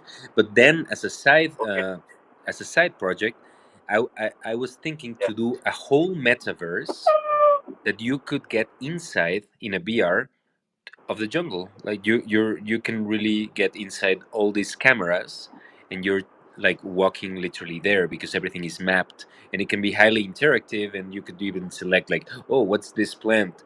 Oh, this plant is vanilla bean, and the vanilla bean has been growing for 3 months here, and blah blah blah. And then look at this bee, and you can follow the bee. Like stuff like that can really happen, and that's of course a super dreamy future, but it can be true if we put attention to it.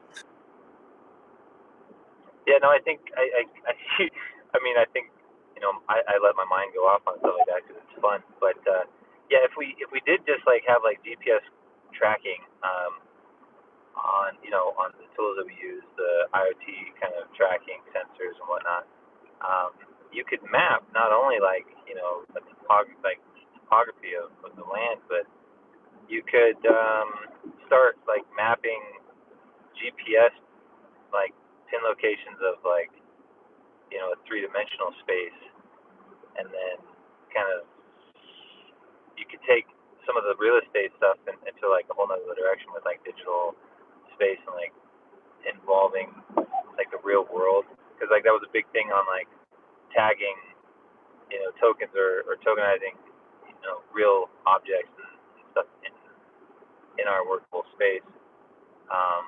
I don't know, like, can we do like GPS mapping of three-dimensional space out like in the world, not just like in a closed environment through I, the I connection I like think so. devices that are out there?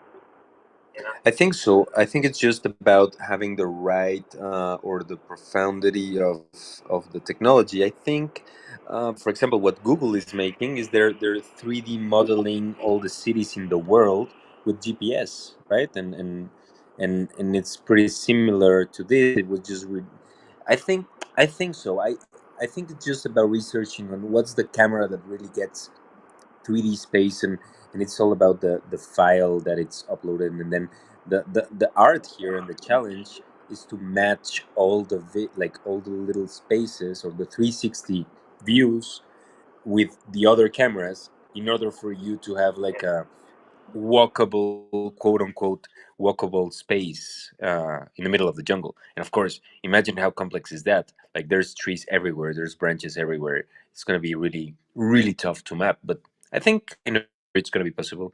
Anastasia, please. Yeah, I want to say, since Oxy raised this topic, I didn't come yesterday to the Renaissance space, but I wanted to raise two interactive things that I would like to see in the festival. One is the interactive map of Kopangan and our festival facilities and activities. And when you press it, the object gives you exact information on what is this and where is this located and what you can get there. So all the water sources will be marked, all the, I don't know, whatever they might need along the festival. This is one thing. Another thing, the platform that actually sells NFT tickets for region festivals. So I have these two things in mind, but I don't know where to begin with and how to even write my ideas. I'm really lost in my tasks. And I just want to know, first of all, if we really need it. All this NFT ticketing platform, it already exists for the other events. But if we have a special one for the region events, and even if the region events don't charge money for the entrance, they can still put up an NFT for a good memory. People can get it, and the money from it can go to supporting public goods wherever the host of the event prefer to send them.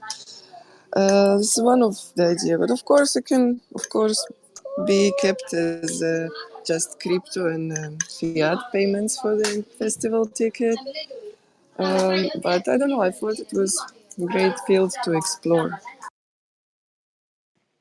Oxygen, go.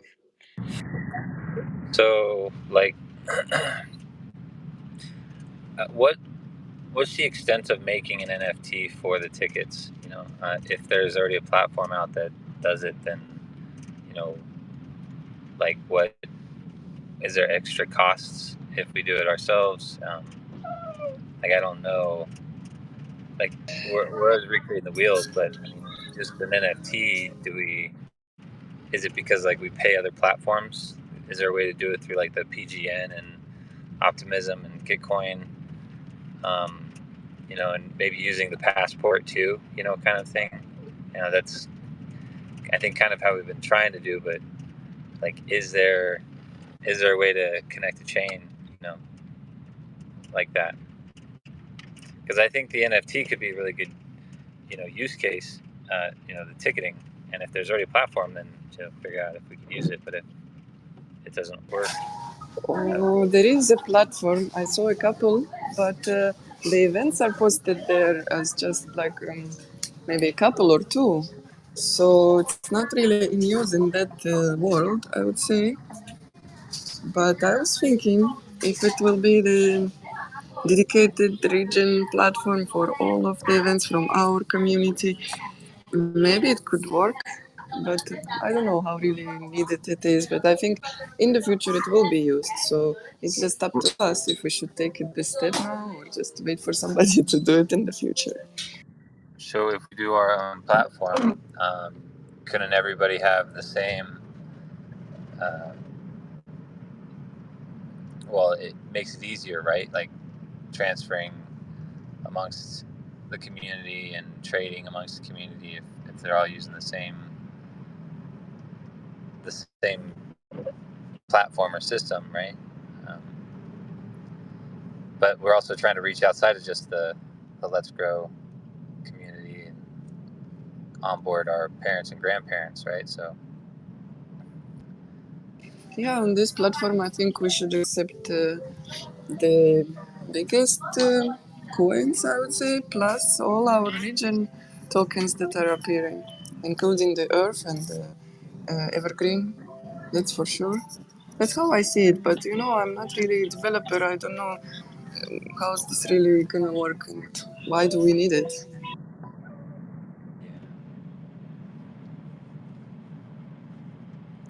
well, I think like NFTs. Oxygen, you're rugging. I think you have no good signal. Ten. Ooh, gone. Maybe try. Yeah, maybe try. Well, feel free to try whenever you think it's okay. Yeah, I don't know if the entrance should be an NFT. If that's the case, there should be like a way to still have. I mean, it's always cool to say like this is my entrance and that's all. Maybe some rewards attached to that NFT. For example, I don't know. I mean, like like an attendance to a special. Because also we don't. I don't like the idea of exclusiveness in festivals. To be honest, I hate the VIP areas. It's like why that happens. It should be like everybody have free access to everywhere. I understand the whole payment thing, but actually, are we're fighting against that? No, that's not socially sustainable, to be honest. So I would say that no VIP areas in the festival. Igli, please go. Yeah, I think maybe a good model to study would be what like East Denver does with their ticketing system. Um, they have sort of a process where you like get a ticket, and then of course you show up on site, you register when you're there. I believe it is a NFT if I'm not mistaken, and then I'm sure once you're there and you register, they're like verifying you're a human in some way, shape, or form. So they give you a badge or whatever to wear for the entry or the permit once you get there, and then I think you also get like some credit for lunch or something along those lines, depending on what like tier you get. And they also have like a DAO. It's called Spork DAO, like a spoon and a fork. But yeah, check out the Spork DAO. They have Spork tokens, and they actually ran into some regulation issues when they had their first virtual events because they sent them out to people that were attending virtually, I think, and then when they tried to, have people be able to buy food at the food trucks with the tokens during the events. I think they ran into some issues there too, but I think now it's all worked out where they have it figured out with how that's supposed to work regulation wise. So that might be a good case study. Yes, I think those case studies should be.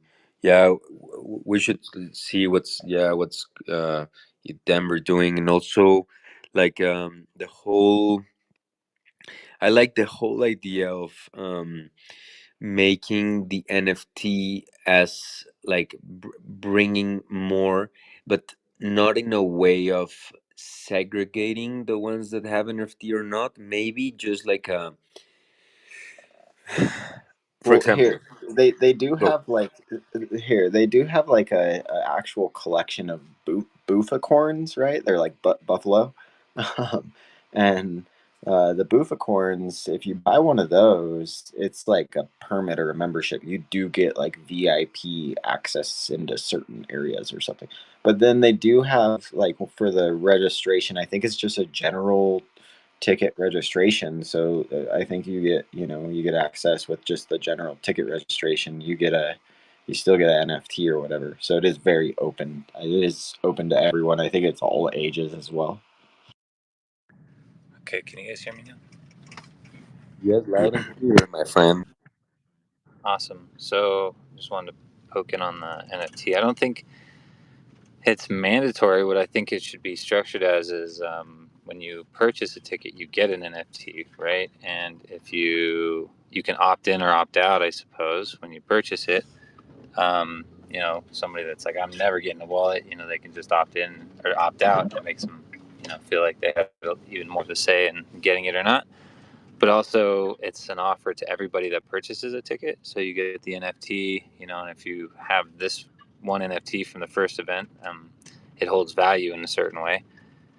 I think the conversation should be more like if it's a soul-bound one, or if it should be like, a tradable one, or, you know, if we want to try to structure any kind of value build on the token for being an NFT, um, or just some sort of like aesthetic collectible, because the tokens do have a unique, ability to gain value out there. And if we put utility on it, like later down the road, um, it can gain more value. But then it's, only if it's not soul bound and it can be traded. Otherwise, it's just personal value. So, I mean, I think having an NFT unlocks a lot of potential down the road. I think it even unlocks a lot of potential now, to like be able to get other people involved in the Web3 space and like offer other things for having it. So it's a bigger inclusion. Not saying that like the NFT becomes a mandatory thing, but anybody that purchases a ticket gets an NFT, and then we build like this whole community thing on top of it. Igley, go. Up at the top of the nest here, I put the Optimist NFT. This is a soulbound token that they put out, and you can go there. You could use like their generator to create one, and choose all your own traits, which is really cool. But I don't think it's open for mint right now. This is something that they also have attached to the attestation station for like attestations on chain, and certain NFTs were released through a series of quests in the past that are supposed to be related to certain traits if you hold the NFT in your wallet as well. So I thought that was really an interesting form. I don't think it's fully fleshed out because I think they're still working on some things with this system here. But yeah, that's an example. Sounds really cool. There's also the bounty hunters, right, with Atlantis. I don't know as I've seen Atlantis a few times. Yes. The bounty hunter system, and creating the regenerators as for lack of better words, I don't want to say employment, but it's impact, um, occupation, right? Um, It's an impact Pokemon Go, right? Like, yeah, right. but it's cool. I mean, it's a great idea, but that's a funny way to say it. Absolutely love it. Yeah. I am like sledding my Dodge down the road right now. this is this is fun too. We actually got the snow is over the curb right now on the streets, so that's at least 5-6 inches already. That's stuck. And the stop sign says no, or the stop sign says stop, but my tires and everything says no. So let's not end up in the ditch. Oh my gosh, this is fun. Okay, we're safe. Now, this in real life experience. I, I wish I could have like the video streaming of what you're what you're seeing right now. That would be cool. I need a dash cam, so you guys can follow me Yes, around through that the would be cool. extreme That would be cool. experiences.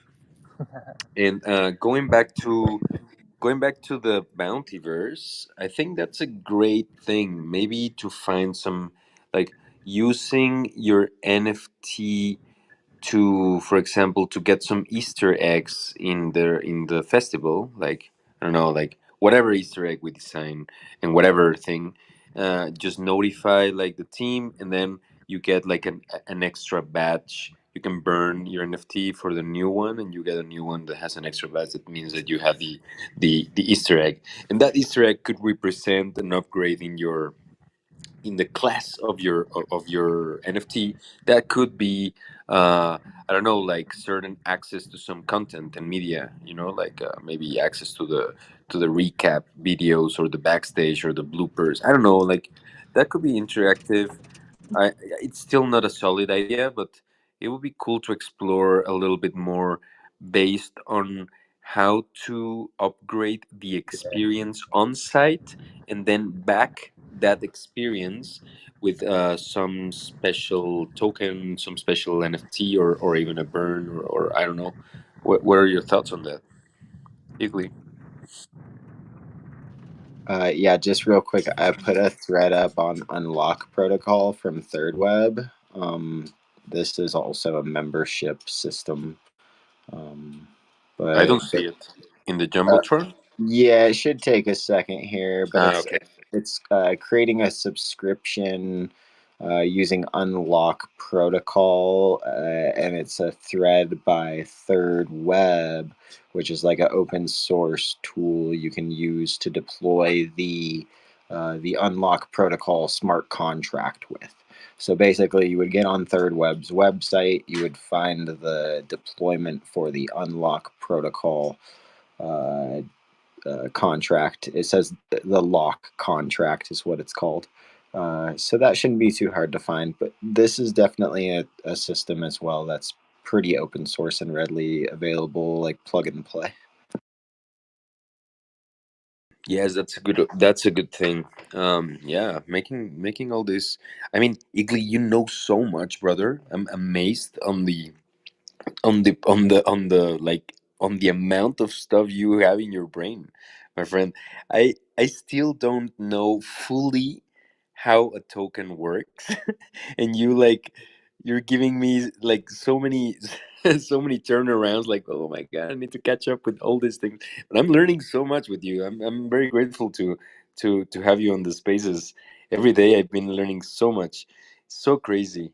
Um, yes, let's. I will really dig into this and try to find ideas and try to find solutions because in the end, um, unlock protocol is a way. Like, can you explain a little bit what's unlock? Like how it could apply, or what do you have in mind with unlock protocol?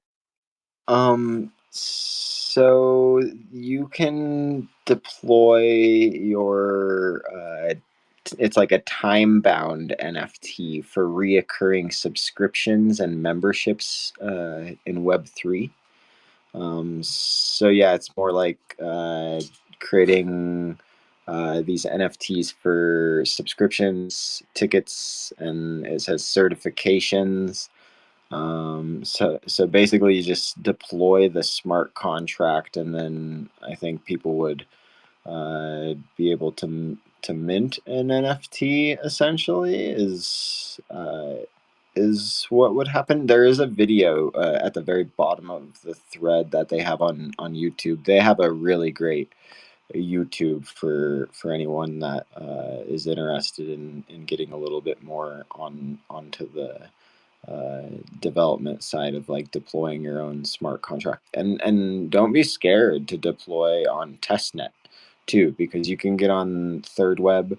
You can get some testnet GUI in your wallet, and then you could just go to town deploying all sorts of smart contracts and doing stuff wrong to learn how to do this. Okay, so don't be afraid to get on testnet and do it. And even if you are on Optimism or something like that, it's only a couple cents to deploy a smart contract compared to Ethereum. So yeah. Yeah, that's the cool thing about layer twos. They really saved our life, right? Because this whole gas problems and everything in Ethereum. And I remember it was GG15, maybe GG16. I don't know. One of the Gitcoin grants was like $140 gas. So if you wanna if you wanted to donate $1, you had to pay 141 dollars. And of course, the matching pool went like 200x because who would be the hero to give one? I don't even have $140 with 50 donations. Imagine that. Go, Um, Lily. yeah, let's talk about that a little bit, like the future of what's coming up here with Gitcoin and the next rounds. Real quick is like S20. There's going to be probably so many more grant rounds coming out. I think that I'm seeing the Gitcoin Citizens page ramp up and start to like kind of tease us to make some announcements for a new round. And I think there's some sort of proposal going into the governance. I haven't caught up on that, but I need to get in there and read in the governance forums. And are we going to see more rounds on like PGN? Are we going to see even more chains added to the Gitcoin ecosystem besides what's there? I think with the passport as well, you can go and you can put your passport on Linea chain right now, in addition to Optimism. And I think there's another, I think Mantle, is that the third one that's also on there for future planning. So yeah, I foresee some other things coming for Gitcoin in the near future in 2024. Well, Gitcoin has been evolving very fast the last year, right? I think since Milwaukee came back, everything started to change like dramatically. I don't know if that's only my perception, but yeah, I've seen like many new things coming up, and that's really cool. I guess the whole modularity is a great strategy because that's the essence of Gitcoin. In the end, it's funding what matters and don't centralize funding. So if you really want to do that, you really gotta give the tool to every community to fund whatever they want, and that was like a very good move. So yes, that's cool. And just to clarify about karma, you were explaining us back, like some days ago, maybe yesterday, about karma. Is karma already attached to my project, for example? So for example, if I want to I was having this issue in my mind yesterday night, and I was saying like, man, okay, so from Alucious I need to pass some money to Syntropic Region, because Syntropic Region is the one that has the passport, and then I will donate, okay. uh, but then karma will see it like, oh, this guy is just sending private funds to him. And like, I wanted to know like how it works. Do I Sure. I mean, of course, if you're sending funds from your personal wallet like to your project's account, that's normal. This is normal activity. I mean, if you have your like ENS address for your personal account and your like project account too, it probably helps clarify some of this when maybe the team is looking at it on chain or something, especially with if IDRIS is integrated too, and your Twitter is verified with your project and your GitHub too. So there's many different things I think that signify and verify who you are. That they can kind of like track that back and forth. I on Carva, just get on there. Your project won't be on there um, until you actually create a profile, and then you would create your grant, your project or whatever is first, and then your grant is second, and you choose which grant you need to put in there.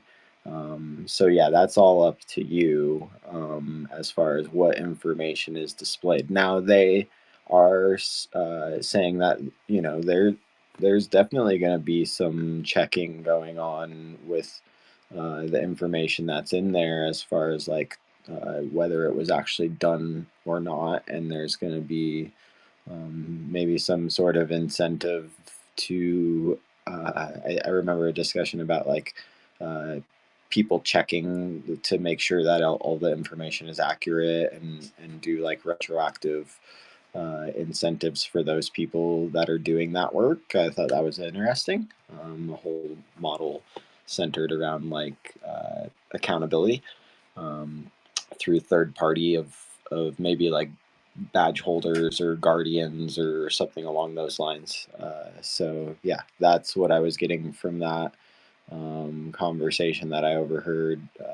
I heard a couple conversations with Karma, but it's interesting. I think there's another platform that's also coming out to track that John has been mentioning a lot of.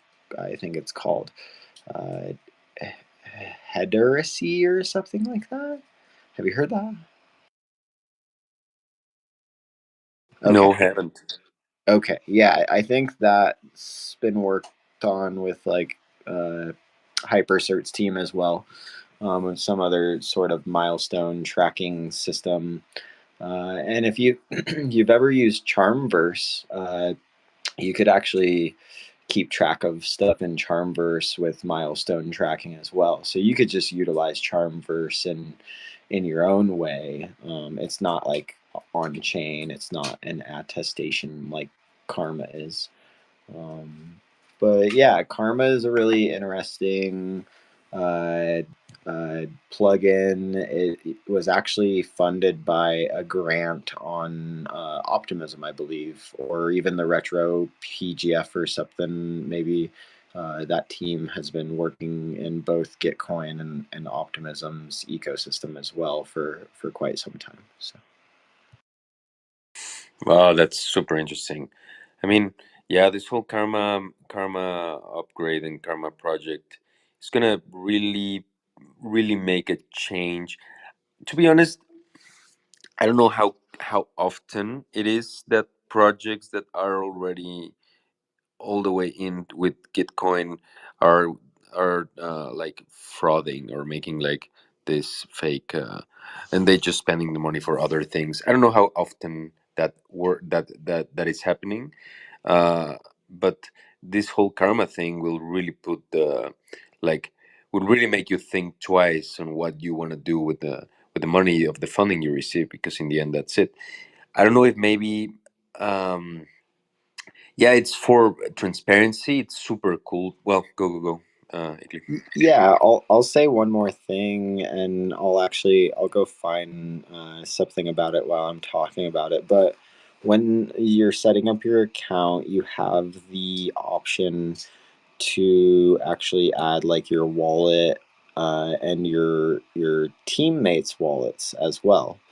So that was something that I utilized. I put, not just my personal wallet on there, but I put like our wallet where our projects are put on to get coin or receive funding or whatever, um, and to show the money that gets transferred back and forth between our personal wallets and then the project that receives the funding to our team and everything. I think that's all great information to put out there and fill out.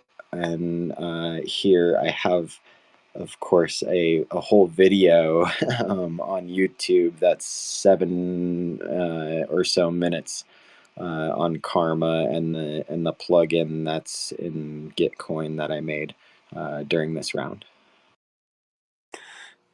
Nice, nice. Actually, your presence as Gitcoin citizen has been outstanding, Igli. I think you're the citizen that is most active within rounds, because in the end you're in a round too, and you're constantly.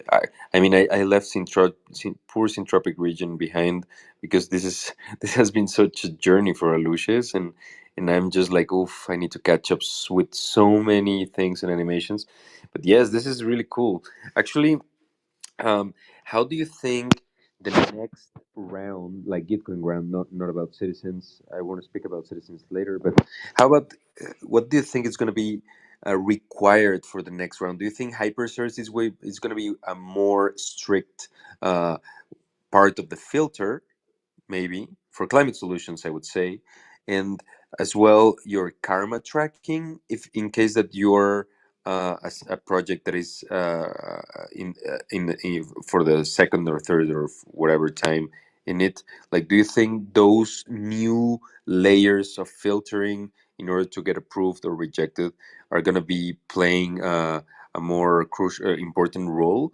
Because if that's the case, I will really need to start studying it, because I am really still very lost in this whole how fast Gitcoin is evolving to catch up with all this, and I'm wondering as well, for example, the whole idea of funding public goods and Gitcoin grants is to give voice and fund projects that are not necessarily English speaking or very well educated in the whole Web3 ecosystem. It's more as well to give opportunities and voice to people that are actually doing a change like in their land, sometimes even local communities. And I mean, the challenge for them to create this like to learn how karma and the whole, like, to do all this hyper search thing. Am I just being paranoid and overwhelmed on the amount of the wave of information that is coming, or is it really gonna be a challenge? What are your thoughts on that, Digly?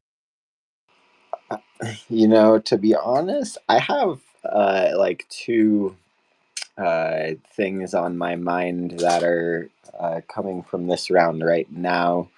Is kind of like the user experience on the donation side between the multiple chains, and the program, what we know as the program rounds now. I think having at least the program rounds all on the same chain would make sense. But I do understand that like maybe their uh, Ethereum infrastructure rounds may be ran on a different chain for a certain reason.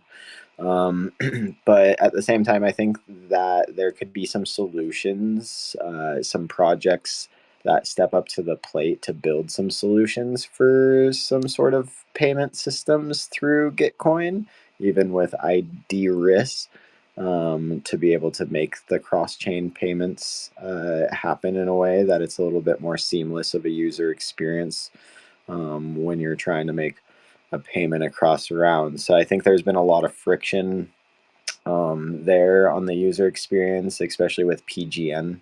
And then also hypercerts. I think that's a great option, as well as karma to have as a requirement instead of a invite only round like we've seen in some of the rounds. I think there was an invite only round back in like the alpha or the beta, and in an invite only round, and I think that's the Ethereum infrastructure round this round.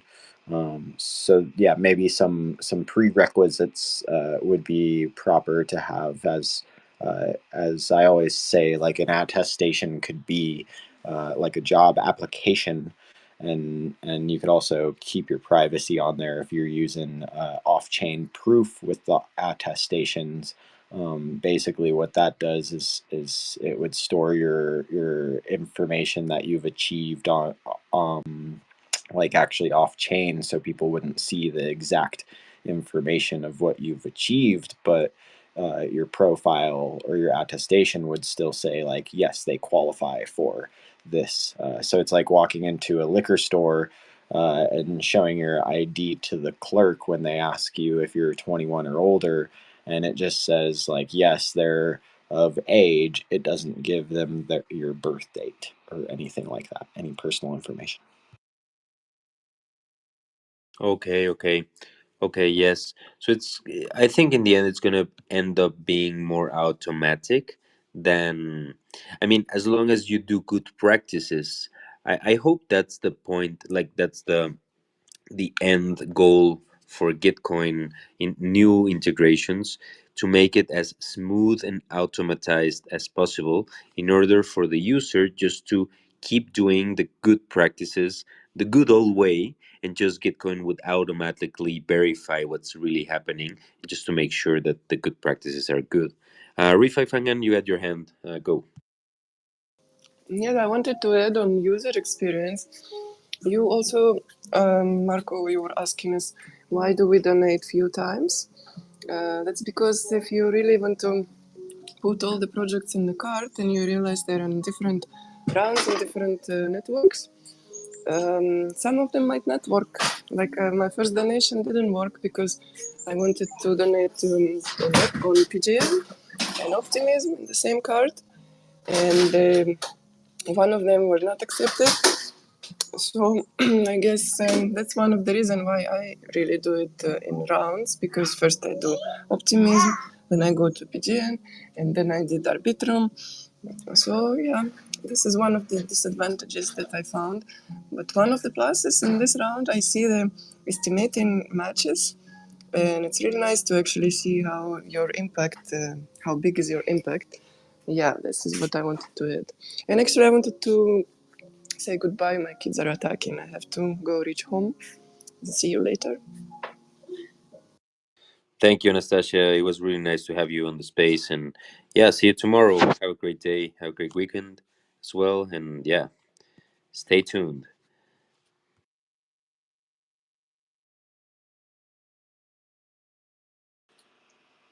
Okay, yeah, I put up that Heroku app link for the tracking to the round that you mentioned earlier. Since the space rugged not too long after we were talking about that. There's that link again, and it looks like there are a lot of donations coming in. This is awesome.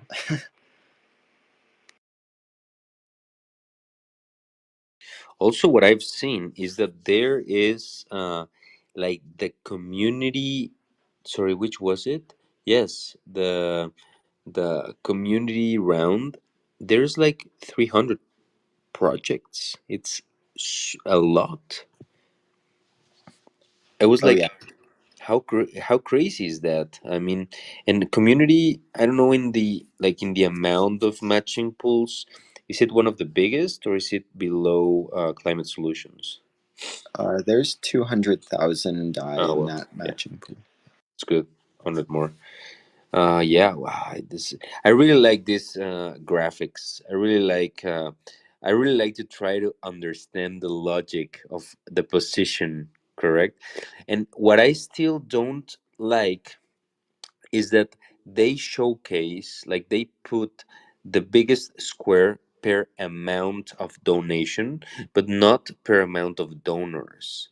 And I think that's more important because sometimes you go with the trick of saying, like, for example, now as I can see, like very far away, L2 beat has 5,065 5,000 k, sorry, 5k in donations, and you will say like, wow, these guys are super top number one. But maybe that could be even a strategy. I do, for example, I could do for a Lucius and just donate tomorrow $500, and I would appear as the first one and I would receive more attention. That can be really tricky. What do you think on that? Do you think it would be better to make it, instead of per amount donated, per amount of donors, instead of just showcasing that at the beginning?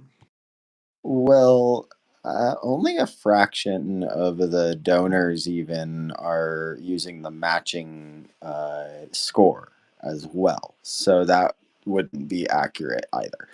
I would say the matching score would be the most accurate way to measure if you're seeing like a even distribution of the matching pool that we're talking about. But I think this way is I think it's just a general um, I think kind of a way to show in maybe something that's like a little bit more palatable for people that aren't used to crypto to see that it's like in US or fiat. Yeah. I agree, and also, and now I'm thinking that if they put the amount of donors, that will be super not accurate as well because they first need to do the cleaning of all the civil attacks.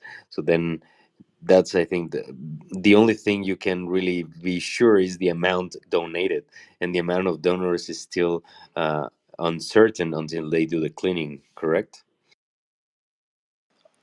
Yes, absolutely. And we could talk about that a little bit. The conversation that Ben had in the governance forums, and there was a proposal around this in the Gitcoin governance forums on paying out after this round was they were going to do it.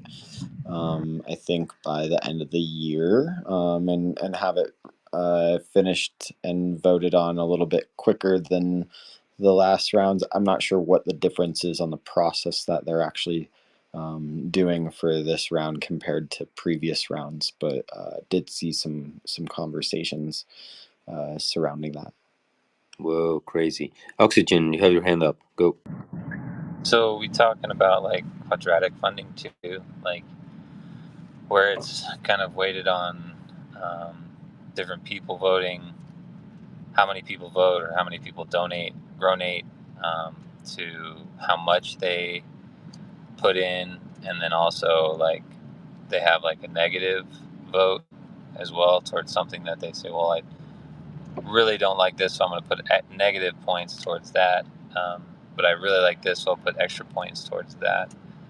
Um, with the talk of civil attacks, is that just where like multiple people, like, so instead you mentioned like I could just donate 500 on my own project, but instead of donating 500, I create 500 accounts, 500 emails, and go create 500 people to donate $1 each. So then you have like 500 Sybils donating $1. Is that kind of what you're talking about, like the risks in there and stuff?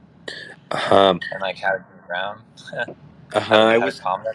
I was not thinking on the other option to make like a civil attack, but I was thinking in like in order for you, because right now that I'm seeing the graph, like the graphic, I immediately see the first place, like who's the first place, right?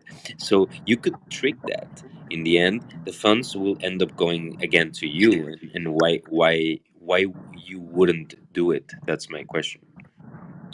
Right. Because then, Okay. yeah, because the funds go back to you anyway, and then you're saying like if you just put more money in there, people, you're talking about the image and the view of it, what it looks like on the. It's like, of course, it's just a part of the information, and then you can verify because there's actually a leaderboard, and in the leaderboard you can really see how first place is that 5K, right?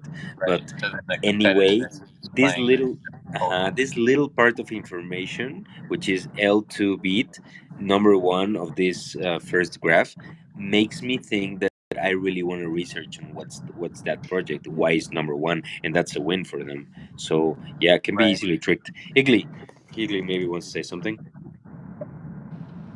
Yeah, first off, I'm gonna encourage you. I'm gonna encourage everybody to definitely do more on-chain research and understand how the blockchain works and how to see like what people are doing on chain or what they've done on chain or with their project. That's something I definitely encourage with big rounds like this. The grant round managers, they could use all the help that they can get. Like we talked about just a few minutes ago, there's like 300 projects in the community round alone.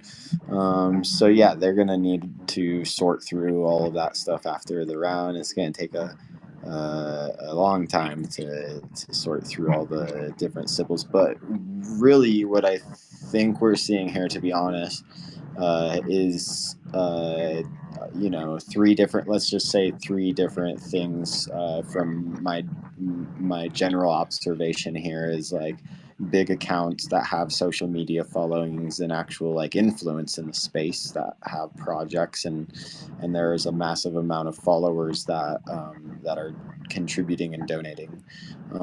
And then yeah, you're right. There could be some sort of manipulation of votes or civil attacks that are happening as well for certain projects, even projects that are not doing it themselves that are being speculated on. Um, and then of course the other projects that maybe just don't have any sort of marketing. They don't have the ability to be on social media as much, and then of course some of the people that are a little bit more present here, you can see their projects performing a little bit better. Yes. Sorry. Go Oxygen. You were speaking. Go. Sorry, I think I was just listening actually. Still driving.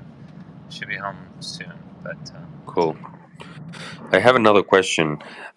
Yes, that's very true because sometimes what happens, how they know. Imagine that there is this civil attack on speculation, and that's something really interesting. I would really like to understand a little bit more. Like, why would they civil attack your project if they don't have access to your wallet? Maybe it's because they know your wallet, and maybe they will just try to fund you in order to get more of the matching pool and then hack you. Is that the point of it? And if it's the and like just to understand why would that be an option, and the other one is just a very basic question: why the word civil, like what is standing for? I was very interested in this civil word for the first time. It's the first time I listened to a word like that, so I'm just curious, like is there a meaning for that? Go Ikli. I was just Google searching as you said that, and I couldn't find anything right off the bat. It came up Yeah, I with a also Google search, and come I up with can a bunch of songs. That's funny. But it's interesting, right? Have you heard, like, I mean, you as an English speaker native, have you heard civil in other contexts? No, I haven't. Civil attacks. So what I've heard is civil attacks essentially are creating, having multiple profiles, multiple identities, trying to, that's kind of the point with the passport, um, and having, accounts, multiple accounts that you can verify, and then, um, kind of pull resource. Yeah, essentially with multiple accounts. So I don't know, like, real deeply. I haven't done any research on civil attacks. This is just kind of what I've gathered from some of the rooms that have been talking about civil attacks, like Gitcoin grants and so forth. So, um, Yeah, I'll just add on by saying, like, the speculation purely comes from maybe what the project is advertising itself. Yeah. Okay, okay, okay. So it's like it's a plan from the same project, right? It's not Yeah, like like another like entity is like I funding w- your project out of nowhere. well, like I was saying, that it could be done in this indirect manner where people are aware of something from the project or something that's coming. So yeah, I don't know. That could be something that could be just speculated on, if they think that there's any sort of token that's coming from a project or anything like that. Yeah, because if you think as a civil attacker, you would say like maybe I should not just fund one project, I should fund many projects so my account gets like, yeah, but you're wasting more money. Yeah, but that's the point. That's why they did it for $1 to get minimum matching is $1. So then it's expensive at least for the civil attackers to do this because, right? Could be. right. But once they do, then there's, if done. I mean, if you're gonna do it, That's true. you're You gonna get have to look. matching. Yeah, if Yeah. you're gonna do it, you're gonna do it, right? So then, I mean, in order to hit the data points, you're gonna have to do it that right anyway. So then, I mean, when you're looking for civil attacks, you might not necessarily have to worry about too much of the smaller ones, but I mean, if they're doing it right, like the data, kind of like the tipping point, right? Like the tipping point of the scale, because like if you do a civil attack in a manner where it starts to grab portions of the funding pool or the matching pool, you'd say, that becomes the bigger concern, right? Because they have to outweigh their input to get the output of the match because it's on a quadratic scale. So as a Sybil, they're going to be coming at you strong with multiple accounts, and they're going to say, well, we're all different people. I just like the name, but now we have Savvy Jim 0001 to 9,246. So now we got all those people or those Sybils that all should be verified as a person. And how do you verify them not as the same person? And then the kind of the behavior of those Sybils, how old are they? Did they just go in and like, do one action, all, timing? And I mean, so there's a whole lot that goes into it. But then also, um, Sybils, it's not one person just building a bunch of accounts, right? They have tools of their own. So um, I don't know, like we're very, we don't want to just expose like how to attack, but I mean, it also makes the tool stronger. So, you know, uh, real life problem solving, right? Sifting through civil attacks now becomes looking at certain key factors and then blacklisting certain key factors, and then, you know, going from like a baseline of what's blocked. But even then, the exceptions need to be reviewed, by a person. Um, So I don't know. There's a lot of variables that could be looked at or need to be looked at. So Igley. I'm just enlightening the situation. But yeah, Yeah, go ahead. lovely. Very, very, very nice. I'm loving it. No, this is an important conversation to have when looking at the data. It's all transparent, it's all on chain, and it is something that we can all do our own research on. So this is a really important part of blockchain, and really one of the most basic things that people should learn when they enter into the space about like security, transparency, accountability, and being able to scale these blockchains makes this even harder because of the ability to create so many accounts and do transactions with like low gas fees, right? But they actually on the governance form, and I just linked it up at the top. They created a Sybil round. It's only a $5,000 round, but it's incentivizing people to actually Sybil attack that round for the matching funds, to kind of reverse engineer, like Oxygen was saying, we don't want to like give away the structure of the security of the way the platforms are set up, for people to understand how to game the system, but there is a way to work together and incentivize those people that are more on like the other side of things to actually like attack the round and see how we can strengthen it too. So I thought that was really really cool. I think it's Umar, I believe, is the one that proposed this round. So Wow, man, that's super crazy. That's a great tool. I mean, it's very funny because imagine you win the civil round account, then you get $5,000, and also you get blacklisted because you could do it. So you're doomed. So the winner is like, oh, shall I really do my best in this round or shall I not? That's man. turn No. to the dark side. Yeah, another thing I was thinking on civil, for example, it's pretty unfair because in the end, imagine this situation. Let's do something that could look civil that is not civil. So, for example, Web3 Beach, no? Web3 Beach is Carlos. Carlos deals with local communities. He onboards them in Web3, and maybe he makes this like workshop with a classroom that has 30 students, and he onboards them to Web3.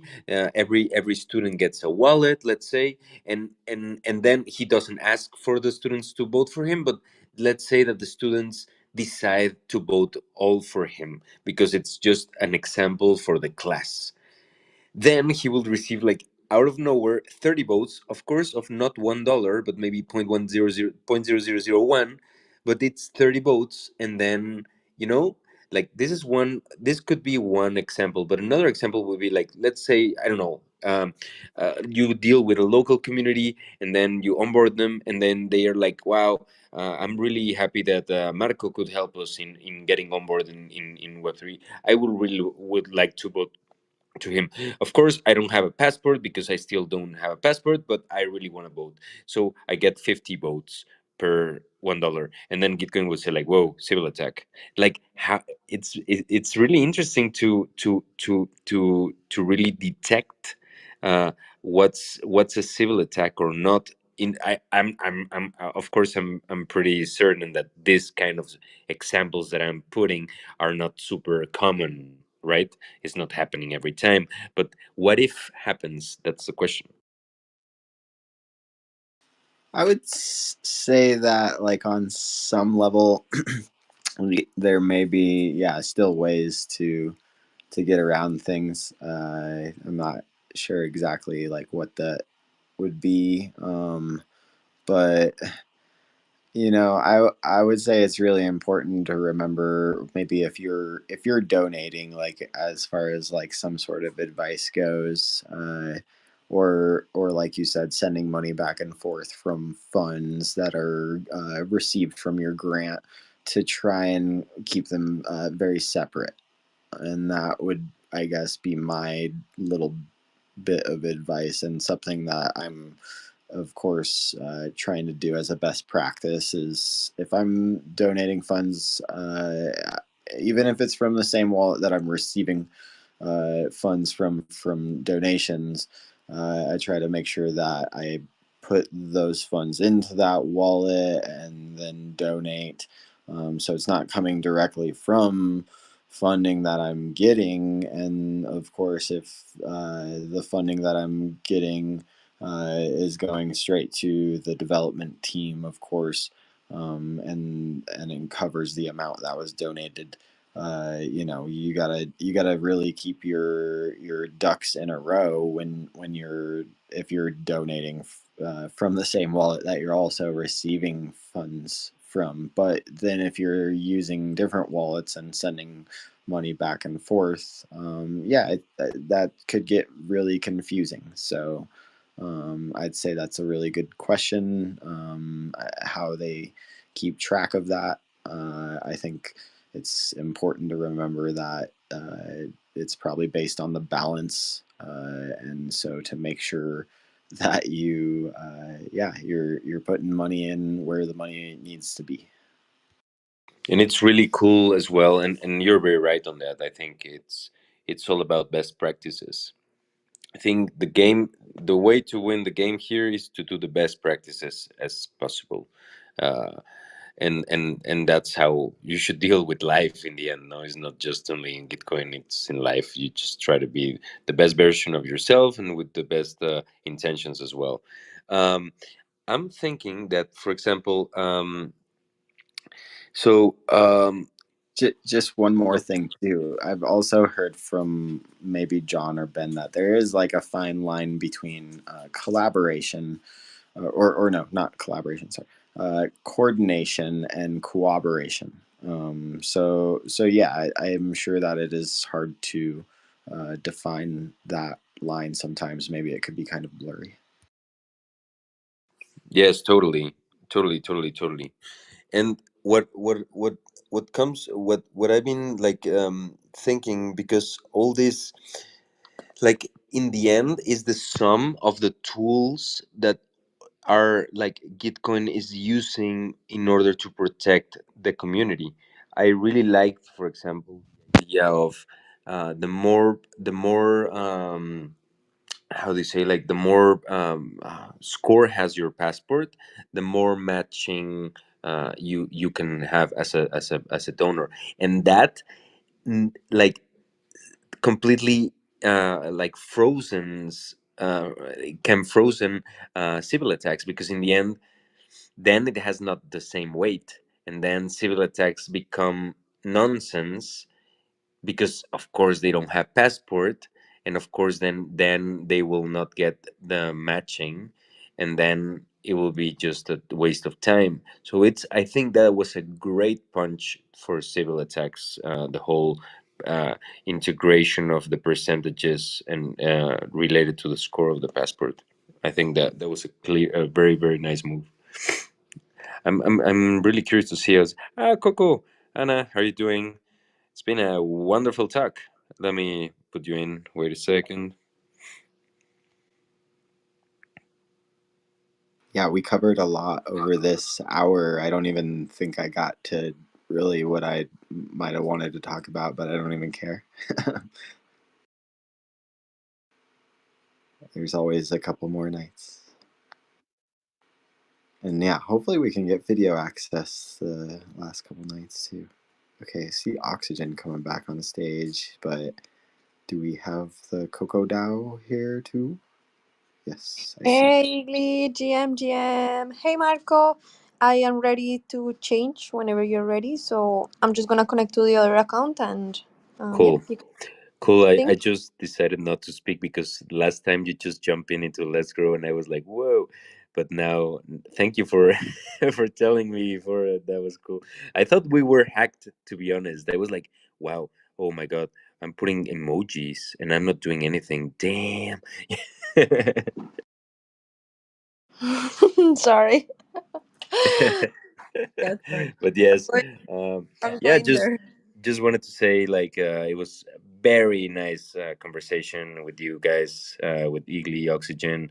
Thank you for being present. Um, and yes, so let's maybe tomorrow try to find some solution for the video and try to just jam while we share screen. Um, let's see if you can handle some iPad screen sharing.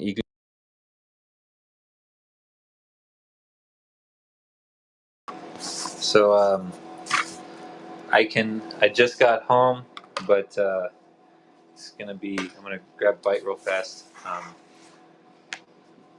and then well, I'll just talk on with my mouth full. Wait, what's for dinner? Baked chicken, broccoli, and vegetables, and I believe this is mashed potatoes or scalloped potatoes, uh, and then some fruit and leftover pumpkin pie. Nice. That sounds awesome. I'm excited. I do want to get on the share screen tonight. Um, hopefully there's enough time. And Yeah. Take your time. and then show what Ross has given us this week. So yeah, cool. I'm gonna just close my mic to maybe another 10, 15 minutes, maybe 10. I'm gonna try and eat quick. Okay, no worries. We are in transition here, folks, at Let's Grow Radio.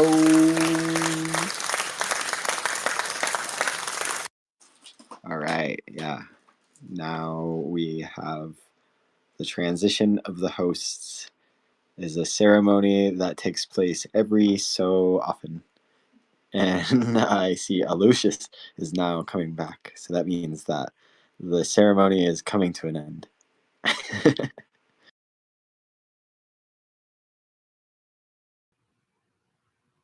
Oh, okay. It has worked. Wait, I'll mute myself in the Let's Grow. Not Oh, yeah, to, careful. do you hear the echo? Oh shit. Yeah, you're still reverbing there. Wait. Okay, then forget about it. I'll go out. You might need to leave and come back.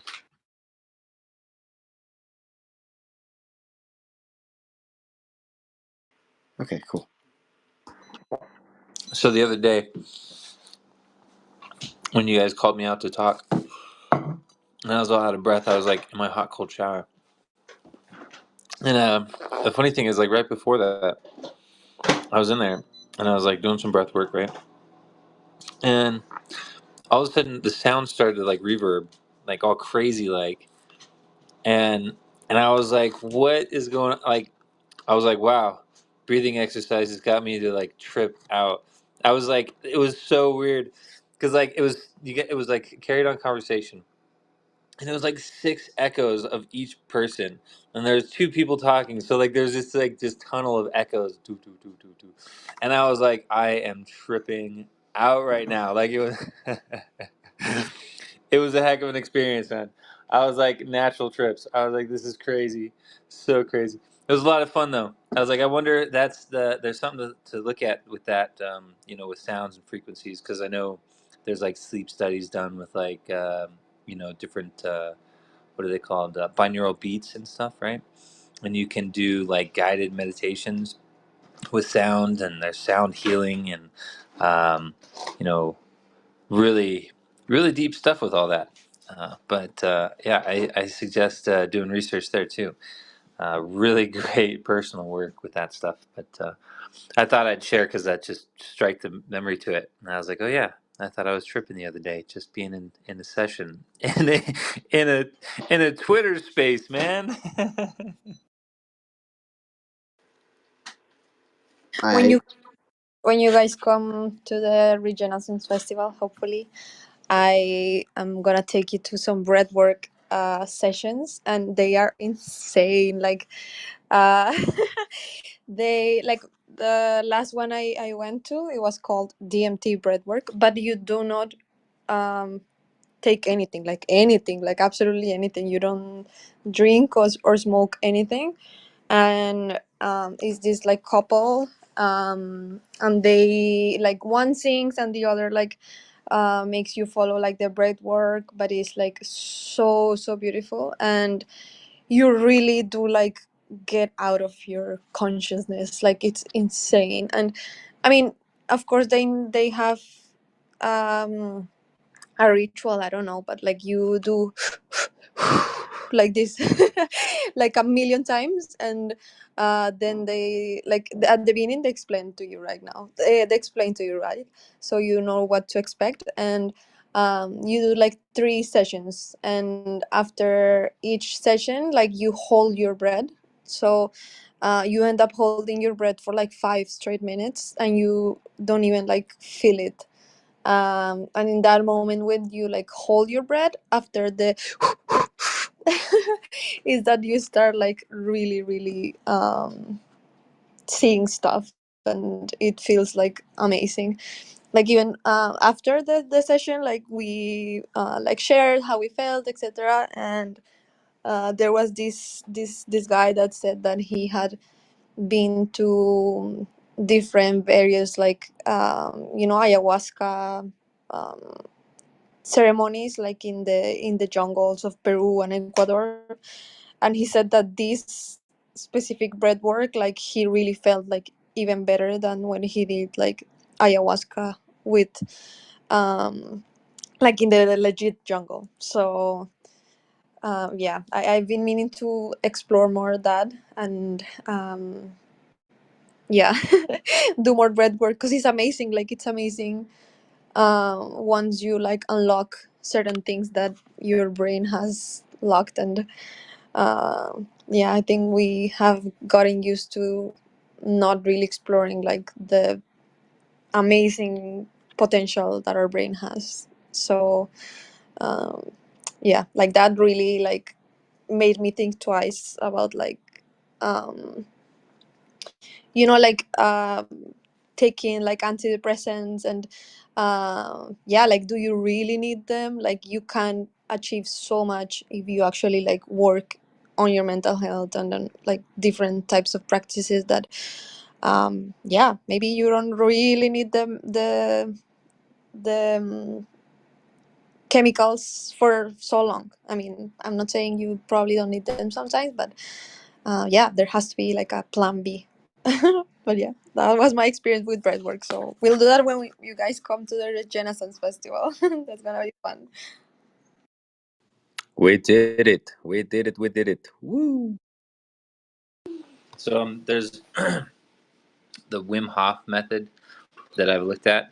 That's kind of the one that I don't practice it all the time, but I have in the past. That's had some really amazing um, like effects, body awareness, mental strength and body strength, and doing the breath work. It's really neat.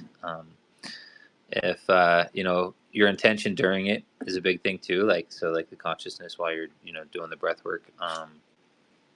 So you know uh, I think I've used it to kind of overcome stresses on my body before, and breathing through difficult times or physical straining moments. I've used it to you know like that Twix commercial, need a minute, where you just just breathe.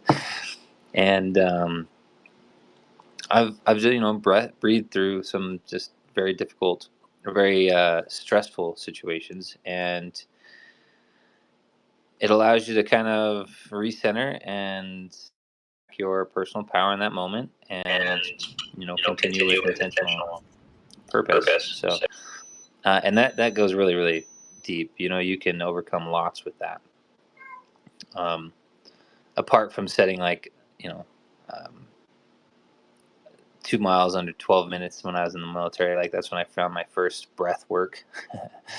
Legs were jello, body's limbs going numb, but they can still move, and you do just keep on moving. And you make it through, and you catch a second wind and you keep going. um, but breath work is and can be very powerful. So it can help you focus, help you lose focus too. So like a meditation, your intention. But yeah, Wim Hof is very intense. But I suggest anybody that wants to go into like some really deep breathing um, disciplines, Wim Hof is a really fun one to look at. But I'm almost done eating, so I'll be jumping back in on my computer here in hopefully another 5 minutes, guys. But No maybe we'll worries. do Um, yeah, breath work before I take off. I want to tell you something about breath work that I read a long time ago, and it's yes, it's really powerful. The potential of breath, we really underestimate it. Like it really can make you travel to somewhere else, to the point that in theory you could die if you do it the right way, which is no breathing. No, I'm joking. But there is this thing called the 13 breath uh, meditation, and it's called Merkaba. That's the ancient name. So what you have to do in theory is every breath you have to change. You have a specific mudra, which is like a shape with your fingers, let's say, with your hands. You have to visualize a geometrical shape in your brain, and you have to breathe out with a mantra. Every breath is something different, and you have to do it like and you have to imagine, and you have to make a mudra, and like super, like very refined concentration, of course, almost impossible. uh, in theory, in the 13th breath you achieve what it's the feeling of being completely dead, like out of your body, completely out. And yes, this was like 10 years ago when I read it with a friend that is so much into meditation, and we traveled, we made a road trip, and the goal of the road trip was to achieve the 13th breath, and of course nobody could do it. But I remember that it was like a book, and it was like very ancient thing. And yeah, research on that, Merkaba. And don't try this at home, just uh, stay here in the Let's Go Live. It's way much more fun. So guys, I'm leaving. I see you tomorrow. And yeah, I'm grateful for these conversations. Rodrigo, I can see you there, brother. Have a good time. Enjoy the conversation. And yeah, stay tuned to Let's Grow Radio. Oh, thank you, Marco. Have a good night.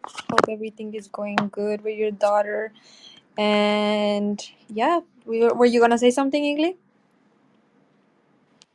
Oh, no, that's okay. I think I accidentally hit the raise hand. Sorry. No worries, no worries. Yeah, how was the day? What did you guys do?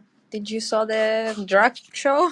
That was quite fun. I didn't saw it, but I just woke up to some post about it, so that's pretty funny.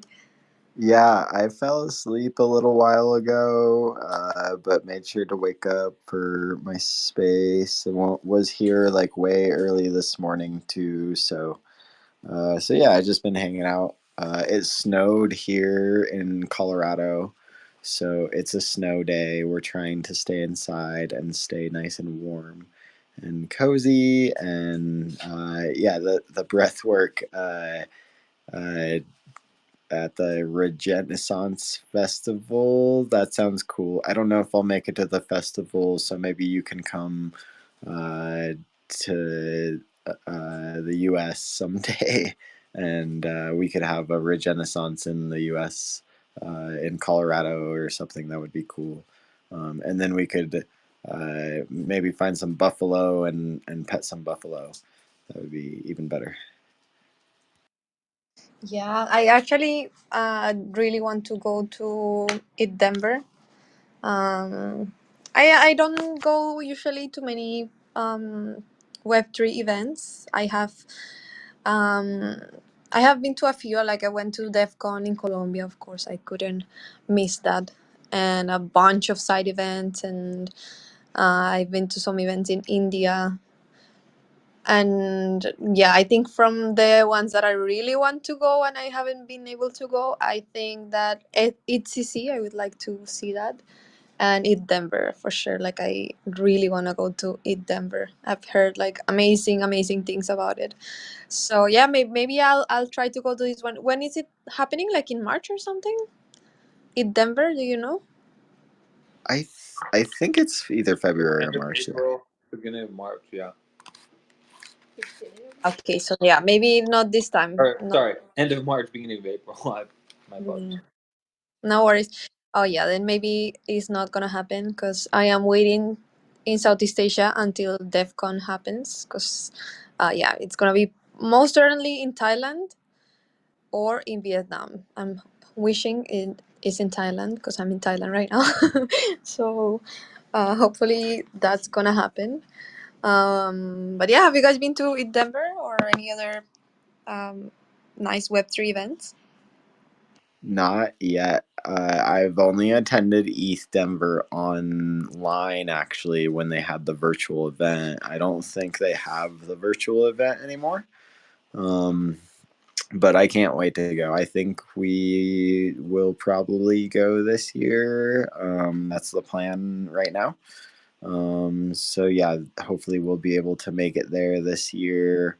We're only an hour and a half away, but we don't have a vehicle. We're regens. We ride our bikes everywhere we go.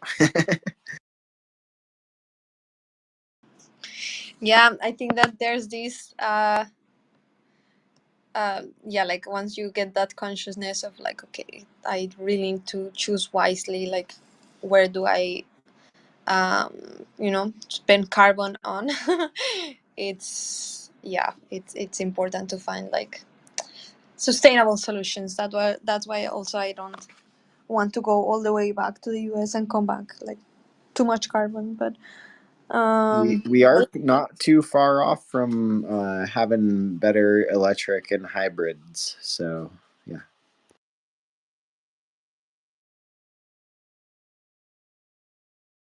Maybe we'll get a car. That's kind of what I was getting. I've heard from like Steph from Sunflower Ecotech. They recently did like a big trip in train in the US, and it took them like forever because from what I understand they're like quite slow, the ones that exist.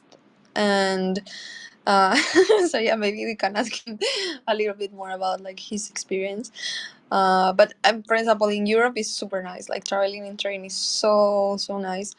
I have a dog. I have traveled with my doggy. So for us, trains are amazing because, yeah, traveling by airplane gets very complicated real fast when you have dogs. Um, but yeah, trains are great, are amazing. Here in Southeast Asia, we unfortunately have not been able to use trains because they are quite strict and they don't really like dogs in like public transport and trains and etc. So yeah, like whenever we have to drive with her, we have to like rent a car or get like a taxi or something because yeah, if not they can get really unfriendly real fast. But yeah, go ahead, Igli. I can relate to the train story actually. When I first visited Colorado when I was a little kid, we came from California to Colorado on a train, and yeah, it was really cool. I remember going through a bunch of different tunnels, um, and it is kind of a slow way to travel too. So I wouldn't recommend it. You might be able to travel faster on a bus actually than a train. Uh,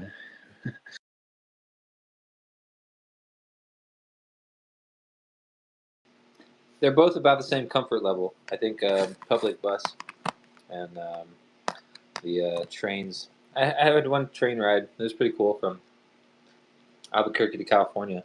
Um, and you're able to walk around and just kind of check out the open coach and stuff.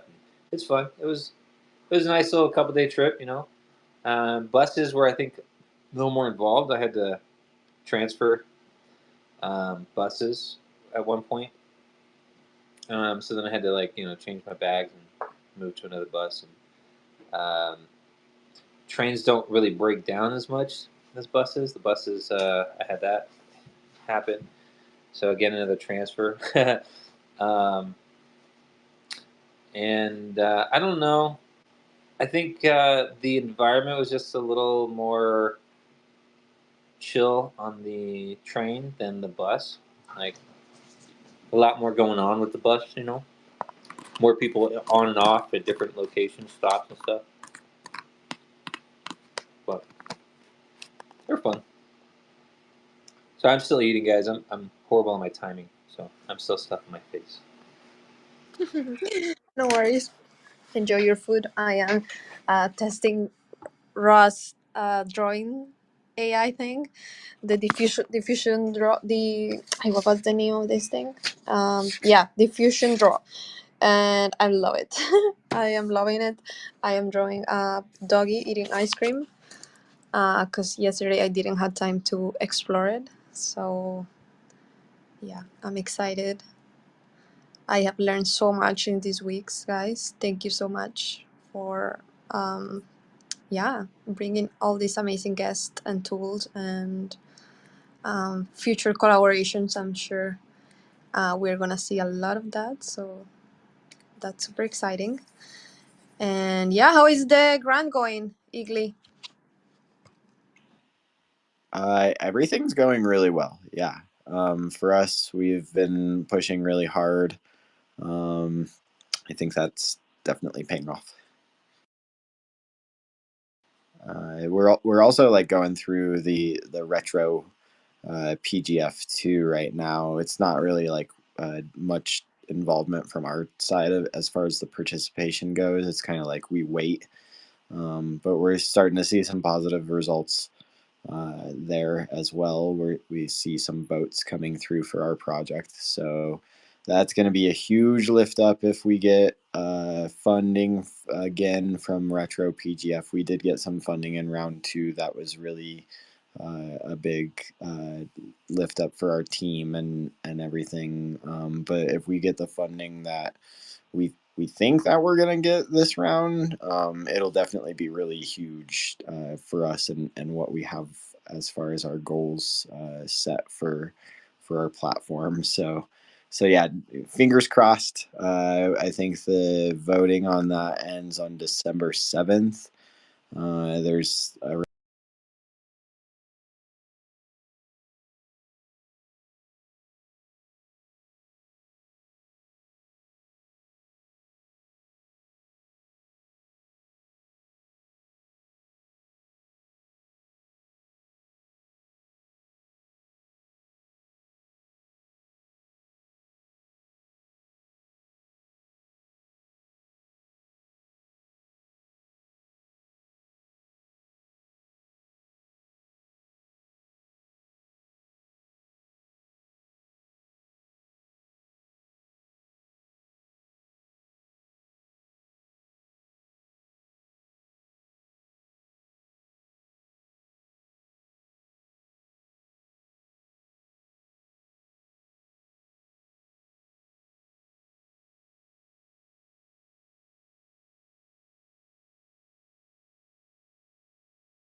elected representatives in the governance there. And so they're the ones that are casting or making the ballots.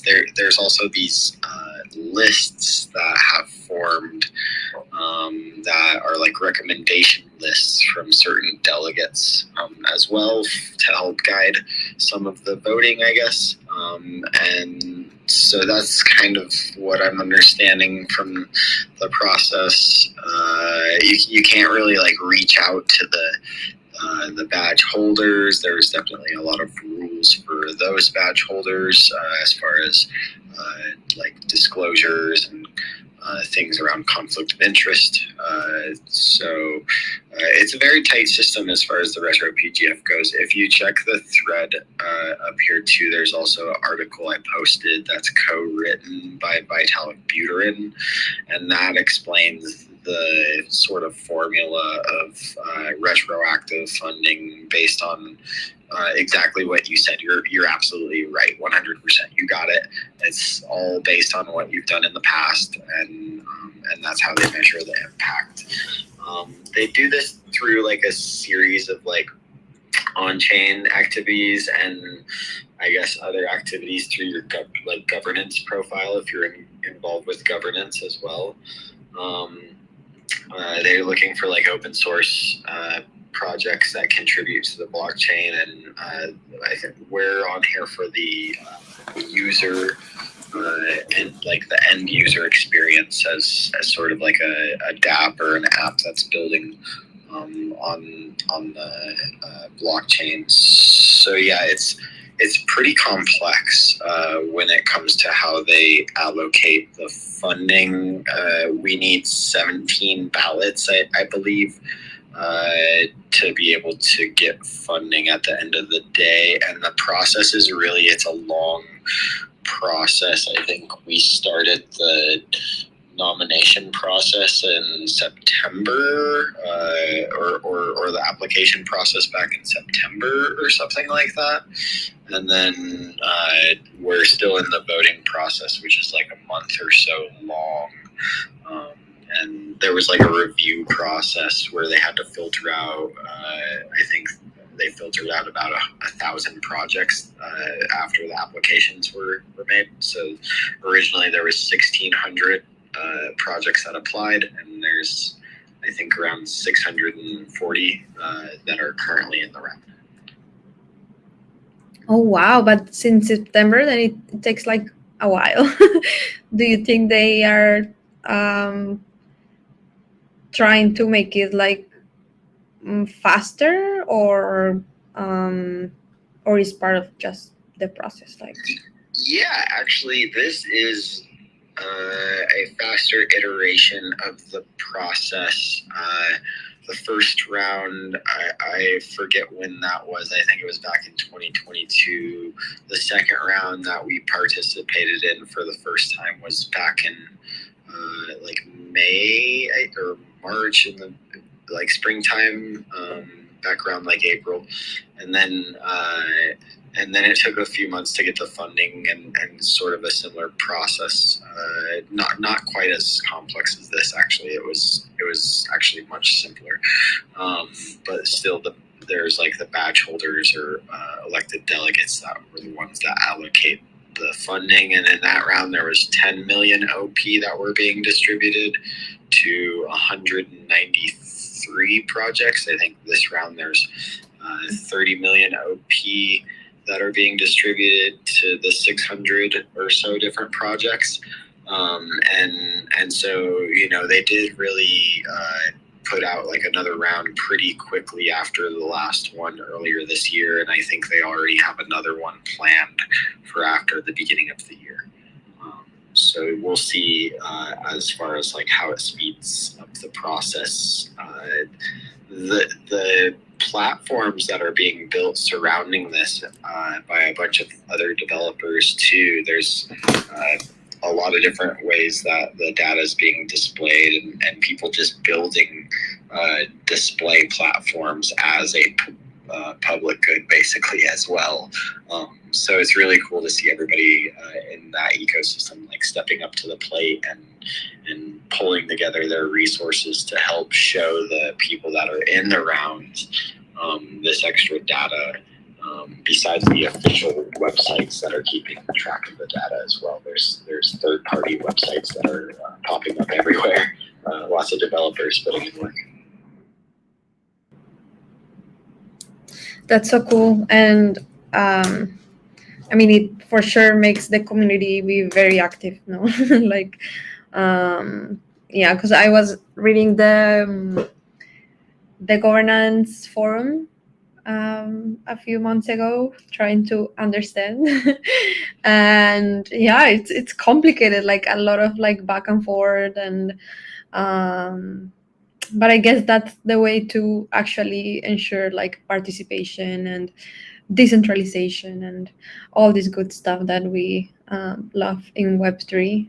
And yeah, maybe I'm gonna start like getting more engaged in the optimism ecosystem. I really love like the like the commitment they have done with like public goods. And do you think that's something that the community has like really resonated with? Like, are they really excited about that, like public goods?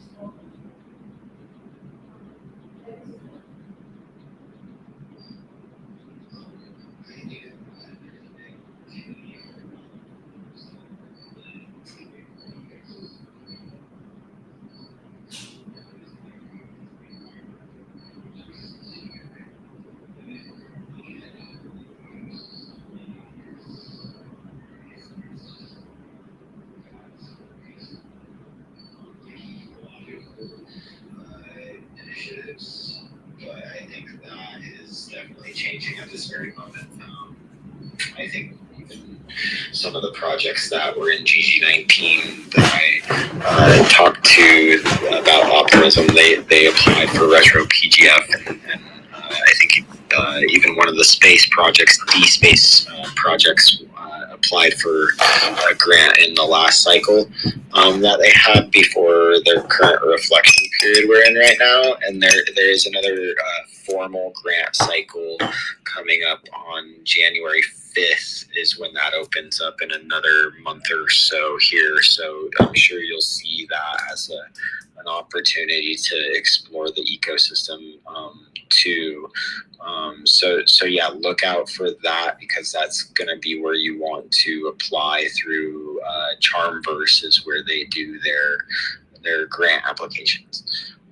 So yeah, if you need help too, like I've done a lot of guidance on grant applications and done reviews for grant applications, and I was on like the NFT and gaming committee back in season 2 before the beginning of last year. It was the like quarter 4 of season, or quarter 4 of 2022. I was actually on one of the governance committees before they got absolved, and then the badge holders on the Citizens House side of the governance came into play. And so yeah, there's 2 different sides to the governance. It's kind of hard to understand, but there's the Citizens House, which are those elected badge holders that we talked about, kind of allocating the funding for retro PGF. Some of them are also council members that are on the review grant councils for the formal grants. And then anybody that holds OP in their wallet, they're part of the token house community. So anybody that holds OP is in the token house side of the governance, and you'll see decisions kind of being made between like a community vote and the token house, or the citizens house side of things in Optimism's governance. So hopefully that explains it a little bit for you. I don't want to go too far down the rabbit hole, because I know Oxygen wants to share his screen tonight. So yeah, I'm getting on that right now, so we should still have a little bit of time.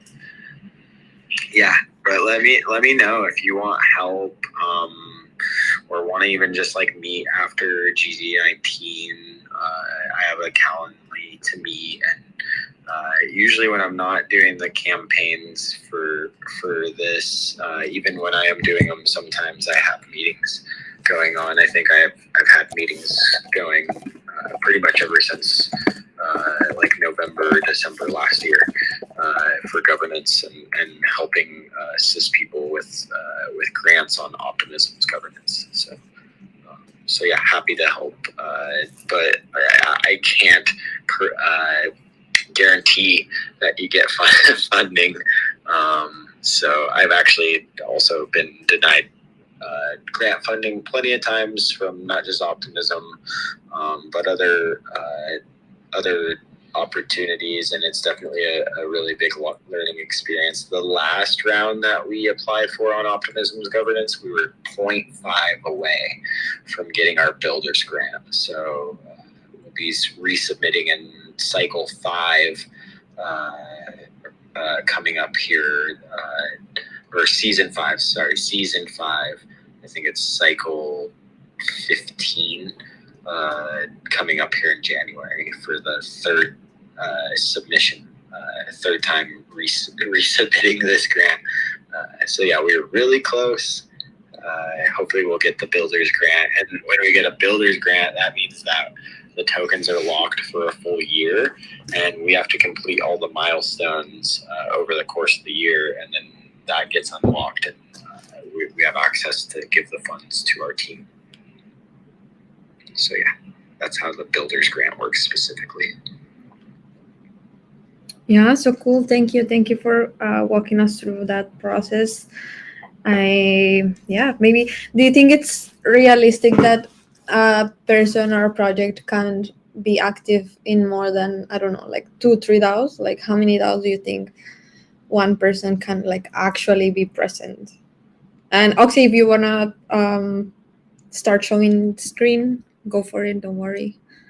I could probably live the rest of my life staying busy with just Gitcoin and Optimism. I'm gonna second that one, because like I'm even trying to be active, and start the proposals, but I'm still, in the research phase of trying to understand it and how it works, and like solidifying my position, like who am I, where am I, what am I, part of, and so it's a whole new culture, you know what I mean? And I think there's also that factor that's not really, I think that's like an untold factor, right? Like that's not really been a conversation, but it's like everybody's shyness to learn and jump into something new, and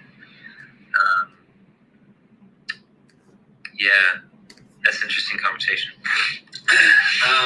But I wanted to do more with the art, because Anna's showing her screen and building the dog with the ice cream.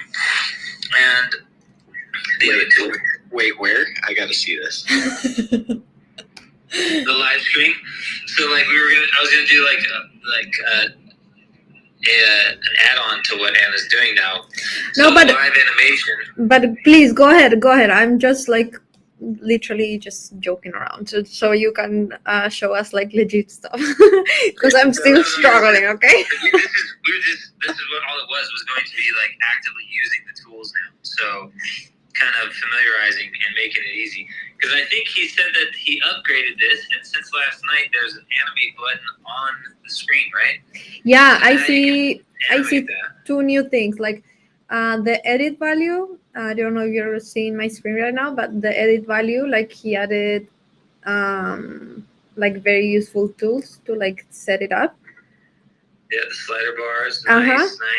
And then he's added this animate image. Oh my gosh. I don't, but okay. Wait, let me see. I don't see you here in the live stream. Do you need the link, maybe, or? I don't actually. So what I was gonna do, because I did briefly talk to him, I wasn't sure if he was gonna get it on, but he's got the animate button on there, so we don't have to go through the other steps and processes of animating. But I'm not sure, what is the animate button? What are the functions on the animate button?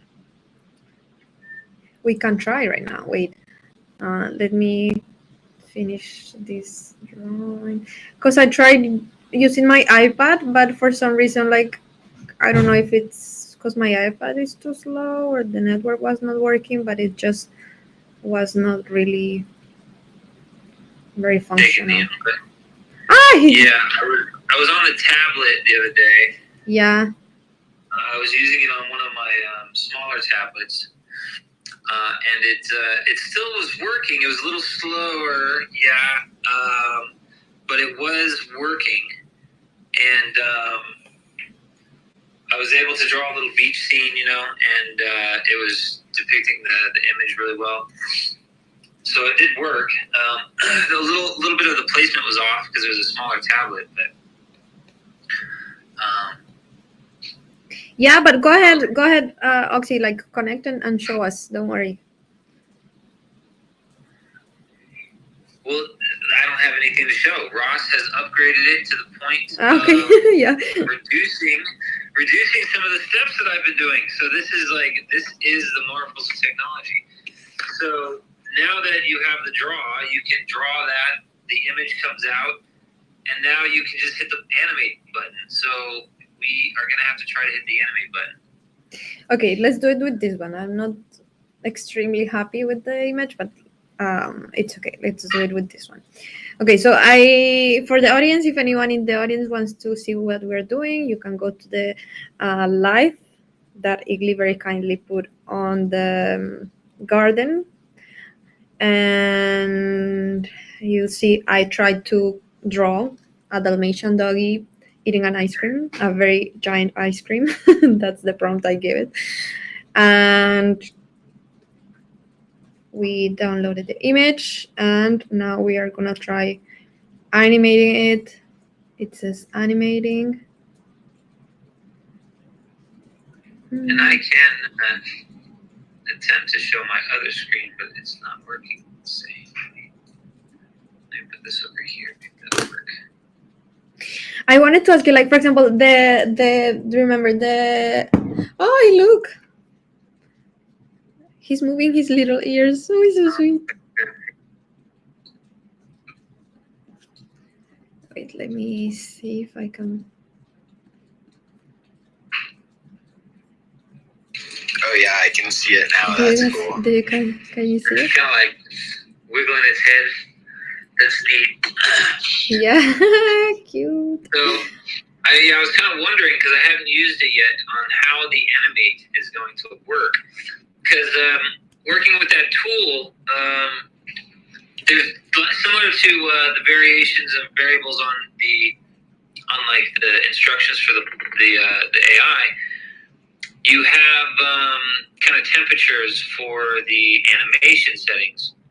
So then the different seed numbers, different seed phrases, and all that depend or change the animation output. So it's actually been kind of a process there to find the best animation styles, because I get the iterations and the seeds that it works from. So you can get some really cool stuff, but sometimes like it's just off, like with any of the AI, like it just doesn't create exactly what you want necessarily, but it does create some sort of animated motion within the frame. So that's really good. But there's like, I'm having a hard time on isolating like different variables, like the same number isn't going to put out the same kind of motion. You know what I'm saying? So like, it's not necessarily set to a reference number or something. It's just kind of a plug and play and go with it and see what you create. But it's still really awesome stuff. Really, really awesome stuff. Like you can just draw a Dalmatian and it does. It's just so crazy. So let me see if I can share. I'm gonna try to put mine up. Let's see if I can put this up over here. I don't know if you're connected here. I don't see you like in the green room. All right, let me try something. I'm gonna resend the link to the Twitter chat here. Hey, The Hill, how are you doing? Welcome, friend. Hey, how are you going? Better.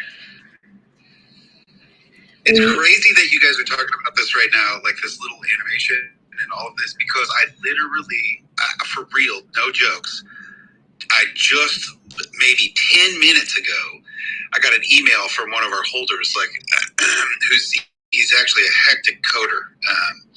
But anyways, he was sending me these different animations that he's been making of the cyclo turtles, And yeah, it was crazy. So it's crazy that we're talking about this, and like crazy, like just all of us. There's so many options out there, right? So many different platforms and ways to get this done.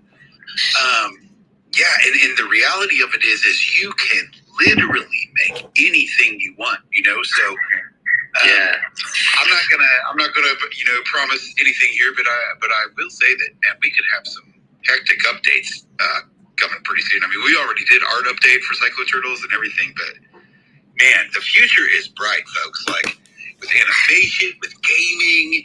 I mean, even with Impact. I mean, this is obviously, our whole squad here is on Impact, but the reality is when you start looking at it, the more people that you can really bring in with all these little different sort of types of assets and little variations of things, like the interest level just keeps going up and up and up. So as a project and as a, especially as a founder, like you really got to keep your eye on the ball and say, all right, what's coming next? And it's not like what's coming next week. It's like, what's going to be happening 2 years down the road, right? Like that's really where we're at. So being able to navigate this, but I just think it's crazy that we're like talking about this right now. And I literally just got that message like 10 minutes ago. Amazing. You know what's the best? Family. You know what's the best part, friend? That we have a Let's Grow discount. We love this. We love these creations, Ross creations. We love them so much, and he was very kind to give us a Let's Grow discount for 20%. So yeah, I think we are officially a radio. We even have discount codes, so that's pretty fun. Discount codes for the new tech, the Alpha Tech out there coming up by Tech in Schools Initiative. Who doesn't love Alpha Tech and Alpha on Tech? Like legit, that's where it's at. If there's something that can be applied, for real, best get on it and apply it.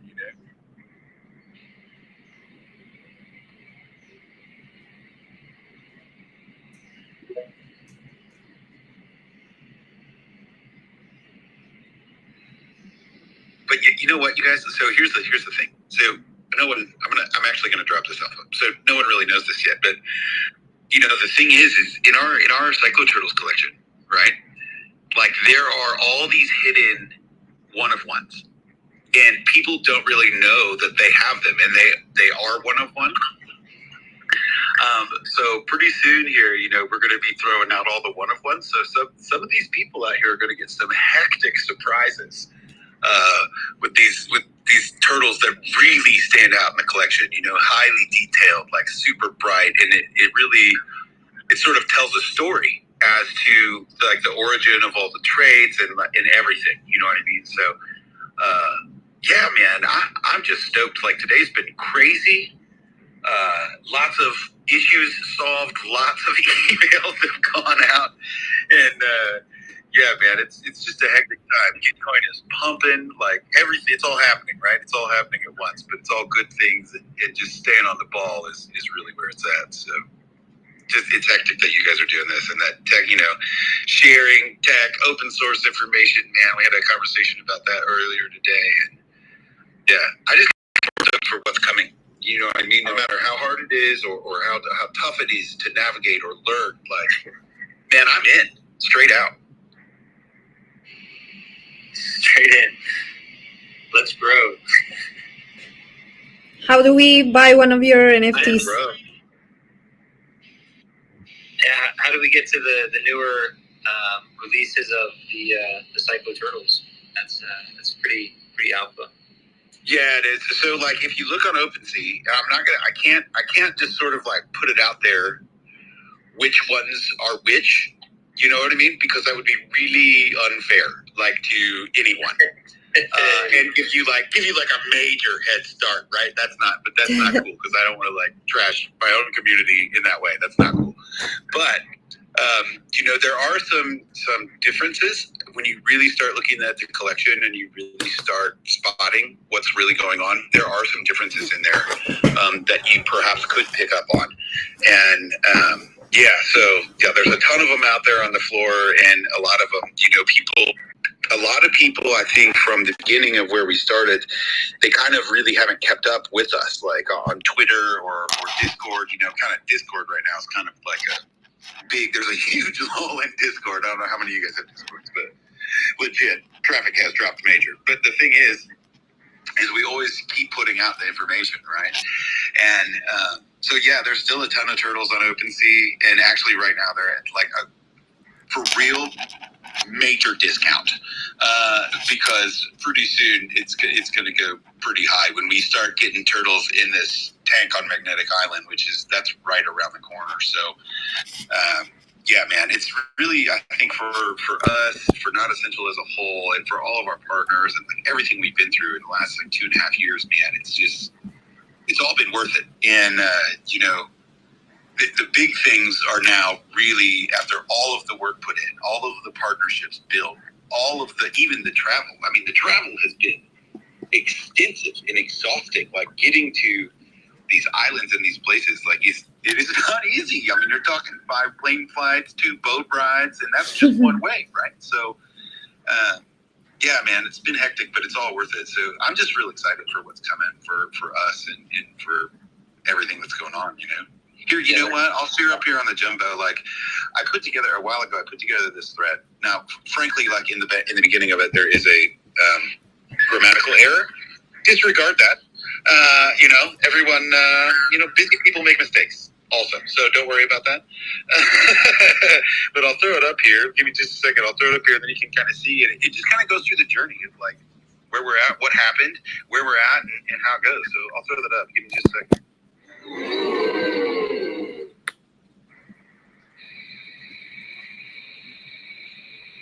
I love it.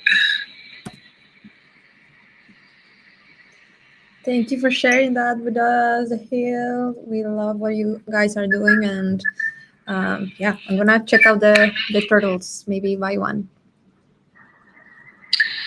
You should, for real, because like the legit story is as soon as we get this, so when we get over this next sort of development section, man, everybody's gonna get, you know, I mean, we're all gonna have corals in this tank, and we're all actually gonna be contributing not just to like something that's hectic, that's like a cool thing, but truthfully, like the education of future generations, because every coral in that tank in Townsville is used directly for education for the next generation. And I got to tell you, like I pay very close attention to what happens at the charm office and what Steven's doing and how all of this sort of goes out, because you know marketing is part of my job, right? So you know the adoption rate that these kids are really going after it. I mean, they really get it, and it's, you know, the ability to really see what's happening in the tank and have that user experience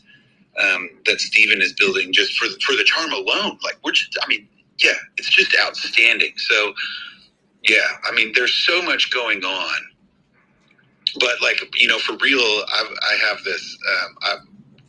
One of my cyclo turtles is on like a platinum disc in the tank, right? And there's a reason for that, and it was because I really wanted to help Steven add some things to the charm, some different robotic end effectors and things of that nature. And the best way for me to do that was really to purchase a platinum plug.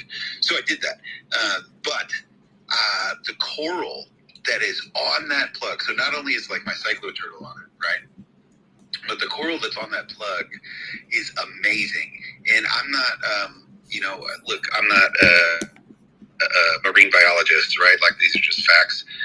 But the coral on it is 100% amazing. So it glows in the dark as well. And it's going to be one of the corals that's used for fractals, like to, what do you call it? Fractalize, like where you break a piece off. And I don't know if you guys know this, but when you break a piece off of coral or cut a piece off, that coral actually grows exponentially. Like not only the part that you cut off, but where you cut it off. Like it heals and grows like extremely fast. Similar to like a jellyfish or something of that nature, you know, it's basically immortal, except for, you know, obviously like major heat fluctuation or acidity. So it's just pretty cool, man, to watch it all go. And it's really cool to be able to have, like to be a coral daddy, right? To have that coral in the tank that can be used for everyone else that wants that specific kind as well. So it's just really a cool process because like when you get involved that you're really not only pushing education but pushing experience. And obviously everyone kind of knows what we're doing with Coral Connect, but we're really going to be bridging out like across the world in a large scale manner. So excellent solution, excellent experience, and I really couldn't be more thankful for the last like 2.5 years. I moved countries to get this done, so it's been pretty interesting, the whole way along. So what the original cycloturtles, I was there for like the original mint that and then kind of the secondary original mint. And do you have like I haven't really followed up since then. I think I still have like 5 cycloturtles from the original, like the second original mint. Bro, you got it. Yeah, because that's true. And like, so for everyone that doesn't know, like we had a major right in the beginning, it was painful, dude. So we had everything ready, right? And we went to deploy the contract, and there was like a break in it, and we were like, oh my god, because we had built up right for months to get this done, and it was just this. So it was like literally worst case scenario, right? And so we all talked to the community, and the whole community was like, yep, just get it done, let's go. And so everyone held, like not one person bailed on us, for real. And that was astounding. And we told them, give us 2 days and we'll get it done. And legit, like within the last 2 hours of those 2 days, like boom, contract redeployed, mint out, like crushed it, right? Like the team, those were some tough days, mate. Like, I mean, they were hard, and here we are, almost 2.5 years later, like we're still in it, still in Web3, made huge partnerships across the globe, like just.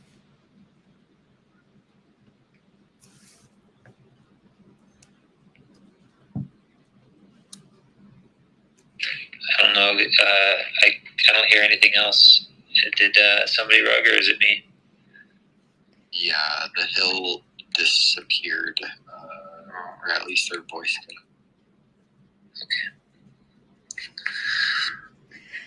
Oxy, what happened with the landscape you were showing us? I had a lot of questions because I think I am like probably not like prompting really good, So yeah, what are your tips for like that image, for example, or the one you did with the space yesterday, like this guy like in the moon? Yeah, I did the little guy in space. That was I was just seeing how well it could take the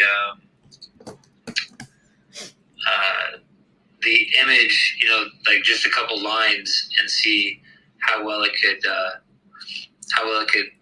prompt out of, or prompt into a scene, and then how like detailed you had to go.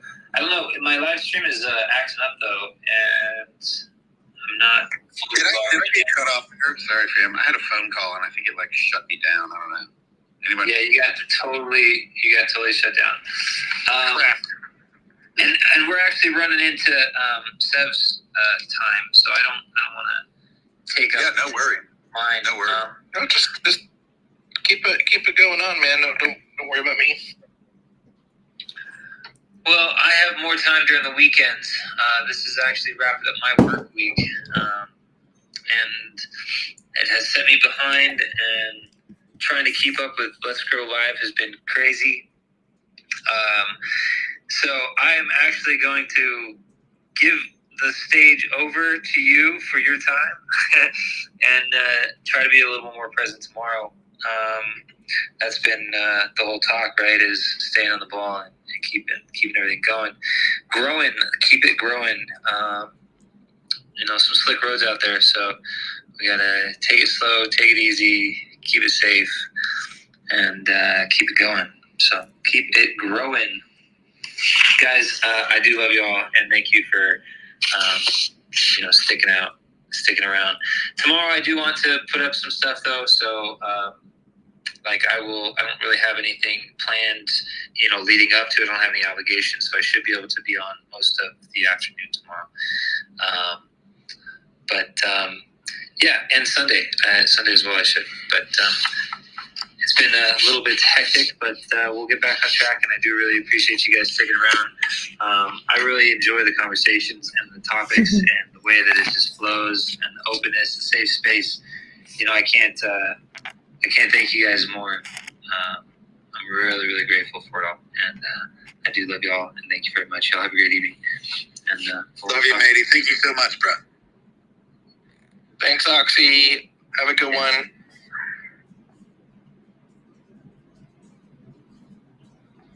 Bye, Oxy. Thank you so much. We appreciate you very, very much. And yeah, how are you doing, Steph? I am great. I green pilled a normie today. 3 hours from 0 to a score of 17. Woo!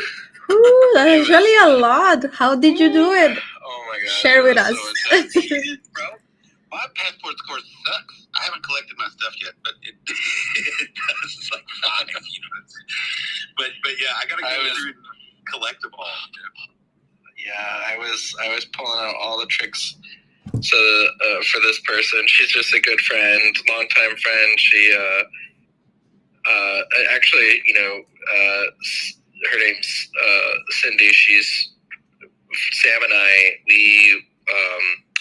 We got together in high school, and Cindy we've known since high school. So she's a longtime friend, and just wanted to show some support. And I was like, okay, I'm gonna take you through the process. I started off too. I was like, it'll take like half an hour. Yeah, no, it took like 3 hours.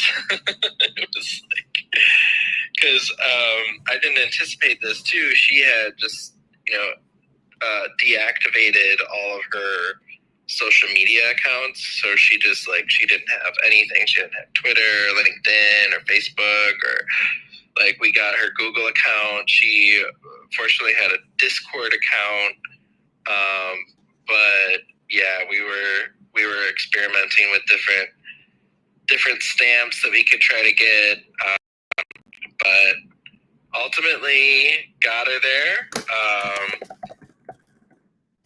All the tricks that I knew, all the things that I could help her do, got her to 17. So yeah, bro, we're gonna have to go through a call, man. You and I are gonna have to do a call because I need to really get that done. You know what I'm saying? Because I want my donations to people to really bang it out. Because now let's bang it. Well, no better time than the present. True. Okay, hold on.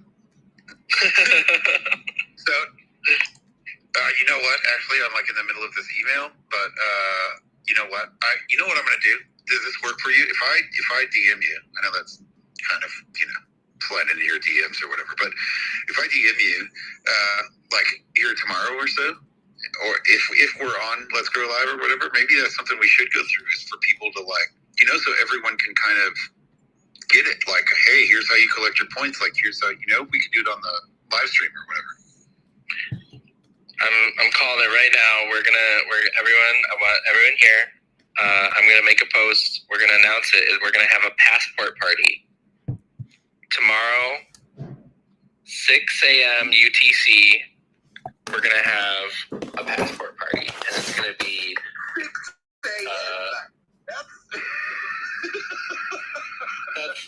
6 a.m. UTC is right now. That's like this hour. Oh, that's 5 p.m. for me. I'm good on that. 100%. Yes.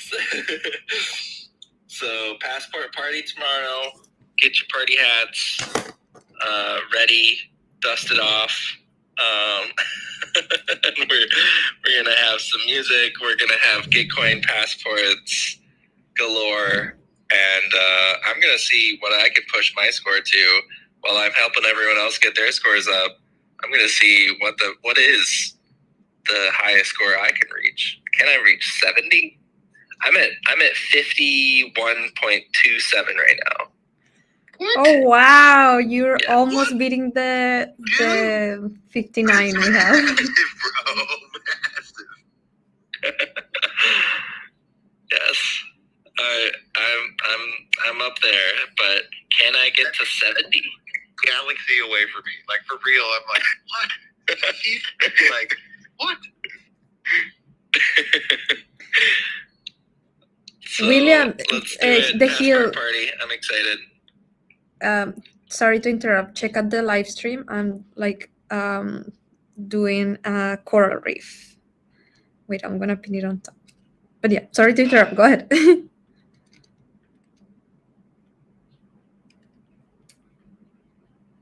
Sorry, what was on the live stream?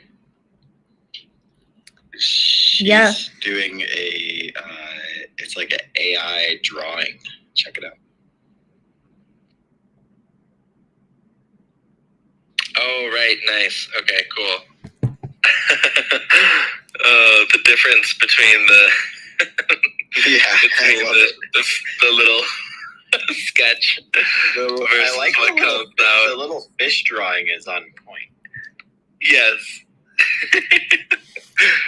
Oh, that's so great. Oh wow, it got so intense when you made that last move. Yeah. It's like really like I'm trying to give it like layers. It's so fun. This is so fun. I think I'm gonna spend doing this like the entire day. Rank up that cost to that. What do you say? It was like with the people playing around yesterday. It was like $28 or something. Oh yeah. So sorry, Ross. You gave this to probably not the right hands. Oh, that's great. Yeah, and tomorrow I'll join the video. I'll share my screen. I'll walk 3 people through passports. Bring a normie.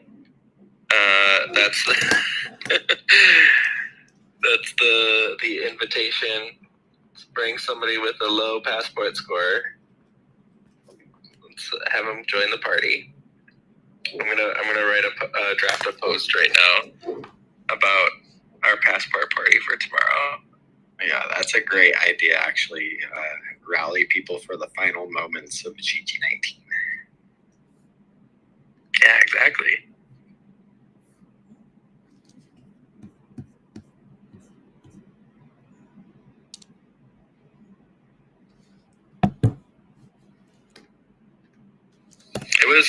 It was really, it's hard going from 0 to over 15 for a non-Web3 person is just, it's challenging. I actually am very curious to hear tomorrow how you did it because like I've been trying to onboard my mom and we have never been able to go up from I think like 10 or something. So yeah, like if you were able to do it with no Web3 history, like wow. Yeah, none at all. Like we created the MetaMask wallet. That was the first step. Like complete 0 to 17. Man, so amazing work, straight out.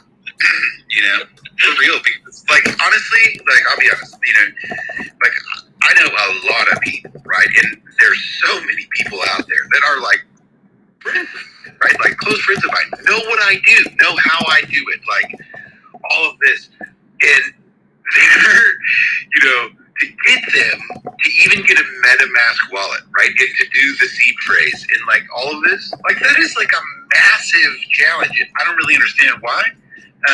But the truth is they're just, you know, they're not with it, right? Like they just really want to sort of kind of just this responsibility? I don't really know, but to me, when it does happen, it's like, yeah, it's the best, because I'm like, oh, you have the chance to free, that's the road to freedom, mate. Like we're going together. You know what I mean? Like, it's crazy.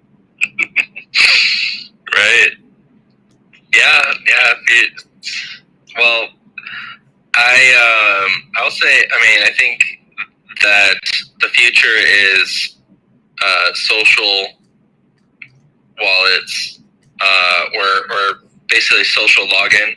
So like Web3 auth, you can create a wallet that's non-custodial with a Google account, Gmail, or Twitter, or just phone number. Like, you have all sorts of options, and it's it's still your wallet. You just don't have to set up the whole seed phrase thing, and basically it's almost like a multi-sig for yourself, because it's splitting up and fractionalizing the private key into, one is stored on the account that you sign it up with, so your Google account. A fraction is stored on the device that you used to set it up, and then a fraction is stored with Web3 auth, and you need 2 of n to use that wallet and recover it.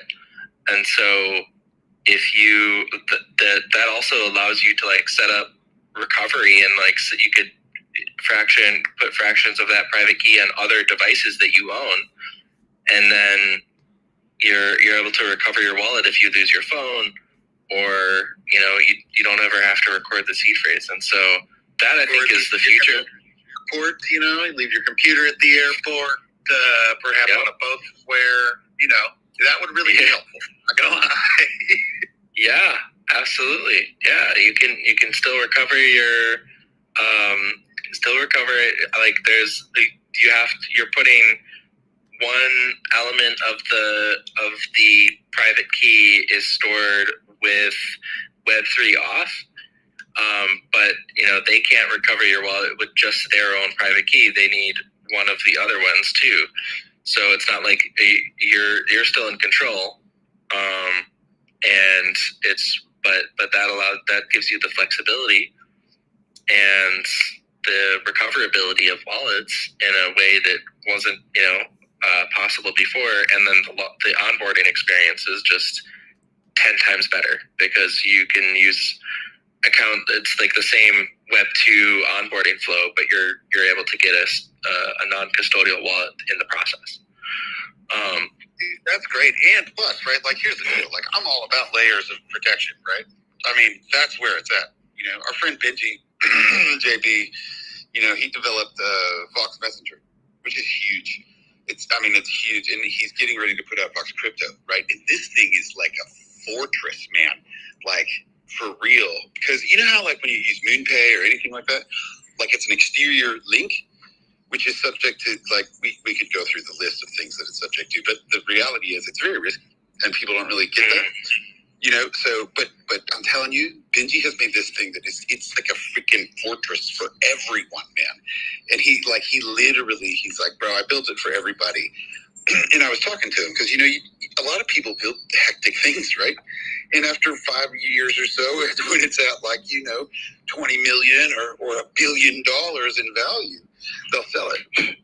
But Benji's never going to sell it. You know what I mean? That's the thing. I know him well, and I know that he's going to really follow through on his word, because he has for the last, like, 5 years in a row. But the truth is when you have things like that, and then you have someone like that that's actually in charge of it, like, man, it's just like a light rail for everyone. And so I'm really stoked on, like, what's coming, and what, not only the layers of protection, but the capability for just full decentralization, and really moving this level extremely quickly. Like, I don't think people realize how fast this can occur. And by you doing, the onboarding like this, right, in this easy, unique way, like, for real, man, I mean, there's a lot of change coming in the next 6 months, folks. And we're on the cusp of absolute, like, greatness, really making big changes in the world with decentralized finance and just, you know, impactful projects for people that really have just, a lot of us, man, have just had enough pain and loss and all of that in the regular system. So we know we had to build something better for everyone, you know, and yeah, that's where we're going, man, for sure. It, for real, like together, man. It's together or bust, and that's the way I see it. We can do it, you know, like together we're all essential, man, like legit. So we can all do it, man, for sure. I'm excited. Love it. Love it, love it, love it. Let's grow. Let's grow together. Man, I wish I wasn't on my telly right now, but I'm out in my garden talking about growing, and it's been raining for like days, right? Been raining like heavy, out here on the mountain. And this garden is ridiculous right now. Like, man, got potatoes and you guys know what a ground apple is? Anyone ever heard of this? Ground apple? Show us a picture. Show us a picture. Yeah, here, I'll take a picture. Yeah, what? This is new to me. I don't know. It was new to me when I moved to Australia. I don't know, like just an Australian thing or whatever. But I'll take a picture of this. And I'll make a tweet about it or something. But I'll do it in a second. But anyways, when I get back closer to my Starlink, so I know I'm not going to flop out. But yeah, like it's so. If you can imagine, you know how radishes are kind of like watery, right? And then potatoes are like have that thicker, sort of starchy substrate, you know what I mean? So if you put those two things together, but then you add sweetness, like an apple, that's what it is. And it's like a root. Wow. It's like a root vegetable. Yeah, it's crazy. And I was like, what? These are amazing. You know what I mean? So I was right, like basically, I don't know, a couple of weeks after I got to Australia, I put them in the ground and they're finally growing because, you know, I put them in the ground in winter. But now it's like prolific, so I'm really excited to just dig one up and like share it with everyone I know because it's super cool. You know what I mean? I love it. That is awesome. And no, interesting things when you get out there and you move countries and like change like your locality constant, bro. The things that you learn and experience are outstanding, just mind blowing. You know. I'm checking out these ground apples on Google. Did you find it? Looks like a potato. Yeah, it looks just like a potato, but it's like it has like the wateriness of a radish, and it's sweeter. It's not as sweet as an apple because it is a root vegetable, you know what I mean? But it does have like a really unique. I love them, and they're super high in potassium. I'm like 100% taking up everyone's time for no reason, but this shit's amazing. Like, wait, no. What about like the actual growth above ground? Is that used for anything? You know, I don't know. I haven't looked that up yet, but since I haven't pulled them or trimmed them or nothing, I haven't really looked at that yet. But I'm definitely going to before I do, because everything, like, you know, if you grow sweet potatoes or everything, pretty much has a top and a bottom usage if it's a useful plant, you know.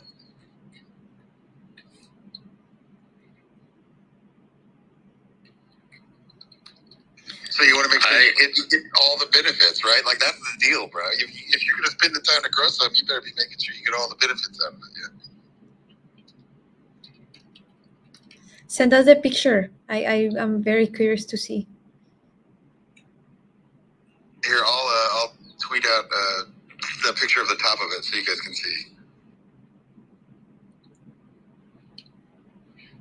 Very cool. You're down southern hemisphere, right? Yeah, take a picture of that. So I'm kind of, let's see, where would that be like?